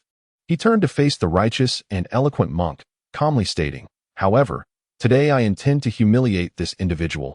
Each one of you present, without exception, may step forward if you wish to engage. Upon the utterance of these words, the atmosphere in the plain fell into an eerie silence. A dozen martial arts prodigies from various regions of Ying province stood utterly speechless, their breaths now cautious. Having been positioned afar, they had not grasped the situation clearly. Now, upon closer inspection, they realized this was none other than the new dark horse who had decisively defeated Tang Yao of the Sword Pavilion upon entering the second stage and had been fervently recommended by esteemed faculty at Fengyun University, stirring considerable excitement among the martial arts high schools. With Tang Yu standing nearby, motionless, those who could not best her were even less inclined to act. Should they provoke this gifted individual, all present would find themselves pleading for mercy before the entire province's faculty and students. Before them, the youth clad in ink-colored garments maintained an air of composure, his demeanor serene, his attire billowing in the wind. One man overshadowed the multitude. Tang Yao regarded that slender figure, hands clenched tightly, her heart trembling uncontrollably. Such a posture was precisely what she yearned for. The only distinction was that he held a person aloft. By the heavens! The monk, SH&W, surveyed the surroundings, his heart profoundly shaken. Having just emerged from his retreat to participate in the martial examination, he was not fully acquainted with the rumors of the outside world. Yet, judging by the reactions of those present, it seemed this individual was no ordinary character. This was quite awkward. SH&W glanced at Yili, who was also quietly observing him, prompting an awkward smile. Benefactor, may I inquire your name? Chapter 59, Instant Annihilation, A Clear Conscience. Your father, Yili, maintaining his usual demeanor, opted for the most direct mode of address. If you have the courage, step forward. Do not waste my time. This monk, much like the refined young man of the second stage, seemed to harbor animosity despite not even knowing his name. While such hostility was troubling, it was poorly concealed. As a third-stage martial artist, this sensation was akin to a teacher observing a student plagiarizing. The former saw the truth clearly, while the latter was oblivious to their poor disguise. However, since there was intent to harm, it would be manageable. Just see if I retaliate. Benefactor. Upon hearing Yili's retort, SH&W's countenance darkened. The young monk acknowledges your talent and pride, yet one must also understand the virtue of humility. In the realm of extraordinary talent, such prodigies are seldom found elsewhere, yet here, there are no fewer than a dozen. He acknowledged the prowess of the youth clad in, recognizing that anyone capable of defeating Yang Wan was certainly no ordinary opponent. Against such a foe, his own chances of victory were rather slim.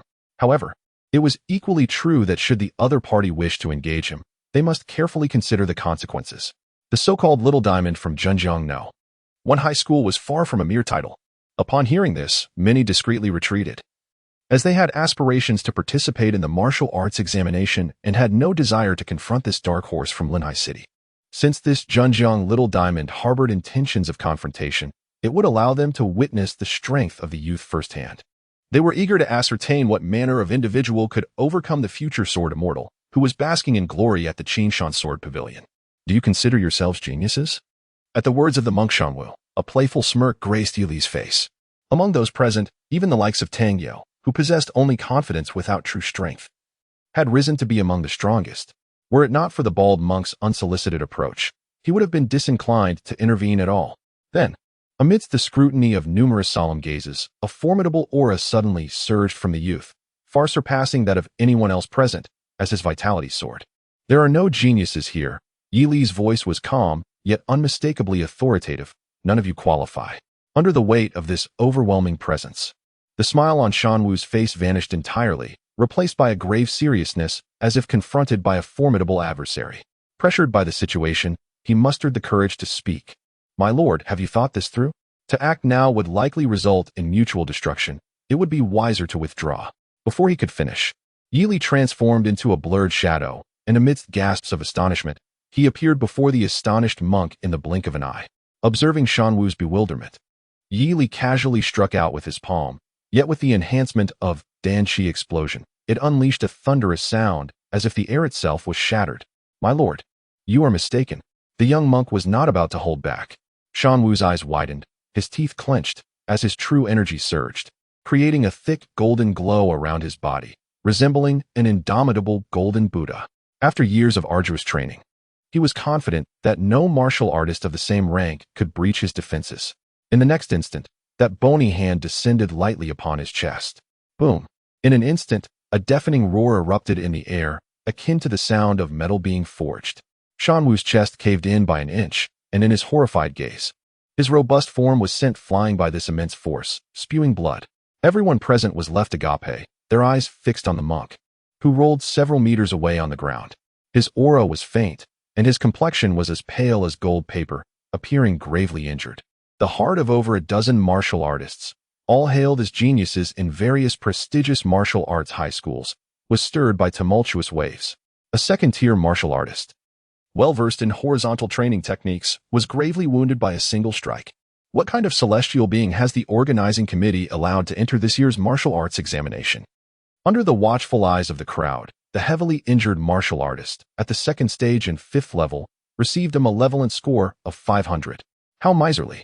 Observing the flickering screen before him, Yili inwardly cursed. Was it truly necessary to award so little, as if he had merely toyed with a novice? Yet, grumbling aside, he had grown accustomed to the peculiar grading system of his own. Recently, having become accustomed to receiving points in the thousands, this paltry 500 felt lamentably insignificant. This experience clearly illustrated the adage, "It is easy to indulge in extravagance, but difficult to revert to frugality." Nevertheless, this 500 points were essentially a free gain. Yili silently exhaled, glancing towards the group of more than 10 talented martial artists not far away. Upon meeting his gaze, they all forced a smile, hastily cupping their fists in salute. "Your skills are impressive, friend. It grows late, so we shall not disturb you further. Farewell." Given their prowess, the champion of this year's martial examination was already a foregone conclusion. They needed to hasten their own efforts to vie for second place. With that, they all turned and fled, disappearing into the distance within mere breaths, their figures becoming mere blurs. Detected a wave of fear emanating from the student representatives of various martial arts high schools towards you. Malevolent score 2000. Ah, an unexpected windfall. Yili raised an eyebrow. He had no intention of striking those who remained law-abiding. To his surprise, he could still garner malevolent points. Is this what they mean by the deterrent power of martial strength? Reflecting on this, he nodded slightly towards Jiang Qingzhu, signaling her, "Are there any formidable beasts we cannot defeat?" The girl had aided him significantly, and assisting in slaying some aberrant creatures would be no trouble. "No," Jiang Qingzhu replied, her lips pressed together, her tone resolute. "I can handle the beasts myself." "Very well." Yili inclined his chin in acknowledgement and took his leave. He then continued to carry Yang Wan, advancing toward the pinnacle of the core region. It is worth mentioning that on his way to the core area, he had slain numerous first and second-tier aberrant beasts. However, the malevolent points he accrued were merely in the double digits, truly a meager gain. In the future, when his strength had grown, he would attempt to hunt higher-tier beasts to see if there would be any change. As Yili's thoughts churned, he darted across the plains like lightning, swiftly making his way up the mountain. Along the way, he encountered 4 or 5 late-stage third-tier aberrant beasts. After expending 80% of his stamina, he successfully reached the summit. He hung the anguished Yang Wan at the peak. A fierce gale struck, tearing her garments into tatters within a few breaths. Yili watched this scene with calm detachment. One unexpected aspect was that he felt no sensation of being watched at this location. This implied that even the external broadcasting methods could not perceive the occurrences here. It was somewhat regrettable. Was it due to the mountain's great height? Yili propped his chin on his hand, softly musing. As a result, he had not earned many malevolent points. Hanging the daughter of the Yang family from Shanzhou at the summit of the cracked mountain, malevolent score 2000. Gazing at the expanse of bare skin revealed by Yang Wan, Yili's thoughts turned to another matter. During this martial examination, his actions are likely to provoke considerable dissatisfaction among many educators. It would not be surprising if some openly denounce him afterward. However, such reactions are of little consequence. Yili smiled serenely. He adheres to his own principles. Even if, due to systemic issues, he incites the ire of the majority of martial artists in the future, it matters not. As long as his strength is formidable enough, when he proclaims himself a good person, all must believe in his virtue. A powerful figure, standing alone, need only possess a clear conscience. The young man, with black hair gently swaying and bright eyes, gazed at the horizon as dawn broke with a pale light. Ding! Infamy level increased. Infamy level 2. Your notoriety resonates throughout the major martial high schools of Ing Province. Golden quality rewards have been distributed. Chapter 60. The strongest martial science student of Ing Province. Gratitude to the esteemed Ma Chuanguang for his appreciation of the Bo Laonian. On the following morning, the air outside the Li Shn secret realm was somewhat cool. For martial artists, spending the night awake was a relatively simple affair. Within the vast temporary camp, all eyes were fixed upon the enormous luminous screen, with only 3 minutes remaining until the rankings would be unveiled. The current standings essentially foreshadowed the final results. 10th place, Zhenjiang No. 1 High School, Shan Wu. 9th place, Jiangbei No. 1 High School, Wang Zixuan. 8th place, Qingshan No. 1 High School, Tang Yao. 2nd place, Linhai No. 1 High School, Jiang Qingzhu. Surprisingly, despite the discrepancies in levels, Jiang Qingzhu's final score surpassed Tang Yao's by a considerable margin. It was evident that, driven by the aspiration to exterminate every last beast, the former had invested significant effort into mastering the techniques required to slay these creatures. Additionally, the spear proved more effective than blades in penetrating the armor of the beasts. Such results were thus reasonable, especially considering Jiang Qingzhu possessed the third-tier exquisite martial skill, riding the wind like a dragon, a technique renowned for its armor-breaking prowess. Therefore, in the pursuit of slaying the beasts, martial artists skilled in various competitions may not necessarily excel. This mode of examination also subtly indicates that Han Xia places greater emphasis on those capable of vanquishing beasts. As the champion of the provincial martial examination, he would naturally receive focused cultivation. The champion of Ing Province's martial examination was now revealed. 1st place, Linhai No. 1 High School, Yili. In the expansive camp that resembled a tiered classroom, every gaze was now fixed upon this name. Following it was an astonishingly high score that seemed almost otherworldly.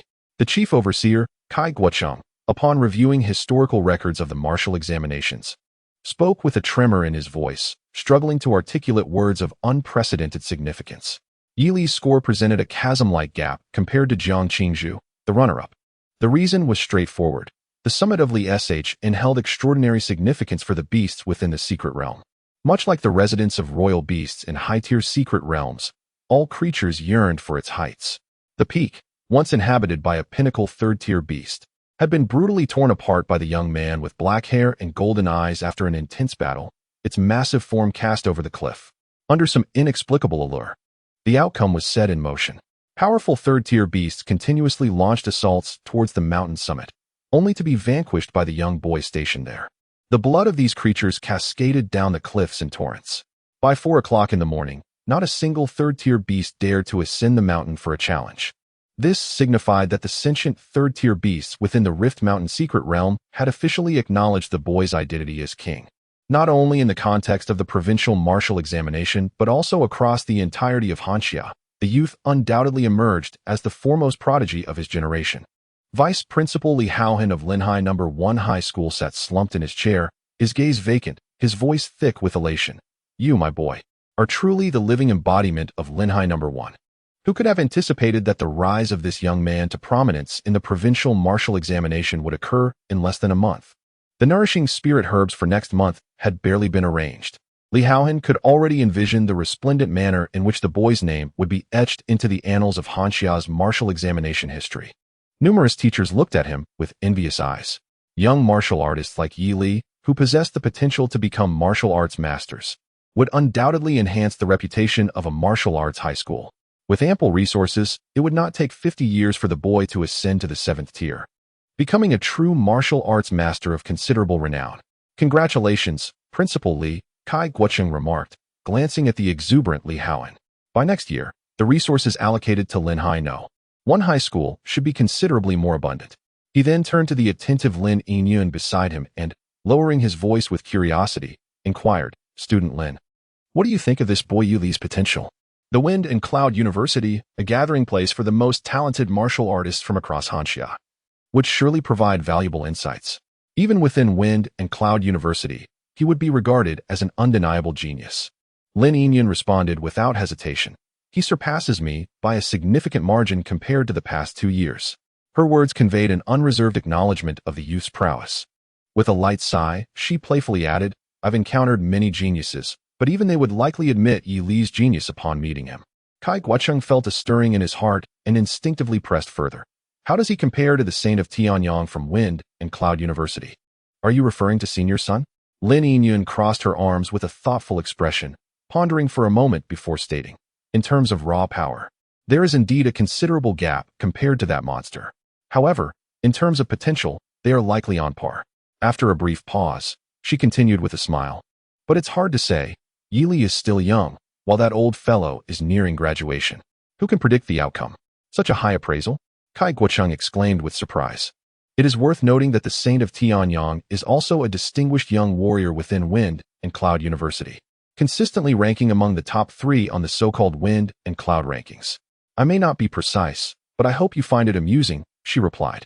If my senior sister were here, she would undoubtedly provide you with a definitive answer, as she ranks among the top 10 on the Fengyun list. If not for her disposition, she would likely have secured a place in the top 5. Lin Yingyun waved her hand dismissively, her tone imbued with a languid air, and chuckled, there's no need to rush. My senior sister will eventually become his senior sister as well. These two are bound to cross paths sooner or later, and then I shall have the answer. Upon hearing this, Kai Guocheng nodded, rising to depart the camp. He exhaled deeply. Thus, this year's martial examination has finally reached a satisfying conclusion. Yi Li is the champion of this session from Ming Province, the most formidable martial arts student of this cohort. Within a few hours, this news will undoubtedly spread across all 12 cities of Ming Province.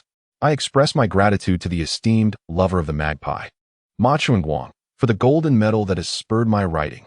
After a year and a half of authorship, this is the first time I have received such a precious gift. Last night, I was so exhilarated that my hands trembled. Such a reality is truly exhilarating, and I am thankful to the giant. However, being in another province these past few days, it has been somewhat challenging to increase my output. To show my appreciation, starting from the day after tomorrow, upon my return home, I shall embark on a campaign of daily updates with 3 chapters. I am deeply grateful for the gifts and support from all esteemed patrons. Chapter 61, Mastering the Essence of Talent. At the summit of Lianshan, surrounded by fierce winds, disregarding the still unconscious Yang Wan, Yi Li sat cross-legged atop the peak. The elevation rendered the air pressure low, bringing a chill to each breath. His pitch-black eyes glimmered with rare excitement. The level of his infamy had unexpectedly ascended. Yi Li's heart raced as he summoned his interface. Current infamy points, 40,000. Can draw for a treasure. A golden quality reward package awaits activation. It has been a long journey, but my second burst of golden light has finally arrived. Where there is ambition, success shall follow, Yi Li murmured to himself, a slight smile gracing his lips. His efforts during this period have not been in vain, and he is immensely grateful for the support from the Yang siblings and numerous martial arts students. He hopes to unlock practical skills or treasures.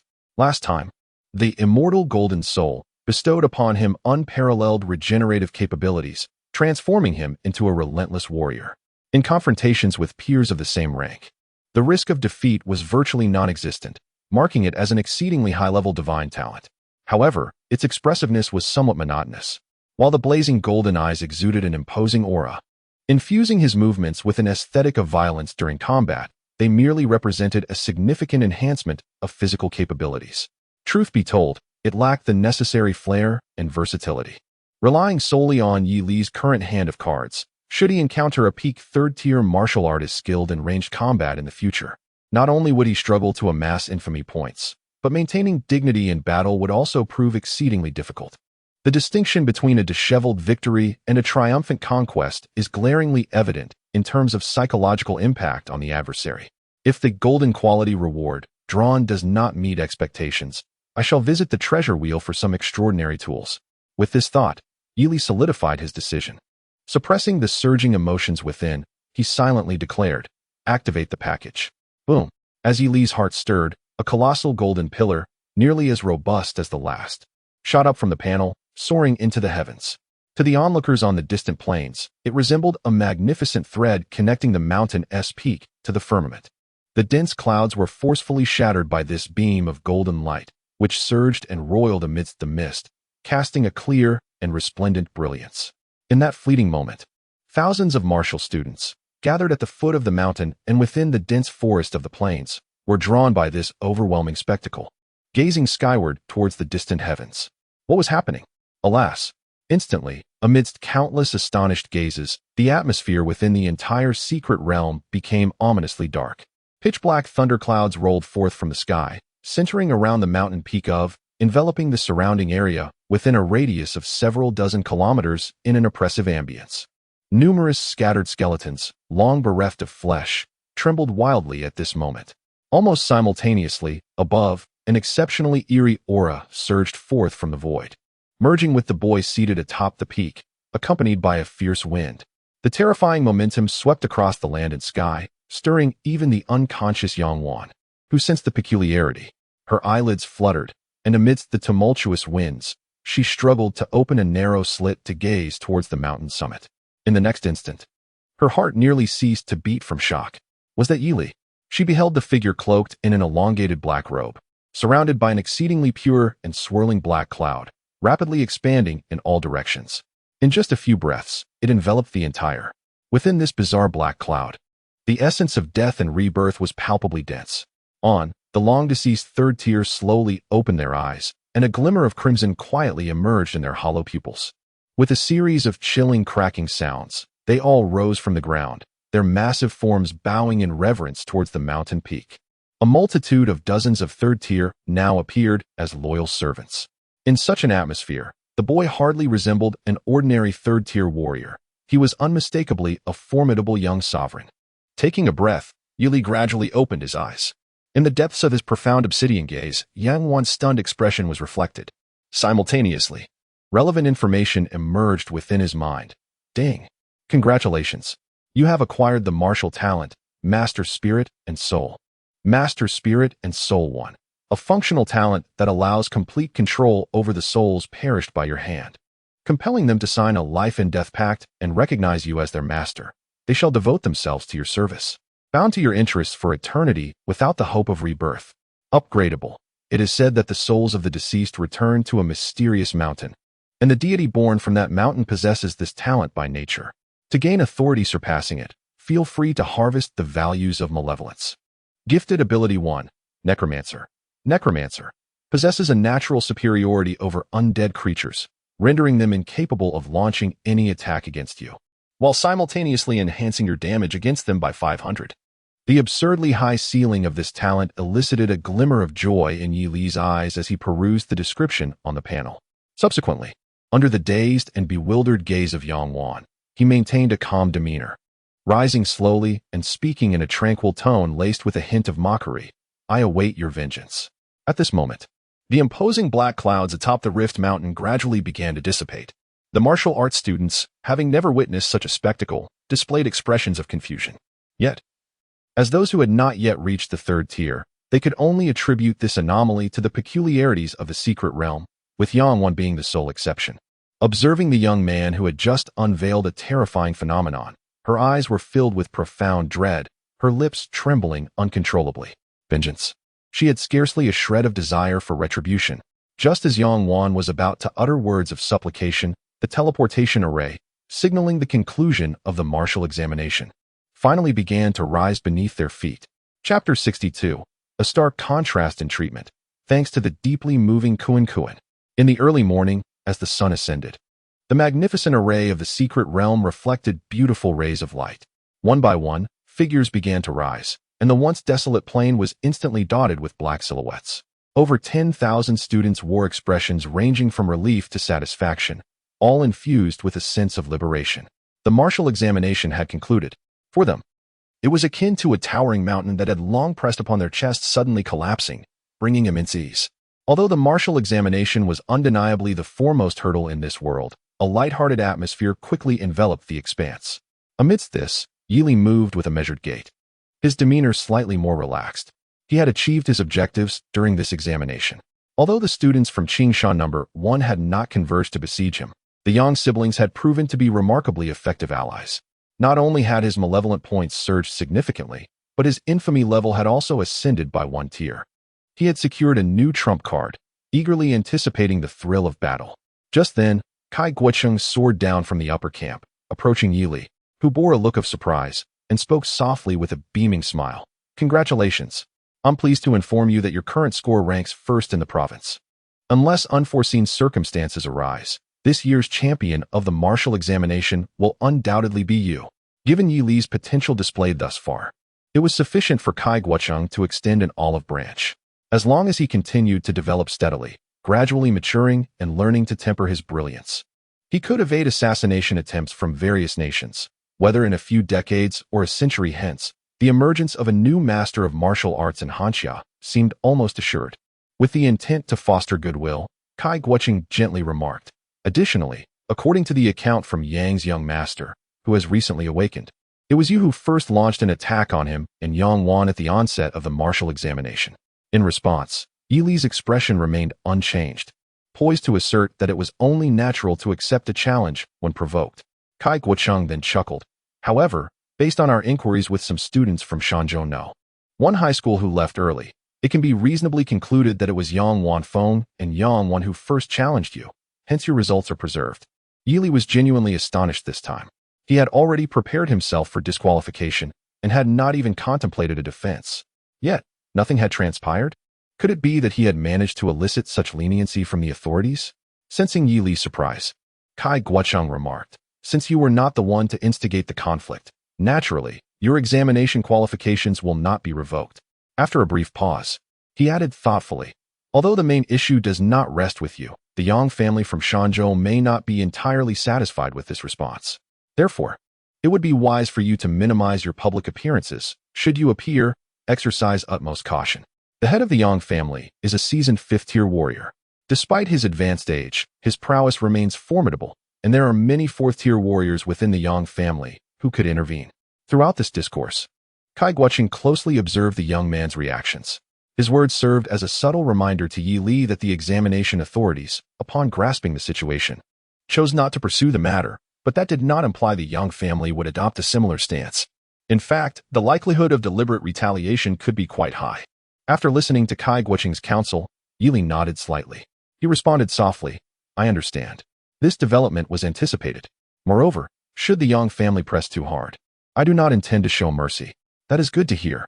Upon hearing this, Kai Guocheng visibly relaxed, fearing that the young man, in his fervor, might choose to confront the matter head-on. Such an approach could lead to complications. It is said that even the most gifted of talents can meet untimely ends if they are not prudent. The ability to heed the advice of others is a hallmark of true humility. Reflecting on this, Kai Guocheng nodded with satisfaction. He then slightly turned to reveal Lin Yinyun, who stood behind him, and introduced her with a smile. "This is Lin Yinyun from Fengyun University, here specifically to meet you." "Hello." Lin Yinyun stepped forward, a playful smile gracing her intelligent features. "I am also a student of that old master Yu Wang, which makes me your senior by rank." Yi Li politely nodded, dismissing the reference to the elder. "Is there something you need from me?" "Wow, quite the bravado," Lin Yinyun mused silently, clearing her throat before adopting a serious demeanor. "Initially, there was nothing, but after witnessing your performance in the martial examination, I have changed my mind." As she spoke, Kai Guocheng tactfully withdrew, allowing the two to converse in private. Lin Yinyun glanced around and noticed that the other martial examination candidates were fervently discussing their experiences in the secret realm. She then approached Yi Li, smiling gently. "Actually, it's not that urgent. I merely wish to inquire if you have any interest in the Academy's tasks." "The Academy's tasks?" "Indeed." Lin Yinyun stretched her arms lazily, chuckling lightly. "If you are interested, I can facilitate early access to the school's task system, allowing you to undertake tasks through your badge in the future. Certainly, there are certain specialized tasks that must be undertaken directly at the school. Moreover, should one encounter a particularly challenging assignment, assistance can be summoned through the badge communication system, which transcends most barriers. Within 100 kilometers, the connection is instantaneous, far superior to any telephone." As she spoke, Lin Yinyun's gaze fell upon the golden badge at Yi Li's waist. With a tone tinged with envy, she continued, "With that golden badge, you can choose from the majority of tasks issued by the school at your leisure." Feeling the fervent gaze of her companion, Yi Li curiously inquired, "Aren't you a gold badge holder?" "I possess a silver badge," Lin Yinyun replied, her voice laced with a hint of melancholy. "Junior, do not think that just because you acquired a golden badge at the onset, it is a common occurrence at Fengyun University. To speak frankly, There are no more than 20 students in the entire university who possess such a badge. Each is a core student appointed by the academy. After 2 arduous years of effort, I barely managed to attain a silver badge. Would you deem your badge to be of high caliber? Ah, I see. Yili acknowledged with a slight nod. In response to Lin Yinyun's astonished expression, he calmly queried, "So your rank is not higher than mine. Could you bow to me?" Lin Yinyun felt as though she nearly lost her breath. Even while merely observing the broadcast, she had discerned that Yi Li's temperament was not one of weakness, leaning instead towards a more assertive nature. However, she never anticipated that before her. A senior with evidently more experience, he would not only remain unrestrained but would audaciously demand a bow. Taking a deep breath, Lin Yinyun gritted her teeth and explained, "The status and privileges of a gold badge holder far exceed those of a silver badge holder, yet they do not equate to that of an emperor and his subjects." "Is that so?" Yili appeared somewhat disappointed. "I thought I was a little emperor." He then subtly inquired, "What specific advantages do gold badge holders enjoy?" "Status and privileges." Lin Yinyun replied, regaining her composure with a sigh. "Take, for instance, the completion of on-campus tasks. Setting aside the restrictions on task acceptance. The difficulty level in executing tasks differs significantly between the 2 ranks. Core students with gold badges possess the authority of a deputy director within the Municipal Bureau of Anomalies during task execution. Silver badge holders, on the other hand, wield only the power of a regular enforcer. Do you understand what this implies? The latter often relies solely on their own abilities, while the former can even mobilize enforcers stationed at the Municipal Bureau to assist in their endeavors. The disparity in status is evident. Starting tomorrow, 3 chapters will be updated daily. Chapter 63, The Thoughts of Various Nations. Is it truly that formidable? Yili expressed mild astonishment, realizing that he would be a minor official in the realm of Huanxia from this point forward. Absolutely, Lin Yinyun replied, her voice imbued with pride. Core students at Fengyan University are those who, regardless of the martial arts university, would be considered prodigies. A school that does not extend privileges to them is indeed at fault. As she spoke, her voice paused, and then her expression turned grave. What I have shared are the advantages, but you must also understand a fundamental truth. There is no such thing as a free lunch. Although I, your senior, often desire to enjoy the easy path, the esteemed position of a top student comes with its own set of risks, which you should already be aware of. I do not know, Yili replied casually, shaking his head. His previous incarnation had been preoccupied with sycophancy, while he himself had been caught up in various matters, leaving little time to comprehend such intricacies. You do not know? Lin Yinyun was taken aback, her expression somewhat peculiar. The other party, blessed with extraordinary talent, had already exhibited techniques such as the Danqi eruption even before graduation. While the execution of Danqi eruption was not yet perfected, it was evident that he was a martial artist who had stepped into the 3rd stage of True Blood realm, a veritable prodigy among his peers, surpassing her own innate gifts by a considerable margin. Being a prodigy, it was likely that his mentors had imparted wisdom regarding the hardships of growing up in Hanxia, or similar lessons. After all, even Lin Yinyun had heard such sayings so often in her youth that her ears had nearly calloused from their repetition. Yet, as she matured, those words had gradually faded from her elders' discourse, presumably because they believed her talent shielded her from the threats of assassination by rival nations. Lin Yinyun felt a pang of sorrow. Could you refrain from speaking in riddles? Yili frowned slightly, observing the shifting emotions on Lin Yinyun's face. If you have something to say, please speak plainly. In my previous life, I found such enigmatic individuals utterly exasperating. Why must there still be so many of them in this martial world? Is it so difficult to get to the point? I have resolved that should I encounter such riddlers again, I shall confront them directly. Let me articulate it this way. Lin Yinyun pondered for a moment before speaking earnestly. Our Hanxia is the most expansive nation on Blue Star, with numerous secret realms and frequent beast tides, leading to a perpetually tumultuous domestic situation. To this day, there are only a handful of martial masters within the clear Anomaly Bureau capable of stabilizing the situation, and they are all stationed in the cities surrounding the top secret realms. Even so, circumstances rarely improve. Even martial masters from renowned sects are often summoned by the government to combat beast tides or to eliminate cultists. These martial masters, being exceedingly proud, often make it feel like one is summoning ancestors when requesting their assistance. Now, do you understand? In this context, it is exceedingly difficult for any powerful individuals within the country to lend their strength. Whenever major powers abroad make a move, it is invariably Hanxia that suffers. as we lack the high-end combat capabilities to respond effectively. The nations across the seas are more than willing to see the once mighty elder brother reduced to such a state, including former allies among the great powers. If they could, they would prefer to see Han Xiao remain in this condition indefinitely. As she spoke, Lin Yinyun's gaze seemed to casually sweep the surroundings. Yet, Han Xiao frequently births new talents. If left unchecked in no more than 2 centuries, Han Xiao could very well regain its former prominence on the international stage. If you were one of those nations, what would you do? The only option would be to eliminate all potential threats, for a deceased prodigy holds no value. Lin Yinyun sighed helplessly. I see. Yili nodded thoughtfully. In simpler terms, the nations of the world do not permit Han Xiao to exist with such formidable prowess. What do you think? Are you afraid? Lin Yinyun's delicate, egg-shaped face radiated a smile, as she eagerly anticipated Yi Li's reaction. It is worth noting that even when she was a naive rookie, the mere knowledge of such matters evoked a sense of impending doom regarding Han Xiao's fate.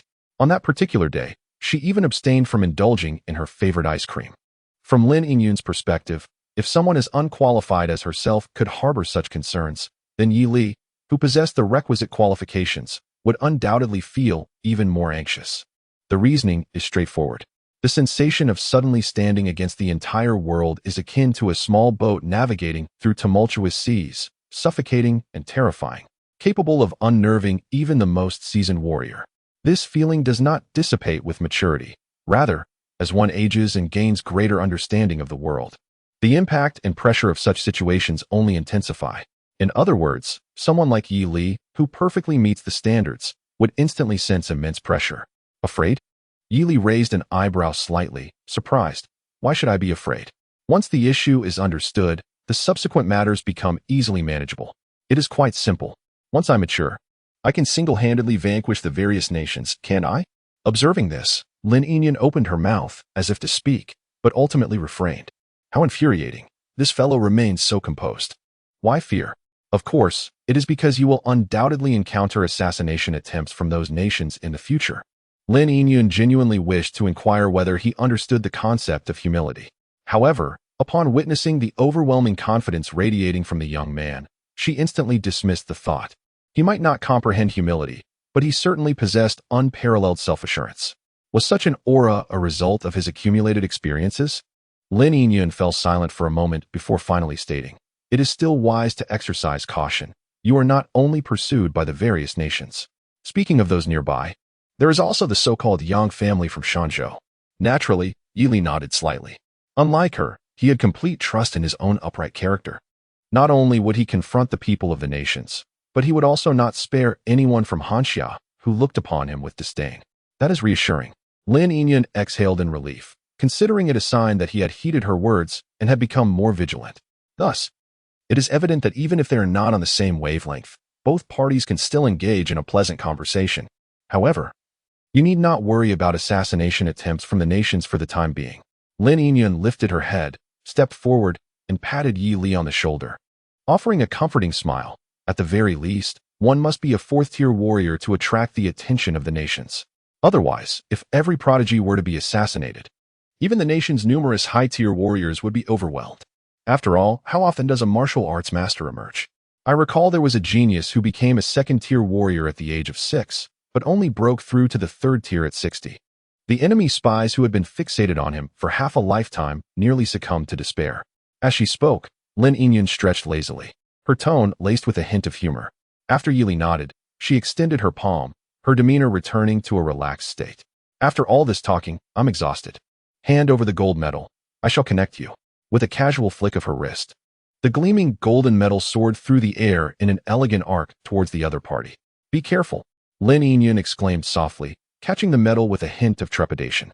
This is a gold medal. There are so few of them throughout Fengyun University. How can you toss it around like a mere trinket? Grinding her teeth, Lin Yinyun thought to herself that if she possessed a gold medal, she would cherish it like a treasure. With such an accolade, not only would she receive discounts on various martial arts, but she could also apply for funding for research and divination. What bliss that would be! After a moment of reflection, she deftly activated the relevant formation within the medal, connecting to the campus network of Fengyun University. Now, you are officially a student of Fengyun University, she said reluctantly handing the medal over. With a serious tone, she continued. If teachers from Kyoto University or Magic City University come seeking you, you must not agree, no matter the conditions they offer. Fengyun University will provide you double. With that, she smiled, adding, the last two sentences are from old Deng, not me, but from teacher Yu who asked me to convey them to you. Senior sister is heading back to school to take on tasks and earn some money. Do you have any questions for me? Could you give me a bow? Yi Li politely inquired, looking like a well-mannered young gentleman. Goodbye. Chapter 63, The Fengyun Rankings. Outside the secret realm of Lianshan. As buses departed from Shanzhou City heading to various destinations, news of the martial arts examination's conclusion spread rapidly across Ying Province. Although there was no official announcement. In previous years, insiders had leaked information, and this year's results were even more explosive, as expected. The sensational news primarily consisted of two announcements. A martial artist named Yi Li from Linhai City has achieved a staggering score, claiming the championship of this year's martial arts examination in Ying Province. And the much-anticipated Yang family twin stars have both fallen, unable to even secure a spot at the martial arts university. Numerous students in Ying Province took to related forums to discuss. Who is this Yi Li? Did he snatch the championship from Shanzhou No. 1 High School? Isn't he the one recently rumored to have been recommended by Fengyun University? Well, this person has completely stunned me. When did Linhai No. 1 High School produce such an outstanding martial arts student? I'll be entering martial arts high school next year. I'll apply directly to Linhai No. 1. The one above, it's not the school that's impressive, it's Yi Li. Choosing Qingshan No. 1 High School seems wise. Perhaps I can graduate and join the Qingshan Sword Pavilion. Is no one concerned about the cries from Shanzhou No. 1? All the teachers thought this time they would shine, only to find the Yang family twins floundering. The championship of the martial arts examination had long been monopolized by Shanzhou No. 1 High School, making the news of its loss all the more sensational. People seem to revel in this unexpected and shocking outcome. There are whispers suggesting that the swift elimination of the Yang family's twin stars was due to their encounter with a young warrior named Yi Li in the core area. Should this trend continue, the results of this martial examination are likely to stand out as remarkably unique in recent years. And Yi Li's name will undoubtedly be etched in the memories of future martial science students. As night descended, the bus finally entered the territory of Linhai City. A quiet neighborhood. The weary Yi Li returned home, his heart brimming with joy as he retrieved the golden waist token. Since establishing a connection with Fengyun University, he could now access the library's collection directly through this golden plaque. It encompassed everything from 5th-tier martial arts to 2nd-tier techniques, both of which were cataloged, albeit differing in the extent of their inclusion. Moreover, given the nature of such institutions, the mere presence of 5th-tier techniques in the library suggests that 6th-tier techniques are likely available from certain individuals within the academy. Although these martial skills cannot be directly exchanged and must be accessed at the main campus, Yi Li's newfound privilege of free entry into Fengyun University renders this a trivial obstacle. Recalling Lin Yinyun's parting words, a smile crept across his lips. The path ahead is bright. Yi Li chuckled softly to himself. There was another matter that piqued his interest. Just before leaving, Lin Yinyun had turned back as if recalling something important and remarked, by the way, in addition to its numerous functionalities, your Fengyun Gold token allows you to view the real-time rankings on the Fengyun list. You might find it intriguing. The Fengyun list is a ranking system devised by the Academy to motivate students towards progress, based on their task performance and daily combat outcomes. Lin Yinyun took out her silver token, giving it a gentle shake, and said with a smile, there are only 30 slots. Occupied by the most exceptional talents of Fengyun University, truly the CR me de la CR me. You, however, possess considerable talent. I, your senior, feel somewhat inferior and suspect that in a few years, you might surpass me. Yet, compared to them, you still have a long journey ahead. They are quite proud and ambitious. You may very well encounter them when taking on future tasks. For your own sake, dear junior, I advise you to cultivate humility. After hearing her words, Yi Li tentatively activated the harmony charm. A flash of light illuminated the room, leaving the bewildered Lin Yinyun kneeling as she watched him depart.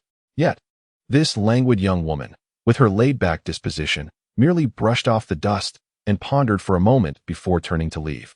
You made the serene sister of Fengyun University kneel before you. Evil deeds score 500. That seemed rather low. Alas, he was a good person. Humility? Returning to the present, Yi Li reclined on his bed, his thoughts swirling. His journey to Fengyun University would likely take a few more days. There was no need to rush. Furthermore, If all went well, the advanced tempering method promised by Jiang Qingzhu would arrive soon. The era of the third stage is soon to become a thing of the past. What lies ahead is the age of enhancements. The 40,000 points of malevolence lying quietly on the panel serve as the foundation for Yi Li's relentless advancement. This morning, my newly acquired corgi suffered from a persistent high fever, and I spent the day tending to its ailment. So I regret to inform you that I will not be able to provide the third update at midnight. I sincerely apologize. Rest assured, I shall compensate for this promptly. Chapter 64. The sculpting of the snow mountain. Jiang Qingzhu's speed exceeded my expectations. Just as Yi finished cleansing himself and donned a set of fresh garments, a series of knocks resounded at the door. They have arrived. He approached and turned the doorknob, and a familiar, ethereal young woman peered through the gap of the open door, stepping inside. I did it. Upon entering, Jiang Qingzhu exclaimed with delight. I managed to acquire the Jiang family's advanced forging technique for you. Remarkable. Yi did not hesitate to express his admiration, for she had indeed been of significant assistance. However, from this point onward, as long as he accumulated sufficient credits, he could directly exchange them for resources in the library of Fengyun University. While her generous offer was enticing, moderation would be essential to avoid any potential repercussions in the future. Here you go. Jiang Qingzhu produced a rather thin tome from her storage ring and handed it to Yi, her tone rising slightly. This is sculpting of the snow mountain. The difficulty of its practice is considerable. It is nearly impossible for a martial artist who has not mastered white mist frost and snow to learn it. For this reason, it was regarded as a rather obscure forging technique within the Jiang family. Apart from a few direct descendants, hardly anyone would attempt to learn it, let alone succeed. She paused, her lips pressing together, and added with a hint of nostalgia, but for you, it should be quite easy to master. The impact of Yi having perfected the advanced breathing technique white mist frost and snow in just a few days was still fresh in her memory. Although, that was indeed a recent event. Thank you. Yi accepted the tome, a refreshing sensation coursing through him, and then inquired with surprise, is it really this thin? This advanced forging technique is at least half the thickness of the previous advanced breathing technique. A thinner volume often signifies greater difficulty. Jiang Qingzhu explained softly, weighing her words. As far as I know, the most talented ancestor in the history of the Jiang family took 2 months to barely grasp it. Recalling that ancestor's experience with the breathing technique, which also required 2 months, she refrained from mentioning the subsequent thought of whether Yi might have been capable of mastering it in 3 days. If he were to take 2 months after reading insights, that would be troublesome.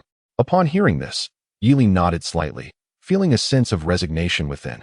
He recalled the 50 years of arduous effort he had invested to fully master white mist frost and snow. Now, with the transition to the more challenging sculpting of the snow mountain, it would likely entail another considerable expenditure. Nevertheless, it mattered not. The reserves within his panel had long been waiting in anticipation. Do you have anything else to discuss? Yi's voice was calm, softer than usual. Yet there was an underlying urgency. Clutching a tome of advanced refinement techniques, he lay back against a backdrop of abundant malevolence points, prompting an immediate desire to activate the enhancement mode. I, Jiang Qingzhu, failed to discern the urgency in his words. After a moment of contemplation, I mustered the courage to invite him. I shall return to the Jiang family soon. Would you care to accompany me? The Yang family from Shanzhou surely has their eyes fixed upon you. The Jiang family from the far north can offer protection. No, thank you. Yi politely nodded. He had plans to visit Fengyun University in a few days. He had no time to seek refuge at the Jiang family to avoid supposed dangers. The feeling of living under someone else's roof was one he wished to avoid entirely. Upon hearing his response, Jiang Qingzhu's clear eyes dimmed slightly. She had anticipated the boy's answer and had mentally prepared herself for it. Nonetheless, hearing his rejection still stung. After a brief pause, Jiang Qingzhu raised her head and tentatively asked, "Are we friends?" "One might say so," Yi replied calmly. "Anyone harboring animosity towards you can certainly speak to me. I would assist with that, as it conveniently provides an excuse to engage." At this point, he paused, a look of realization crossing his face. "Oh, I see. You're returning to the Jiang family because someone is targeting you? If that is the case, I could accompany you." "No, no one is targeting me." Jiang Qingzhu instinctively shook her head. "Is that so? What a pity," Yi expressed a hint of disappointment. A character who could become an adversary of the Jiang family's young mistress must surely be formidable. Indeed, Jiang Qingzhu's head drooped, yet a smile graced her lips. her clear eyes sparkling with an unprecedented light. He considers me a friend. This is worth it. All my efforts during this time have been worthwhile. Then, I shall take my leave. I wish you success, Jiang Qingzhu said with a slight bow, then nimbly pushed open the door. Feel free to contact me for anything. I'll see you at Fengyan University. With that, she skipped out, dashing joyfully in the direction she had come from. Feigning ignorance, Yili shook his head as he watched her retreating figure, closing the door behind him. She was the wealthiest among the affluent and had already assisted him in numerous ways. By any measure, she was indeed a friend. A friend, in this context, implies one who can aid you in a conflict. It was a mutually beneficial arrangement, repaying favors while earning malevolence points. What could be more advantageous? Yi Li's thoughts were rather straightforward. He sought opportunities to repay those who treated him well and aimed to trample those who did not. This approach allowed him to maintain a positive mindset while advancing unburdened. A path free from regrets and complaints was truly invincible. To persist on such a journey, one must continuously progress and grow stronger. In the face of the world and calamity, only the strong can enforce their will. Returning to his bedroom, Yili seated himself upon the bed and opened the book titled Snow Mountain Refinement. A soft blue glow materialized before his eyes. Current malevolence points, 40. 500. New entry. Advanced refinement technique. Snow Mountain Refinement. Not yet mastered. Let us begin, Yili silently exhaled. There is no room for hesitation. Tens of thousands of points of malevolence rush into the panel. Ding. Commencing the enhancement of the Snow Mountain Body Refinement skill, which will continuously consume malevolence points. As you peruse this tome, the clear inscriptions captivate your gaze, and you are astonished to find that comprehension comes with surprising ease. Your application of the level breathing technique, Mist, Frost, Snow, has reached a nearly instinctual level. Even the most gifted elder of the Jiang family was far less adept at your age. You gain a boost. Training speed increased by 70. Your current pace resembles that of a long-distance runner who, having snatched a smartphone, hastily commandeers a shared bicycle, racing away amidst the incredulous gazes of onlookers. After consuming 1,000 points of malevolence, you have perused the majority of this refinement technique, yet your understanding remains superficial. To grasp its true essence, you choose to delve deeper. After expending 2,000 points of malevolence, you have fully scanned the refinement technique. Although your understanding has not penetrated deeply, you have grasped the fundamental concepts. It relies on cultivating one's essence through chilling energy to further transform the blood. After consuming 4,000 points of malevolence, you have skillfully mastered the method of refining blood with your essence, gaining a degree of resistance to extreme cold environments. Snow Mountain Body Refinement, Beginner. Although it is unclear how this compares to the solitary efforts of your own training over time, there is no doubt that this duration significantly exceeds 2 months. A martial artist who can reach the entry level in merely 2 months, sighs Yi Li, only to discover that within his breath, he can already hear the sound akin to howling winds and snow. His blood slowly transforms amidst this symphony. Is this the constant effect of the level breathing technique? Yi Li's spirits soar as his attention returns to the words continuously manifesting on the panel. Chapter 65, True Blood Perfection, Peak of the Third Stage.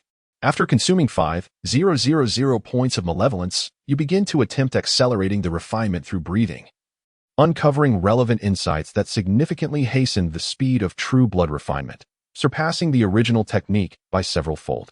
Snow Mountain Body Refinement, Proficient. After consuming 10,000 points of malevolence, you have become adept at creating an environment akin to a snow mountain within your body. Your blood resembles countless climbers, growing stronger in the face of adversity. Snow Mountain Body Refinement, Expert. After consuming 15,000 points of malevolence, the snow mountain environment you have crafted approaches perfection. The myriad climbers made of blood exhibit keen interest in the mountain, ready to ascend at your command. Snow Mountain Body Refinement, Mastery. After consuming 20,000 points of malevolence, this internal snow mountain is flawless, emanating an extraordinary allure within the realm of the body. Countless climbers, formed from true blood, are already fervently eager to ascend, driven by an insatiable desire. If one were to inquire why, they would surely respond, because the mountain stands there. Refinement technique level elevated. Snow Mountain Body Refinement has attained perfection. As the final line of text materialized, an intense chill erupted from Yi Li's body.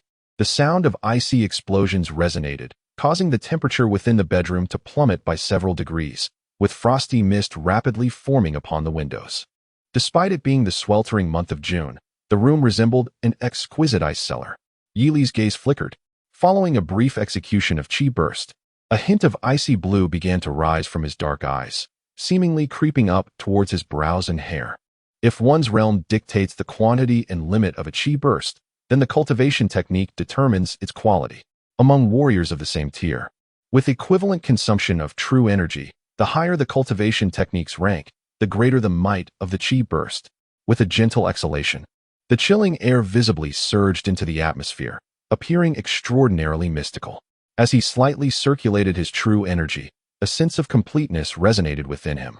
With the perfection of snow mountain body refinement, the cold essence contained within his true energy became increasingly formidable. Moreover, his speed of blood refinement was enhanced several-fold. In comparison to the great sun treasure furnace of the same tier, the method of refinement was exponentially superior. One required unwavering focus while enduring excruciating internal torment. The other could refine automatically within a breath without any discomfort, significantly boosting efficiency. It's evident which choice is preferable. No wonder it is said that martial masters seldom emerge from cold clans. There is indeed profound wisdom behind the rarity of precious things.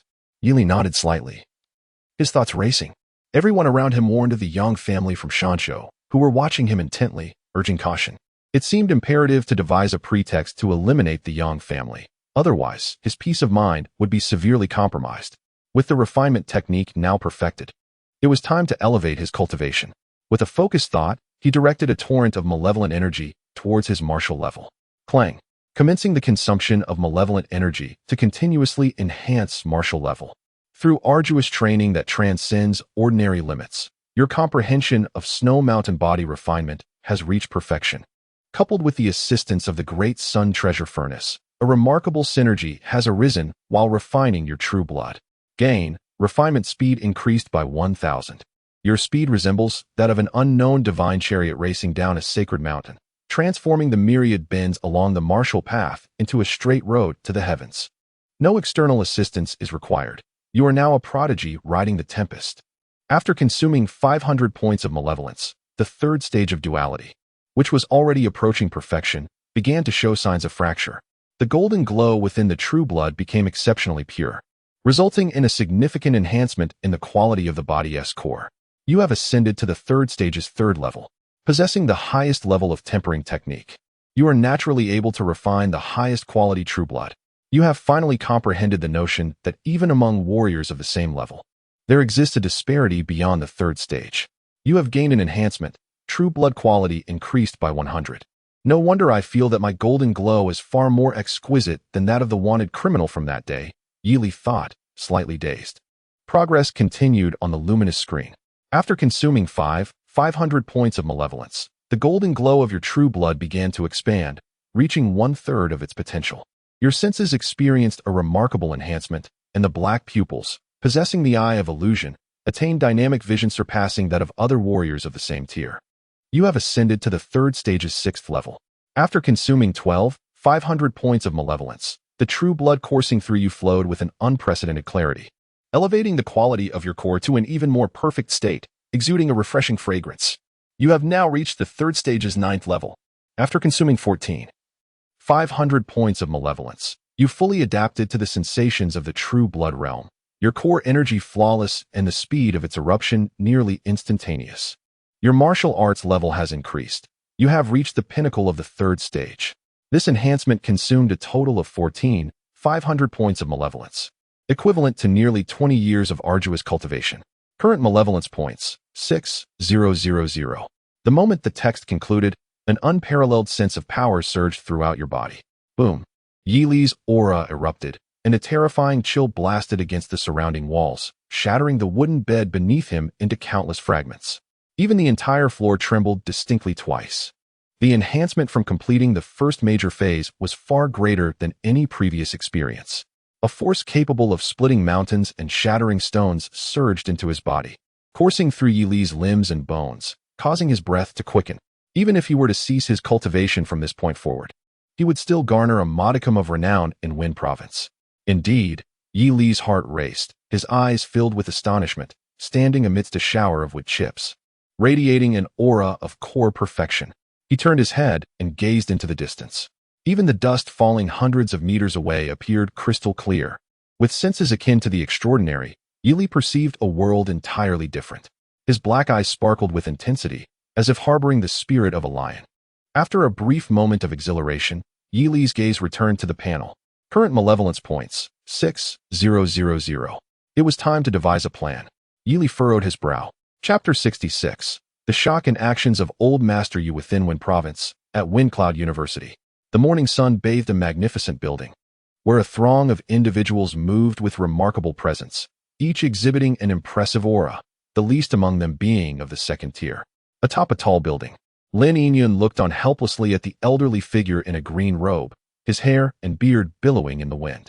The instructor of our institution has a peculiar penchant for ascending to the rooftop daily, presenting himself with an air of superiority that captivates the students traversing below.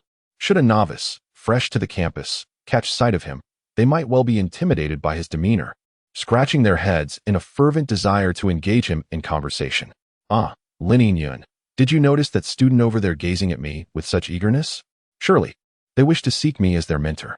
The elder, stroking his beard, chuckled. Alas, clad in the uniform of a sophomore and lacking the requisite prowess, they are destined to remain unacquainted with my teachings. Upon hearing this, Lin Yingyun smiled wryly. And what of Yili? Surely, he is fated to be my disciple. The elder abruptly turned, his voice laced with evident delight, and laughed heartily. That child possesses an innate potential, undoubtedly capable of achieving greatness, and may one day inherit my legacy. Moreover, you cannot fathom the reactions of those old codgers in the combat department. Upon learning that I bestowed my sole recommendation upon a martial arts student from Linhai City, they mocked me for being too hasty. I have no desire to engage in their futile debates. 30 years of fortune, 30 years of misfortune. Let us wait and see. When Yili pierces through their ranks, we shall see if those old fools can still find humor in their jests. I am not merely boasting. It may very well take less than 2 years for him to ascend the rankings on the Stormy list, likely surpassing even your senior sister. Indeed, I concur. Lin Yingyun quietly nodded, expressing her agreement. While it may be arduous for others to believe, she held steadfast in her conviction that the handsome youth could indeed accomplish such ruthless and grandiose feats, particularly given his recent performance in the martial examination. What? You seem unperturbed by my assertions, the elder remarked, somewhat astonished. Did he truly excel in the martial examination? Before leaving, my disciple appeared skeptical, insisting on witnessing the outcome. How has he returned in such a transformed state? It was not merely good. Lin Yingyun responded with an enigmatic expression, pausing briefly before exclaiming with a hint of awe. Teacher, have you ever heard of someone achieving a score in the millions during a martial exam? It is the first time I have encountered such a phenomenon. Wasn't senior sister Chen's score merely in the hundreds of thousands? Yili nearly obliterated all the third-tier beasts within the Rift Mountain secret realm. Is that true? Millions? The elder's hand momentarily halted in its grooming of his beard, his expression one of astonishment. Did this lad steal something from the beasts? Not at all.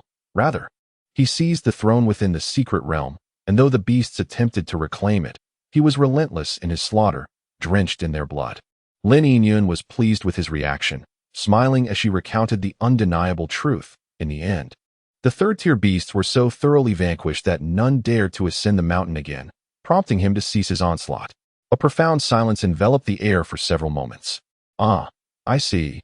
The elder resumed his grooming, nodding slightly as he murmured in relief. That makes perfect sense. In most secret realms, a king beast resides, and the most spiritually rich locations naturally serve as their habitat, the so-called throne. This lad boldly confronted them.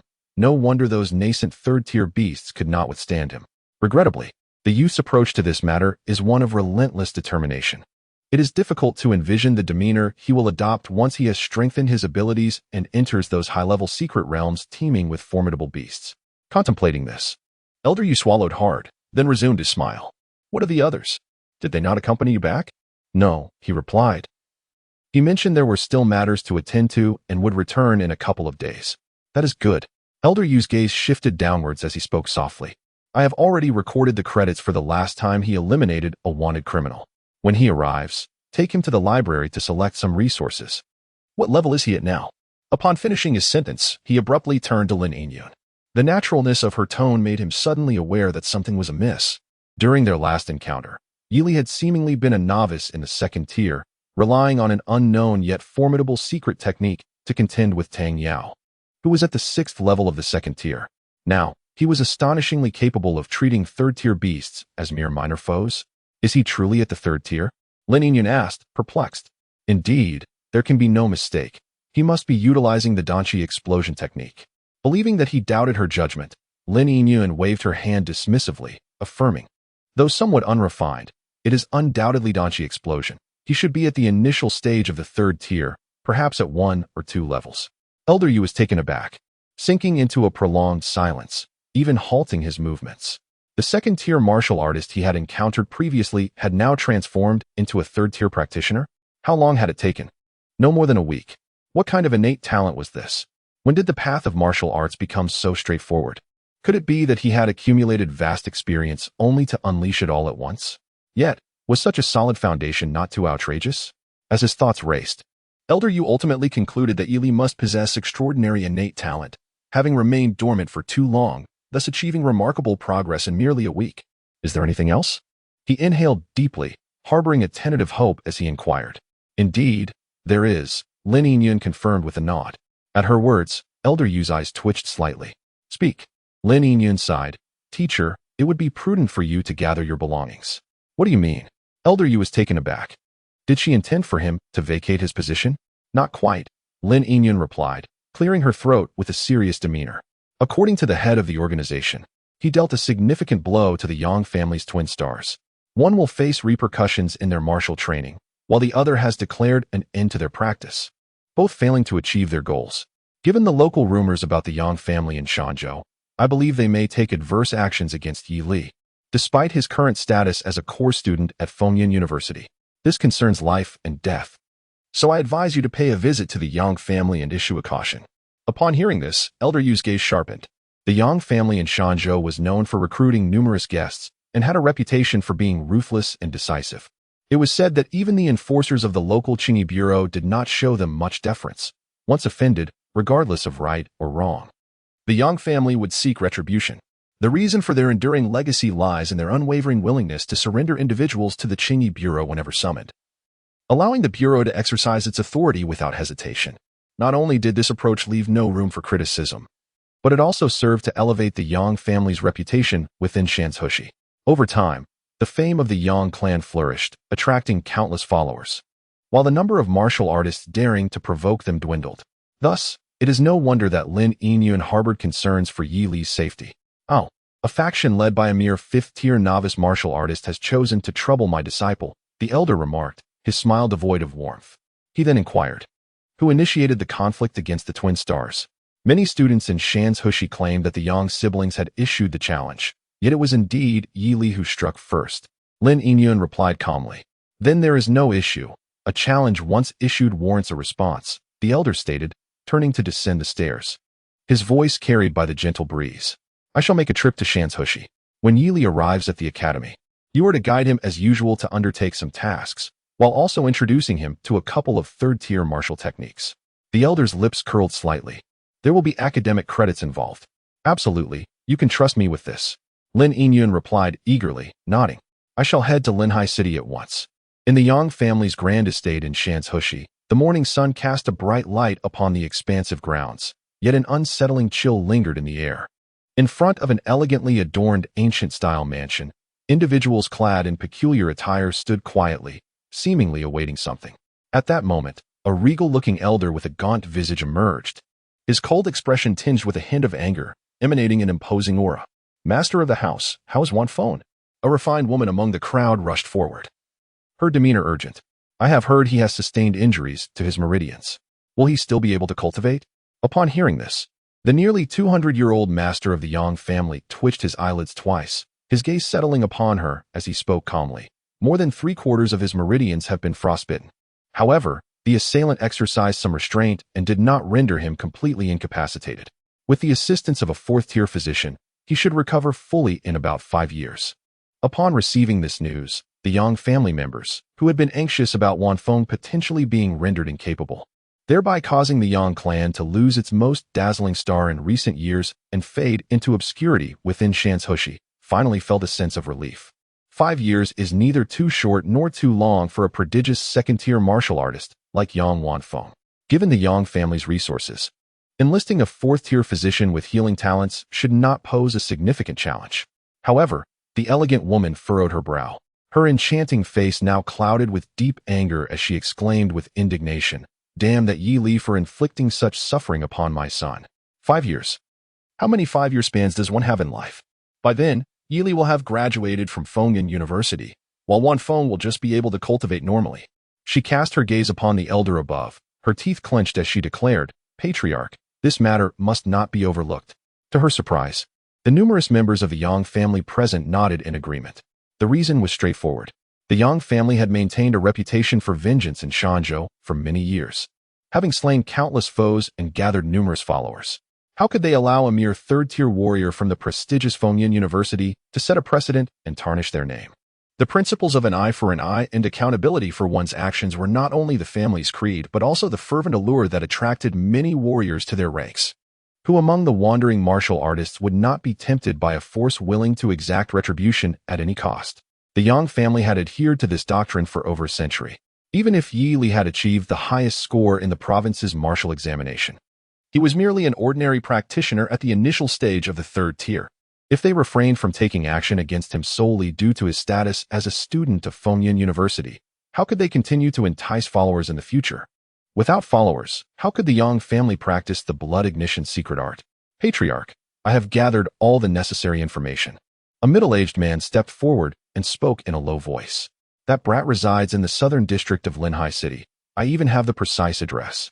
If you give the word, he won't live to see the day he enters Fengyan University." While they could not confront Fengyan University directly, dealing with an unregistered student was within their capabilities. Yi Li, the patriarch, mused on the name, a chilling glint of murderous intent flashing in his murky eyes as he clenched his hands behind his back.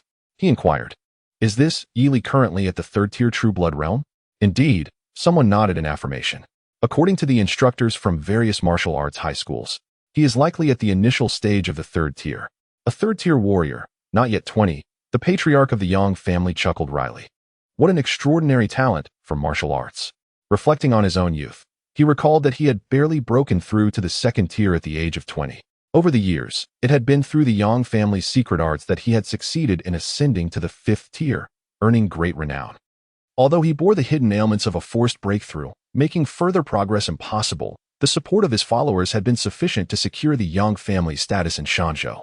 Thus, the elder understood the arduous nature of martial arts cultivation, leading him to a crucial realization. If Yi Li were not eliminated today, he would undoubtedly become a force capable of toppling the Yang family in the future. The family's century-old reputation must not be tarnished on his watch. With a voice as cold as ice, the patriarch declared his stance. "Yang Rong, take those 2 fourth-tier esteemed followers and handle this matter." "Are you referring to the disheartened sword and that dragon steel hand?" one exclaimed in astonishment. The former, 30 years prior, had single-handedly penetrated a force guarded by a third-tier expert with a single Qingyun sword. After losing his beloved to the remnants of that force, he had despaired and adopted the moniker Disheartened Sword. He joined the Yang family solely for vengeance. The latter was a martial artist skilled in unorthodox techniques. Possessing iron hands capable of splitting mountains and shattering stones, the number of exotic beasts that had perished at his hands was no less than 50. Both individuals are renowned martial artists in Shanzhou City and throughout the entire Ying province. They are among the few fourth-tier warriors of the Yang family, distinguished by their formidable prowess. Now, they are tasked with dealing with a fledgling third-tier youth. The family head, a middle-aged man named Yang Rong, bears a prominent scar on his face, reminiscent of marks left by searing flames. As he gazes at the stately elder above, his countenance flickers with hesitation as he questions, "Isn't this a bit excessive?" Setting aside the potential losses, once a fourth-tier warrior strikes, the resulting momentum is monumental and unmistakable. If the Qingyi Bureau takes notice, the Yang family risks losing 2 fourth-tier warriors, which would be a grievous blow. "What are you afraid of?" The Yang family head cast a cold glance at him and calmly inquired, "If we are exposed, so be it.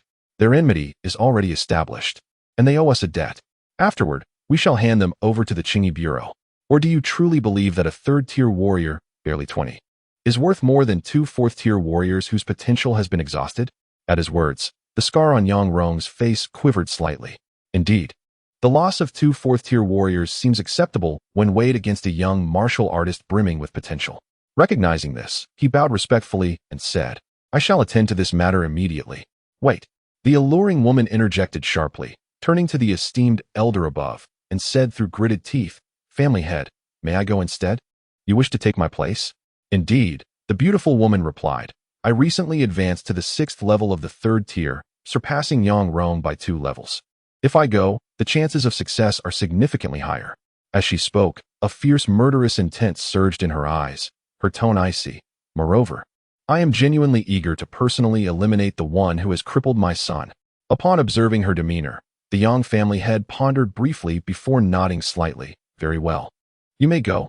"Thank you, family head." The beautiful woman's face lit up with joy, and she promptly bowed in gratitude. "Dismissed," the Yang family head replied casually, then uttered a parting remark before turning and retreating into the house. Approximately an hour later, the crowd outside gradually dispersed. Chapter 68. The unexpected visitor at Fengyun University. Inside, the air was thick with the fragrance of medicinal herbs. Yang Wanfeng, pale and weak, slowly rose from his bed. "Grandfather." "Lie down," the Yang family head, his face lined with wrinkles, revealed a fleeting expression of concern. The mediocre clan members outside held little significance, but this extraordinarily gifted grandson truly stirred his emotions. The elder was acutely aware of his impending demise, with perhaps only 20 years left to live. By then, the matured Yang Wanfeng would be the ideal heir. With his prodigious talent, he could undoubtedly elevate the Yang family of Shanzhou to new heights, potentially even earning a place among the 3 sects and 6 schools of Huanxia. "Rest assured, the arrangements have been made. Your mother will lead 2 fourth-tier guests to personally execute the ambush. He will not survive for long." The venerable elder gently patted the young man at the bedside, his tone markedly softer than before. "As for your injuries, I shall enlist the finest 4th-tier physician in the province to treat you. With the secret techniques of the Yang family, you may very well be healed within 3 years. The blood from those 4th-tier retainers can be procured swiftly, and at that time, I shall employ the secret methods to ensure you can at least rise and walk." Yang Wanfeng nodded slightly. At the mention of Yi Li's name, a flicker of resentment crossed his eyes, and after a deep breath, he replied, "Thank you, grandfather. What thanks are necessary? We are family." The head of the Yang family waved his hand dismissively. "For the sake of the family's century-long reputation and future development, this Yi Li must perish." The venerable elder pondered briefly before expressing some confusion. "By the way, regarding your sister Yang Wan, she seems to have undergone some distressing experience, locking herself away in her room and refusing to come out or see you." Yang Wanfeng's expression turned slightly awkward, likely startled by Yi Li's methods. "You need not concern yourself. I shall visit her in a couple of days." "Indeed, your relationship has always been strong," the head of the Yang family nodded, showing little concern for the matter. Just then, a faint sound of something slicing through the air suddenly echoed from the skies outside. Instantly, a powerful aura descended upon the Yang family estate. Sensing this presence, the head of the Yang family sprang to his feet, peering out the window with a grave expression. Murmuring, "A 5th-tier martial artist? Their aura surpasses mine. What brings them to my Yang family? Grandfather? Do not move. I shall investigate." The head of the Yang family strode towards the door. As he stepped outside, he beheld a figure surrounded by a gentle breeze soaring from afar, landing directly within the courtyard of the Yang estate. The newcomer's flowing sleeves were adorned with dynamic clouds. "From Fengyun University?" The head of the Yang family furrowed his brow slightly and inquired loudly, "What brings a master from Fengyun University to my Yang family? Surely, our clan has not produced any scholars qualified for admission." Given the visitor's affiliation, he adopted a notably courteous tone. In response, Ewing stepped forward with a cheerful demeanor, saying, "I am Yu Wang, Yi Li's mentor and a senior instructor at Fengyun University."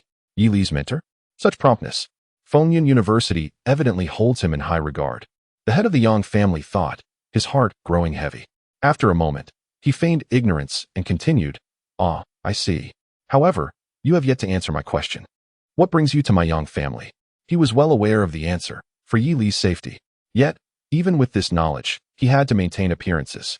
Otherwise, when the news of Yi Li's demise spread, it would be challenging for him, as the head of the Yang family, to distance himself from those retainers.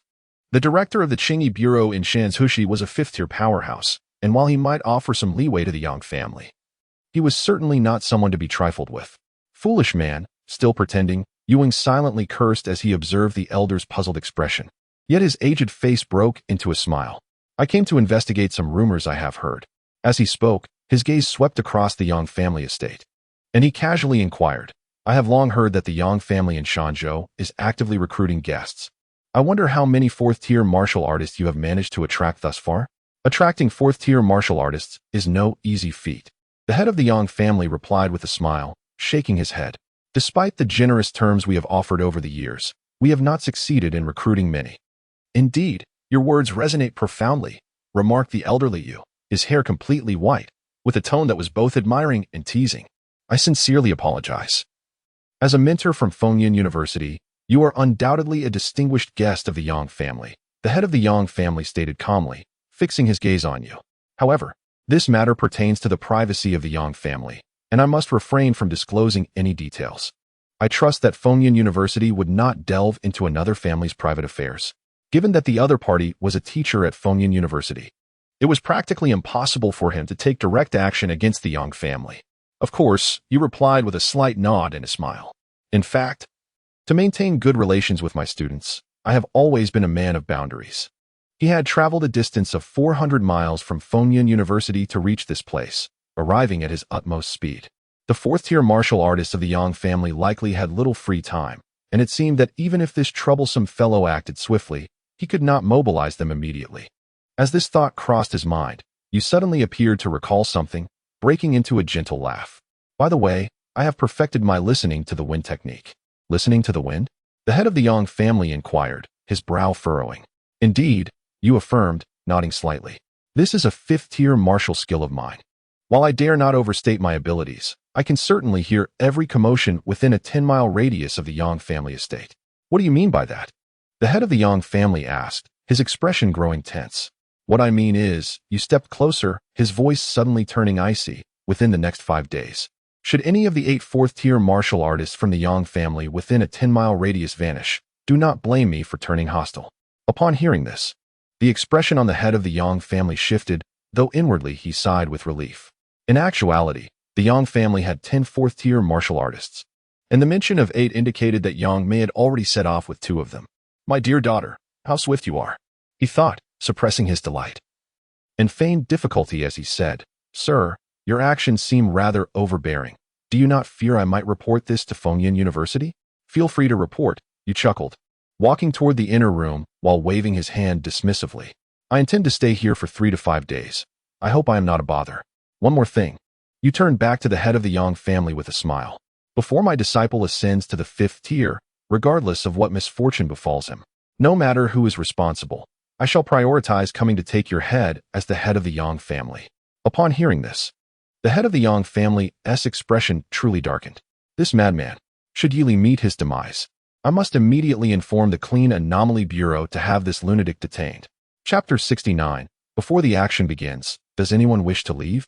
South District, Lehigh City. In a secluded and ordinary neighborhood, Lin Yingyun, clad in a pale purple robe, stepped into one of the residential buildings after repeated verification. This must be the place. She paused at the entrance, glancing up at the door plate. 1802. Excellent, all is well. Just as Lin Yingyun was about to knock, the door swung open from within with a creak. There stood a familiar-looking young man in white, his expression calm as he regarded her. Come in, he said. Oh, okay. Lin Yingyun hurriedly stepped inside. Upon entering, she noticed luggage strewn across the floor, indicating that he was evidently preparing to leave. He must be aware that the Yang family has set their sights on him and needs to seek refuge at Fengyun University, Lin Yingyun mused with an inward smile. His behavior thus far had been so erratic that she nearly forgot he was still a young warrior barely in his 20s. Seeing his current actions, Lin Yingyun finally felt a sense of relief. So, you two have moments of fear. This is how it should be. This is what a naive young warrior should resemble. Are you here specifically to fetch me, or is it due to the Yang family situation? Lin Yingyun inquired. Yili casually pulled out a chair and sat down, his gaze sweeping over her. He did not suspect she had ulterior motives. After all, they had only just parted ways the previous day. And her visit today indicated a sense of urgency. The pressing matter at hand for him was undoubtedly the enmity with the Yang family. Astute, Lin Yingyun remarked, giving him a thumbs up, then lazily stretching. Our teacher is probably holding fort against the Yang family on your behalf. With him around for the next few days, No one above the fourth tier should dare to act recklessly. Then why isn't he here to escort me directly? Yili questioned, perplexed. He usually prefers to take the initiative. Lin Yingyun waved her hand dismissively. When he encounters something he wishes to address, he cannot remain still. You needn't concern yourself with him. He will certainly manage to keep the Yang family in check. Very well. Yili nodded slightly. Do you have any further matters to attend to? Lin Yingyun yawned. If there's nothing pressing, let us head to school together. Once we are on campus, the Yang family won't dare to touch you. Even if they were to lurk nearby, they absolutely wouldn't have the audacity. Is our school really that formidable? Yili stood up. Of course. Lin Yingyun leaned against the door, rubbing her slightly dark-circled eyes, smiling as she continued. You should consider how many formidable fighters our school possesses. The Fengyun ranking is filled with individuals above the third tier, all of whom would be key players in any other martial arts university. She pointed to herself, chin raised slightly, with a hint of pride. By the way, I am also on that ranking list. What rank are you? Lin Yingyun hesitated for a moment, noticing Yi Li's unwavering gaze, and finally gritted her teeth. I am not skilled in combat, ranking just below a third-tier 6th-level fighter. And what rank is that person? 29. Then why not simply say you're in last place? Yi Li chuckled. Lin Yingyun took a deep breath, suppressing her immediate urge to blush. I am not angry. I am not angry. In 2 years, I will surpass him. There is no need to dwell on it. Upon encountering Senior Sister Chun, he would undoubtedly grasp the meaning of the phrase, there are always greater forces beyond one's own. Regaining her composure, Lin Yingyun proactively lifted the luggage from the floor, her spirits buoyed. All right, let us embark. With that, she stepped out of the room first and pressed the elevator button. The elevator hummed to life, gradually ascending from the ground floor. How peculiar are the residents of this building, returning home at such an hour, Lin Yingyun mused, her delicate brow furrowing, a look of exasperation gracing her charming oval face. It was bewildering that she had barely arrived, yet the elevator was already making its descent back to the first floor. Waiting for the elevator was not something she relished. At that moment, a hand rested upon her shoulder. Lin Yingyun turned in confusion to find Yi Li standing behind her, his expression calm, with a glimmer of intensity in his dark eyes, fixated on the elevator entrance as if he had perceived something of great significance. I am the sole occupant of this building, Yi Li spoke in a voice that was strikingly unvarnished, yet for Lin Yingyun, it resonated like thunder in her ears. There is a palpable aura of malice within the elevator, a heavy malevolence. What? Lin Yingyun immediately summoned her inner energy, the languor on her face vanishing. In a swift motion, she formed a hand seal, her purple robe billowing as if caught by an unseen wind. Intricate and mysterious runes swirling around her. The divine mechanism of fate was manifest, heralding fortunes and calamities alike. Her exceptional talent was unfurling. In an instant, Lin Yingyun's complexion paled slightly, her breath quickening. Her gaze was fixed intently on the elevator, which had now reached the 16th floor, her tone grave. 2 martial artists. One at the 2nd level of the 4th tier, the other at the 6th level of the 3rd tier. We must flee. With that, she seized Yi Li's wrist, preparing to dash downstairs. Wait. As Lin Yingyun took 2 steps forward, her movement was abruptly halted. Yi Li stood resolutely in place, and her hand felt as if it were ensnared by an unyielding steel cable, unable to budge him even slightly. What are you waiting for? Lin Yingyun exclaimed in alarm. Was it not the time to run, but to await their ascent? Remain calm. If we can fight, we shall, Yi Li replied, his demeanor unperturbed, as he gently rotated the storage ring on his finger, quietly observing the ascending numbers beside the elevator. Given the opposing configuration, escape was surely futile. It would be more prudent to eliminate the adversaries instead. Would that not resolve the issue? Meanwhile, Lin Yingyun followed his gaze, her heart sinking. The small screen beside the elevator now boldly displayed the number 18. Ding! In the next instant, the elevator doors swung open with a resounding chime. 2 unfamiliar figures emerged. One was an exceptionally sturdy and broad-shouldered man, and the other, an exquisitely alluring woman. The former's eyes were cast downwards, exuding an aura of tranquility. Yet his presence was deeply imposing. The latter, with her elongated eyes, regarded the 2 outside the elevator with a frigid demeanor. Then, her crimson lips parted, releasing a voice that sent shivers down their spines. Shall the 2 of you descend together? Thank you, she added, without waiting for Lin Yingyun to decline. Yi Li politely nodded and stepped into the elevator first. Upon witnessing this scene, Lin Yingyun gritted her teeth and followed suit, stepping into the elevator. After pressing the button for the first floor, the elevator doors slowly closed. In the confined space, the air felt thick and oppressive, stifling all breath. Are you Yili? As soon as she spoke, Yang Mei's emotions began to escalate, her voice trembling with intensity. Are you the one who incapacitated my son? Located at the border of Linhai City and Shanzhushi, she had rushed from the Yang family, desperate to find the perpetrator who had harmed Yang Wanfeng. Now, that very culprit stood before her, exuding an air of calm indifference that fueled her rage. She longed to tear him apart. Indeed, madam, Yili replied, first casting a glance at the fourth-tier warrior before turning to the beautiful woman, a light laugh escaping his lips. Furthermore, I intend to hunt down his horse as well. Chapter 69. You dare call this a third-tier warrior? What did you say? Yang Mei could hardly believe her ears. Just as she prepared to retort, the white-clad youth before her suddenly lifted his icy golden gaze, emanating an aura of authority and mystery that chilled her to the bone. In an instant, a sense of dread washed over her. He should merely be a newly ascended third-tier warrior. Why did he instill such terror within her? Seize him! Yang Mei shouted in a mix of surprise and fury, instinctively retreating to the corner to provide the brawny man room to act. The robust figure nodded slightly, his towering form stepping forward, a massive hand descending with overwhelming force towards Yi Li's shoulder. In that fleeting moment, his hand landed squarely on Yi Li's shoulder. And as his arm trembled, a tremendous force, akin to several tons, surged forth, aiming to pin him to the ground. However, the next second, astonishment washed over his face. Yi Li stood firm, not even bending at the waist. The immense strength he had unleashed seemed to vanish into thin air without a trace. Is this really a third-tier warrior? Just as that thought flickered in the brawny man's mind, a wave of excruciating pain surged from his abdomen. With a piercing sound, a blue-gold spear, adorned with dragon scales, shot through his protective aura, embedding itself deep within his belly. Stop looking. You are going to die, Yi Li chuckled lightly. Releasing the spear, his body merging seamlessly with his steed, unleashing his most formidable strike yet. The dragon's roar shakes the mountains.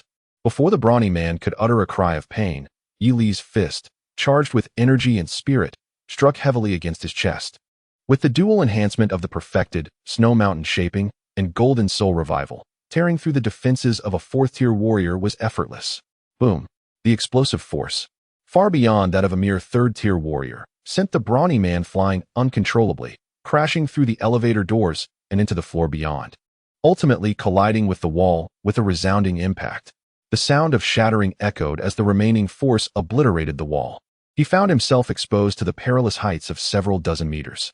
At such an elevation, a fourth-tier warrior would typically possess the capability to adjust their form mid-air and land with grace. Yet, for reasons unknown, this formidable man, known as the Dragon Steel Hand, felt his limbs rendered utterly rigid, unresponsive to his commands. Despite his desperate attempts to stabilize himself in the air, the howling winds prevailed, and he plummeted heavily to the ground. With the weight of gravity compressing his internal organs, the burly warrior violently coughed up a mouthful of crimson blood, accompanied by an overwhelming chill. The emergence of such frigid energy amidst his vital essence? No wonder his limbs were unyielding. His visage darkened, and the excruciating pain radiating from within rendered him incapable of moving even a single finger. While there was an element of carelessness involved, it was undeniable that he had been decisively subdued in but 2 strikes. Blood continued to seep from his mouth, while the lance embedded in his abdomen mercilessly siphoned away his life force. Am I truly to perish in this manner? A profound sense of resentment and unwillingness welled up in the warrior's eyes. To inflict such grievous injury upon oneself with a mere punch, wielding terrifying force in the realm of several tons, and unleashing the chilling effects of one's essence. Do you dare call this the initiation into the third tier? In the elevator, as she witnessed the formidable warrior being dispatched in mere moments, Yang Mei's eyes widened in disbelief. This was the renowned Dragon Steel Hand of Shanzhou City. In terms of raw physical power, no one in the Yang family, save for the family patriarch, could match him in a contest of strength. Yet here he was, being hurled aside by a novice in the third tier of true blood cultivation. Waves of shock surged within Yang Mei. However, there was no time to ponder such matters, for the figure of the youth had already appeared before her. Wait! Panic surged through Yang Mei's mind, and she instinctively sought to retreat, only to find herself pressed against the wall behind her. This is bad. The moment this thought crossed her mind, the youth's long, pale fingers struck like lightning, seizing her by the face. Ah! Yang Mei shrieked. her essence erupting into a surge of energy as she grasped the youth's outstretched arm with both hands and pulled with all her might. After all, she was a third-tier 6th-level warrior, and despite living a life of ease, her innate combat instincts remained intact. Yet, under the force of her essence eruption, the arm that gripped her face remained immovable, instead unleashing a colossal power that was beyond her capacity to resist. Boom! In the astonished gaze of Lin Yingyun, Yi Li slammed the beautiful woman against the wall with tremendous force. The terrifying might overwhelmed her senses, causing Yang Mei's consciousness to blur, her eyes rolling back. In the final fleeting moment of awareness, she managed to utter the word disappointment from the depths of her throat. Boom! Her head was once more driven violently into the wall, her last words brutally interrupted. Amidst a flurry of debris, the youth relentlessly hammered against the wall, creating intricate web-like fissures with each strike. Throughout this ordeal, Yang Mei's blood surged repeatedly, attempting to invoke the blood ignition secret technique, yet each effort was callously thwarted. The cacophony of violent impacts sent shivers down the spine. In less than a second, blood gushed from Yang Mei's enchanting face, rendering her exceptionally grotesque, with only her mouth emitting the faintest of wails. At that moment, a torrent of formidable sword energy surged forth from below. With a thunderous roar, the entire base of the elevator, along with the concrete structure beneath, was reduced to rubble. Yi Li casually flung Yang Mei aside. Freed from her restraints, she plummeted downwards, only to be swiftly caught by a figure that descended rapidly, landing gracefully on the ground. With a light touch of his toes, the newcomer vanished into the open space outside the residential building. Yi Li narrowed his eyes and gazed outside. There stood a slender man clad in a green robe, exuding an imposing aura. In his arms lay the unconscious Yang Mei, her complexion exceedingly grim. Upon sensing Yi Li's gaze, the green-robed swordsman lifted his hollow eyes and tightened his grip on the sword hilt. He slowly raised his long sword, pointing it at the two within the building, and coldly proclaimed, "If that young lady wishes to preserve her life, she should depart immediately. Today, I seek only the life of this young man. I have shattered the silver token. Within 15 minutes, the enforcers of Linhai City will arrive." In the face of the swordsman's overwhelming presence, Lin Yingyun stepped forward briskly, raising the already shattered silver token, and exclaimed, "If you wish to avoid death, leave at once." The shattered token of Fengyun University could serve as an urgent distress signal. If they could not intimidate their opponent, they could only hope for the swift arrival of the enforcers. In an instant, Lin Yingyun's not particularly astute mind raced with thoughts. Amid her fear, she secretly breathed a sigh of relief. Fortunately, although she did not know what means had been employed, the earlier 4th-tier martial artist seemed to have been severely wounded by Yi Li. To her astonishment, the Yang family had dispatched 2 4th-tier martial artists and 1 3rd-tier martial artist to encircle Yi Li. Despite the formidable swordsman before her, she believed that with her and Yi Li's combined strength, holding out for a quarter of an hour should not prove overly arduous. At that moment, to Lin Yingyun's astonished gaze, Yi Li stepped forward deliberately, addressing the brooding green-robed swordsman with a calm demeanor. "I suggest you brace yourself, for shortly I shall have you both soaring through the air." Initially intending to accumulate more malevolent points through a more brutal approach, his plans were thwarted when the opponent unexpectedly intervened, complicating his intentions. Damn it, this only exacerbated his already meager balance. He had not intended to become a living embodiment of death, yet it seemed he had little choice now. Chapter 70. Single-handedly defeating a 4th-tier martial artist, achievements verifiable. Yi Li was currently fuming. After enhancing himself to the pinnacle of the 3rd tier, his back-end malevolent points dwindled to merely 4 digits. To maximize his gains, he had opted for a slightly risky maneuver, refraining from immediately dealing with the alluring woman. It appeared he would need to exert considerable effort moving forward. Yi Li exhaled lightly. His robust true energy began to circulate at an accelerated pace, a fiery mist enveloping his form, rendering his physique somewhat translucent. Even now, confronting an early 4th-tier martial artist would prove quite challenging. Only by activating Golden Soul Revival could he temporarily gain overwhelming physical prowess to surpass his opponent. However, a 4th-tier warrior possesses not only a more formidable physique, but also an output of true energy that far surpasses that of a 3rd tier. Were it not for this, he would not have chosen to swiftly eliminate the burly man. In the confined space of the elevator, the robust figure refrained from showcasing his true strength out of concern for the beautiful woman. Thus, he was easily dealt with by Yi Li. In stark contrast, the swordsman in the green robe, also a 4th-tier warrior, harbored no such reservations. Despite the potential disturbance to the surrounding citizens, he was free to unleash his power. Calm down. Upon hearing Yi Li's words, Lin Yingyun hastily interjected, Yi Li, he exudes an aura even stronger than the previous one. Enough chatter, let actions speak. Yi Li interrupted, his gaze fixed intently on the green-robed swordsman. A mysterious light flickered in his golden eyes, as if capable of piercing through all illusions. Arrogant brat. The swordsman scoffed, his previously vacant expression sharpening with determination. Veins bulged on the back of his hand as he swung his 3-foot-long sword downward. The fierce aura of a 4th-tier warrior erupted suddenly, unleashing a visible wave of terrifying sword energy that surged directly towards Yi Li.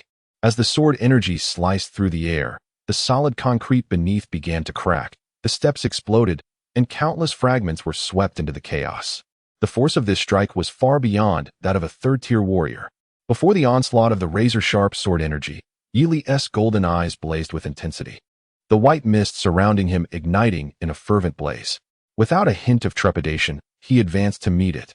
Boom! The mighty sword energy collided with his white attire, resulting in a thunderous explosion that sent a tempest of wind swirling, raising clouds of dust and scattering debris in all directions. Inside the building, Lin Yingyun shielded her eyes, straining to witness the unfolding spectacle through the haze. Then, a voice filled with rage and astonishment reverberated through the air. Bone regeneration? What manner of power is this? Bone regeneration? Lin Yingyun's heart thudded with shock as she hurriedly exited the building, her eyes drawn to the clearing ahead. There, she beheld the green-robed swordsman, wide-eyed and astonished, staring at the slender figure of the white-clad youth who had positioned himself before him, his sword-swinging motion momentarily faltering. Yet, even in his surprise, the swordsman was still faster. He redirected his true energy, gripping his long sword tightly, gritting his teeth as he declared loudly, slash.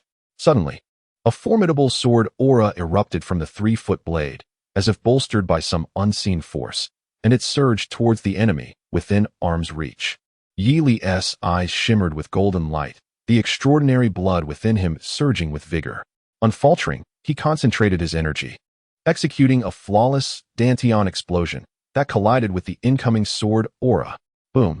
The sword aura detonated, blood spraying forth. In the incredulous gaze of the green-robed swordsman, Yi Li's severed fingers began to grow back at an astonishing speed, before the might of the Dantian explosion technique. Even the sword aura of a 4th-tier early-stage warrior was rendered ineffective. Yi Li's gaze flickered with intensity. His newly regenerated fingers clenched tightly, his energy surging once more as the muscles in his arms coiled like springs, ready to unleash their force. With the explosion of energy, a double blast ensued. Clang! A torrent of formidable energy surged forth as the swordsman in azure robes found his longsword forcefully bent into an exaggerated arc, failing to fully deflect the onslaught. The remaining tremendous force crashed into his embrace, causing Yang Mei, cradled within, to absorb a portion of the impact. Instantly awakened from her stupor, she was struck as if by lightning, spewing forth a spray of crimson. Yi Li, like a shadow, seized the opportunity, spreading his arms wide as a subsequent surge of energy erupted in an instant. Boom, boom, boom. The flawless eruption of energy surged forth like relentless tides, hammering against the azure-robed swordsman. He could scarcely afford to concern himself with Yang Mei, who was now coughing blood in his arms. His once somber visage turned a deep crimson from exertion. Was this the 3rd tier? What an absurdity!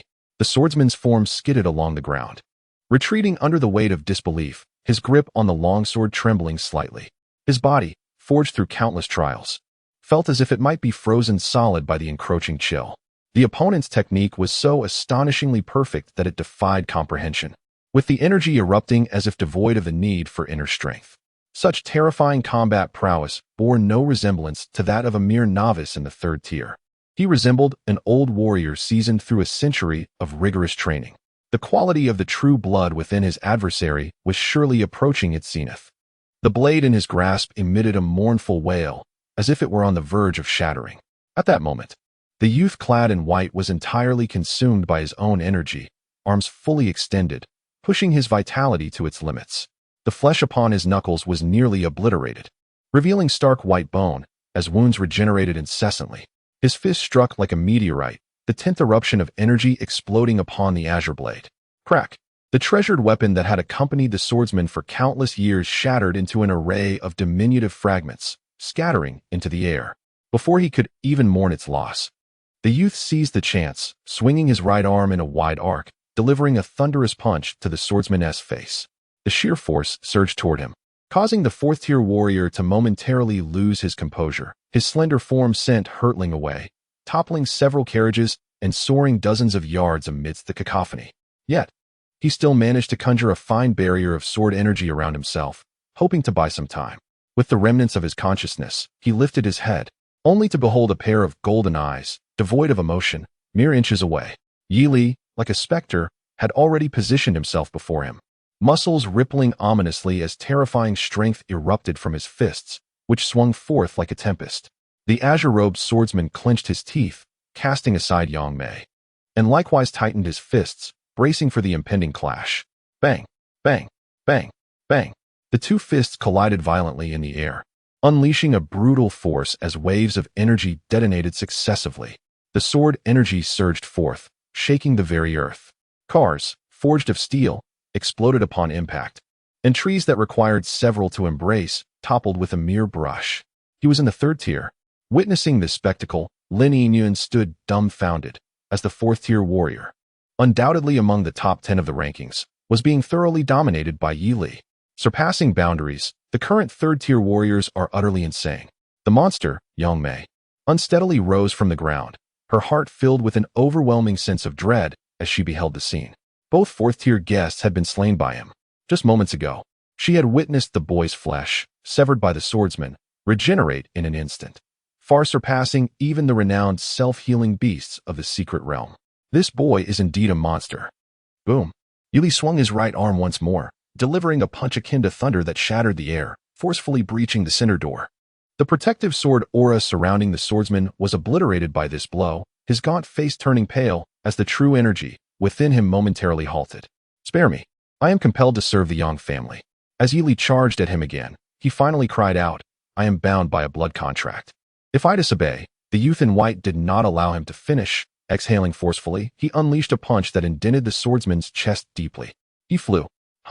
The swordsman in green spat out a mouthful of blood mixed with internal fragments, his body hurtling backward, crashing through several trees before tumbling to the ground after rolling numerous times.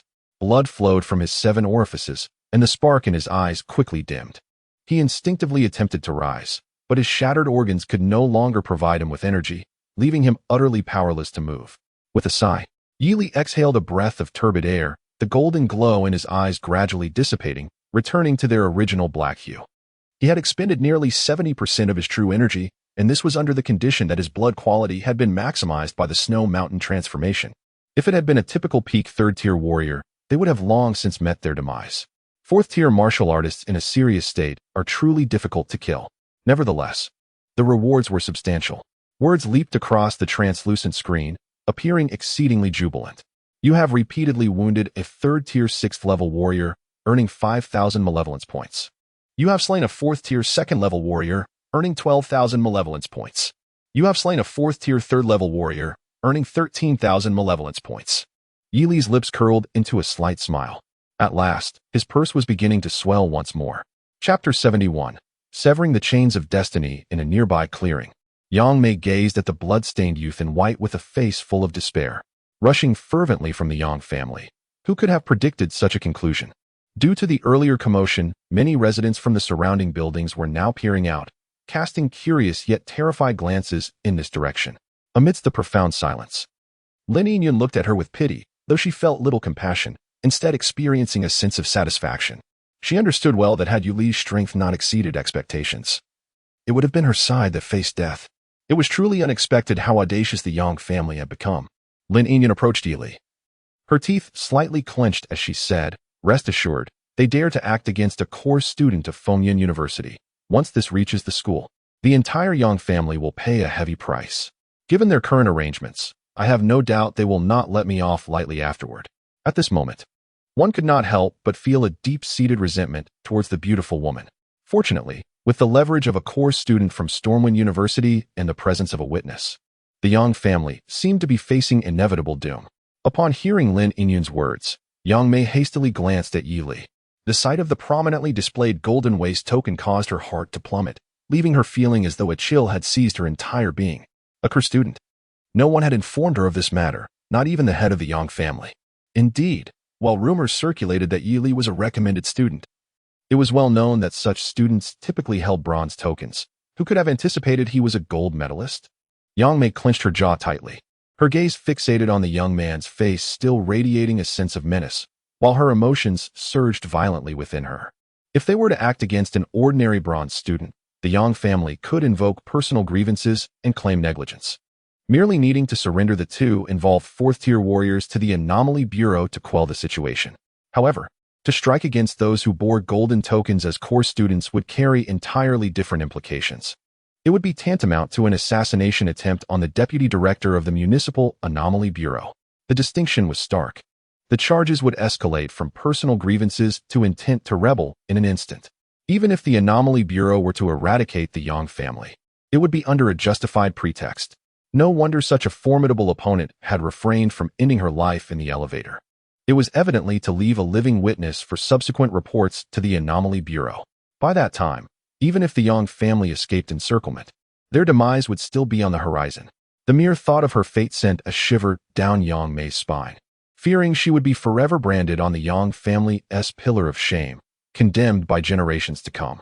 With this realization, Yang Mei made her choice.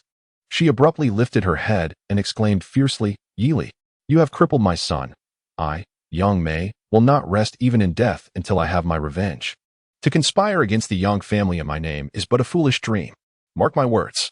The Yang family shall not let this go unpunished. Our descendants will relentlessly pursue vengeance against you. Just because you have triumphed once does not guarantee your continued success." As her words fell, she forcefully ignited the true energy within her, spewing forth a mouthful of crimson, her aura rapidly diminishing. This was disastrous. She intended to take her own life. Lin Yinyun's expression darkened as she swiftly darted in front of her, her pupils contracting. Yang Mei slowly collapsed to the ground, her breath faint, already resembling one on the brink of death. Nevertheless, she managed to curl her lips into a blood-stained smile, her gaze locked onto Yi Li with a fierce intensity. "Yili," she bellowed with a voice laced with venom, "I want you to live the rest of your life in the shadow of fear." With that, Yang Mei gently closed her eyes, quietly awaiting the arrival of death. This was indeed a predicament. Observing the situation, Lin Yinyun conducted a brief examination of Yang Mei's state, her brow furrowing in concern, feeling a throbbing headache. Already gravely injured, with her meridians shattered, there was no hope for her survival. What could be done? In the absence of witnesses, even if the Anomaly Bureau and Stormwind University sought to take action, they could only administer a minor reprimand to the Yang family. Yet, the possibility of reconciliation between Yi Li and the Yang family had been utterly extinguished. According to the Yang family's creed of an eye for an eye, it seemed inevitable that, as foretold, generations would seek vengeance against Yi Li. "Quick, call for emergency assistance." Lin Yinyun raised her gaze towards Yi Li and spoke solemnly. "Perhaps there is still hope." Yi Li approached the barely breathing Yang Mei, bending down to check for a pulse. Fortunately, she was still alive. Thank goodness that a third-tier warrior possesses such robust vitality. Otherwise, he would have found himself in a rather distressing predicament. "Do you have a solution?" Seeing Yi Li's relief, Lin Yinyun promptly inquired. No sooner had the words left her lips than, to her astonishment, Yi Li swiftly snapped the woman's neck like a twig. Lin Yinyun felt darkness engulf her. She had intended to elucidate the gravity of the situation to Yi Li, expressing that even if Yang Mei were to be killed, it should wait until the people from the Qingyi Bureau arrived. However, before she could voice her thoughts, the young man's calm yet authoritative voice interrupted. "Stand up." Suddenly, a faint aura emanated from the lifeless body on the ground. "Stand up. Stand up." The voice of the white-clad youth grew increasingly monotonous, devoid of fury. It resonated instead as a tranquil command. In the wake of Lin Yinyun's bewildered gaze, three figures, indistinguishable from their living selves, emerged from the shadowy earth before Yi Li, the robed swordsman, the burly man, and the enchanting woman. They not only appeared as if they were alive, but even exuded an aura identical to their former selves. The sole distinction was that they now knelt behind Yi Li, each bearing a unique expression. Yi Li's eyes swept over the trio as he spoke with an air of indifference. "Since the descendants of the Yang family seek vengeance against me, I shall simply prevent their birth. Such generational enmities ought to be severed by oneself." With no descendants to carry forth the grudge, naturally, the hatred would perish. Lin Yinyan, could it be that you are truly a genius? Chapter 72. The winds have begun to stir, thus the Yang family in Lehigh City. Within the Qingyi Bureau, the 20 or so law enforcers stationed today had all surged forth, making their way with great urgency towards a residential complex in the southern part of the city. 10 minutes prior, an urgent signal had been transmitted from this very location. A silver medal, awarded to a student of Fengyun University, had shattered, calling for assistance. This was no trivial matter. Only students who had reached the third tier were permitted to possess a silver medal at Fengyun University. The necessity for them to shatter their tokens to summon aid must indicate an extraordinary situation capable of throwing an entire city into chaos. Stop, we've arrived. The elder called out sharply. Under his leadership, the 20-odd figures clad in sky-blue trench coats halted before the residential complex. The arriving enforcers, all of second-tier cultivation or above, were regarded as skilled practitioners in Lehigh City. The signal source is within the complex. Team 2, maintain vigilance here. Team 1, follow me inside. The leading elder, having confirmed their position, immediately issued a cold command and stepped forward. His mood was somewhat grave. It had been quite some time since an incident had arisen in Lehigh City that could compel a third-tier warrior from Fengyun University to urgently call for assistance. Otherwise, the Qingyi Bureau of Lehigh City would not have only one director among its ranks as a fourth-tier martial artist. Recently, he was ambushed by a peak third-tier fugitive, sustaining severe injuries, and is currently recuperating. Fortunately, that fugitive was ultimately slain by a distinguished student from Fengyun University. Although the leading elder had never met the student in person, he had reviewed the photographs provided by the university, and indeed, the young individual was exceptionally talented. If circumstances allowed, he would sincerely wish to express his gratitude in person. Suppressing his myriad thoughts, the elder gradually summoned the true energy within his body, remaining vigilant as he surveyed his surroundings. The security guard of the community sat quietly in the pavilion, silently observing the group of law enforcers entering the premises. He had never witnessed such a spectacle. He hadn't even dared to investigate the explosion that had just occurred nearby, let alone confront the law enforcers from the Qingyi Bureau. If it had been a delivery person or a resident, he might have mustered the courage to intervene. With quickened steps, over a dozen law enforcers rushed into the community, then came to a halt. A young girl in a yellow dress, her expression a mixture of emotions, emerged from the community, her eyes reflecting the shock of having witnessed something profoundly unsettling. Upon seeing the approaching law enforcers, she raised her hand, displaying a shattered silver badge, signaling that she had called for assistance. What is the situation? The leading elder inquired instinctively, his gaze sweeping over the broken badge. This question left Lin Yinyan feeling somewhat perplexed, and she raised her hand to rub her temples. Having spent 2 years at Fengyun University, she had encountered various martial arts prodigies, but witnessing a true blood realm expert directly slay 2 fourth-tier martial artists along with a third-tier one was an unprecedented experience. Furthermore, this true blood realm individual possessed the extraordinary ability to summon the souls of the deceased to command them. It was utterly outrageous. Recalling Yi Li's previous performance sent a shiver down Lin Yinyan's spine. Indeed, it seemed to be a first for a true blood realm student to earn a gold medal at Fengyun University. No wonder her teacher had repeatedly emphasized to the school that it was an exception. There must be a compelling reason for such an exception, given such terrifying capabilities. It would be no surprise if Yi Li were not only awarded the gold medal but also included in the Fengyun rankings ahead of time. And she would not contest this notion. If there were dissenters, they could simply be met with the retort, if you can do it, so can you. After much contemplation, Lin Yinyan resolved to fulfill the other party's instructions first and spoke in as calm a tone as possible. The Yang family from Shanzhou intends to cause chaos in Huanxia. Please contact the Qingyi Bureau in Shanzhou and urgently dispatch law enforcers to surround the Yang family. Cause chaos in Huanxia? Surround the Yang family? The leading elder's expression shifted to one of astonishment. Shanzhou was adjacent to Lehigh City, and he had certainly heard of the so-called Yang family. While their actions had often displeased the local Qingyi Bureau, they had generally been considered compliant, actively sending help during beast-tide incursions. What could have prompted such an urgent call for a siege? Just as he was about to inquire further, a series of faint footsteps echoed from behind Lin Yinyan. The elder's brow furrowed slightly as he turned to glance behind her. Suddenly, his aged eyes widened in alarm. A tattered youth in a white shirt approached calmly, wielding a blood-stained blue and gold spear. Most importantly, the elder recognized this boy. The Yang family of Shanzhou had conspired to assassinate the deputy director of Linhai City, intending to rebel and disrupt Huanxia with evidence of their crimes in hand. Yili casually tossed a gold medal to the elder. Speaking with tranquil authority, please contact the Qingyi Bureau in Shanzhou and surround the Yang family. Let not a single one escape. The term house search instinctively flashed in Lin Yinyun's mind, causing her to gasp in shock. Her previously serene heart began to race inexplicably. Is it normal to feel this way? Indeed, for even a monkey would be thrilled upon hearing the phrase house search. The leading elder, holding the emblem of authority, felt an urge to retort, "You are the deputy director of the Qingyi Bureau. Who do you think I am?" Yet, he recognized the urgency of the situation and acknowledged that, with the prestigious medal from Fengyun University in hand, the youth's status was indeed equivalent to his own. Moreover, the youth had shown favor to Linhai City. How could the deputy director of the Qingyi Bureau be ungrateful? Taking a deep breath, the elder bowed respectfully amidst the astonished gazes of those around him and solemnly declared, "Understood." He turned and shouted, "The Yang family of Shanzhou has attempted to assassinate the deputy director of the Qingyi Bureau of Linhai City with evidence in hand. Prepare the vehicle immediately to escort this deputy director to Shanzhou." The seasoned law enforcers quickly regained their composure, bowing and responding in unison, "As you command." In Shanzhou, at the grand estate of the Yang family, as the sun dipped below the horizon, the vibrant clouds radiated brilliant hues, casting a beautiful golden light over the expansive grounds. The weather was splendid.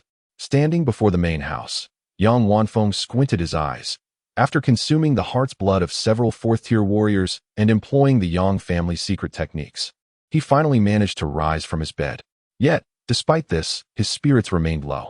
Fengyun University had inexplicably sent a seemingly affable fifth-tier elder, although resembling his own grandfather. With white hair and equal tier, the elder was evidently far superior. Otherwise, his grandfather would not remain expressionless while idly wandering the Yang estate. Crucially, although a fourth-tier physician had promised to aid in his healing over the next 3 years, that duration felt unbearably long for the ambitious Yang Wanfeng. All of this turmoil was due to that Yili. Contemplating this, Yang Wanfeng clenched his fists tightly, his neatly trimmed nails digging into his flesh. Yet he felt no pain. The anguish in his heart was overwhelmingly intense. Throughout his life, no peer had evoked such resentment in him as Yili had. Therefore, this was Yili's fault, not his own. Calculating the time, his mother should soon resolve the issue with Yili. Yang Wanfeng exhaled softly, his previously restless heart finally experiencing some relief. The end of his championship dream had been hastened, locking him out of his path to cultivation for the next 3 years. For over a decade, my sister, who has been inseparable from me, now completely ignores my existence. This is simply unforgivable. Because of this, you must perish. Yang Wanfeng's tone was icy, infused with a palpable sense of resentment and murderous intent. Meanwhile, several dozen miles away from the Yang family estate, figures clad in azure trench coats converged, forming a scene reminiscent of a clear sky during daylight, illuminated by the twilight. At the behest of a young man, this azure sky surged forth with an unstoppable momentum toward the colossal estate ahead. Chapter 73. Is it still possible to flee? As dusk approached, the great sun on the horizon continued its descent, poised to vanish beneath the earth. A breeze stirred.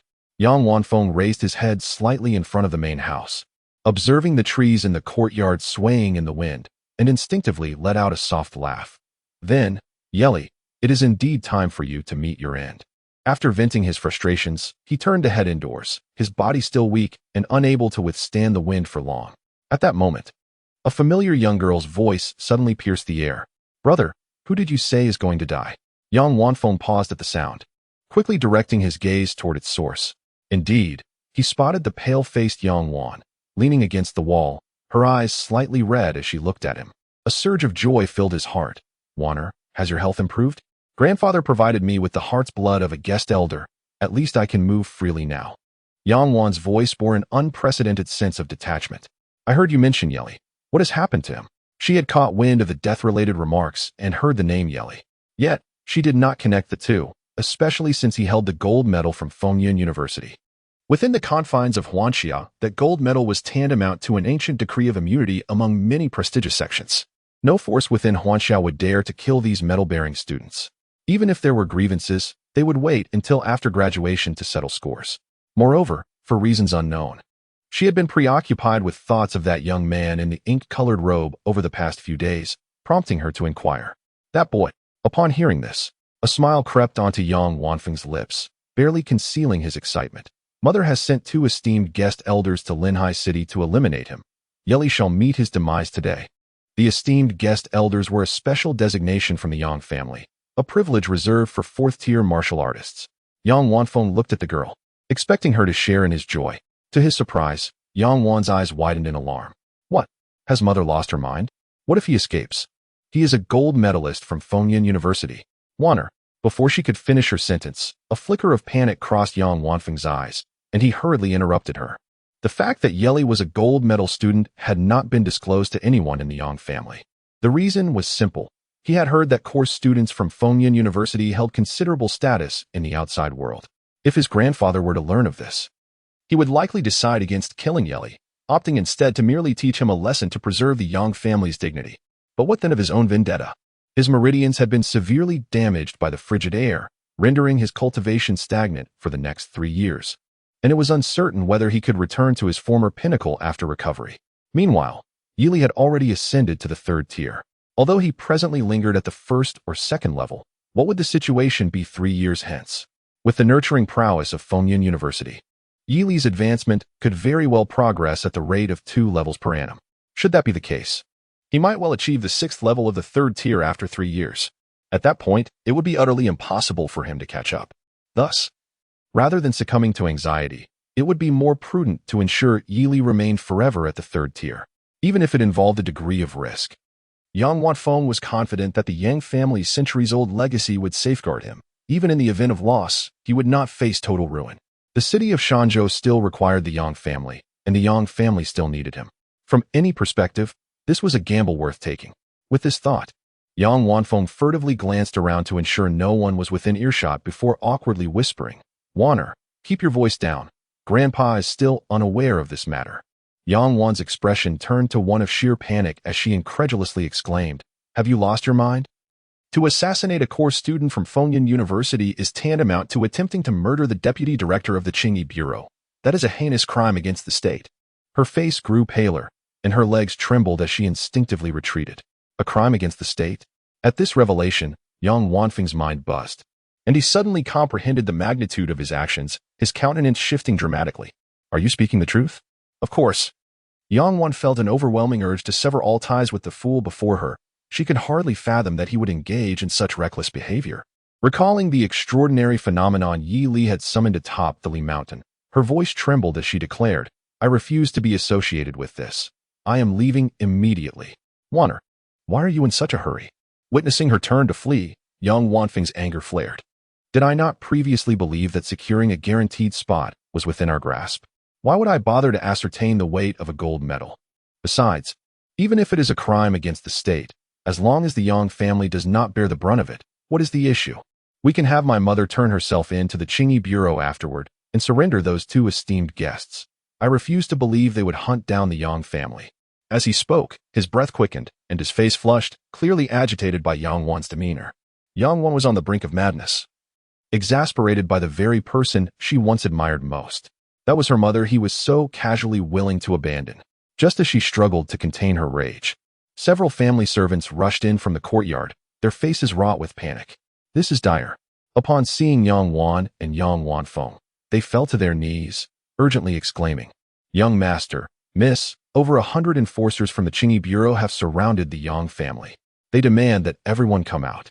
The family head is currently in confrontation with them. You 2 must go and assess the situation."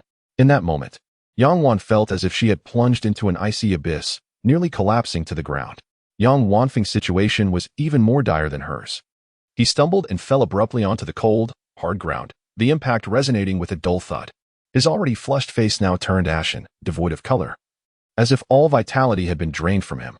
His teeth chattered uncontrollably, producing a clattering sound, clearly terrified to the utmost. "What is happening? What do they intend to do?" Yang Wanfeng cried out in panic, his voice laced with disbelief and despair. He abruptly turned to Yang Wan, his lips trembling as he asked in a voice filled with profound fear, Wanner, what should we do? What are we to do now? Will the method I just mentioned succeed? How would I know?" Yang Wan's voice, filled with indignation, was tinged with a hint of sobbing. Chapter 74. Conditions for accomplishment inside a car racing through the borders of Shanzhou City. The three individuals had donned the uniforms of the Qingyi Bureau for convenience. However, aside from Yi Li, the expressions of the other two were somewhat peculiar. The deputy director from Linhai City, who was driving, glanced at the handsome youth reflected in the rearview mirror, a hint of admiration emerging on his aged face. Course students from Fengyun University typically only emerge from their third year or above. Yet, judging by the youth's age, he was likely not yet 20, possibly just a freshman or sophomore. Such talent was truly rare. If he could join the Linhai Qingyi Bureau upon graduation, the old man felt he would awaken from dreams with a smile. Unfortunately, it seemed destined to remain a mere fantasy. After all, significant undertakings like raids were rare. Even for someone who had guarded Linhai City for decades, and those he had dealt with were merely small, restless factions. The youth, despite his tender years, was poised to raid the entire Yang family's assets in Shanzhou, indicating a future far from ordinary.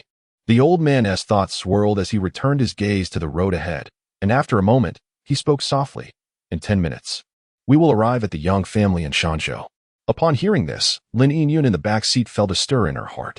She turned to Yi Li, unable to suppress her curiosity about how he would orchestrate this operation. Although their time together had been brief, Lin Yinyun had gathered a general understanding of the young man's style. He could engage politely with those who treated him well or were of good character. However, if someone harbored ill intentions towards him, even the slightest, he would show no mercy in his retaliation. With extraordinary talent and unwavering resolve, if she could befriend him, perhaps she could truly achieve a life of ease and safety in her later years. Contemplating this, Lin Yinyun took a deep breath and cautiously began. There's one more thing. Yi Li, who had been resting with his eyes closed, opened them. Go on. The connection between Martial Arts University and the Qingyi Bureau is notably close. You hold the gold medal from Fengyun University, and according to the Bureau's rules, they will treat you as one of their own until your graduation. Therefore, during this operation, you possess the authority to command. If possible, do not hold back. According to their attitude towards gold medal students, as long as you do not remain invisible, they will remember you as a top achiever. Lin Yinyun spoke with a tone of earnestness, subtly reminding Yi Li that he must seize the initiative when the time comes. For only then would he be able to claim the so-called first honor. Such a level of distinction could likely be exchanged for several first-class credits at Fengyun University. For the other party, the benefits are plentiful. The elderly driver remained silent, evidently in tacit agreement with Lin Yinyun's words. The saying comparison kills holds true in this context. Lin Yinyun let out a sigh of relief, resting her head against the car window, and with a bittersweet smile remarked, to lead such an endeavor even before enrollment will undoubtedly be advantageous for your future path. If you perform exceptionally well, you might even have the chance to participate in this year's martial ground baptism. Martial ground baptism? Yi Li lifted his gaze. Oh, this is a significant privilege offered by Fengyun University to outstanding martial artists. Only the top 10 students on the Fengyun ranking are eligible to receive it. To illustrate the value of this opportunity, even someone as formidable as Senior Sister Chen fiercely contended for a spot among the top 10. You have yet to meet Senior Sister Chen, but it suffices to know that she is a heartless martial arts prodigy. As Lin Yinyun mentioned Senior Sister Chen's name, her words brimmed with reverence and admiration. What is the level of strength among the top 10 on the Fengyun ranking?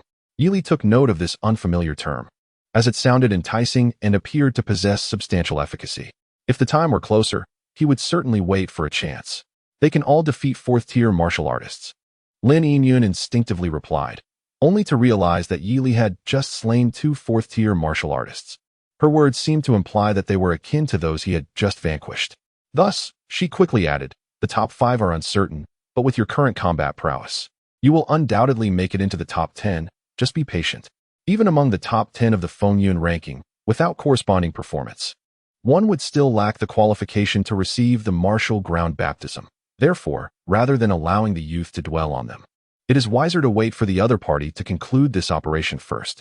I understand. Yi Li nodded slightly. He appreciated the goodwill of his companion.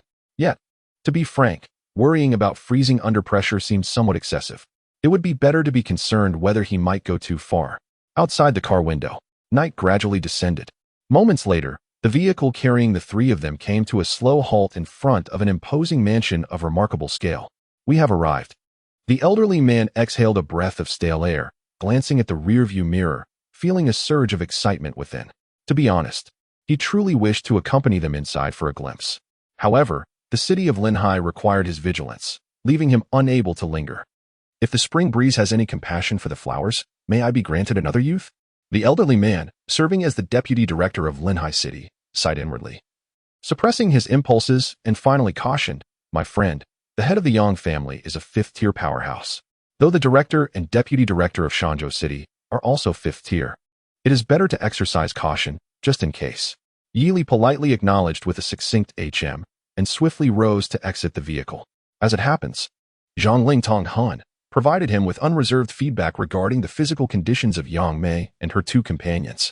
This revelation allowed Yi Li to unravel some of his perplexities. Why would two promising fourth-tier martial artists risk their lives to follow Yang Mei to High City in an attempt to assassinate him? The answer to this question became apparent upon observing the blood contract binding their hearts. How could they, bound by life and death to another, refuse to comply? Furthermore, he discovered that this so-called blood contract could even extract the precious heart's blood of the martial artists. Such treatment of guests truly opened Yi Li's eyes. However, under normal circumstances, this might have garnered significant attention. Now, it seemed trivial, for the suppression of rebellion only required names and coordinates. Alas, beneath the night sky, a fierce wind swept in. Lin Yingyun instinctively raised her hand to shield her eyes, only to feel a shiver run through her pupils. Through the gaps between her fingers, she observed the young man stretching, an overwhelming aura of murderous intent emanating from his being. The golden waist token at his side was particularly striking, and his sky-blue coat rustled ominously in the wind. Yi Li inhaled deeply, a chilling sensation filling his chest. The icy true qi, far surpassing that of his peers, surged through him like a turbocharged whirlwind. Sensing the pressure radiating from the young man, Lin Yingyun could not help but tremble as she asked, "Do you intend to annihilate the Yang family?"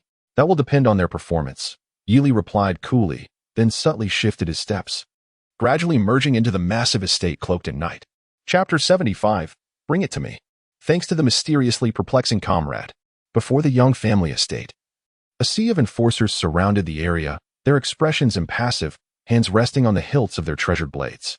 Unbeknownst to them, a barely perceptible intent to kill enveloped the entire Yang family. The head of the Yang family wore a grim expression, the irritation in his heart evident on his face. He had never imagined that a third-tier martial artist, accompanied by two early-stage fourth-tier guests, would fail in an attempt to assassinate a novice third-tier youth. They had even allowed him to report to the Qingyi Bureau unscathed. The Qingyi Bureau of Shanzhou had mobilized a significant portion of its enforcers, informing him of the Yang family's intent to disrupt the nation. A member of the Yang family, named Yang Mei, had led two fourth-tier guests to attack a core student of Fengyun University. The Qingyi Bureau had always been lenient towards many renowned sects within the country, but this incident crossed a universally acknowledged line. It was then that the head of the Yang family realized that the young martial artist named Yi Li was indeed a core student of Fengyun University. Who could have foreseen this? He had never heard of such a thing from Yang Wanfeng. Trusting his grandson, he typically ensured thorough investigations were conducted. However, this time, in a rush to seize the opportunity, he acted impulsively and retaliated, only to find himself in dire straits.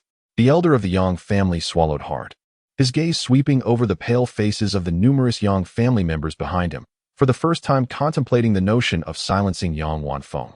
Before him stood three venerable elders of the fifth rank, aligned with impeccable precision. Among them were the director and deputy director of the Qingyi Bureau of Shanzhou City, while the third was the mentor of Yi Li, whom he had accompanied throughout the day at the Yang residence. At this moment, the mentor's eyes glowed with a blood-red intensity as he fixated on him. Yu Wang was enveloped in an aura of chilling winds, and the murderous intent simmering in his gaze seemed almost palpable. Were it not for the two individuals restraining him, he might have lunged forward in a fit of rage. It must be acknowledged that the oppressive presence emanating from the three fifth-rank martial artists was indeed formidable. Hundreds of members of the Yang family felt their legs weaken, devoid of any will to resist, merely gazing anxiously at the head of the Yang family, hoping for him to devise a solution. At that moment, Yang Wanfeng and Yang Wan stepped out from the courtyard, their faces equally as pale and their legs trembling. The head of the Yang family, incensed, stepped forward decisively, confronting Yang Wanfeng with a grave inquiry. "Do you realize that Yi Li is a gold medal student?" Yes, Yang Wanfeng stammered, unable to meet the elder's piercing gaze. He lowered his head, appearing sincerely remorseful as he gritted his teeth, and said, "I am sorry, grandfather, for not relaying the complete situation, which has implicated you." The head of the Yang family struggled to suppress the rising fury within him.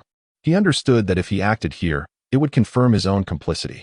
Moreover, having heard that the opposing party had both the person and the evidence, it meant that Yang Mei was still alive. In that case, keeping Yang Wanfeng alive would still serve a purpose. It was likely that Yang Mei was astute enough to understand that the choice between her own demise or that of her entire family was a straightforward one, not requiring his guidance. The head of the Yang family ceased his dialogue with Yang Wanfeng and turned to approach the trio of fifth-rank martial artists. Clearing his throat, he spoke with a gentle smile. "Gentlemen, as I mentioned earlier, I truly was unaware of this matter. It was solely the decision of Yang Mei, as I should have stated." However, the director of Shanzhou City interrupted him, coolly asserting, "Your words carry no weight, nor do mine. We must await the arrival of young friend Yi Li to proceed." "Very well," the head of the Yang family replied through clenched teeth, nodding in acquiescence. Just as he intended to retreat back into the courtyard, he sensed an aura rapidly approaching. Not only he, but all three fifth-rank elders felt a shift in their composure, particularly Yu Wang, whose eyes sparkled with anticipation. Together, they turned their gazes toward the direction of the courtyard entrance, where a green apparition, ensconced in a whirlwind, descended gracefully before them, a tall figure wielding a spear. Yi Li stepped forth from the tempest, exuding calmness, and casually tossed another figure before the crowd. The individual, clad in ordinary attire, bore a strikingly beautiful visage, yet at that moment, her face was ashen, and she trembled uncontrollably. It was indeed Yang Mei. Upon recognizing her, the head of the Yang family's breath caught in his throat, internally sighing with relief. She had indeed been captured alive, which offered a glimmer of hope. Yi Li disregarded the hundreds of scrutinizing gazes surrounding him, briefly appraising the head of the Yang family before shifting his attention to the elated Yu Wang. "You were supposed to maintain order in the Yang family, yet you allowed two fourth-rank individuals to be released," he sighed, his lips parting slightly. "Old Deng, you are quite lacking. Humiliation of a fifth-rank elder over a century-old. Evil value. 800. This moment belongs to me." The old man's face flushed with embarrassment as he scratched his head. "Are you Yi Li?" The deputy director of the Shan City Clear Anomaly Bureau smiled. "It's a pleasure to meet you. I'm the deputy director here, and we can get to know each other later." As he spoke, he waved his hand gently, prompting over 100 law enforcement officers outside to swiftly move into action, quickly sealing off all exits of the Yang family estate. "All 187 official law enforcers of Shan City are present. Please give your instructions." "Very well," Yi Li replied with a slight nod. "You are indeed the renowned brother Yi Li, a young prodigy, truly impressive." The head of the Yang family inhaled deeply, his face breaking into a broad smile as he hurried forward, extending his hands in a gesture of goodwill. "No need for formalities." Yi Li shook his hand briefly, chuckling softly, "I am here to raid your household. We shall commence immediately." At that moment, the sound of numerous blades being drawn echoed through the air, and the gazes of the law enforcers converged upon the tall figure, awaiting further instructions. No words were needed. The air thickened with a palpable sense of impending violence. The head of the Yang family felt a twitch in his eye, his heart racing. Despite his unease, he forced a smile and said, "My friend, I heard about your attack, but I was completely unaware of it before. This decision was made solely by Yang Mei." His smile became increasingly sincere, and his tone more respectful. "Including her, the two guests will be dealt with by the Clear Anomaly Bureau. Additionally, the Yang family will offer 2 sets of 4th-level visualization techniques as compensation for you. What do you think?" As silence enveloped the room, Yi Li's voice resonated with calm authority. "I have said it before, we have all the evidence." He kicked Yang Mei, who was sitting on the ground, and coolly stated, "Now, tell me, what has the Yang family done?" Upon hearing this, the head of the Yang family, along with Yang Wanfeng among the crowd, subtly released a breath they had been holding. Yang Mei, appearing wretched on the ground, nonetheless had clear eyes that showed no signs of being under any secret control. Those well-versed in such matters from the Yang family could easily discern this. Under the expectant gazes of the Yang family members and the grave stares of the law enforcers, Yang Mei suddenly raised her head and shouted, "The assassination was the head's idea. Everyone in the Yang family, except for Yang Wan, knows about it." The Yang family has secretly used the lifeblood of Shan City's commoners and guests as a catalyst to cultivate the blood-burning secret technique. And the number of people who died during the blood extraction process is countless. The Yang family propagates the motto of an eye for an eye to deceive guests into signing blood contracts, later turning them into blood slaves for their cultivation. Her rapid-fire words reverberated in every ear present. The faces of the two directors of the Clear Anomaly Bureau darkened instantaneously, and the over 100 law enforcers tightened their grips on their weapons. The atmosphere of confrontation brewed rapidly, a terrifying aura enveloping the entire estate. Yili regarded her with mild surprise. His command had merely been to speak the truth, yet she had revealed even the blood contract details. But at this moment, such considerations were trivial. Beneath the luminous moonlight, Yili raised the gold medal high, his hair swirling in the air, and with indifferent, dark eyes he gazed at the bewildered head of the Yang family, coldly declaring, "The Yang family intends to disrupt the nation, seize everything from them."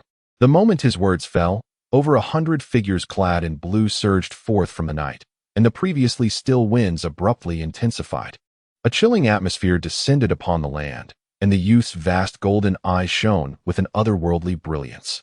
Chapter 76. What kind of being can speak even after death? Yili did not consider himself a cold-blooded individual. He still possessed emotions and desires, not being some celestial sage capable of viewing others as mere cattle. Otherwise, with such a type of system at his disposal, he could have simply chosen a path of indiscriminate slaughter. Perhaps it was somewhat sentimental, but Yili's conviction was to advance relentlessly while steadfastly maintaining his integrity, accumulating his malevolent points with dignity. Upon introspection, he realized that becoming a heartless executioner would indeed be a daunting task. However, the pursuit of amassing more malevolent points will posed no challenge at all. To all who resist, execute without mercy.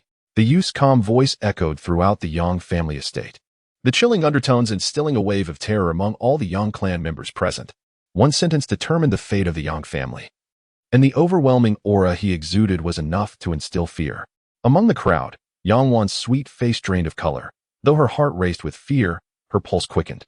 Her gaze flitted across the youth's profile, only to hastily withdraw when he cast his eyes upon her. The century-old foundation of the Yang family. Hearing Yi Li's words, the head of the Yang family paled, his voice strained, struggling to accept the current predicament. He understood that from the moment Yang Mei revealed the family's transgressions, the Yang family would no longer exist in Shanzhou. The direct descendants would be conscripted to the front lines to fend off the beasts. As for himself, the patriarch, he was likely to become a captive.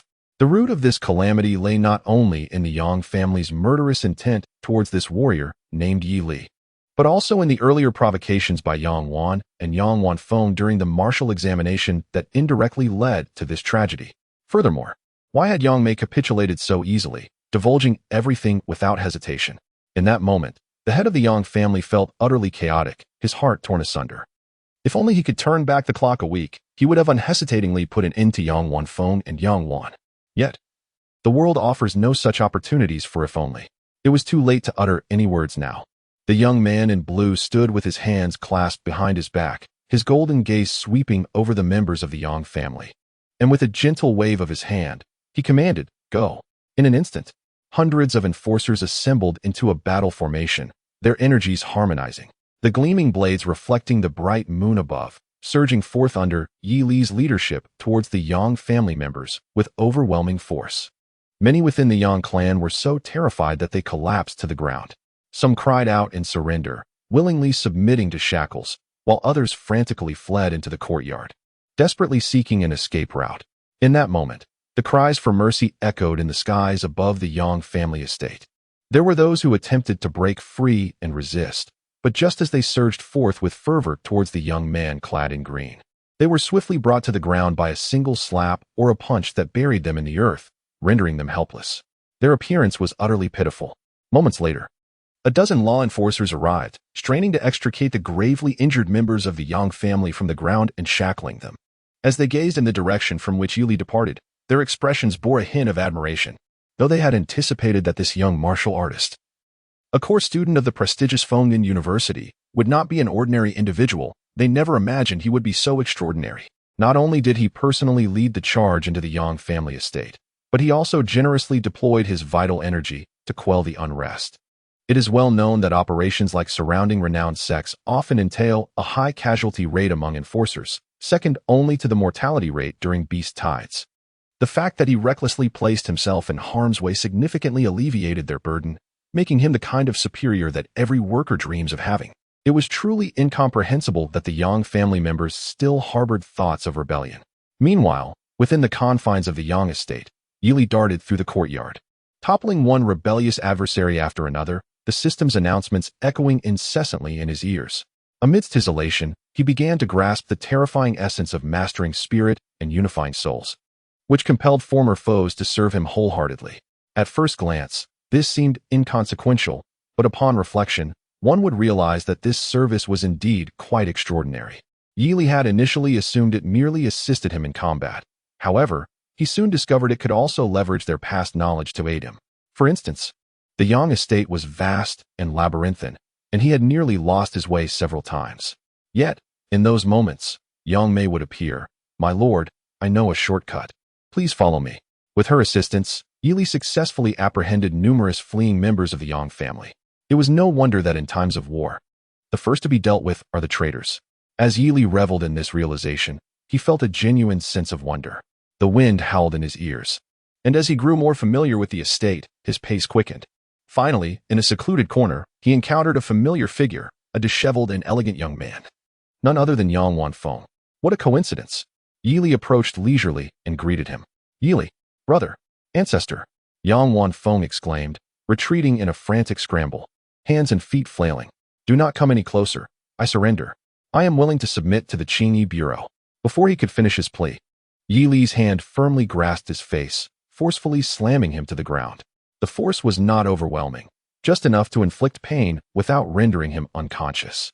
"A lie," Yili stated, releasing his grip and looking at the still conscious Yang Wanfeng. "What is your name?" "My name? After you have beaten me like this and led the assault on the Yang family, you still do not know my name?" Dazed and dizzy, Yang Wanfeng was initially taken aback, but soon a surge of indignation welled up within him. The insult was simply too much. Yet, he was compelled by the circumstances. He staggered to his feet and humbly knelt before Yili, his breath heavy. "Yang Wanfeng." Yili nodded and echoed the name. Suddenly, a rather morbid jest crossed his mind, and he inquired, "Do you know what can still speak after it has died? A skeleton monster?" "Wrong." Yili shook his head slightly, a gentle smile gracing his lips. "It's your horse." With that, he snapped his fingers. To Yang Wanfeng's astonishment, the figure of Yang Mei quietly materialized beside him. The once beautiful matron now appeared with a demeanor of reverence, kneeling gracefully before Yili, her voice soft. "My lord, what is your command?" Yang Wanfeng. "No, are you serious?" Publicly humiliating the young master of the Yang family from Shan City, evil value 3,000. This left him in disbelief. In that moment, many things began to click into place for him. Why the other party would reveal the crimes of the Yang family.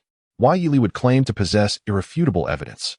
Yang Wanfeng's pupils constricted, his voice laced with profound shock. What kind of extraordinary ability is this? He had never heard of a martial talent capable of enslaving the deceased. The final question. Yili chose not to respond. As he rose before Yang Wanfeng, a long spear materialized in the hands of the youth clad in green, his tone devoid of any hint of threat. "Do you wish to kill me?" Yang Wanfeng opened his mouth, yet no words escaped. Even a fool could discern that the other seemed to possess some ability to see through lies. His mind raced to conceive a way out. But that calm shattered the instant he observed Yili's grip tightening around the spear. "Not me." Yang Wanfeng's heart raced, and he cried out, "It's Yang Wan. She harbors resentment against you and insisted I help her take revenge." Bang! Before his words could fully escape, his head erupted like a firework, and he collapsed lifelessly. Eliminated a second-tier 8th-level martial artist. Evil value 1,000. Indeed, with the increase in power, many methods proved far more rewarding than mere killing. Yili sighed silently. To be honest, he had no desire to even consider forming a life-and-death pact with such a duplicitous scoundrel. It was utterly repulsive. Chapter 77. Shall I accompany you in a game of love? Having dealt with Yang Wanfeng, Yili rose from the ground. However, he did not depart immediately. Instead, he raised his gaze to the sky beyond the courtyard. Beneath the cloak of night, astonishing waves of true energy surged, causing considerable disturbance. The earth trembled slightly, and brilliant light illuminated half the sky, Perceiving the surroundings, he sensed at least a dozen figures engaged in battle outside, each radiating a strength surpassing his own. Clearly, fourth-tier and possibly fifth-tier martial artists were clashing beyond the courtyard. The deputy directors of Shan City, the esteemed Minter Yuang from Fengyun University, the head of the Yang family, along with numerous prominent guests from the Yang clan, and several senior enforcers from the Qingyi Bureau were locked in fierce combat. A resolution far from imminent. Let us take a chance and perhaps collect a meager reward along the way. Yili sheathed his spear, resting his fingers upon his chin in contemplation. After a brief moment, he leapt gracefully onto the roof beams and advanced towards the courtyard's exit, disappearing into the embrace of the night. Only at a corner not far from Yang Wanfeng's lifeless body did the young girl dare to inhale deeply the fresh air. Tall and possessing a sweet visage, her delicate features bore no trace of color beneath her skin. This was Yang Wan. Despite the rift that had formed between her and Yang Wanfeng, the years they had shared had instilled in her a flicker of hope. However, this hope vanished instantaneously upon witnessing him deceive the blue-clad youth. In the face of death, he still sought to shift the blame onto her. A tumult of sorrow and indignation surged within Yang Wan. All those promises of safeguarding her for a lifetime were mere fabrications. In Yang Wanfeng's eyes, it seemed that his own life had always held greater significance. It was only because he had encountered foes weaker than himself that he could maintain such a facade of righteousness.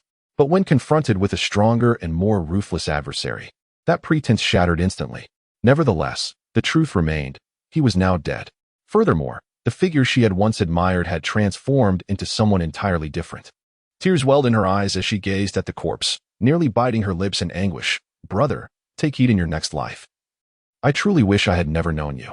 After over a decade of companionship, even a dog would feel a twinge of sorrow. With that, she lifted her gaze towards the direction in which the young man had vanished, a surge of passionate emotion flooding her heart. He had besieged the Yang family, and she should have harbored a deep-seated hatred for him.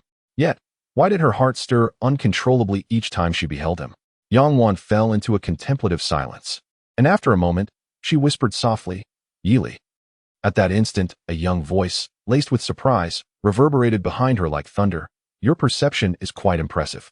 In that moment, Yang Wan felt a surge of alarm as the realization struck her. She had been utterly oblivious to the presence behind her. Whirling around, she fixed her gaze upon the figure materializing before her. Clad in azure robes, the handsome youth she both loved and hated stood before her, his hand emanating a white, cloud-like aura, extending towards her head. Yili, you haven't left? Yang Wan exclaimed in shock, disregarding any further inquiries. She immediately summoned her internal energy, activating the blood-burning secret technique, which propelled her aura to nearly the third tier. Yet, even so, it felt akin to a mantis attempting to stop a chariot, as she was swiftly overpowered by an overwhelming force far surpassing her own. With a resounding thud, Yili effortlessly shattered her hastily erected defenses.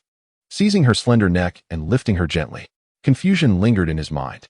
Based on her instinctive exclamation, she should have been unaware of his presence. So why had she called his name? Yili questioned, puzzled. My face flushed crimson, and my legs struggled incessantly. Yili furrowed his brow, exerting a slight pressure with his fingers. If you move again, you may never move for the rest of your life.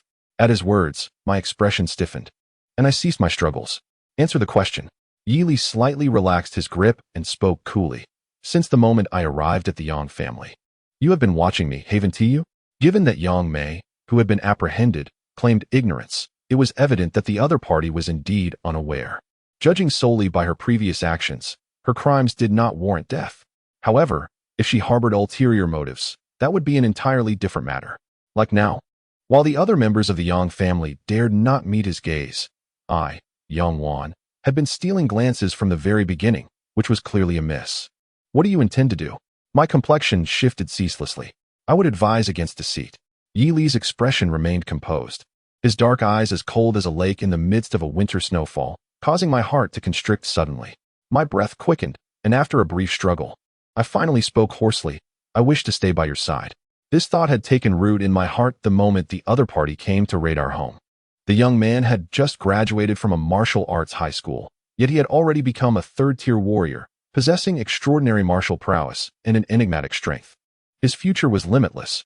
In contrast, my once reliable family had been raided, and I was likely to become just another member of the underprivileged in major cities, seemingly acceptable. Yet my life would hang by a thread. I had heard that course students at Fengyan University could bring a servant with them. If he would consent, I, the former young lady of the Yang family, could lower myself to be his servant. Of course, we would need to be in a romantic relationship. In that scenario, he would teach me martial skills, lend me resources, and life could flourish again. Perhaps I could even break through to the third tier before I turned 20. With this thought, my heart burned with fervor. Upon hearing this, Yili frowned, a clear disdain flashing in his eyes as he cast me aside. What sort of sentiment is this? I fell heavily to the ground, coughing violently before getting up and gritting my teeth. I truly like you. I would do anything. A lie. Yili scoffed. Do you like it when I kill your brother, or when I raid the Yang family? Neither, I replied, my complexion shifting. I had not anticipated such sharp words from him. Shouldn't an ordinary boy be overjoyed at such a declaration and immediately agree? Even the late Yang Wanfeng could not resist such advances, and I was desperate. Yet, for the sake of my future, I stubbornly pressed on. But I genuinely want to stay by your side. I am willing to do anything for that. This was the truth. Yili raised an eyebrow and asked, but what can you actually do? I am beautiful. I can be your girlfriend. I lifted my head, biting my lip with great sacrifice. My talent is decent as well.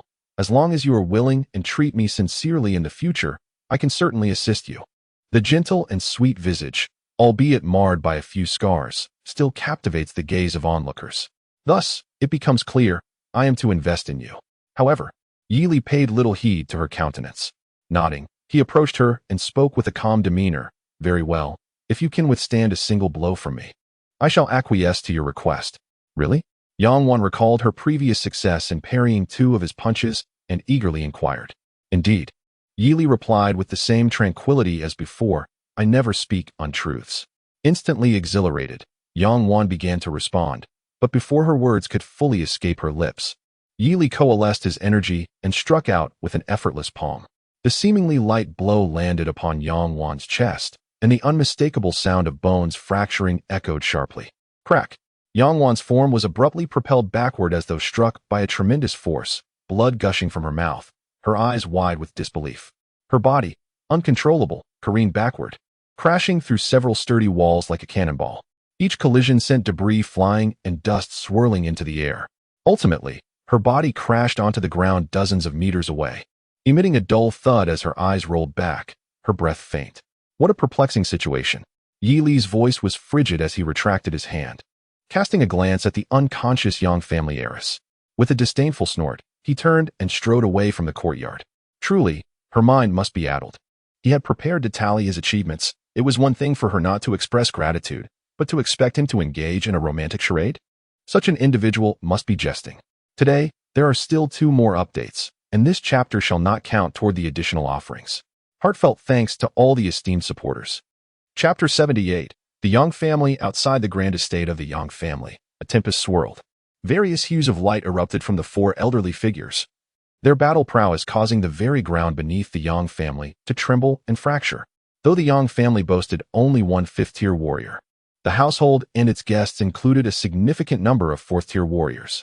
Even if some of these 4th-tier relatives hesitated to resist out of fear, the remaining 8 esteemed guests fought desperately for their lives.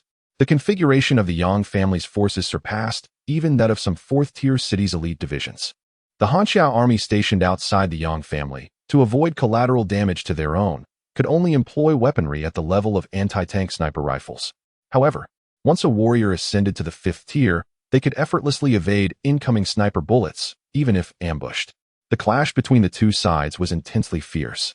The sharp sound of sonic booms erupted in succession, showcasing the formidable strength of the 5th-tier warriors. With an overwhelming advantage of 3 5th-tier warriors, despite a temporary stalemate, the Qingyi Bureau firmly held the upper hand. The fall of the Yang family was merely a matter of time. Amidst the desolation of the battlefield, Elder Yu stood with his hands clasped behind his back, a gentle breeze swirling around him, his breath steady, clearly in a position of dominance. He cast a glance at the distant battlefield and spoke with indifference. Is it not preferable to preserve one's useful life and, in the future, slay the monstrous beasts to earn merits? That way, you might still have a chance to survive.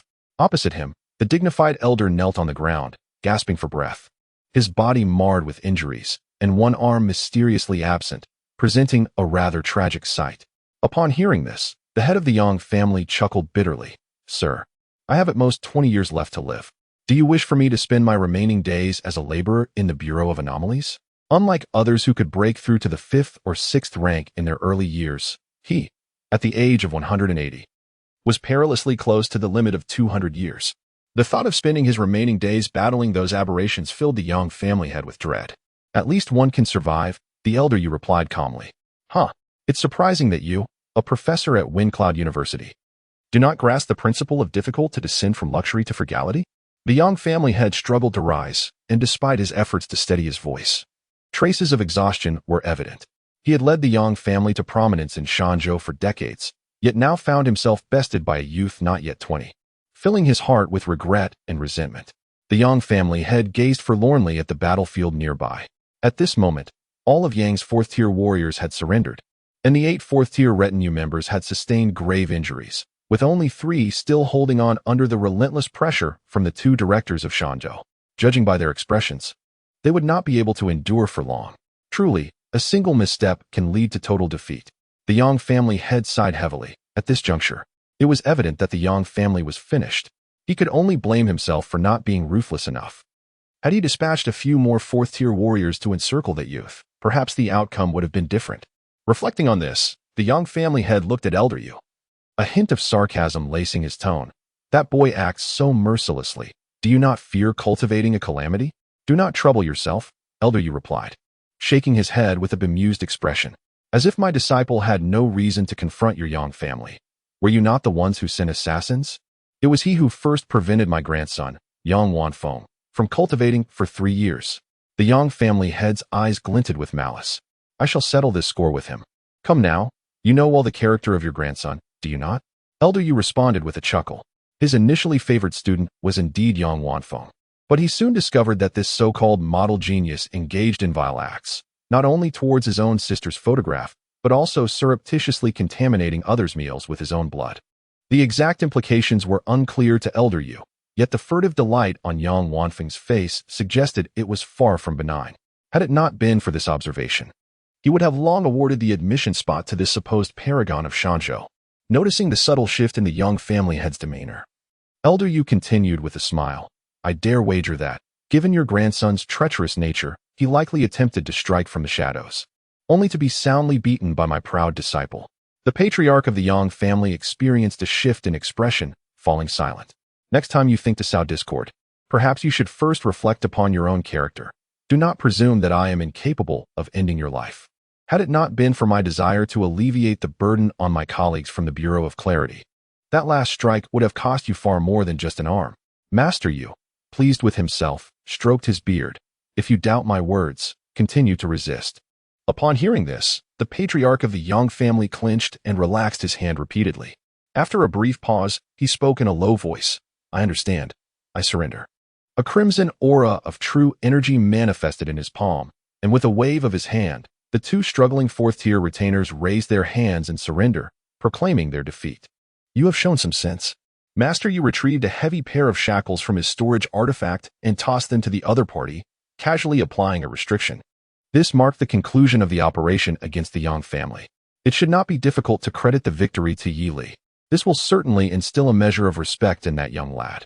Master Yu felt a sense of satisfaction. At that moment, a familiar tall figure emerged from the courtyard of the Yang family, a hint of excitement gracing his handsome face. It was Yi Li. However, upon observing the scene outside, the excitement quickly faded from his expression. Is it over? Yi Li asked, a touch of resignation evident in his voice. I should have refrained from engaging in idle chatter with that Yang Wan. The low value of their misdeeds aside, he felt somewhat nauseated. It was simply a case of losses compounding upon losses, leaving him utterly exasperated. He resolved to scour the Yang family's estate thoroughly with his illusory eye. Otherwise, he would find it impossible to find peace. It is finished, Master Yu said with a smile as he approached Yi Li, clearing his throat twice. Tomorrow, you shall accompany me back to Fengyan University to prevent any further mishaps on the road. Very well, Yi Li replied with a slight nod, as he had intended to arrive early to assess the situation. The martial arts library had not been updated in quite some time and was gradually becoming outdated. For instance, the Heavenly Gang void treading technique, which had been so effective at the 2nd tier, had failed him this morning when he faced a fourth-tier swordsman from Qingshan, resulting in the severing of his arm. The pain was unbearable. Had it not been for Yi Li's steadfast spirit and solid golden soul, recovery would have taken considerably longer. The patriarch of the Yang family gripped the shackles tightly, a torrent of resentment surging within him. In stark contrast to the youthful exuberance of Yi Li, his current state was utterly pitiful. The young man had even cast him a glance upon exiting, one that seemed tinged with regret. Regret for what? For his own surrender? The Yang family was no more. Was this lad not satisfied and intent on eliminating him as well? Did he truly consider him just an old dog to be humiliated at will? The patriarch's breath quickened, his fury boiling over as he contemplated a desperate fight, though he felt uncertain of his chances. Ultimately, upon witnessing Master Yu fully enter the courtyard, the murderous intent in his eyes surged forth, intense and pure. Having been pent up for far too long, the elder's earlier surrender had merely been a pretext to find an opportunity to eliminate the youth. In the courtyard, Yi Li seemed to sense something amiss and suddenly turned around. Suddenly, two fourth-tier gatekeepers, on the brink of being shackled, erupted with ferocity, capturing the attention of the two district chiefs from Shanzhou, who simultaneously shouted in unison, "Impudence!" In that fleeting moment, the patriarch of the Yang family felt a rupture in his core, forcefully breaking through the restraints imposed by Elder Wang, and surged forward towards Yi Li with ferocious intent. At a speed surpassing the sound barrier, he arrived before Yi Li in the blink of an eye. In the realm of high martial arts, it is common knowledge that the peak strength of an ordinary third-tier warrior can reach up to 8,000 kilograms. Yi Li, however, achieved a remarkable 12,000 kilograms of punching power due to his mastery at the peak of the third tier, refined through the perfect level of his breath technique and body tempering method. This is a rarity in the annals of Hanhua's history, a feat nearly unparalleled. If we were to assume that the historical records of Hanhua are devoid of any embellishments, the term unprecedented could almost be discarded. This also contributes to Yi Li's combat prowess being significantly superior to that of an ordinary third-tier peak warrior. Furthermore, when combined with the 5-minute enhancement from Golden Soul Revival, his punching power could escalate to a staggering 30,000 kilograms, while his physical speed could reach approximately 300 meters per second. In terms of sheer physical capabilities, he greatly surpasses the typical early fourth-tier martial artist. However, this merely reflects his physical attributes. The combat capabilities provided by the fourth tier's Heavenly Bridge and the fifth tier's Divine Palace can substantially amplify one's fighting strength. Thus, for Yi Li to vanquish a fourth-tier warrior, his foremost task is to close the distance. Should he face a fifth-tier warrior, this tactic would be rendered ineffective, for even with the boost from Golden Soul Revival, his physical prowess would still fall short of that level. Alas, the strands of hair on Yi Li's forehead were whipped aside by the fierce wind, and a grave expression adorned his handsome visage. The dynamic vision bestowed by the Eye of Illusion granted him a brief moment of reaction time. Was this the pressure exerted by a fifth-tier warrior? A thought stirred within him as a towering figure materialized before him, muscles rippling with strength, eyes gleaming with intensity. It was one of the two fourth-tier warriors who had attacked him earlier that day. "Block him," Yi Li silently urged, instantly raising his magnificent golden eyes, blazing with fervor and bearing an air of authority. He clenched his fist tightly, the muscles in his back bulging ominously as a formidable force rapidly gathered within his right arm. He intended to deliver a powerful blow to this aging fifth-tier warrior. Receiving the command, the burly man promptly positioned himself to intercept the rapidly advancing patriarch of the Yang family. This time, he finally revealed the true form of the Dragon Monument Hand, his broad palm slicing down towards the approaching Yang patriarch, mere inches away. With a resounding crash, the ground before him was violently torn apart by the force of his punch. Almost simultaneously, a dark golden arc of light, imbued with tremendous power, hurtled towards the Yang patriarch. Fengshan. Upon seeing the muscular figure, the Yang patriarch's advance was abruptly halted, a look of bewilderment crossing his aged face. What madness is this? In the next instant, that astonishment transformed into a fierce, vengeful glare. The elder erupted in a burst of blue light, charging directly into the oncoming arc of light. Bang! The gust of energy surged forth, fracturing the ground beneath, shattering the dark golden rainbow light. While the burly man was struck by the elder's fist, his tower-like form exploding into a myriad of black mist. What? Witnessing this scene, the Yang family elder's pupils constricted, He felt no sensation of actually connecting with the target from that previous punch. Anger surged within him. What peculiarities does this young man possess? Yet, there was no time for contemplation. In the blink of an eye, 3 elders were charging towards him with fierce shouts from a distance. Resolutely, the head of the Yang family tore at his heart's veins once more, expending the remainder of his life force to ignite the blood pact, causing the 8 fourth-tier retainers to momentarily lose their senses, desperately obstructing the 3 elders, while he himself shattered the ground beneath his feet, propelling himself towards the retreating youth. There is no turning back now, even if it leads to his demise. Today he must eliminate this 3rd-tier youth who has threatened the Yang family. As he beheld the swiftly enlarging figure before him, a hint of madness surged in Yi Li's vast golden eyes. Without a moment's hesitation, he exhaled a puff of white mist. In the next instant, the formidable true energy he had accumulated within erupted forth.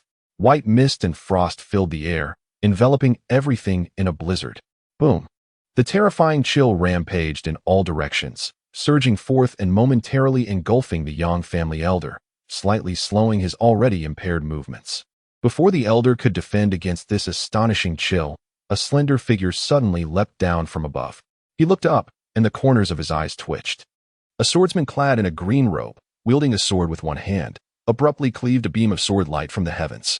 The sword's aura, resembling a long dragon, struck the elder with a thunderous crash, tearing apart flesh and sending torrents of blood gushing forth.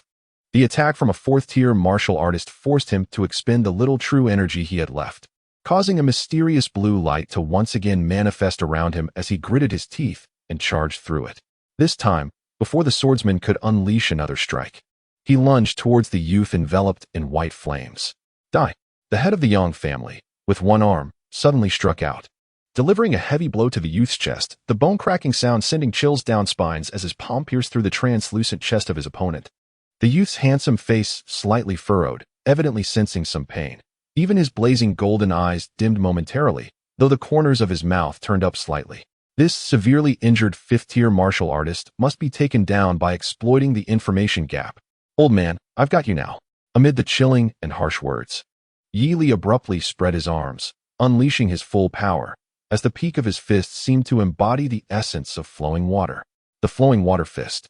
The dragon shakes the mountain. Boom, boom, boom. Yi Li's fists rained down like a tempest, the explosive energy far surpassing that of an ordinary 3rd-tier peak, continuously surging forth. Before the head of the Yang family could revel in his triumph, waves of avalanche-like force struck relentlessly against his face. In a cacophony of muffled impacts, the skull he had honed for over a century cracked under the barrage, his brain enduring repeated blows. At this moment, the elder saw stars, feeling dizzy and nauseous, instinctively attempting to withdraw his arm, yet found himself utterly devoid of strength. As the head of the Yang family gradually lost his focus, blood and shattered teeth spewed forth, rendered speechless by the onslaught of his opponent's fists. Yi Li, like a bowstring drawn to its utmost tension, unleashed punches like thunder, ultimately shattering half of the elder's skull. The old man's body flew backward as if severed from its tether, propelled by the residual force. In his final moments of consciousness, he heard the youth's indifferent voice. Old fool, dare to show off, and I'll send you flying. Detected a level-up kill of a 5th-tier Divine Mansion Realm Warrior. Evil value 30,000.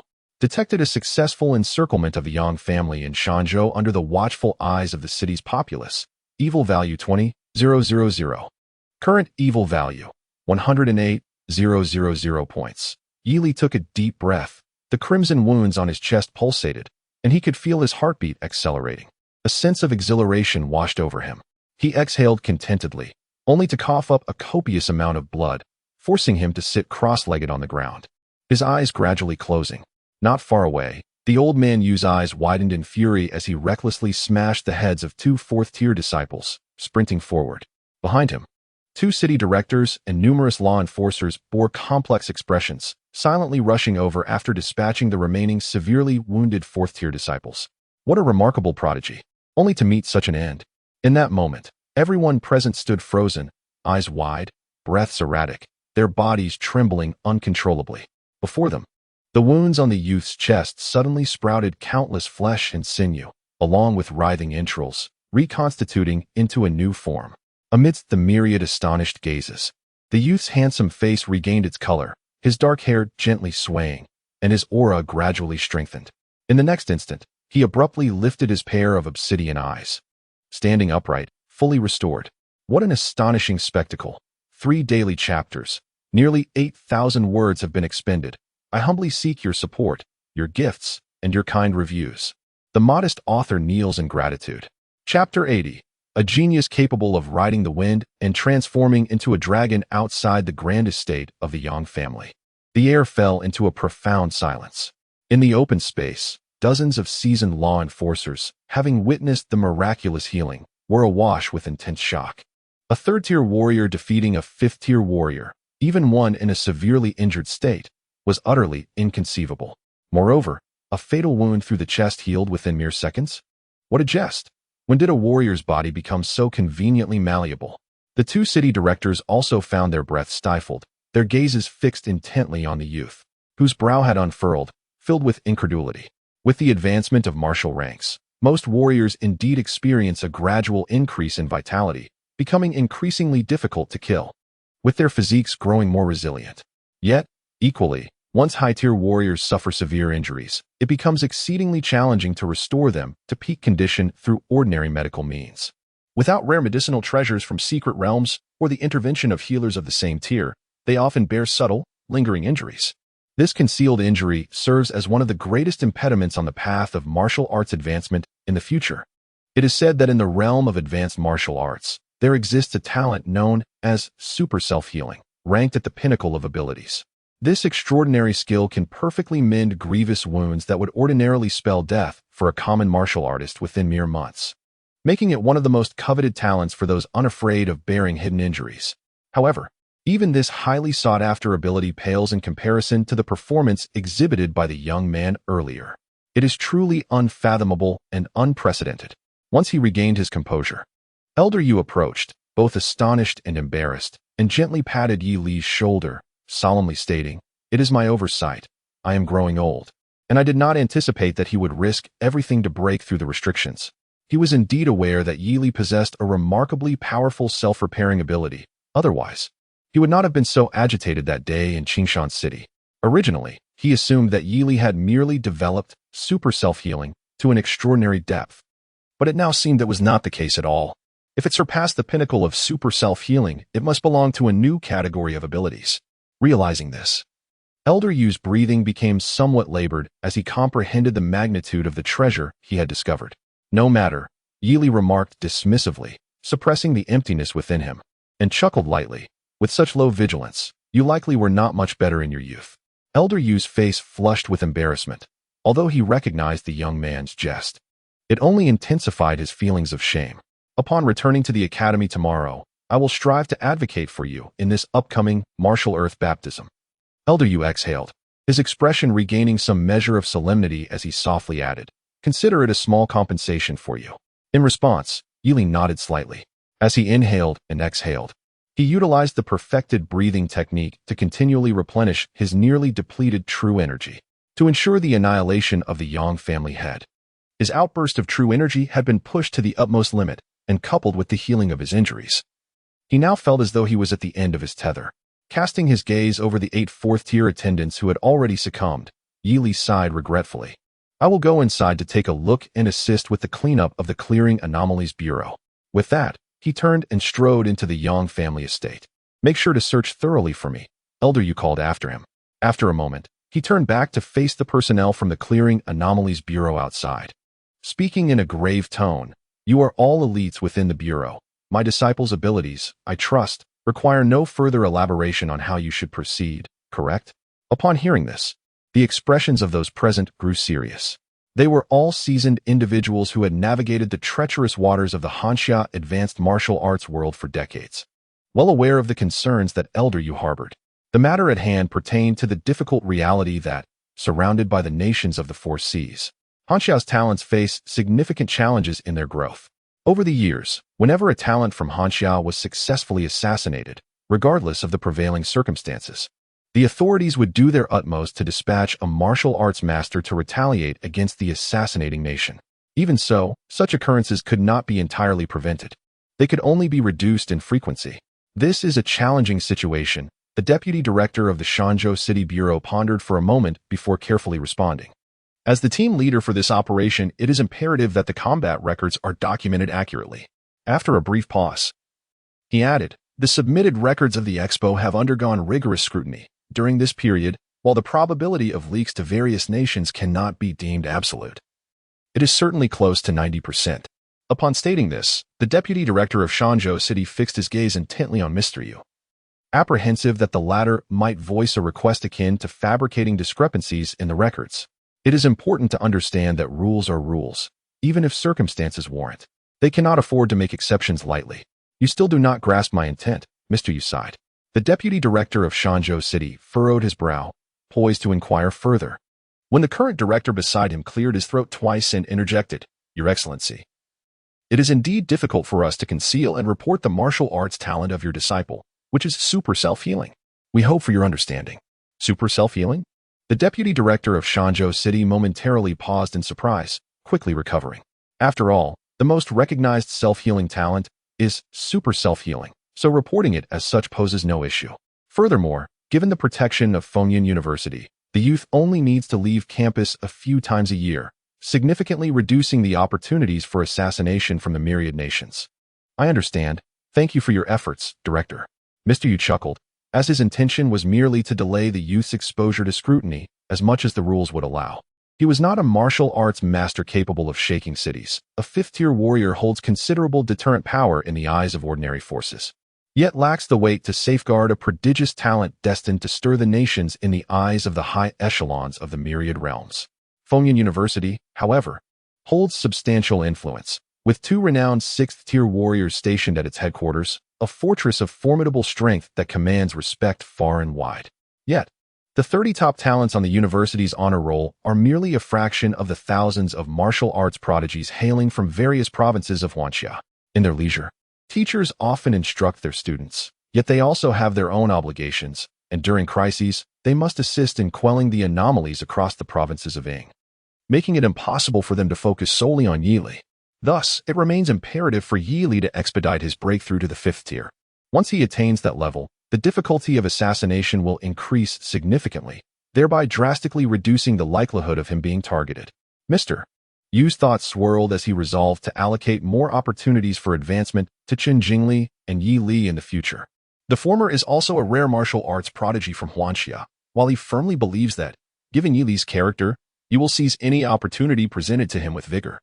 This exceptional youth has an earnest desire for progress, a fact that is evident to the elder. He merely needs to provide a stepping stone, and Yi Li will leap to greatness, transforming into a dragon soaring through the winds. As for Lin Yinyan, Mr. Yu wishes her swift success. Chapter 81. The Method of Visualization, Tides of the Great Sea. Within the grand estate of the Yang family, amidst a labyrinth of intricate rooms, a figure clad in azure led a team of enforcers, bustling about with fervor, rummaging through every nook and cranny, even preparing to break through walls for investigation. Such adept actions caused the enforcers assisting him to draw in sharp breaths. Under the youth's guidance, they not only uncovered a plethora of Yang family martial techniques, but also discovered hidden passages within the rooms. Second-tier martial technique, Poison Dragon Drill. In the realm of martial arts, Yili perused the techniques with a casual air, before carelessly tossing them to the enforcers behind him. Pack them all away. Yes. Several enforcers responded promptly. Their gazes lingered on the gold medal at Yi Li's waist, unable to suppress their admiration. How many raids must this esteemed figure have led to exhibit such mastery? The thought was almost too daunting to contemplate. If only they could follow in his footsteps, they mused. Surely they would have ascended to the rank of senior enforcers, or even become deputy chiefs of a branch by now. Alas, he was still a student, and it was uncertain how many years remained before his graduation. The enforcers sighed inwardly. At that moment, Yi Li completed the search and rose to depart, stating, "Next destination." One of the enforcers, tentatively, inquired, "You appear a bit pale. Perhaps you should rest?" Unnecessary. Yi Li's figure vanished at the doorway. Oh, the enforcers hurried to follow. Thanks to the soul of the Yang family patriarch, Yi Li had become the most knowledgeable living person regarding the Yang family's affairs. With a mindset of not letting anything go to waste, he intended to seize every opportunity. While valuable medicines and artifacts were to be confiscated, there was no issue in glancing at the martial techniques and secret methods.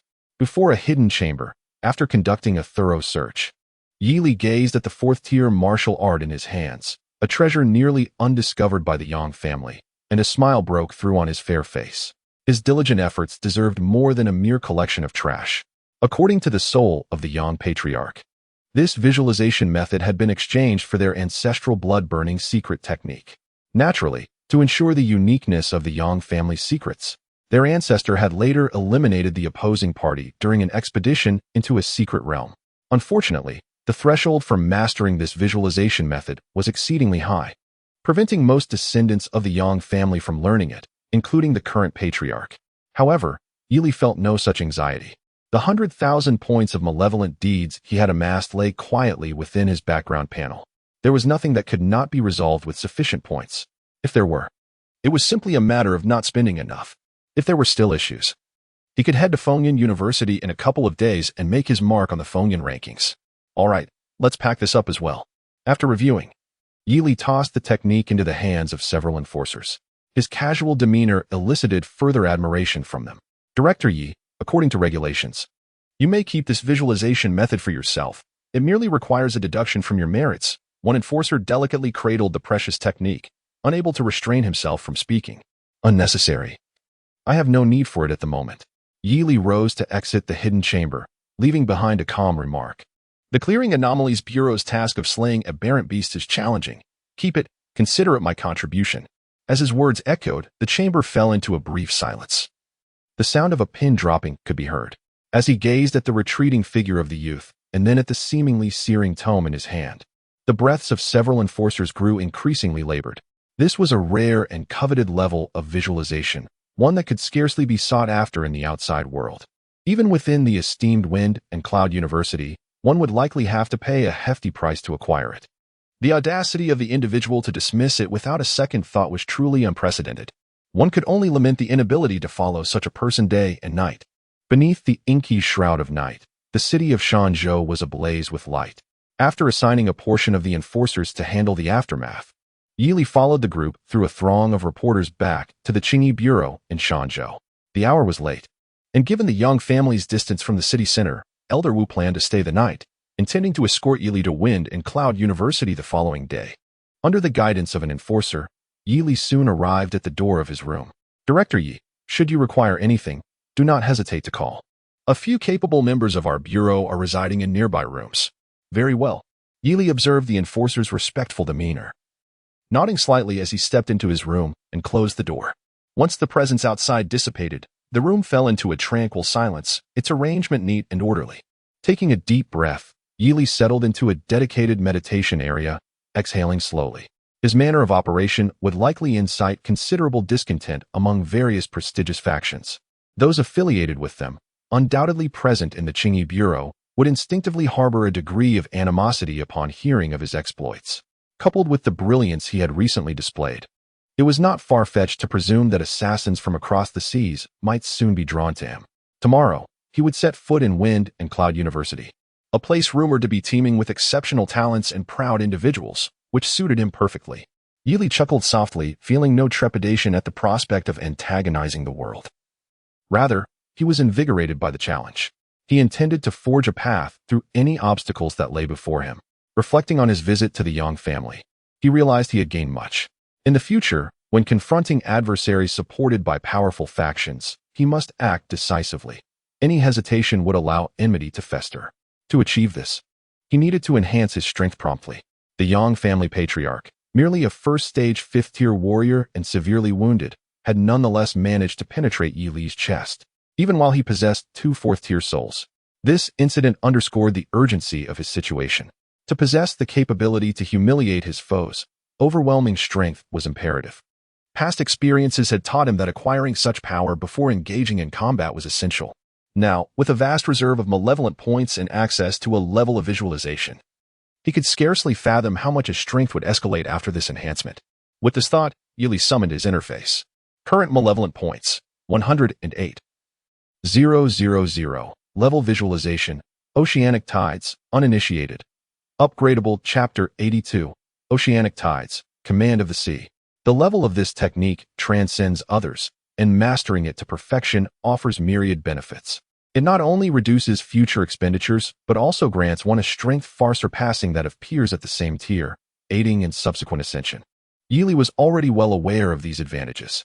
Moreover, although the subsequent realms remain somewhat ambiguous, it is undoubtedly prudent to establish a solid foundation. An unstable foundation of a precarious building brings misfortune to a civil safety officer, who finds himself sentenced to 23 years in prison at the tender age of 20. Similarly, an unstable foundation in martial arts spells trouble for Yili himself. The challenges of advancement do not frighten him. However, should foundational issues hinder the construction of towering achievements in martial arts, it would pose a significant dilemma. After all, the past is irrevocable, while the future holds the promise of change. According to the patriarch of the Yang family and the two fourth-tier guests, the fourth-tier Celestial Gate realm emphasizes the breaking through of physical barriers to construct the Celestial Gate Bridge, enabling the internal organs to communicate with the heavens and earth. This allows for the vast true energy to be controlled externally, wielding immense power with every gesture. The Celestial Gate Bridge serves as the conduit for the flow of true energy, and its quality is of paramount importance to martial artists within the Celestial Gate realm. Overthinking is futile. Prioritizing the completion of the essential visualization method is undoubtedly wise. With a resolute decision, Yili focused his thoughts, and a torrent of malevolent energy surged into his panel. Beep. Commencing the consumption of malevolent energy to continuously enhance the visualization method of the oceanic tides. You have opened this long-hidden visualization method treasured by the Yang family, and a breathtaking visualization diagram captivates your gaze, prompting an involuntary gasp of admiration.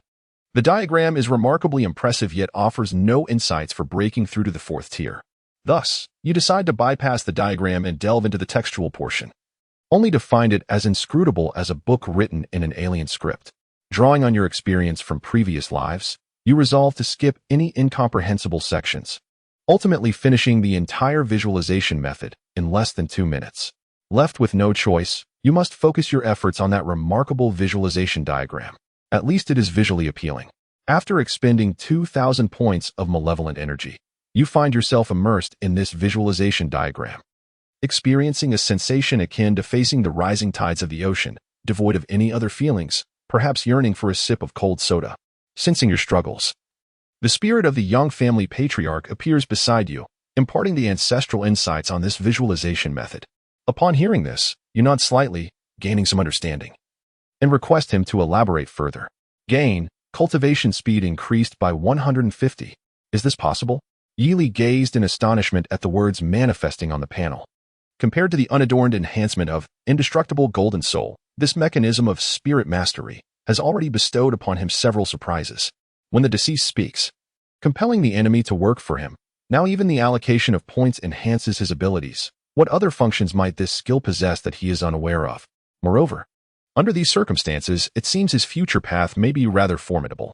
An enemy alive can generate malevolent energy, and once deceased, they must continue to serve him, dedicating their lifelong accumulations for his benefit.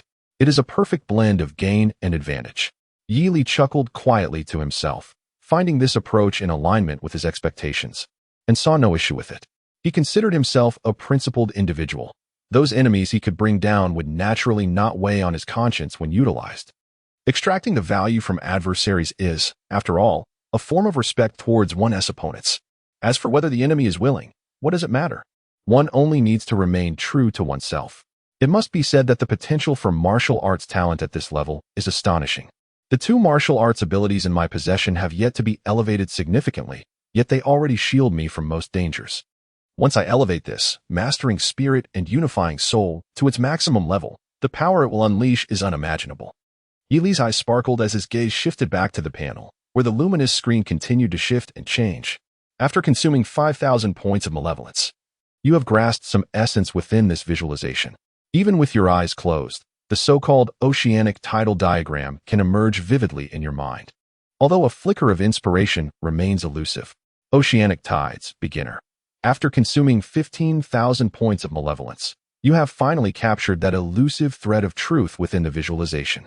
Now, when you delve into the textual portion of the tome, the previously obscure writing appears annotated, making comprehension significantly easier. You have mastered the technique of simulating your true blood as oceanic tides. Oceanic tides, proficient. Transform your consciousness into gravity, perceiving your true blood as seawater, thus allowing you to create an environment that can impact the physical barriers within your body at will. With the rise and fall of tides, utilizing this technique, you now qualify to challenge the celestial barriers. As the words swirled, Yili felt an influx of memories surging within his mind. The golden-hued true blood within him shimmered, ready to surge with but a single thought, flooding into his organs to breach the celestial barriers. However, it was insufficient, still inadequate. The gravitational force generated by his consciousness was not enough, resulting in the tides he could conjure lacking in magnitude. A mere small tide could not hope to form a bridge worthy of distinction among the celestial barriers. Yili desired a grand tide, capable of creating a vast bridge akin to a terrifying tsunami. System, reveal to me your limits. With Yili's fervent intercall, the text upon the luminous screen began to flicker rapidly. Ding. After expending 25,000 points of malevolence, with a deeper understanding, the scale of the tides you can create becomes increasingly astonishing. However, once the scale surpasses a certain threshold, the degree of control will noticeably decline. If one were to forcibly unleash a great tide against the celestial gates, it could potentially inflict significant damage upon the body. Yet, within the limits, your mastery over the tides has far exceeded previous levels. With an expenditure of 35,000 points of malevolence, the scale of the tides you can command continues to rise, drawing ever closer to the monumental tides recorded in the visualization techniques. According to the head of the Yang family, the celestial bridge you construct in the future will undoubtedly surpass that of the Yang ancestors, reaching heights unattainable by countless celestial gate realms. However, in your eyes, the so-called ancestors of the Yang family are hardly worthy of comparison to yourself. With such conditions in place, to not pursue the highest quality would indeed be a sign of madness. The effort to accumulate malevolence points ultimately aimed at the pursuit of the extraordinary? Embracing this thought, you delve deeper into the understanding of the visualization techniques, your unyielding faith compensating for any gaps in innate talent. Gained enhancement, 80 reduction in cultivation expenses. After spending 40,000 points of malevolence, the long-awaited state of perfection arrives sooner than anticipated. The once uncontrollable scale of tides can now be summoned with but a thought, achieving a level of mastery akin to an extension of your own limbs. Tidal mastery, perfection. Byproduct, oceanic water command, oceanic water command. Walk upon water, manipulate currents. You can command the flow of water within a certain range, with this ability greatly enhanced when amidst vast lakes or oceans. Byproduct, substantial improvement in true energy quality, with an overwhelming destructive force akin to that of titanic tides. Comment, this enhancement, costing 40,000 points of malevolence, corresponds to an advancement equivalent to 160 years of arduous cultivation. Through such rigorous training, you have fully comprehended this exceptionally high-threshold visualization technique. Chapter 83, The Harmonious Reflection of the Five Organs, Pinnacle of the Fourth Stage. As the surging light screen ceases its motion, Yi Li's thoughts ignite, resonating within him like the tumult of crashing waves. With a swift gesture, tiny droplets of water visibly coalesce in the air, forming a palm-sized sphere of water in Yi Li's grasp. According to the description of Oceanic Water Command, henceforth, as long as his true energy is sufficient, he may indeed provoke genuine titanic tides upon the vast seas. With a fleeting thought, Yi Li exhales, and the sphere of water is instantly frozen into ice by an onslaught of frigid air. Quite intriguing, he muses. With a flick of his finger, the icy sphere hurtles forth, shattering against the wall in a burst of sparkling frost. The power is moderate, sufficient for a playful snowball fight. Once he enters the celestial gate realm and possesses the ability to project true energy outward, it may serve as a means of ranged attack. Alternatively, by condensing water vapor into the form of a spear and subsequently freezing it, it could very well function as a temporary weapon. Very well. From now on I shall possess a skill akin to conjuring soldiers from mere paper. Yi Li stroked his chin, momentarily contemplating various derivative applications. Beyond that, the extraordinary effects of his true energy had multiplied. In the future, when he unleashed the Danshi eruption, it would be akin to a snow avalanche combined with a colossal tidal wave, resulting in even greater destructive power. In other words, the pressure on his opponents would intensify. Yet, fundamentally, this merely elevated him further atop the pinnacle of the third tier. According to Lin Yun, Those in the top 10 of the wind and cloud rankings were all talented martial artists capable of reaching the 4th tier. With over 60,000 points of malevolent value remaining in his possession, the path ahead was now quite clear. First, he must master the principles at hand. System, proceed. Yi Li gazed at the panel, and with a mere thought, the formidable malevolent value surged toward his martial arts level. Beep. Commencing consumption of malevolent value to continuously elevate martial arts level. You have honed your skills at the 3rd tier for an extended period. Coupled with the recent series of battles, allowing your body's great Dan to achieve a state of perfection. With your internal organs naturally reaching a level that can communicate with the external world. Gain. Consumption reduction of 100 during the breakthrough to the 4th tier. Your methods for breaching the heavenly gate have reached an unparalleled level. With just a thought, a tsunami-like surge of true blood is born within you. Surging forth at your will. The heavenly gate, which is impenetrable to ordinary 3rd-tier martial artists, appears as fragile as a tofu dam beneath a super tsunami in your eyes. Gain. Speed of breaching the heavenly gate increased by 600. Your speed resembles that of the mythical Kunping soaring towards the azure skies, racing towards the so-called heavenly gate at an astonishing pace. The envy and admiration of others become inaudible at this moment. Your vision is solely fixated on the martial path that leads to transcendence. As the great Peng rises with the wind, it soars up to 90,000 miles, consuming 800 points of malevolent value. The first heavenly gate of your physical form was caught unprepared and was forcefully breached by the colossal tidal wave you simulated. The first heavenly gate has been successfully opened, constructing a resplendent golden bridge of heavenly light within you. You have ascended to the 1st level of the 4th tier. Having perfected your visualization technique, you naturally constructed the most exquisite heavenly gate bridge, capable of withstanding cataclysmic tidal waves. This bridge will greatly benefit your future cultivation journey. Gain. Quality of the constructed heavenly gate bridge increased by 800. According to the head of the Yang family and 2 4th-tier guests, they have never witnessed such a resilient heavenly gate bridge, though they are unaware of the cultivation path beyond the 5th tier. Rumors abound in the high martial world regarding the quality of the golden body of 7th-tier masters, contingent upon the foundation laid before reaching the 7th tier. Indeed, no point of malevolent value has been wasted. Yi Li sighed in relief. His leisure time was scarce, and thus his understanding of the high martial world's rumors was limited. Even the principle of ensuring the most stable foundation was largely derived from his past experiences. Thankfully, the esteemed predecessors had not deceived him. The images on the screen continued to shift and transform.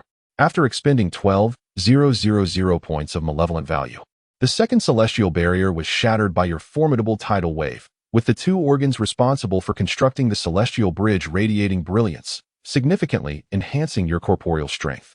You have ascended to the 4th tier, 3rd level. Observing this, Yi Li nodded slightly, not harboring the notion that this celestial barrier was feeble.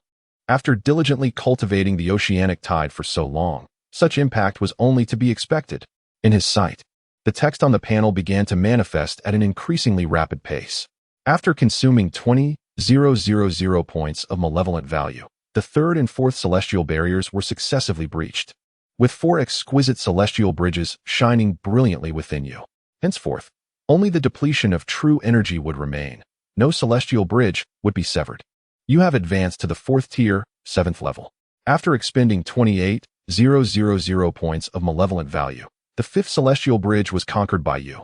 As the surging true energy was forcefully infused, followed closely by your true blood, constructing the final celestial bridge.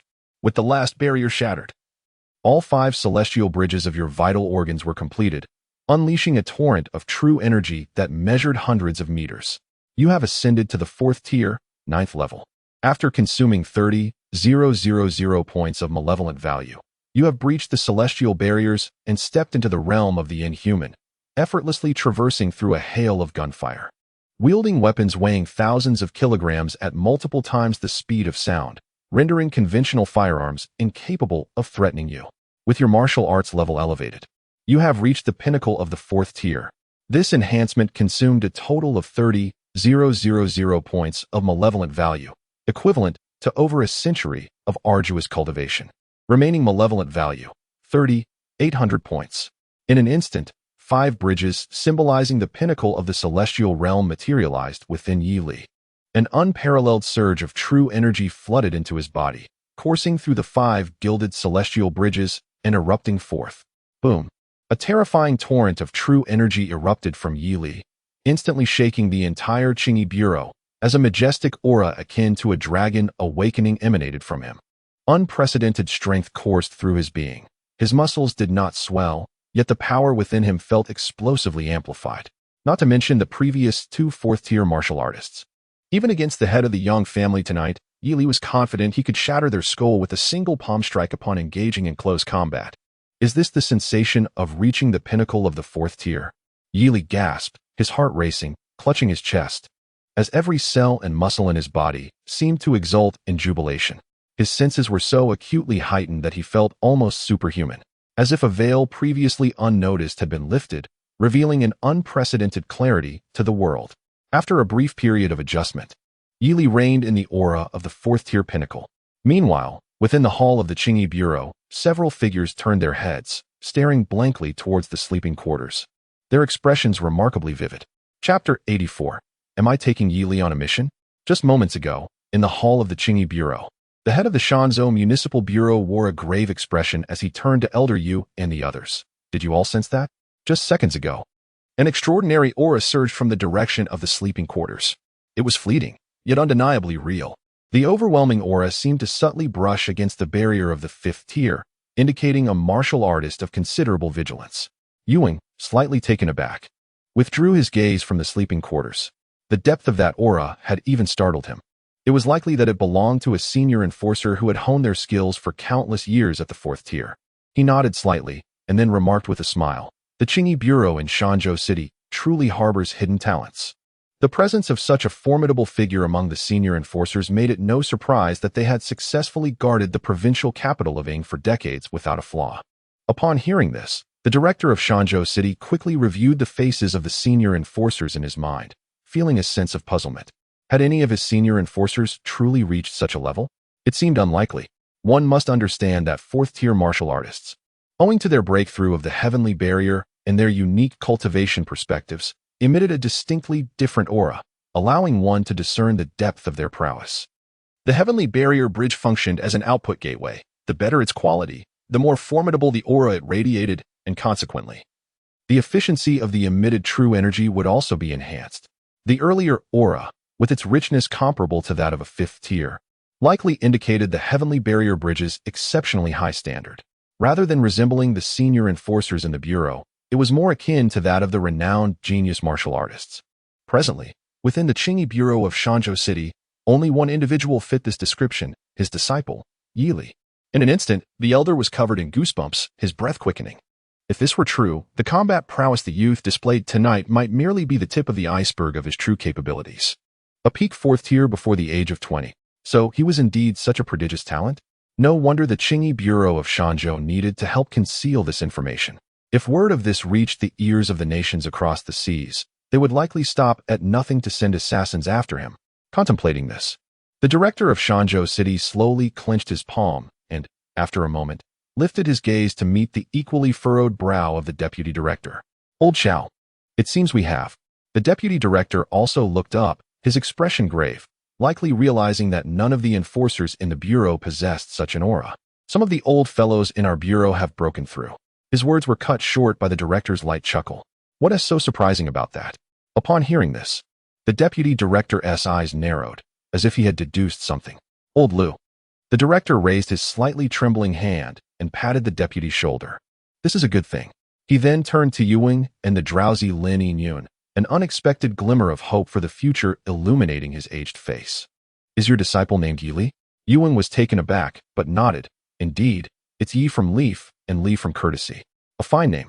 The veteran 5th-tier elder, who had safeguarded Shanzhou City for decades, nodded gently, his tone tinged with a hint of nostalgia. At that moment, he finally understood the true essence of what it meant to be a genius, realizing how profound such potential could be. A genuine genius can indeed illuminate the path to a coveted future at a mere glance. "It is getting late. You two should rest early." The director of Shanzhou City, accompanied by the still-shocked deputy director, walked out with a smile. "All right," Ewing nodded in agreement. Lin Yun likewise nodded, her expression somewhat bewildered. To be honest, She had yet to grasp the essence of their conversation. After the two departed, Ewing turned to the pallid Lin Yingyun and, with a hint of exasperation, remarked, "Why are you so tired? You stand there chatting without a care, while I haven't slept for 2 or 3 days." Lin Yingyun lamented, collapsing onto a chair. "And after witnessing such intense scenes, is it any wonder I'm sleepy?" "What did you see?" Ewing casually inquired. "What did I see? I witnessed a third-tier warrior overpowering 2 fourth-tier warriors, and even among his peers, a third-tier warrior couldn't withstand a single punch from him." Lin Yingyun suddenly perked up, sitting upright and gesturing animatedly. "Before the fight commenced, I thought I might shield him, but his burst of energy was terrifying. Clashing head-on with a fourth-tier warrior and brutally defeating him. After taking down Yi Li, he was still unsatisfied and wanted to take me up the mountain to raid the Yang family." She continued, "And that unique ability of his, I can't comprehend it at all." With that, Lin Yingyun raised her hands in exasperation, her expression reflecting utter confusion. She could not fathom why a recent graduate from a martial arts high school could possess such strength. While she was still contemplating how to last a few more moves against a fourth-tier warrior, he was already slaying them.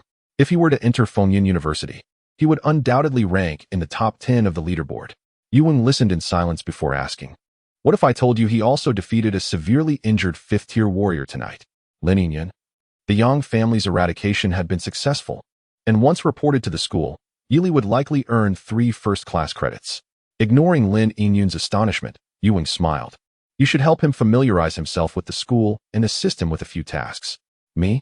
Lin Yingyun, regaining her focus, pointed at herself and asked in bewilderment, "You want me to assist him with tasks? Is there a problem?" "That's a significant issue." Lin Yingyun buried her hands in her hair and sighed in resignation. "The tasks he will undertake will undoubtedly be perilous for me. My presence would only hinder him." With a serious tone, she asked, "Teacher, you wouldn't want to see Yi Li perish while trying to save me, would you?" This certainly struck a chord with Yu Wang, whose expression shifted to one of gravity. Lin Yingyun clenched her teeth, suppressing the urge to curse, and after a moment's reflection, she stated, "In any case, I can help him acclimate to the school. As for the tasks, let Senior Chen handle them. After all, both of them are among the top 10 on the leaderboard and could support one another." Hearing this, Yu Wang fell silent for 2 seconds before recognizing the soundness of her reasoning. When undertaking tasks as a team, if a teammate fails to match the intensity required, the risks of injury or even death escalate significantly. Although Yi Li's recovery abilities are extraordinary, caution is still warranted. "Very well then." Old Master Yu sighed, feeling a slight headache as he remarked, "You are well aware of your senior sister's temperament. If there were any danger to Yi Li during the execution of a task, she would most likely turn a blind eye. Nevertheless, we are merely familiarizing ourselves with the procedures. There should be no issues." With that, the old man waved his hand and strode towards the door, saying, "Go rest. We shall depart early tomorrow morning." Chapter 85. The Enlightenment Loft. On the following morning, a mist hung in the air. A steel behemoth of a high-speed train entered the city of Fengyan, and a group disembarked, making their way towards the towering edifice at the city center. Fengyan City, situated at the convergence of 3 provinces, although not the capital of Ying Province, boasts Fengyan University, making it far more prosperous than Shanzhou City. The reason is simple. A city that is home to formidable warriors naturally attracts the common populace and can even drive the economic development of the area. Fengyan University is a melting pot of martial arts talent from all corners of the world, and both the president and vice president are 6th-tier martial artists, lending the institution considerable prestige. Yi Li sat in a taxi, gazing at the scenery receding outside the window, his thoughts adrift. It is said that once martial artists reach the 4th tier, their maximum running speed can approach the speed of sound. Among the trio, Lin Yingyun, the least skilled at 3rd tier, could still sprint at over 100 meters per second. Had there been no urgent situations in the city prohibiting wall running, they would have already dashed their way to Fengyan University. Fortunately, the taxi moved at a reasonable speed. Before the sun reached its zenith, they arrived at the main gate of Fengyan University. On a massive stone standing at the entrance, the grand characters Fengyan University were inscribed in silver, exuding an air of magnificence. Yi Li stepped out of the taxi, following behind Old Master Yu and the others as they passed through the security gate. Upon receiving his golden badge, the guard was momentarily startled. There were fewer than 20 students who possessed such golden badges within the campus, and he remembered each one distinctly. Unwilling to offend in the slightest, where did this celestial being emerge from?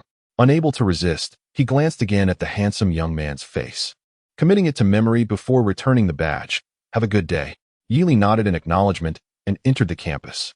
Looking around, he felt a sense of astonishment.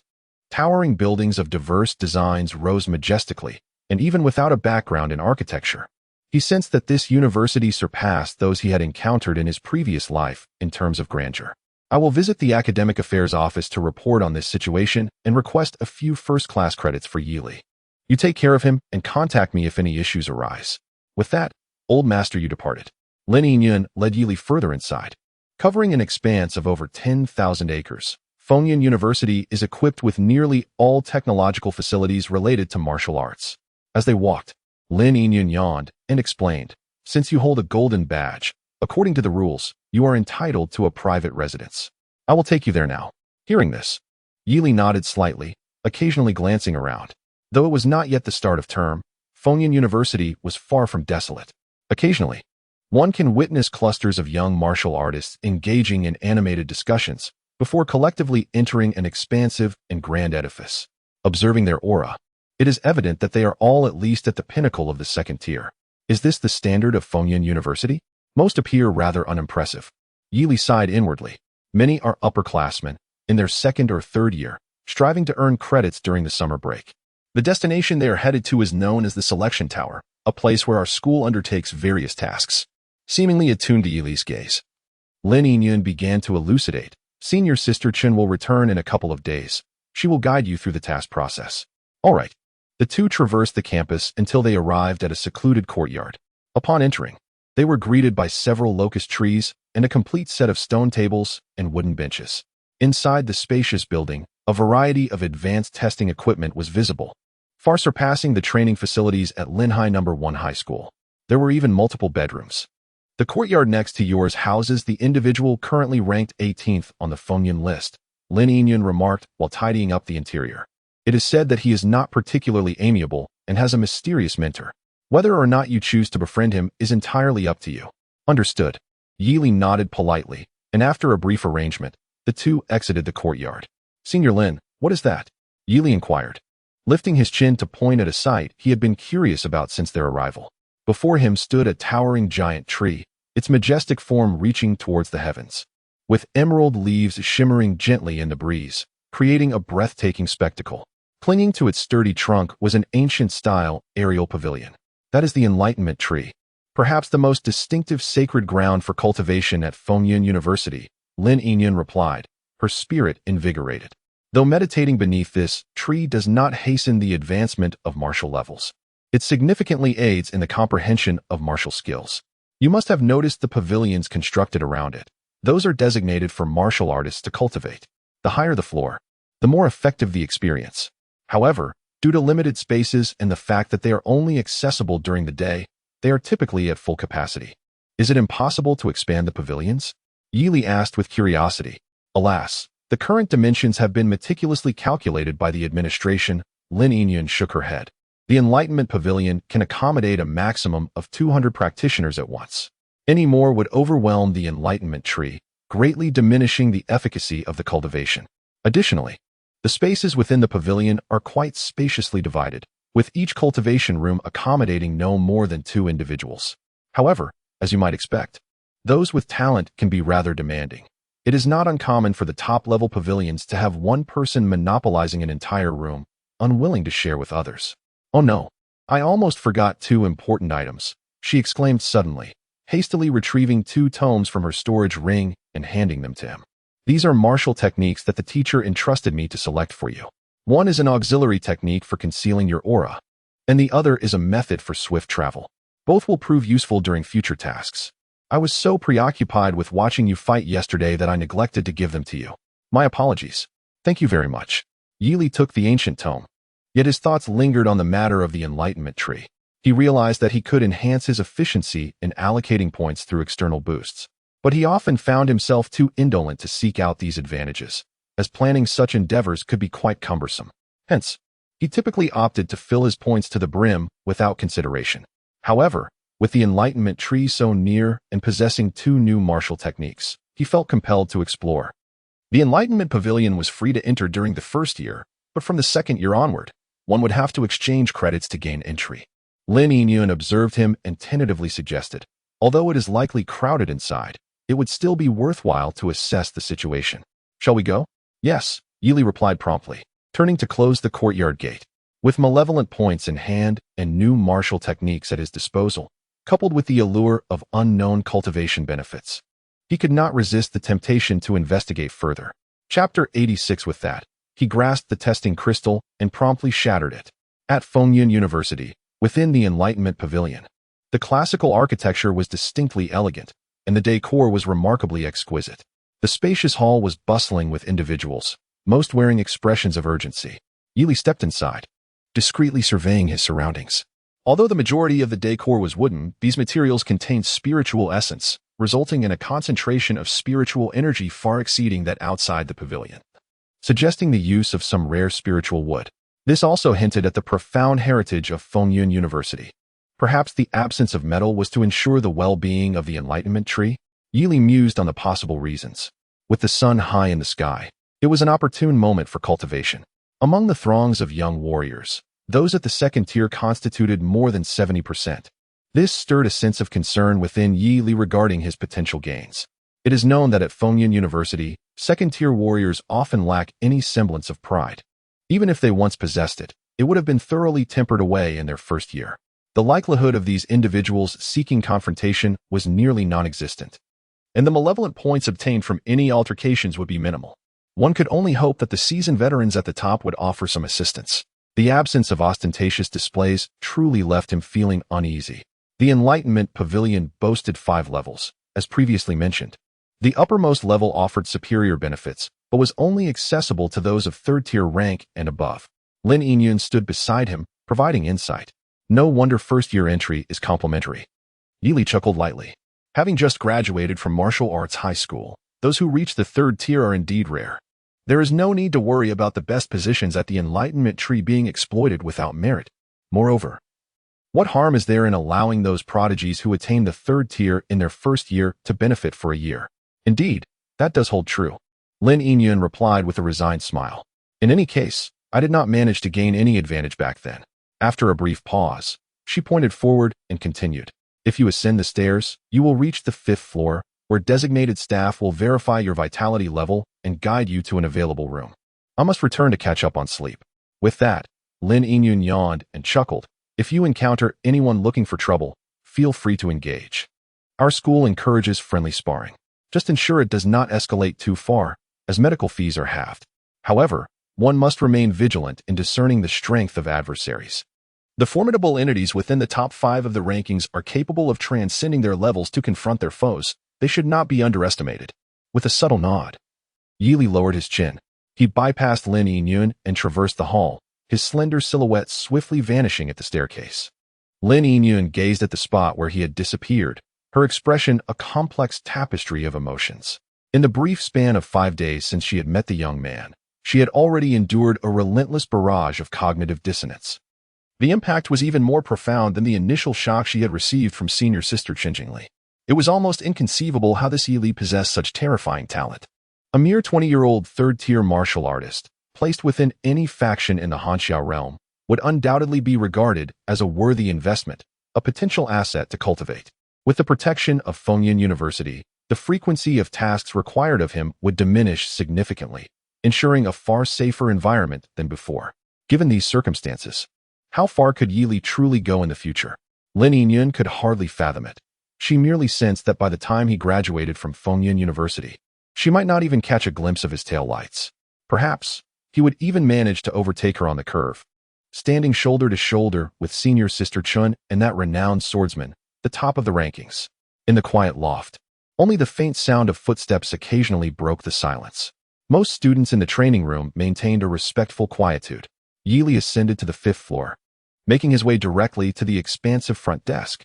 Good day, the receptionist greeted him with a warm smile upon his arrival. Are you here to train?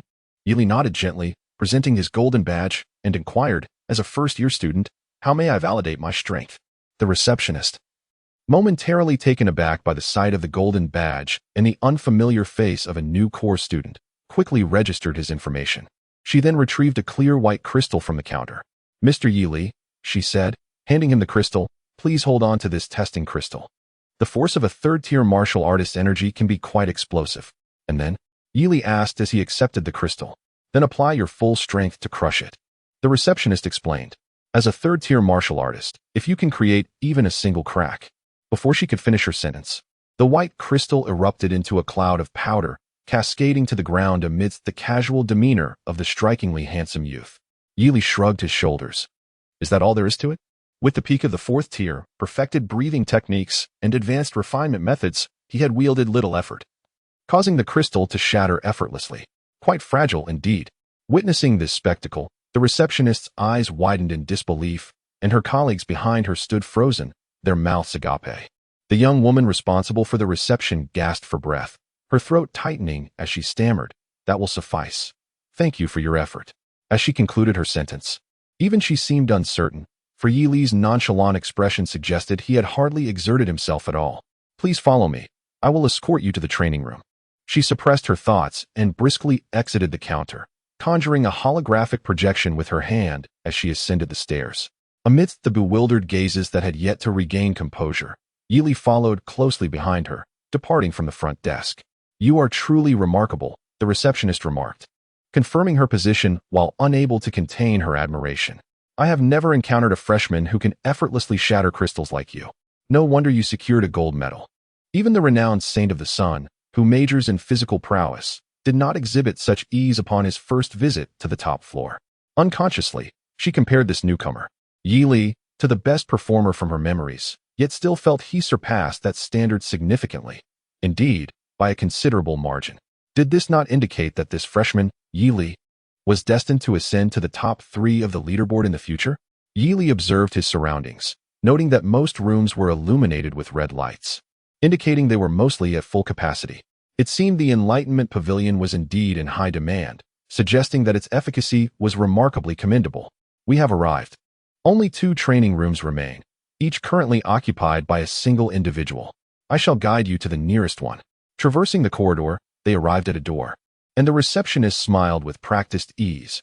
"Rest assured, although the room is shared, it is spacious, and the training areas are separated by gathering pattern spirit wood, ensuring your practice will not be disturbed." With that, she gracefully swiped the holographic panel, and the door opened silently. Upon entering the room, an extraordinary sensation enveloped Yili, akin to the exhilaration of resolving a complex mathematical problem in a past life. Is this the effect of the Enlightenment tree? Yili pondered in surprise. Just then, a chilling voice resonated within the room, causing the receptionist to freeze. "Get out." Chapter 87. I hold no grudges, the icy voice echoed, abruptly transforming the atmosphere within the room into one of palpable tension. As the words lingered, a robust young man, bare-chested, emerged with an indifferent expression toward the two at the doorway. "Mr. Zhao Lanhai." The receptionist managed a strained smile, her tone faltering as she implored, "This is Mr. Yili, a gold medalist. Might you consider making an exception?" "Gold medal?" The sturdy young man, referred to as Zhao Lanhai, sneered as he retrieved a badge from his waist and tossed it toward them. "Is a gold medal such a remarkable achievement? I possess one too. Why not allow him to make concessions for me?" With that, he turned to Yili, coldly reiterating, "I will say this one last time. Get out, or do not blame me for being impolite." Finally, the arrogant prodigy Yili had longed for had reappeared. He admired the University of Fengyun in his heart, while suppressing the impulse to retaliate. Being a clever young man, he understood the principle of balancing both small and large gains and recognized that a hidden opportunity awaited him. He could not afford to disturb the nest. Yili prepared to suggest exploring the next training room instead. I will take you to another room," the young receptionist forced a smile, her expression filled with regret as she addressed him. "I sincerely apologize. Please follow me this way." "It matters not. I share the same sentiment." Yili, having silently forgiven the other party, nodded and replied, "Very well." His voice revealed no trace of emotion, save for the slightest upturn of his lips. He turned and followed the attendant woman out of the meditation chamber. The moment the door closed, derisive laughter echoed from within. "Ah, what a hardened fist. Am I incensed or merely inclined to strike? Can you tell me about this person?" Yili inquired softly, simultaneously soothing himself. "It matters not. Soon this exhibitionist shall understand why the flowers bloom so vibrantly. He is Mr. Zhao Lanhai, ranked 12th on the wind and cloud list." reputed to possess the pinnacle of third-stage cultivation, having once withdrawn unscathed from the hands of a fourth-stage warrior. As the attendant recounted his exploits, a flicker of trepidation crossed her countenance. After all, she and her colleagues were mere first-stage warriors tasked with reception duties at Wind and Cloud University, evidently under significant pressure. Before long, the two arrived at the entrance of the second meditation chamber. With the same motion as before, they opened the door. Just as before, they entered the room. And as before, they exited. Within, a voice tinged with muted anger resonated, belonging to a tall woman with a high ponytail, who glared at the two standing in the doorway. After listening to the attendant convey their purpose, the statuesque woman, with her brows sharply arched, coldly admonished, "Do not even think about it. What do you take me for? A golden medal student? Is that so impressive?" She fixed her icy gaze upon Yi Li and, articulating each word with precision, commanded, "Within 3 breaths, vacate my room, or face the consequences." What is with these two, behaving in such a manner every day? The attendant's face contorted into a smile more painful than tears, as she hastily turned to the youth, saying, "Mr. Yi Li, perhaps you could come earlier tomorrow? Or leave me your contact information, and I shall reach out to you then?" No need." Yi Li shook his head casually, responding, "You may attend to your duties. I find this place quite agreeable." With that, he strode confidently into the room. The attendant was taken aback. Was he truly going to confront her head-on? She glanced back into the room, desperate to inform Yi Li that the tall woman named Su Ying was also a formidable figure within the top 20 of the Wind and Cloud list, and that a direct confrontation was ill-advised. Yet, before she could utter a word, her eyes widened in astonishment. Before Yi Li could take 2 steps, Su Ying's figure suddenly vanished from her original position. Whoosh! The speed was such that it stirred a gentle breeze within the room. Upon reappearing, Su Ying was already before Yi Li, her palm striking forcefully towards his face, her eyes glimmering with a chilling light as she hissed, "Get out of my room. Are you deaf?" A fierce gust of wind surged towards his face. Yi Li, unperturbed, swiftly executed a rotation. Then, in an instant, as Su Ying's pupils constricted, he unleashed a powerful whip kick that exploded against her face, his energy surging forth. Bang! The air erupted in a ripple of waves, and Su Ying's previously stoic visage contorted in an instant, her body crashing violently against the wall. Wood splintered and blood spattered. Su Ying felt dizzy, her vision clouded with stars, struggling to comprehend the events that had just transpired. How could it happen so swiftly? She had clearly acted first. Yet her opponent managed to retaliate with a kick that landed squarely on her face. Yi Li seized her head and forcefully yanked it out, subsequently slamming it down onto the ground with the weight of an egg being cracked.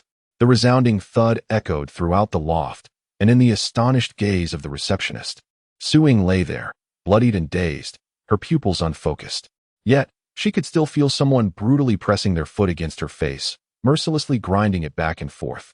Simultaneously, she heard a youthful voice, tinged with mockery, ringing in her ears like an incantation. "What's going on?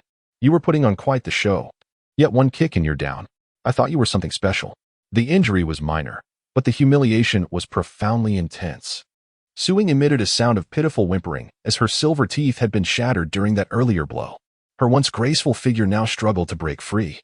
Floundering like a stranded fish, she reached out to pry away the foot on her face, but it remained immovable. At that moment, a flurry of hurried footsteps reached her ears, unmistakably the sound of martial artists emerging from their training to investigate the commotion. If they were to witness her current state, Su Ying's breath grew heavy and her struggles became increasingly frantic.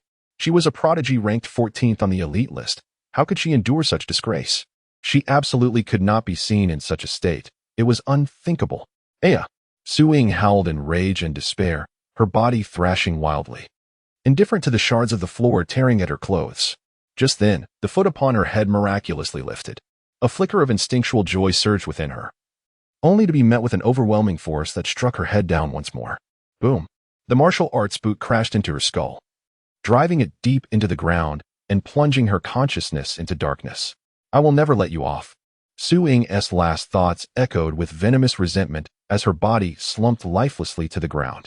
With a swish, Yi Li lifted his right foot from the rubble, casting a glance at the now motionless tall woman before striding purposefully towards the exit. The receptionist, rendered speechless by shock, stammered incoherently. "I hold no grudges," Yi Li calmly explained. He then passed by the stunned receptionist, and the corridor filled with a dozen young martial artists, their breaths ragged and eyes wide with astonishment. Parted for him. In their astonished gaze, the striking youth clad in dark robes glided down the hallway, his pace quickening towards the training room at the corridor's end. Chapter 88. Guess which hand I will use to strike you next? Zhao Lanhai was in remarkably high spirits today. He had been trapped at the pinnacle of the third tier for over a year. The academic year at Wind and Cloud University spanned 5 years. And as a soon-to-be fifth-year student, he found the bottleneck increasingly daunting. Although securing the 12th position on the esteemed Wind and Cloud ranking is a testament to one's remarkable talent, such a distinction proves insufficient amidst the gathering of prodigies at Wind and Cloud University. The imminent opportunity of the martial domain baptism looms. To attain a coveted spot, one must not only amass sufficient contribution points, but also ascend into the top 10 of the ranking. Just 2 places away. Zhao Lanhai initially contemplated forcefully breaking through his physical limitations, only to realize that no matter how fervently he attempted, the barrier remained as unyielding as steel. Thus, he resolved to hone his martial skills to enhance his combat prowess. Fortunately, with the aid of the Enlightenment Tree, he made considerable strides in the proficiency of several martial techniques within a mere fortnight. If he sustained this momentum, it was conceivable that he could indeed surpass the 10th-ranked contender before the baptism, thus securing his opportunity for advancement. This notion momentarily buoyed Zhao Lanhai's spirits. However, at this critical juncture, he was unexpectedly interrupted in his training by a stranger wielding a gold medal and an unremarkable, humble maid. While it was already irksome that these two intruded upon his practice, the latter audaciously suggested that the stranger should train alongside him. This affront incensed Zhao Lanhai deeply. It is worth noting that when the top 10 prodigies utilized the Enlightenment Pavilion, the other third-tier students would instinctively retreat, mindful not to provoke them in the slightest. Although Zhao Lanhai currently occupied the 12th position, he had already elevated himself in stature, considering himself among the elite. Naturally, he believed he deserved similar respect. Without hesitation, Zhao Lanhai expelled the 2 intruders. Yet, scarcely had he returned to his training space when a tremendous crashing sound reverberated from outside, echoing throughout the top floor. The noise was not akin to the usual commotion of a breakthrough, but rather a heavy thud reminiscent of combat between martial artists. Clearly, a confrontation was unfolding beyond the walls. Zhao Lanhai raised an eyebrow, feeling little surprise. He could surmise the identities of those engaged in battle. Most likely, it was that very stranger. It seems the occupants of another room had also cast him out. Did they deem him an easier target and choose to confront him directly? Zhao Lanhai inwardly scoffed. Such brazen newcomers, oblivious to hierarchy, warranted a stark lesson in humility. He, too, had once believed himself invincible, only to be swiftly vanquished by a seasoned core disciple, after which he learned to temper his arrogance. This is Wind and Cloud University. Here, dragons must coil, and tigers must crouch. The medical facilities at Wind and Cloud University are exceptional, albeit somewhat costly. Even halved, the expenses remain significant. A fitting reminder for this newcomer. Reflecting on this, Zhao Lanhai regretted not taking immediate action earlier. With his enhanced abilities, he found himself lacking an appropriate sparring partner, and it was clear that he would relish the opportunity to hurl this arrogant freshman from the Enlightenment Pavilion should they engage in combat. At that moment, another resounding crash echoed from outside. Zhao Lanhai's eyelids twitched as he noticed the world outside returning to tranquility. Was it all over so soon?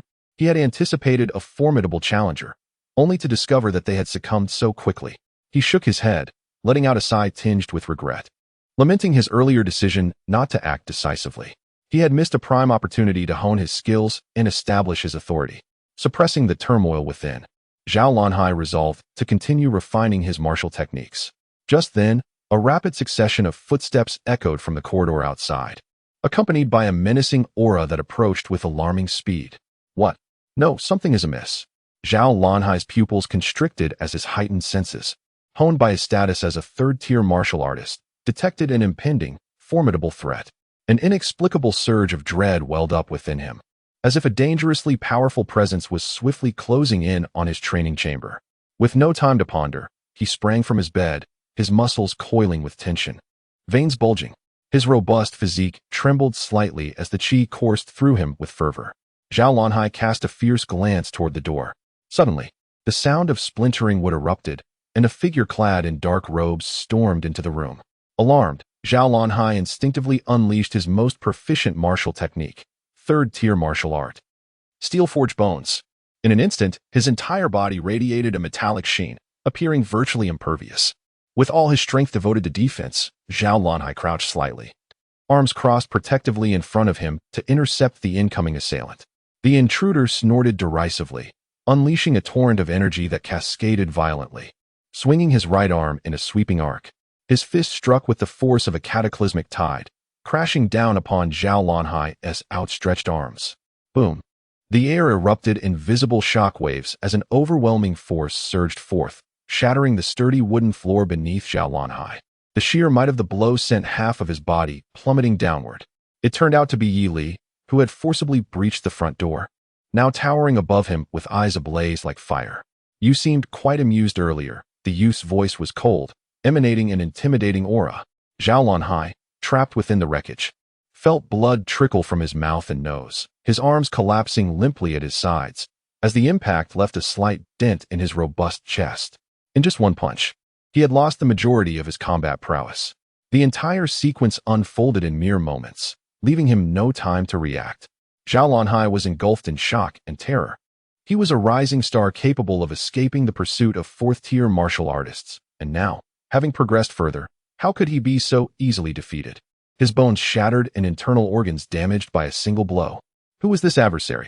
Regrettably, the assailant offered him no respite for contemplation. Yi Li reached down into the debris, grasping Zhao Lanhai's head, yanking him from the remnants of the wooden structure, and delivered a thunderous punch to his abdomen. Boom! Zhao Lanhai's body soared through the air, crashing heavily against the ceiling of the training room. In the next instant, an icy spear, radiating an intense chill, hurtled toward him, seemingly pinning him in place. To his astonishment, it pierced through his abdomen, shattering the ceiling above before vanishing from sight. Zhao Lanhai fell heavily to the ground, his mind swirling in fog, his body gravely injured, and a metallic taste of blood rising in his throat.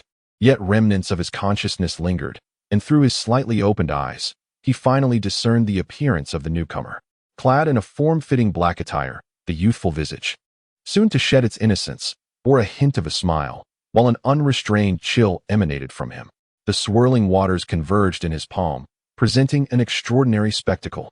The manifestation of true energy indicated a fourth-tier celestial barrier. Was he a martial artist of the celestial barrier realm? Zhao Lanhai felt a tumult of dread and astonishment, nearly shattering on the spot. From where did such a celestial barrier warrior emerge? Since when did Fengyun University boast such a prodigy? Close to losing consciousness, Zhao Lanhai's eyes reflected despair as he managed a strained smile, uttering, "Big brother, I was merely jesting with you." Yi Li, stepping before him, raised an eyebrow and casually inquired, "Then take a guess. Which hand will I strike you with next? If you guess correctly, I shall spare you." "Left hand," Zhao Lanhai replied, his anxiety palpable. In response to his despairing gaze, Yi Li gently shook his head. "Incorrect. It shall be both hands." No sooner had the words left his lips than the young man in black exhaled softly, muscles rippling beneath his cloak, and bent low, unleashing a barrage of punches with the force of a raging sea. Bang! Bang! Bang! Splintered wood flew, and the loft trembled. In the midst of a series of thunderous, nerve-wracking sounds, those outside the building felt their bodies freeze in place, unable even to turn back into the room. After several breaths, a battered figure was casually hurled from the room, landing before the astonished onlookers outside. Then, the boy's calm voice echoed in everyone's ears, "Receptionist, please remove this dead dog." "Why, yes." The young woman in charge of reception, as if awakened from a dream, hurriedly complied. "Thank you." As these words fell into the heavy silence, Yi Li strolled through the corridor, returning to the previous training room. The door slammed shut behind him. Chapter 89. The necessity of stealth outside the training room. The expressions of the third-tier martial artists were nothing short of spectacular. Before them stood a robust young man, his breath erratic, his chest caved in. Behind them, a tall woman, her mouth filled with broken teeth and her face smeared with blood, presented a pitiful sight. The appearances of these two renowned prodigies in Fengyun University were so tragic that it was almost unbearable to behold. The breaths of the third-tier martial artists quickened, their eyes reflecting astonishment as they glanced toward the training room. In Fengyun University, regardless of daily performance or displayed martial prowess, anyone who could ascend the Fengyun rankings was considered a rare genius among ordinary martial artists. The top 10 were universally acknowledged as unparalleled talents, such as the third-ranked Tianyang Saint, who secured his position by bravely venturing into the intermediate secret realm to slay 3 fourth-tier beasts. Zhao Lanhai and Su Ying, though not as formidable, still instilled fear in these ordinary third-tier warriors. Yet now, within a mere 5 minutes, these two figures, who were typically objects of their utmost admiration, had been utterly subdued by the same individual, reduced to a state of utter defeat without a chance to retaliate. It is truly difficult to accept. What on earth is happening in this world? Receptionist, may I inquire the name of that gentleman who just left? A third-tier warrior posed the question to the receptionist, his expression still bearing the remnants of shock. The receptionist responded with a wry smile. You may as well ask him yourself. I must take my leave. Miss, please. We are genuinely concerned about inciting his displeasure one day, the third-tier warrior said, clasping his hands and breathing heavily. The other third-tier warriors looked on with eager anticipation. Yi Li, Yi as in leaf, Li as in etiquette. The receptionist took a deep breath and slowly articulated. Furthermore, these two students previously exhibited a rather unpleasant attitude towards Yi Li. I hope this information proves helpful to you. That is all I can convey. I beg your pardon. With that, she summoned her colleague from the front desk, who promptly assisted in removing the two individuals from the premises. Yi Li, the third-tier warrior, swallowed hard, casting a wary glance at the closed training room. At this point, even if he were told that the individual was an ancient anomaly skilled in maintaining a youthful appearance from one of the 3 sects or 6 factions, he would wholeheartedly believe it. Thankfully, he did not possess the deplorable habit of monopolizing public resources. It's terrifying, my friend. In the future, if I see this name on the competition roster, I shall withdraw immediately. I am sure the mentor would understand. Inside the training room, Yi Li sat cross-legged, observing the luminous screen that materialized before him. Detected public defeat and humiliation of Su Ying, ranked 14th on the leaderboard, with an evil deeds value of 3,000. Detected public defeat of Zhao Lanhai, ranked 12th on the leaderboard, with an evil deeds value of 2,000. Current evil deeds value, 35,800 points. The rewards were merely satisfactory.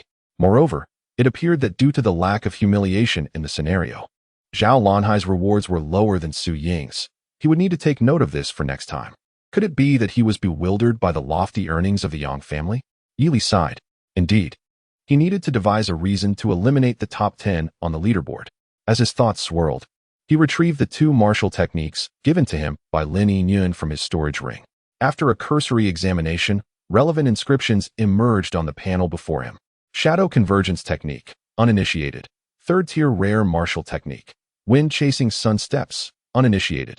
To his surprise, one of the martial techniques bore no realm prefix. Was it akin to a book of skills? Yi Li pondered the implications. After a brief review, he grasped the functions of both techniques. The former was a skill that could conceal one's aura, eliminating the outward flow of one's energy, primarily applicable to missions requiring stealth and assassination. Yi Li did not foresee a future need for such covert endeavors. Thus he hesitated on whether to fully invest in it. Although assassination missions might be unavoidable, he could always transform into a berserker and eliminate anyone who spotted him.